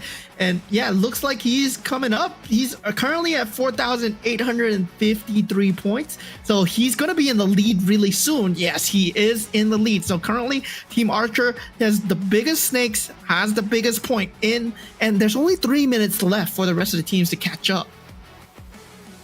Well, Team Archer, they really want to full send it to the finish line, and ooh, that's a little snake that they could actually potentially consume. And look at Mesa, they're actually growing pretty huge as well. So I wonder if they could actually topple some of the records. Oh, there we go. A great knockout, and we could see that there is Tagger Bottom around the other quarter that she could basically look to consume as well. So great collection. Meanwhile, gotta also avoid that orange snake that's glowing onto the right-hand corner of the screen. And look at how well she's dodging all these potential threats. Yeah, just playing very close to the body. Team Kelvin goes down, but does not matter, right? He wasn't too high in points. So now 2 minutes left. Kwachi goes down at 917, but look at Team Archer, currently the highest so far at 5,650, trying to set up traps for the rest. And if he manages to take out someone higher than him, he's going to get a lot of points in the last 1 minute. So Team Archer, they might be coming to a lead that nobody can come back from. Yeah, and I think like this is definitely going to be the highest score being set any player out of the WCG Festival for the moment. Team Archer, they just gotta maintain the order with 1 more minute left. And oh, perhaps Team Alyssa can make a difference here. Yeah, Team Alyssa managing to find a kill, but finds herself within 3 separate snakes. So yeah, does have to find a way to get some wiggle room out and get some food in the process as well. Let's get the points through, but look at that. Oh, 2 snakes just bumped into her. That's gonna be a lot of points. The last 40 seconds and that happens. So this might mean they are neck and neck. We can't tell with the rest of the points because the leaderboard is a bit too high at this point, but already we see Team Archer keeping it slow and steady. Last 30 seconds left on the clock. Wow, which A team will make the cut to be our top contender here in Slither.io? Alyssa still growing. Meanwhile, Archer, they got knocked out at 8,211. This might be a chance. Yeah, 10 more 8,000 seconds left. 10 more seconds. Can they knock out some snakes or can they get some food last second? And yeah, there we go. We can't see the points at the end, but so far, right? So far from what we know, Archer is the highest. So it looks like Team Alyssa, they did survive, but I'm not too sure who is gonna be the top one at the end. And this is the first time that I've been left like confused, right? Who's gonna be top one? We're gonna find out in the standings later. Yeah, it's kind of hard to tell. I think that the Marshals really have to keep their eyes very close on every single attempt that they had, and that will see them slowly tabulating up all these data. I also do love that the rest of these teammates have been cheering each other on. Mada, of course, just helping the morale out of Team Alyssa, and they've done exceptionally well throughout the Slither.io matchup. Yeah, I mean, Slither.io, very tough game, and even tougher if you're in a public lobby, right? I believe the one playing was there, so yeah, he was piloting the snake, and yeah, he did extremely well. And Team Alyssa, jack of all trades, right? Out there, really good at Slither.io. Jambu was really good at Tetri.io, and look at that, Team Ana. Well, they were the paddle queens, I believe. Yeah, they were the paddle queens. They did extremely well in paddle. And yeah, finally want to go and sleep. Yeah, I guess it's been a great day, but you still have to roll the dice, ladies and gentlemen. That's right. It's not all over and done just yet, because that final dice roll will determine who will be the top 3 participants to be moving into the Global Creators Rumble for tomorrow. So course, we've talked about that 1 billion rupiah on the line, ladies and gents. Some may say pretty life-changing money for a good couple of months. And of course, they are playing for the pride and glory of their nation. And I really do wonder, like, what kind of evolution would Team Noda actually take if they were given the choice. I'm more of a Victorian kind of guy. I mean, whatever, right? Whatever. All evolutions are good. All evolutions are good. It's 2025. We've got to be inclusive on all the evolutions. And Son WG looks extremely mad once again. Yeah, spazzing out as Son WG fashion team Vincentius. Well, guys, you gotta control him, man. He's been going crazy the entire time. Every single moment that the cam's on it, he's always spazzing. All right, and now that it's all done and dusted, you can definitely see the relief on their faces as well. It's been a day out, just battling every other creator out there, and there's been good times and good times only.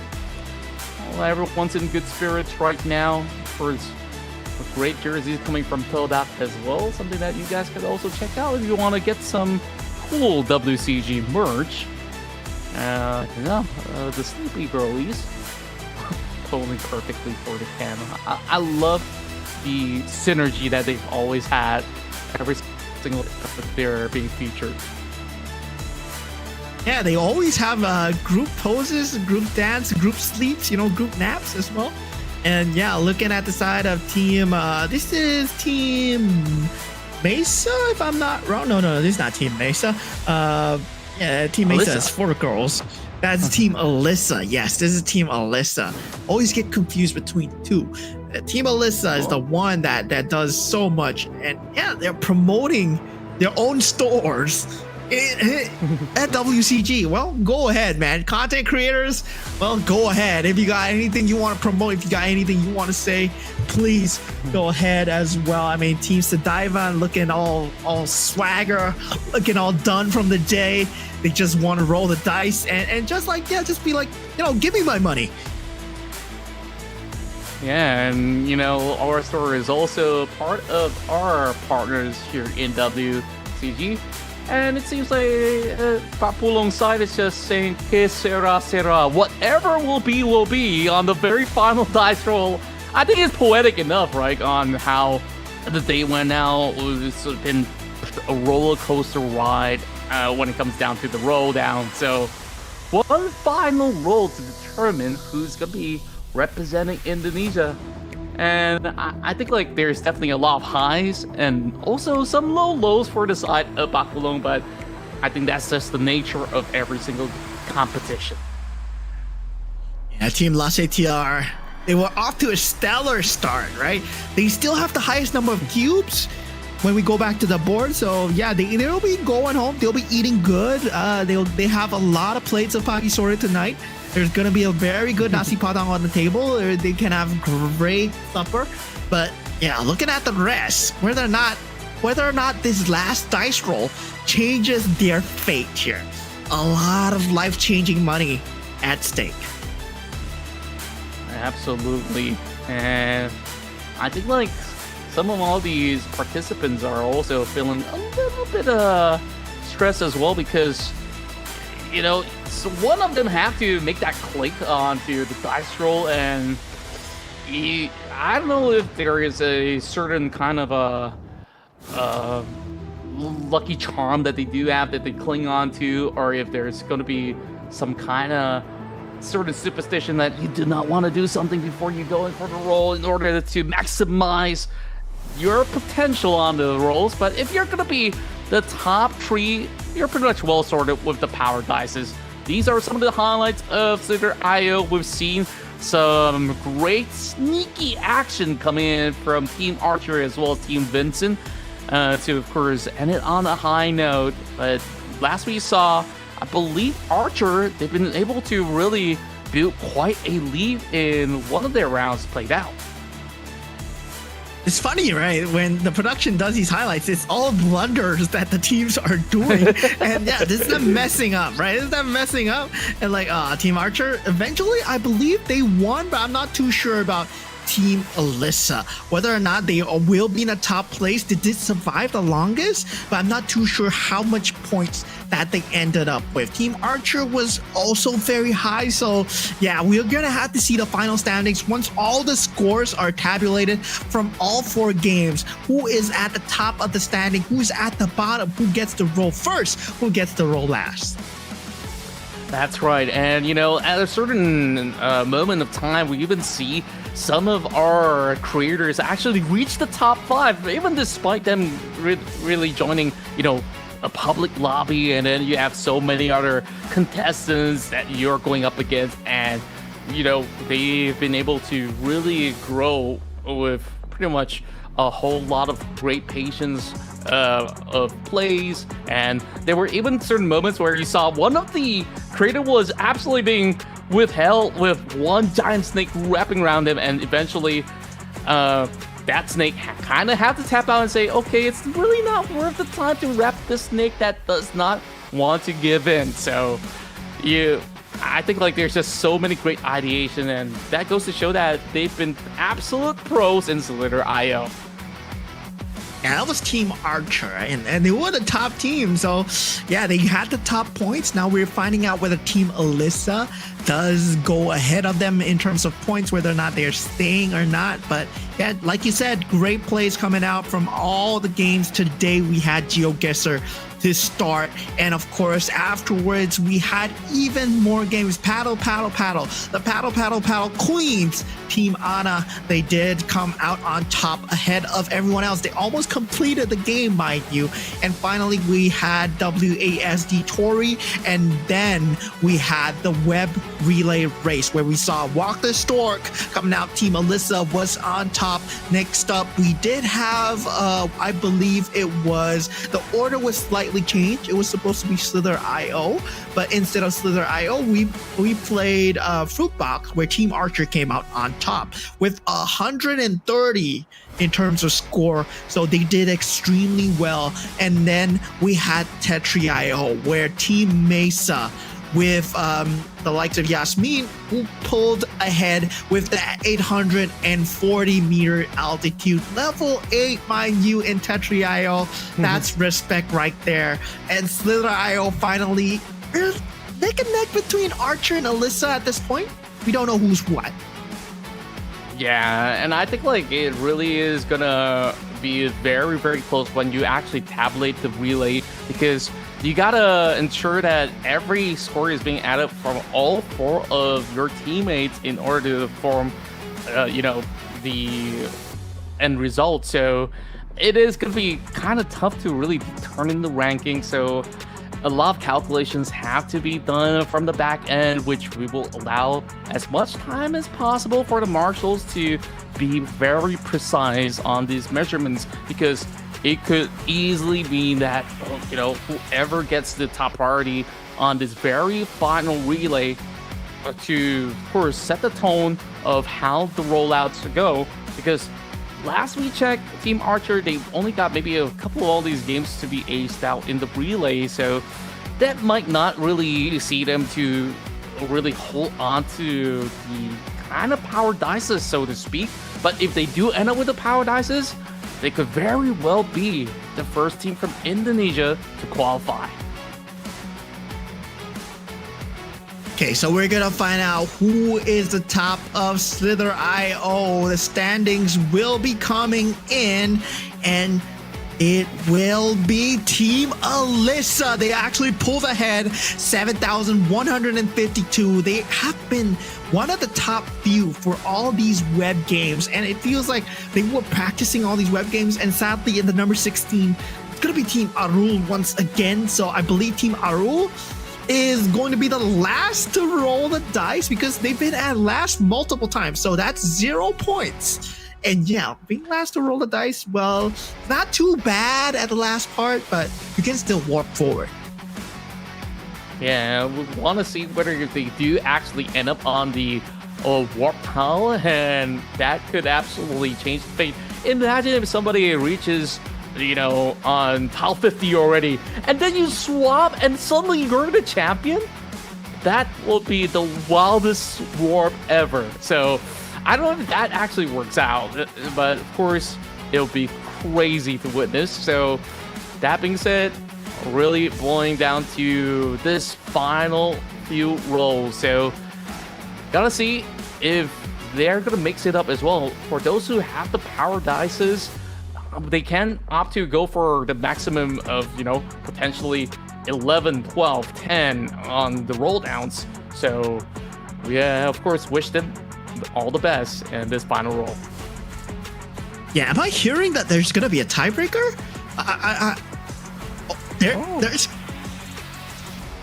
will be a tiebreaker. There will be a tiebreaker. So there are teams that are tied after all 4 games have been tabulated. So they will play one more game of Slither.io. So there will be a tiebreaker to determine the rolling order of these matches, and it will be Slither.io. I wonder which of the teams are tied and who are playing. So there will be Slither.io once again. Wait, they're playing Walk the Stork once again. I think this is a really good call to really sell the scores, because this is going to be easily calculated by the distance that is going to be covered. But the question is, how many attempts will they actually get? And it might just be a kind of one shot one hit wonder. Determine this. Yeah, Team Fanny versus Team Mesa at the moment that we're looking at. 35 meters. We know that Team Alyssa, they did extremely well on this, but I don't think they're involved in the tiebreaker.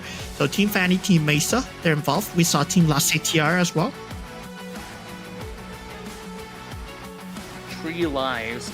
They only have 3 lives.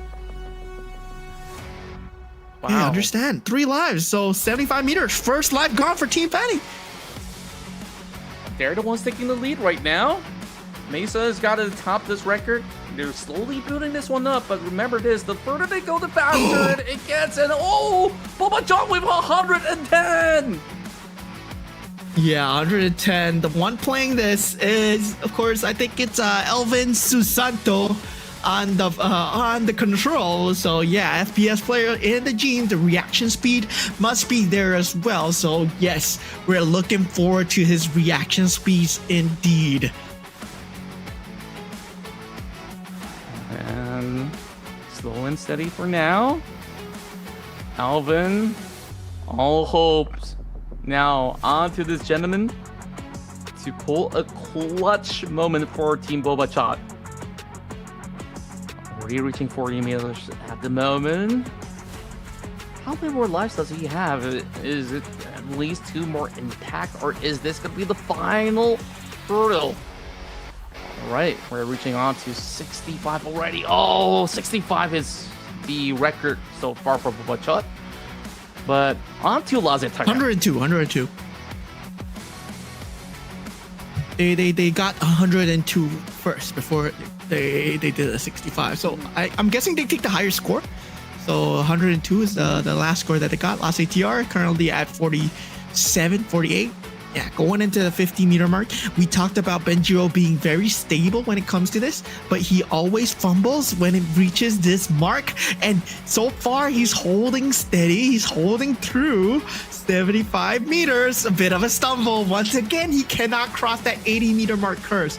And 79 meters, it seems like that was his 3rd life. Okay, now we've finally settled the scores for some of them. Now back towards the side of Team Boba Chat. 65. Only managing to add 1 more meter to it. Okay, that kind of concludes it. So we still have some big records being set with more than 100 over meters that you mentioned for Team Boba Chat. So they should be leading this tiebreaker, right?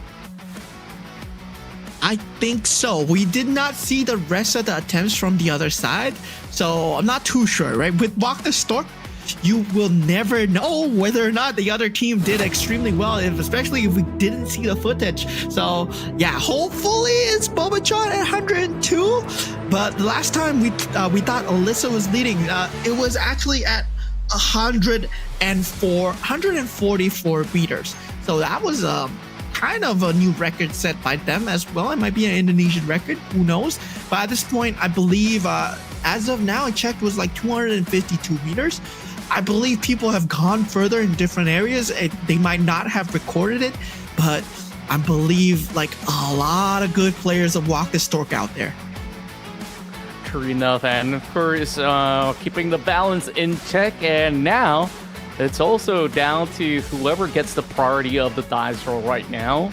And of course, the order will be set now that we once again go to the tabulation. So I would say the odds are looking very healthy for the side of Team Archer, no matter if they were to finish the relay off maybe at a later stage, because they're the ones furthest ahead.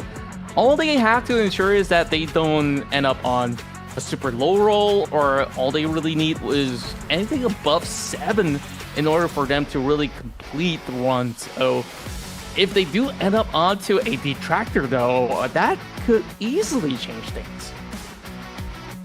Yeah, I mean, there is tiles and there is gonna be dice. So, well, it all lands into the fate of the dice once again. So yeah, it doesn't matter too much, I guess. At this point, a bit of tolls here and there doesn't matter from that first place glory finish that you want, right? You want to represent Indonesia in the $1 billion game. That's what you want. And I mean, a few tolls here and there, I don't think it really matters that much. You're aiming for the warp, you're aiming for something to push you forward, you're aiming for plus roulette, you're aiming for +6, +10s, somewhere to push you all the way in front. And the highest possible roll that we've seen so far is 666, which is going to be 18, and who is at already close to getting that 18, and then you finish.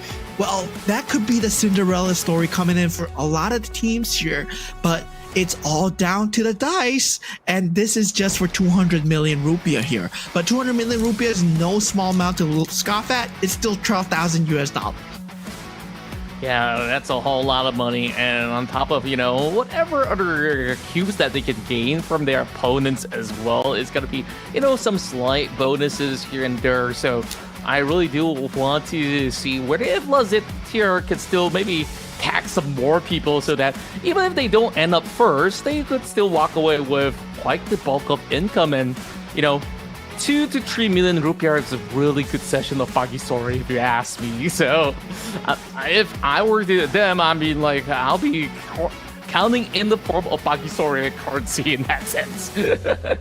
How much Pagisori are you eating, man? 2 to 3 million rupiah can feed like a family of 20. So yeah, I believe, yeah, 2 to 3 million rupiah, you can feed like 20 people, I believe. Yeah, that's exactly how much money that is. So yeah, so a few good sessions, well, you must be eating good, man. You must be eating good.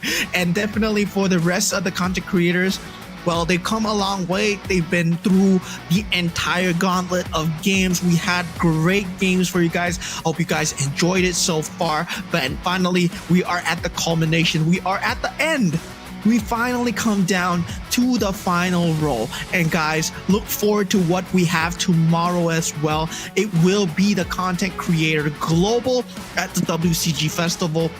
Of course, if you're there in Jakarta, it's at the JIExpo hall. So, I mean, what's it called again? No, it's not JIExpo, right? It's it is JIExpo. JIExpo Hall D2. Yeah. I thought it was G Convention or something. Right. All right. Okay, and So now we GXO finally Hall. got the scores. Yeah, we finally got the score tableted. Sorry if I accidentally stumble upon your words as well. So we have finally confirmed it that Team Alyssa will be the ones leading. Take a look at their scores. A perfect 15 for Walk the Stork, Steeler, Io, and Tetri with 14 as well. So it's almost perfect, just that they kind of had some problems back in for the box. So 51 points, just edging it out up against Team Archer, who's just slightly behind. Yeah, I mean, all the way down to team number 8, Team Vincent, and all the way last, as we expected, Team Arul and Team Sudaivan. These two are neck and neck. 15 and 16 team belong at team 14. So, I mean, at this point, we were talking about it, doesn't matter too much. It all matters down to the dice, who gets the high roll here, because everything is decided by the luck of the dice. And yeah, sure, you might not get the paradise, but you can roll a natural 666 and suddenly it looks way different. Yeah, that could potentially really swerve any kind of potential for the rest of the teams to hold on to their standings. But Team Aro now at the bottom spot. I think like for a console already, they haven't really had the kind of priority onto the rolls, but we'll see where it will take them though, because I believe that some of these teams, they're still somewhere around top 20-ish. They can still play catch up. So without further ado, we jump back onto the Creative Rumble board, and I believe it's gonna be Alyssa that kicks things off first, and then followed by Archer. And these two teams are currently sitting at pile number 37 and 39 respectively. So it's all about who is gonna first representative of Indonesia. And there's the high roll, so they get the 2 paradise going through. So Alyssa and Archer, they're guaranteed. They're guaranteed to be top 2, but who gets top 1 here, right? Yeah, that's the big question right now on our minds. And I believe in the form of prize pool distribution, usually the first seat will always receive the big lion's share. Of course, coming in second or third will still reward them handsomely as well, but of course, you get all the bragging rights and you go home saying, we are the champions of Indonesia, and nobody can take that right away from them. Yeah, definitely at this point, the Creative Rumble has come a long way. Can't believe we're gonna have 2 full days of this for the global side tomorrow and the day after as well. And this will be 60 tiles, so the board will be expanded. There'll be more power tiles, there'll be control dice. A lot of crazy moves gonna be happening from these content creators as we move on to the next stages. But now, let's settle the first one here, right now, on the Creative Rumble board. I think they're still setting the order. I'm not too sure if the order is correct here. But if you take a look at the cubes, Team Las ATR, 144 cubes. Wow, that's a lot of money.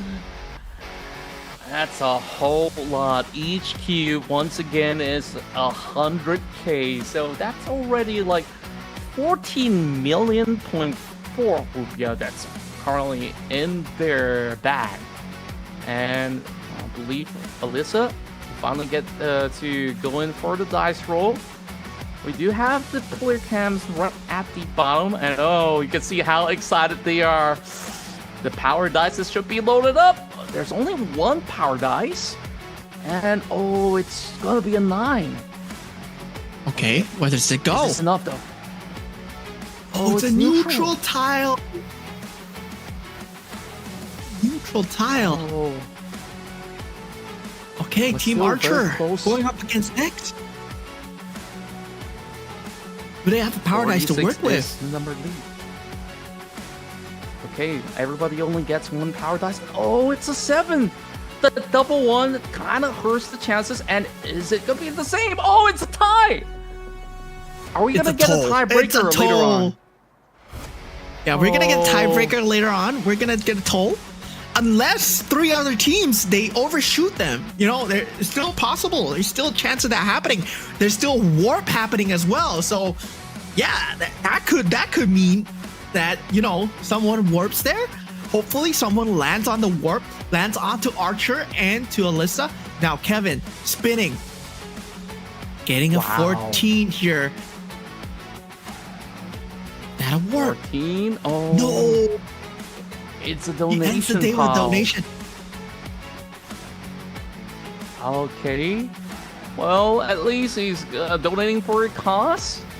Now, does anyone get to claim these last-minute donations? And I do believe that if nobody claims it, those kind of cubes will be burned nonetheless.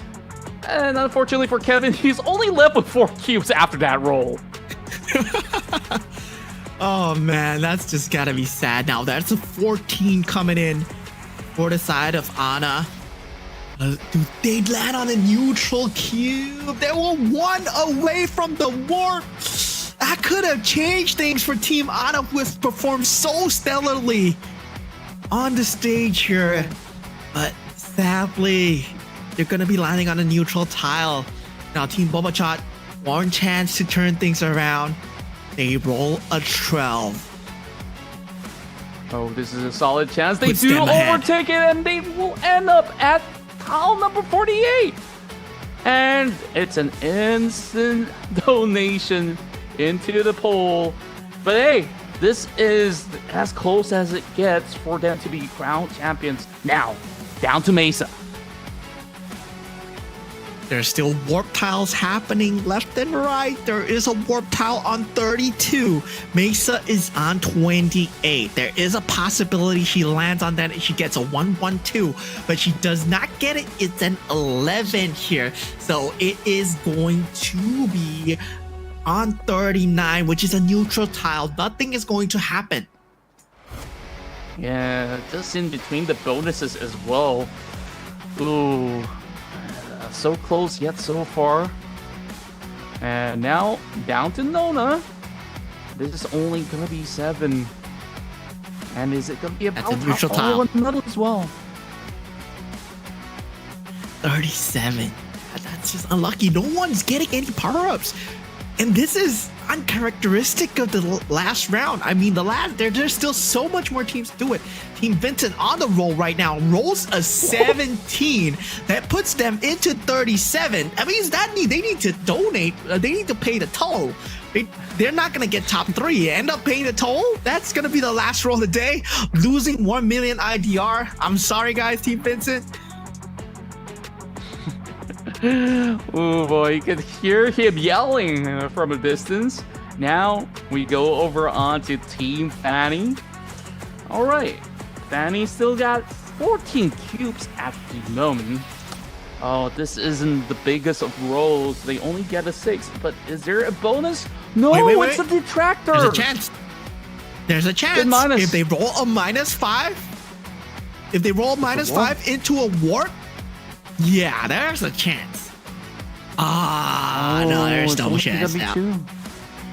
Oh, that could have been an opportunity. But hey, at least it's neutral. They don't lose money.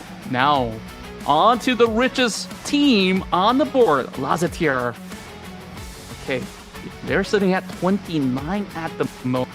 So they definitely want to aim for a power-up. 10. Get a 10. Unlucky. A little unlucky, but I guess enough teams have paid them enough for him to distribute it over onto Mesa. They don't feel all too bad about it to, of course, give over 1 million rupiah to Team Mesa. Daniel on 18 with 14 cubes. Can he make magic happen here tonight, right? 18 to 32, he needs a 14. If he gets a 14, this is going to be great for him. He gets a 9, so that's going to be in that +10, -10 roulette. So this is not going to do anything. Even if it's +10, he at most rolls into another tile, -10 as well. So there's no warp tiles in the +10, -10 region. So he goes back to 17. He pays the toll. He's left with 4 cubes. Oh boy, it's been a very rough round, but Aro will definitely thank him for, an extra juta added to his account right now. So Aro is gonna be lowest of prio at least. He finds himself a little something. But now we go over onto Kwachi, who's got 66 cube at the moment. Okay, what's it gonna be? And it's just a little bit of a toss. It's gonna be a +10. That's 36. That's the donation bank. So you do get the money out from the donation bank. That's 20 million towards Team Kwachi. So 2 million towards Team Guachi. No, that's 6 million actually. Yeah. There was 4 donations the previous round. Yeah, I absolutely forgot about that previous round as well. And just like that, 6 million rupiah added. And that might actually make Guachi the next richest team after Lazetia, because right now they got 124 cubes. Malikasi, they rolled, get an 8. That's 26. They get 30 cubes for themselves. A lot of money changing here. That they got 3 million rupiah, and they seem happy with it. You know, they might not be top 3, but they resign themselves to the fate. Now 29 here, right? 29.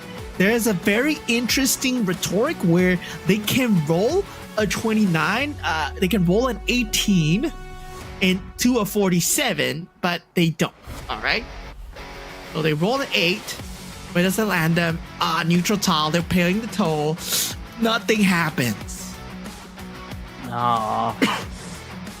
It's gonna be another 10 cubes to be taken off of his pool as well. And that donates right onto Nona's account. Now we go over onto Sudaivan. So we got 32 cubes left. You kind of want to have some keepsake to, of course, end the night strong. Sudaivan. It's gonna toss it. Oh, okay. +9. 38. So you get the +10. He can push himself to 48. That's the top position if he gets the +10. So he instantly overtakes the other team and represents Indonesia. If he gets the +10, he does it! Team Sudaivan! Oh my goodness! And now, these two will tie the knot at top 48 as he will be within the top 2. Pushes himself so close. Arul at this point could shake things up, right? Arul is at 17. He needs to roll into a warp tile, which is too far away. So, yeah, that's not going to happen. No, he actually can. You roll into 25. You roll into 25. That's the only way. Okay, it's only going to be +6 23. though. Okay. There's no money in the bank, my friend. Oh, there's 10? There's 1 million in the bank? It's a donation. They're the ones putting the money out there. No, they're taking it out. I guess that's a wrap up. Oh, yeah, you're right. So that's 1 million. It was recently being added as well. So at least they get their pockets filled up for a little bit. And I believe that was the end of the roll. But now we got to settle the ties, right? Because who ends up first seed, second, third, as well as fourth is going to be decided with one final play of a match. And which game are we going to be hopping on for this decider match? I don't think they're playing any games. I think they're just rolling the dice straight away. Oh, you're right. We just got to go on that re-roll. So now it's going to get a little bit more interesting, right? Where first, the first 2 seed, they get to go first to kind of determine the final standings, and then onto the third as well as the fourth. Yeah, I mean, Team Sudaivan, right? We haven't talked about this too much. What a comeback by them. But they were 15th to roll. But now, Bobachot and Sudaivan, they need to roll to figure out who's going to be the first, right? So, yeah, Bobachot is going to roll first. Then Sudaivan, then Bobachot, then Sudaivan. And we're going to take the highest score out of the 2 rolls. All right. Can't wait to see what happens right now. Sudaivan with the biggest of epic comebacks possible here in the Cricketers Rumble.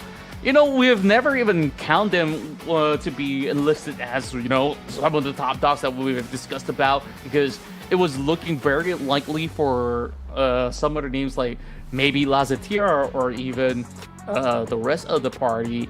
But overall, they've overcome all the odds, landing onto that +10 that shoots them all the way up into that 48th marker. And now, down to this final roll. They're streaming it right now. I think, like, whether it's first or second, they're going to be happy enough with the outcome because they've came so far. And now, it's really down to who would be able to sit on the throne or hold the crown. I wonder if there are any trophies. Maybe that's being reserved for the global rounds. I mean, right now, it's like, it feels like, you know, no matter how good you are at the games, it doesn't matter because the fate of the dice is what decides who goes where. And it's going to be the same story for global as well, right? It's all going to be decided by the fate of the dice. Whoever is good at the game decide whether you are lucky or unlucky first. And meanwhile, for Sedaivan, they got lucky, but they got lucky at the 15th turn. So doesn't matter to them. They're top 2. So yeah, it only decides the order of whether you get told, but Team Archer has the 3rd place from the dice roll. So yeah, we have news that Team Archer will be representing Indonesia in the Global Creator Rumble. Congratulations to Team Archers. They played their hearts out in the web relay game. They were doing so well in Fruitbox. They carried their games well in GeoGuessr and Paddle Paddle as well. But finally, they secured 3rd place. Yeah, they've done exceptionally well on majority of all these games, and you know, it was pretty much a wild marathon out of the many matches, and they have remained to be one of the most consistent players amongst all the creators out there. So of course, kudos to them. We'll get to see them for this entire weekend. Meanwhile, have we settled it for our first as well as second seed between Bobachat as well as Sedaivan?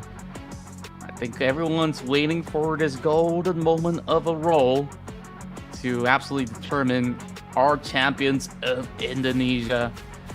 And oh boy, they're also figuring it out just like us on who exactly could that be. Yeah, so far on the ground, both teams tension all-time high.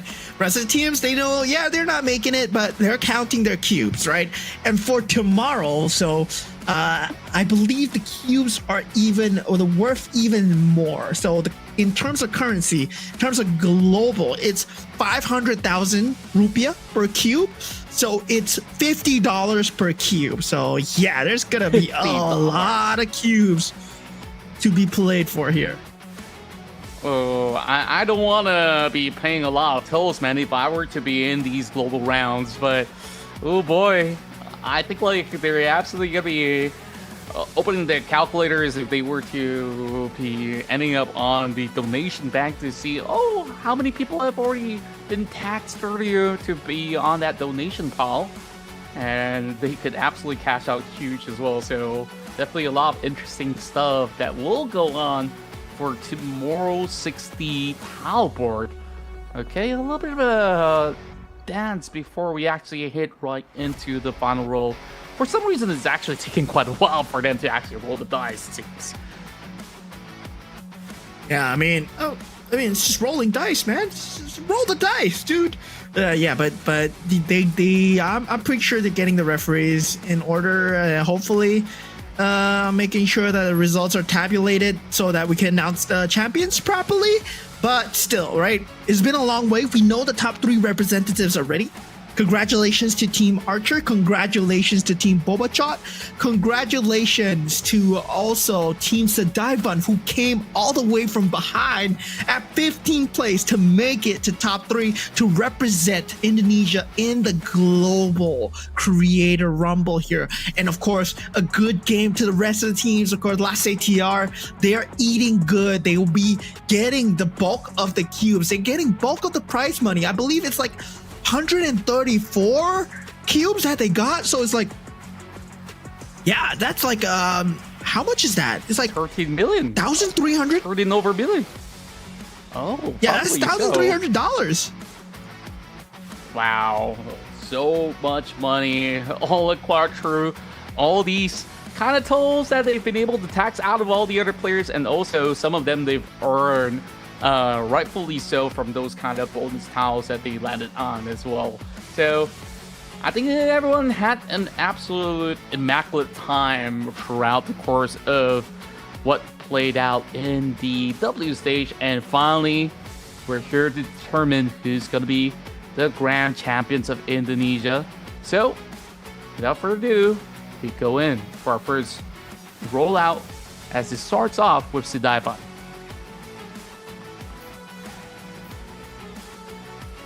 I think Bobachad already rolled a 4.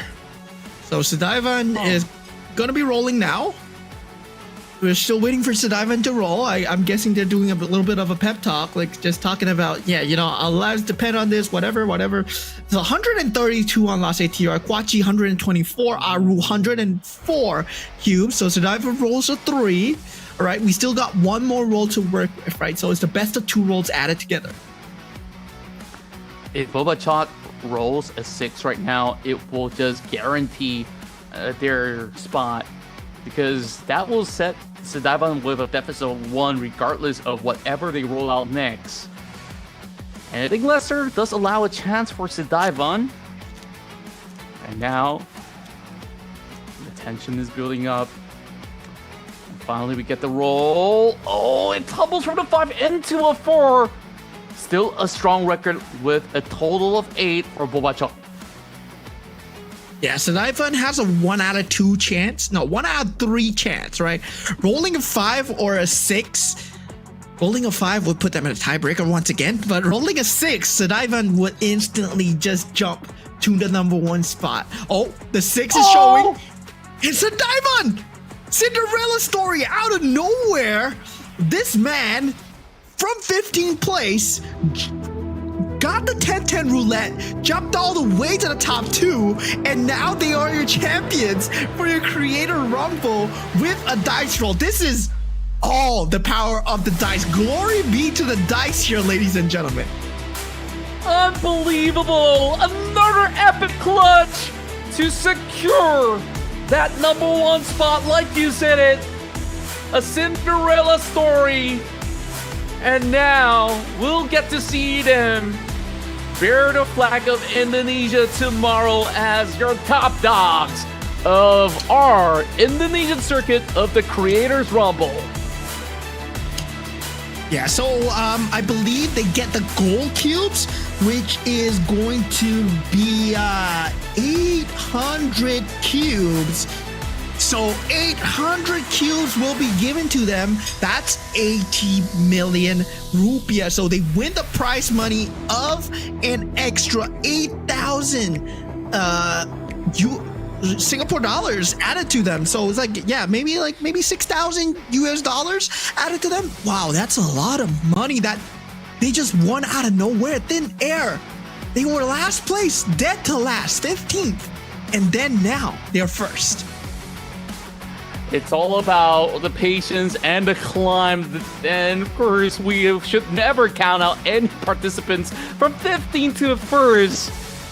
I don't know how would you even put this into any form of a written script, because never would we have ever thought that Sidaiban could just bounce back from the gutter into securing their first ever WCG title here to represent Indonesia. We'll see if Lady Luck smiles once more upon them, or who knows, it could still be within the top 3 here from Indonesia, or it could also be the rest of the global creators that will be fighting for those spots. Of course, that's for us to find out tomorrow, but what an epic story that we've just got to witness here and nowhere else. Yeah, I mean, it's been a really crazy story today at WCG Festival. We see teams running ahead. We see teams getting a lot of tolls. But in the end of the day, the one that has the last laugh is Team Sidaiban, who has won 800 cubes out of nowhere. And of course, the team started with 50 cubes each, 800 cubes in total. That is also half of the prize pool. So these cubes, they act as the prize pool. The goal is also to get that goal, which is that 800 cubes, which has been awarded to Sidaiban, and they've gotten 800 cubes for themselves. And tomorrow, the chance to play in the Creator Rumble, where the cubes are worth even more. The stakes are up. They are up from $10 today to $50 tomorrow. These are what the global creators are fighting for. Our top 3 teams today will be playing tomorrow. That's going to be Team Sedivan, that's going to be Team Archer, and we can't forget our second place as well, Team Bobachat, who was so close to getting first place, but they got stolen away just by a singular dice roll, ladies and gentlemen. I hope you've enjoyed the iterations of the games that you've seen today, because tomorrow, that's what your global creators will be playing with the addition of other games as well.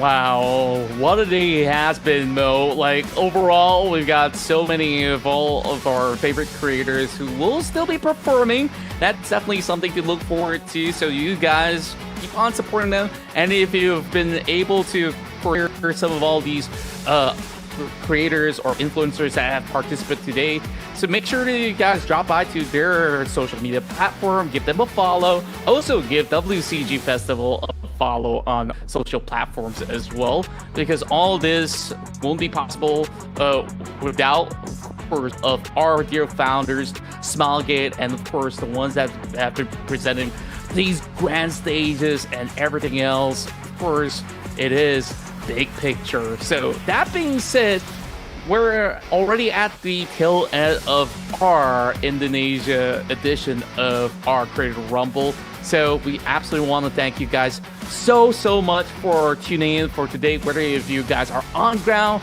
or if you're joining us online from your first comfy space overall. So I believe that we're slowly wrapping this one up, moment. And so tomorrow onwards, I'm pretty sure that there's going to be a lot of interesting stuff involved other than, you know, the Creator Rumble.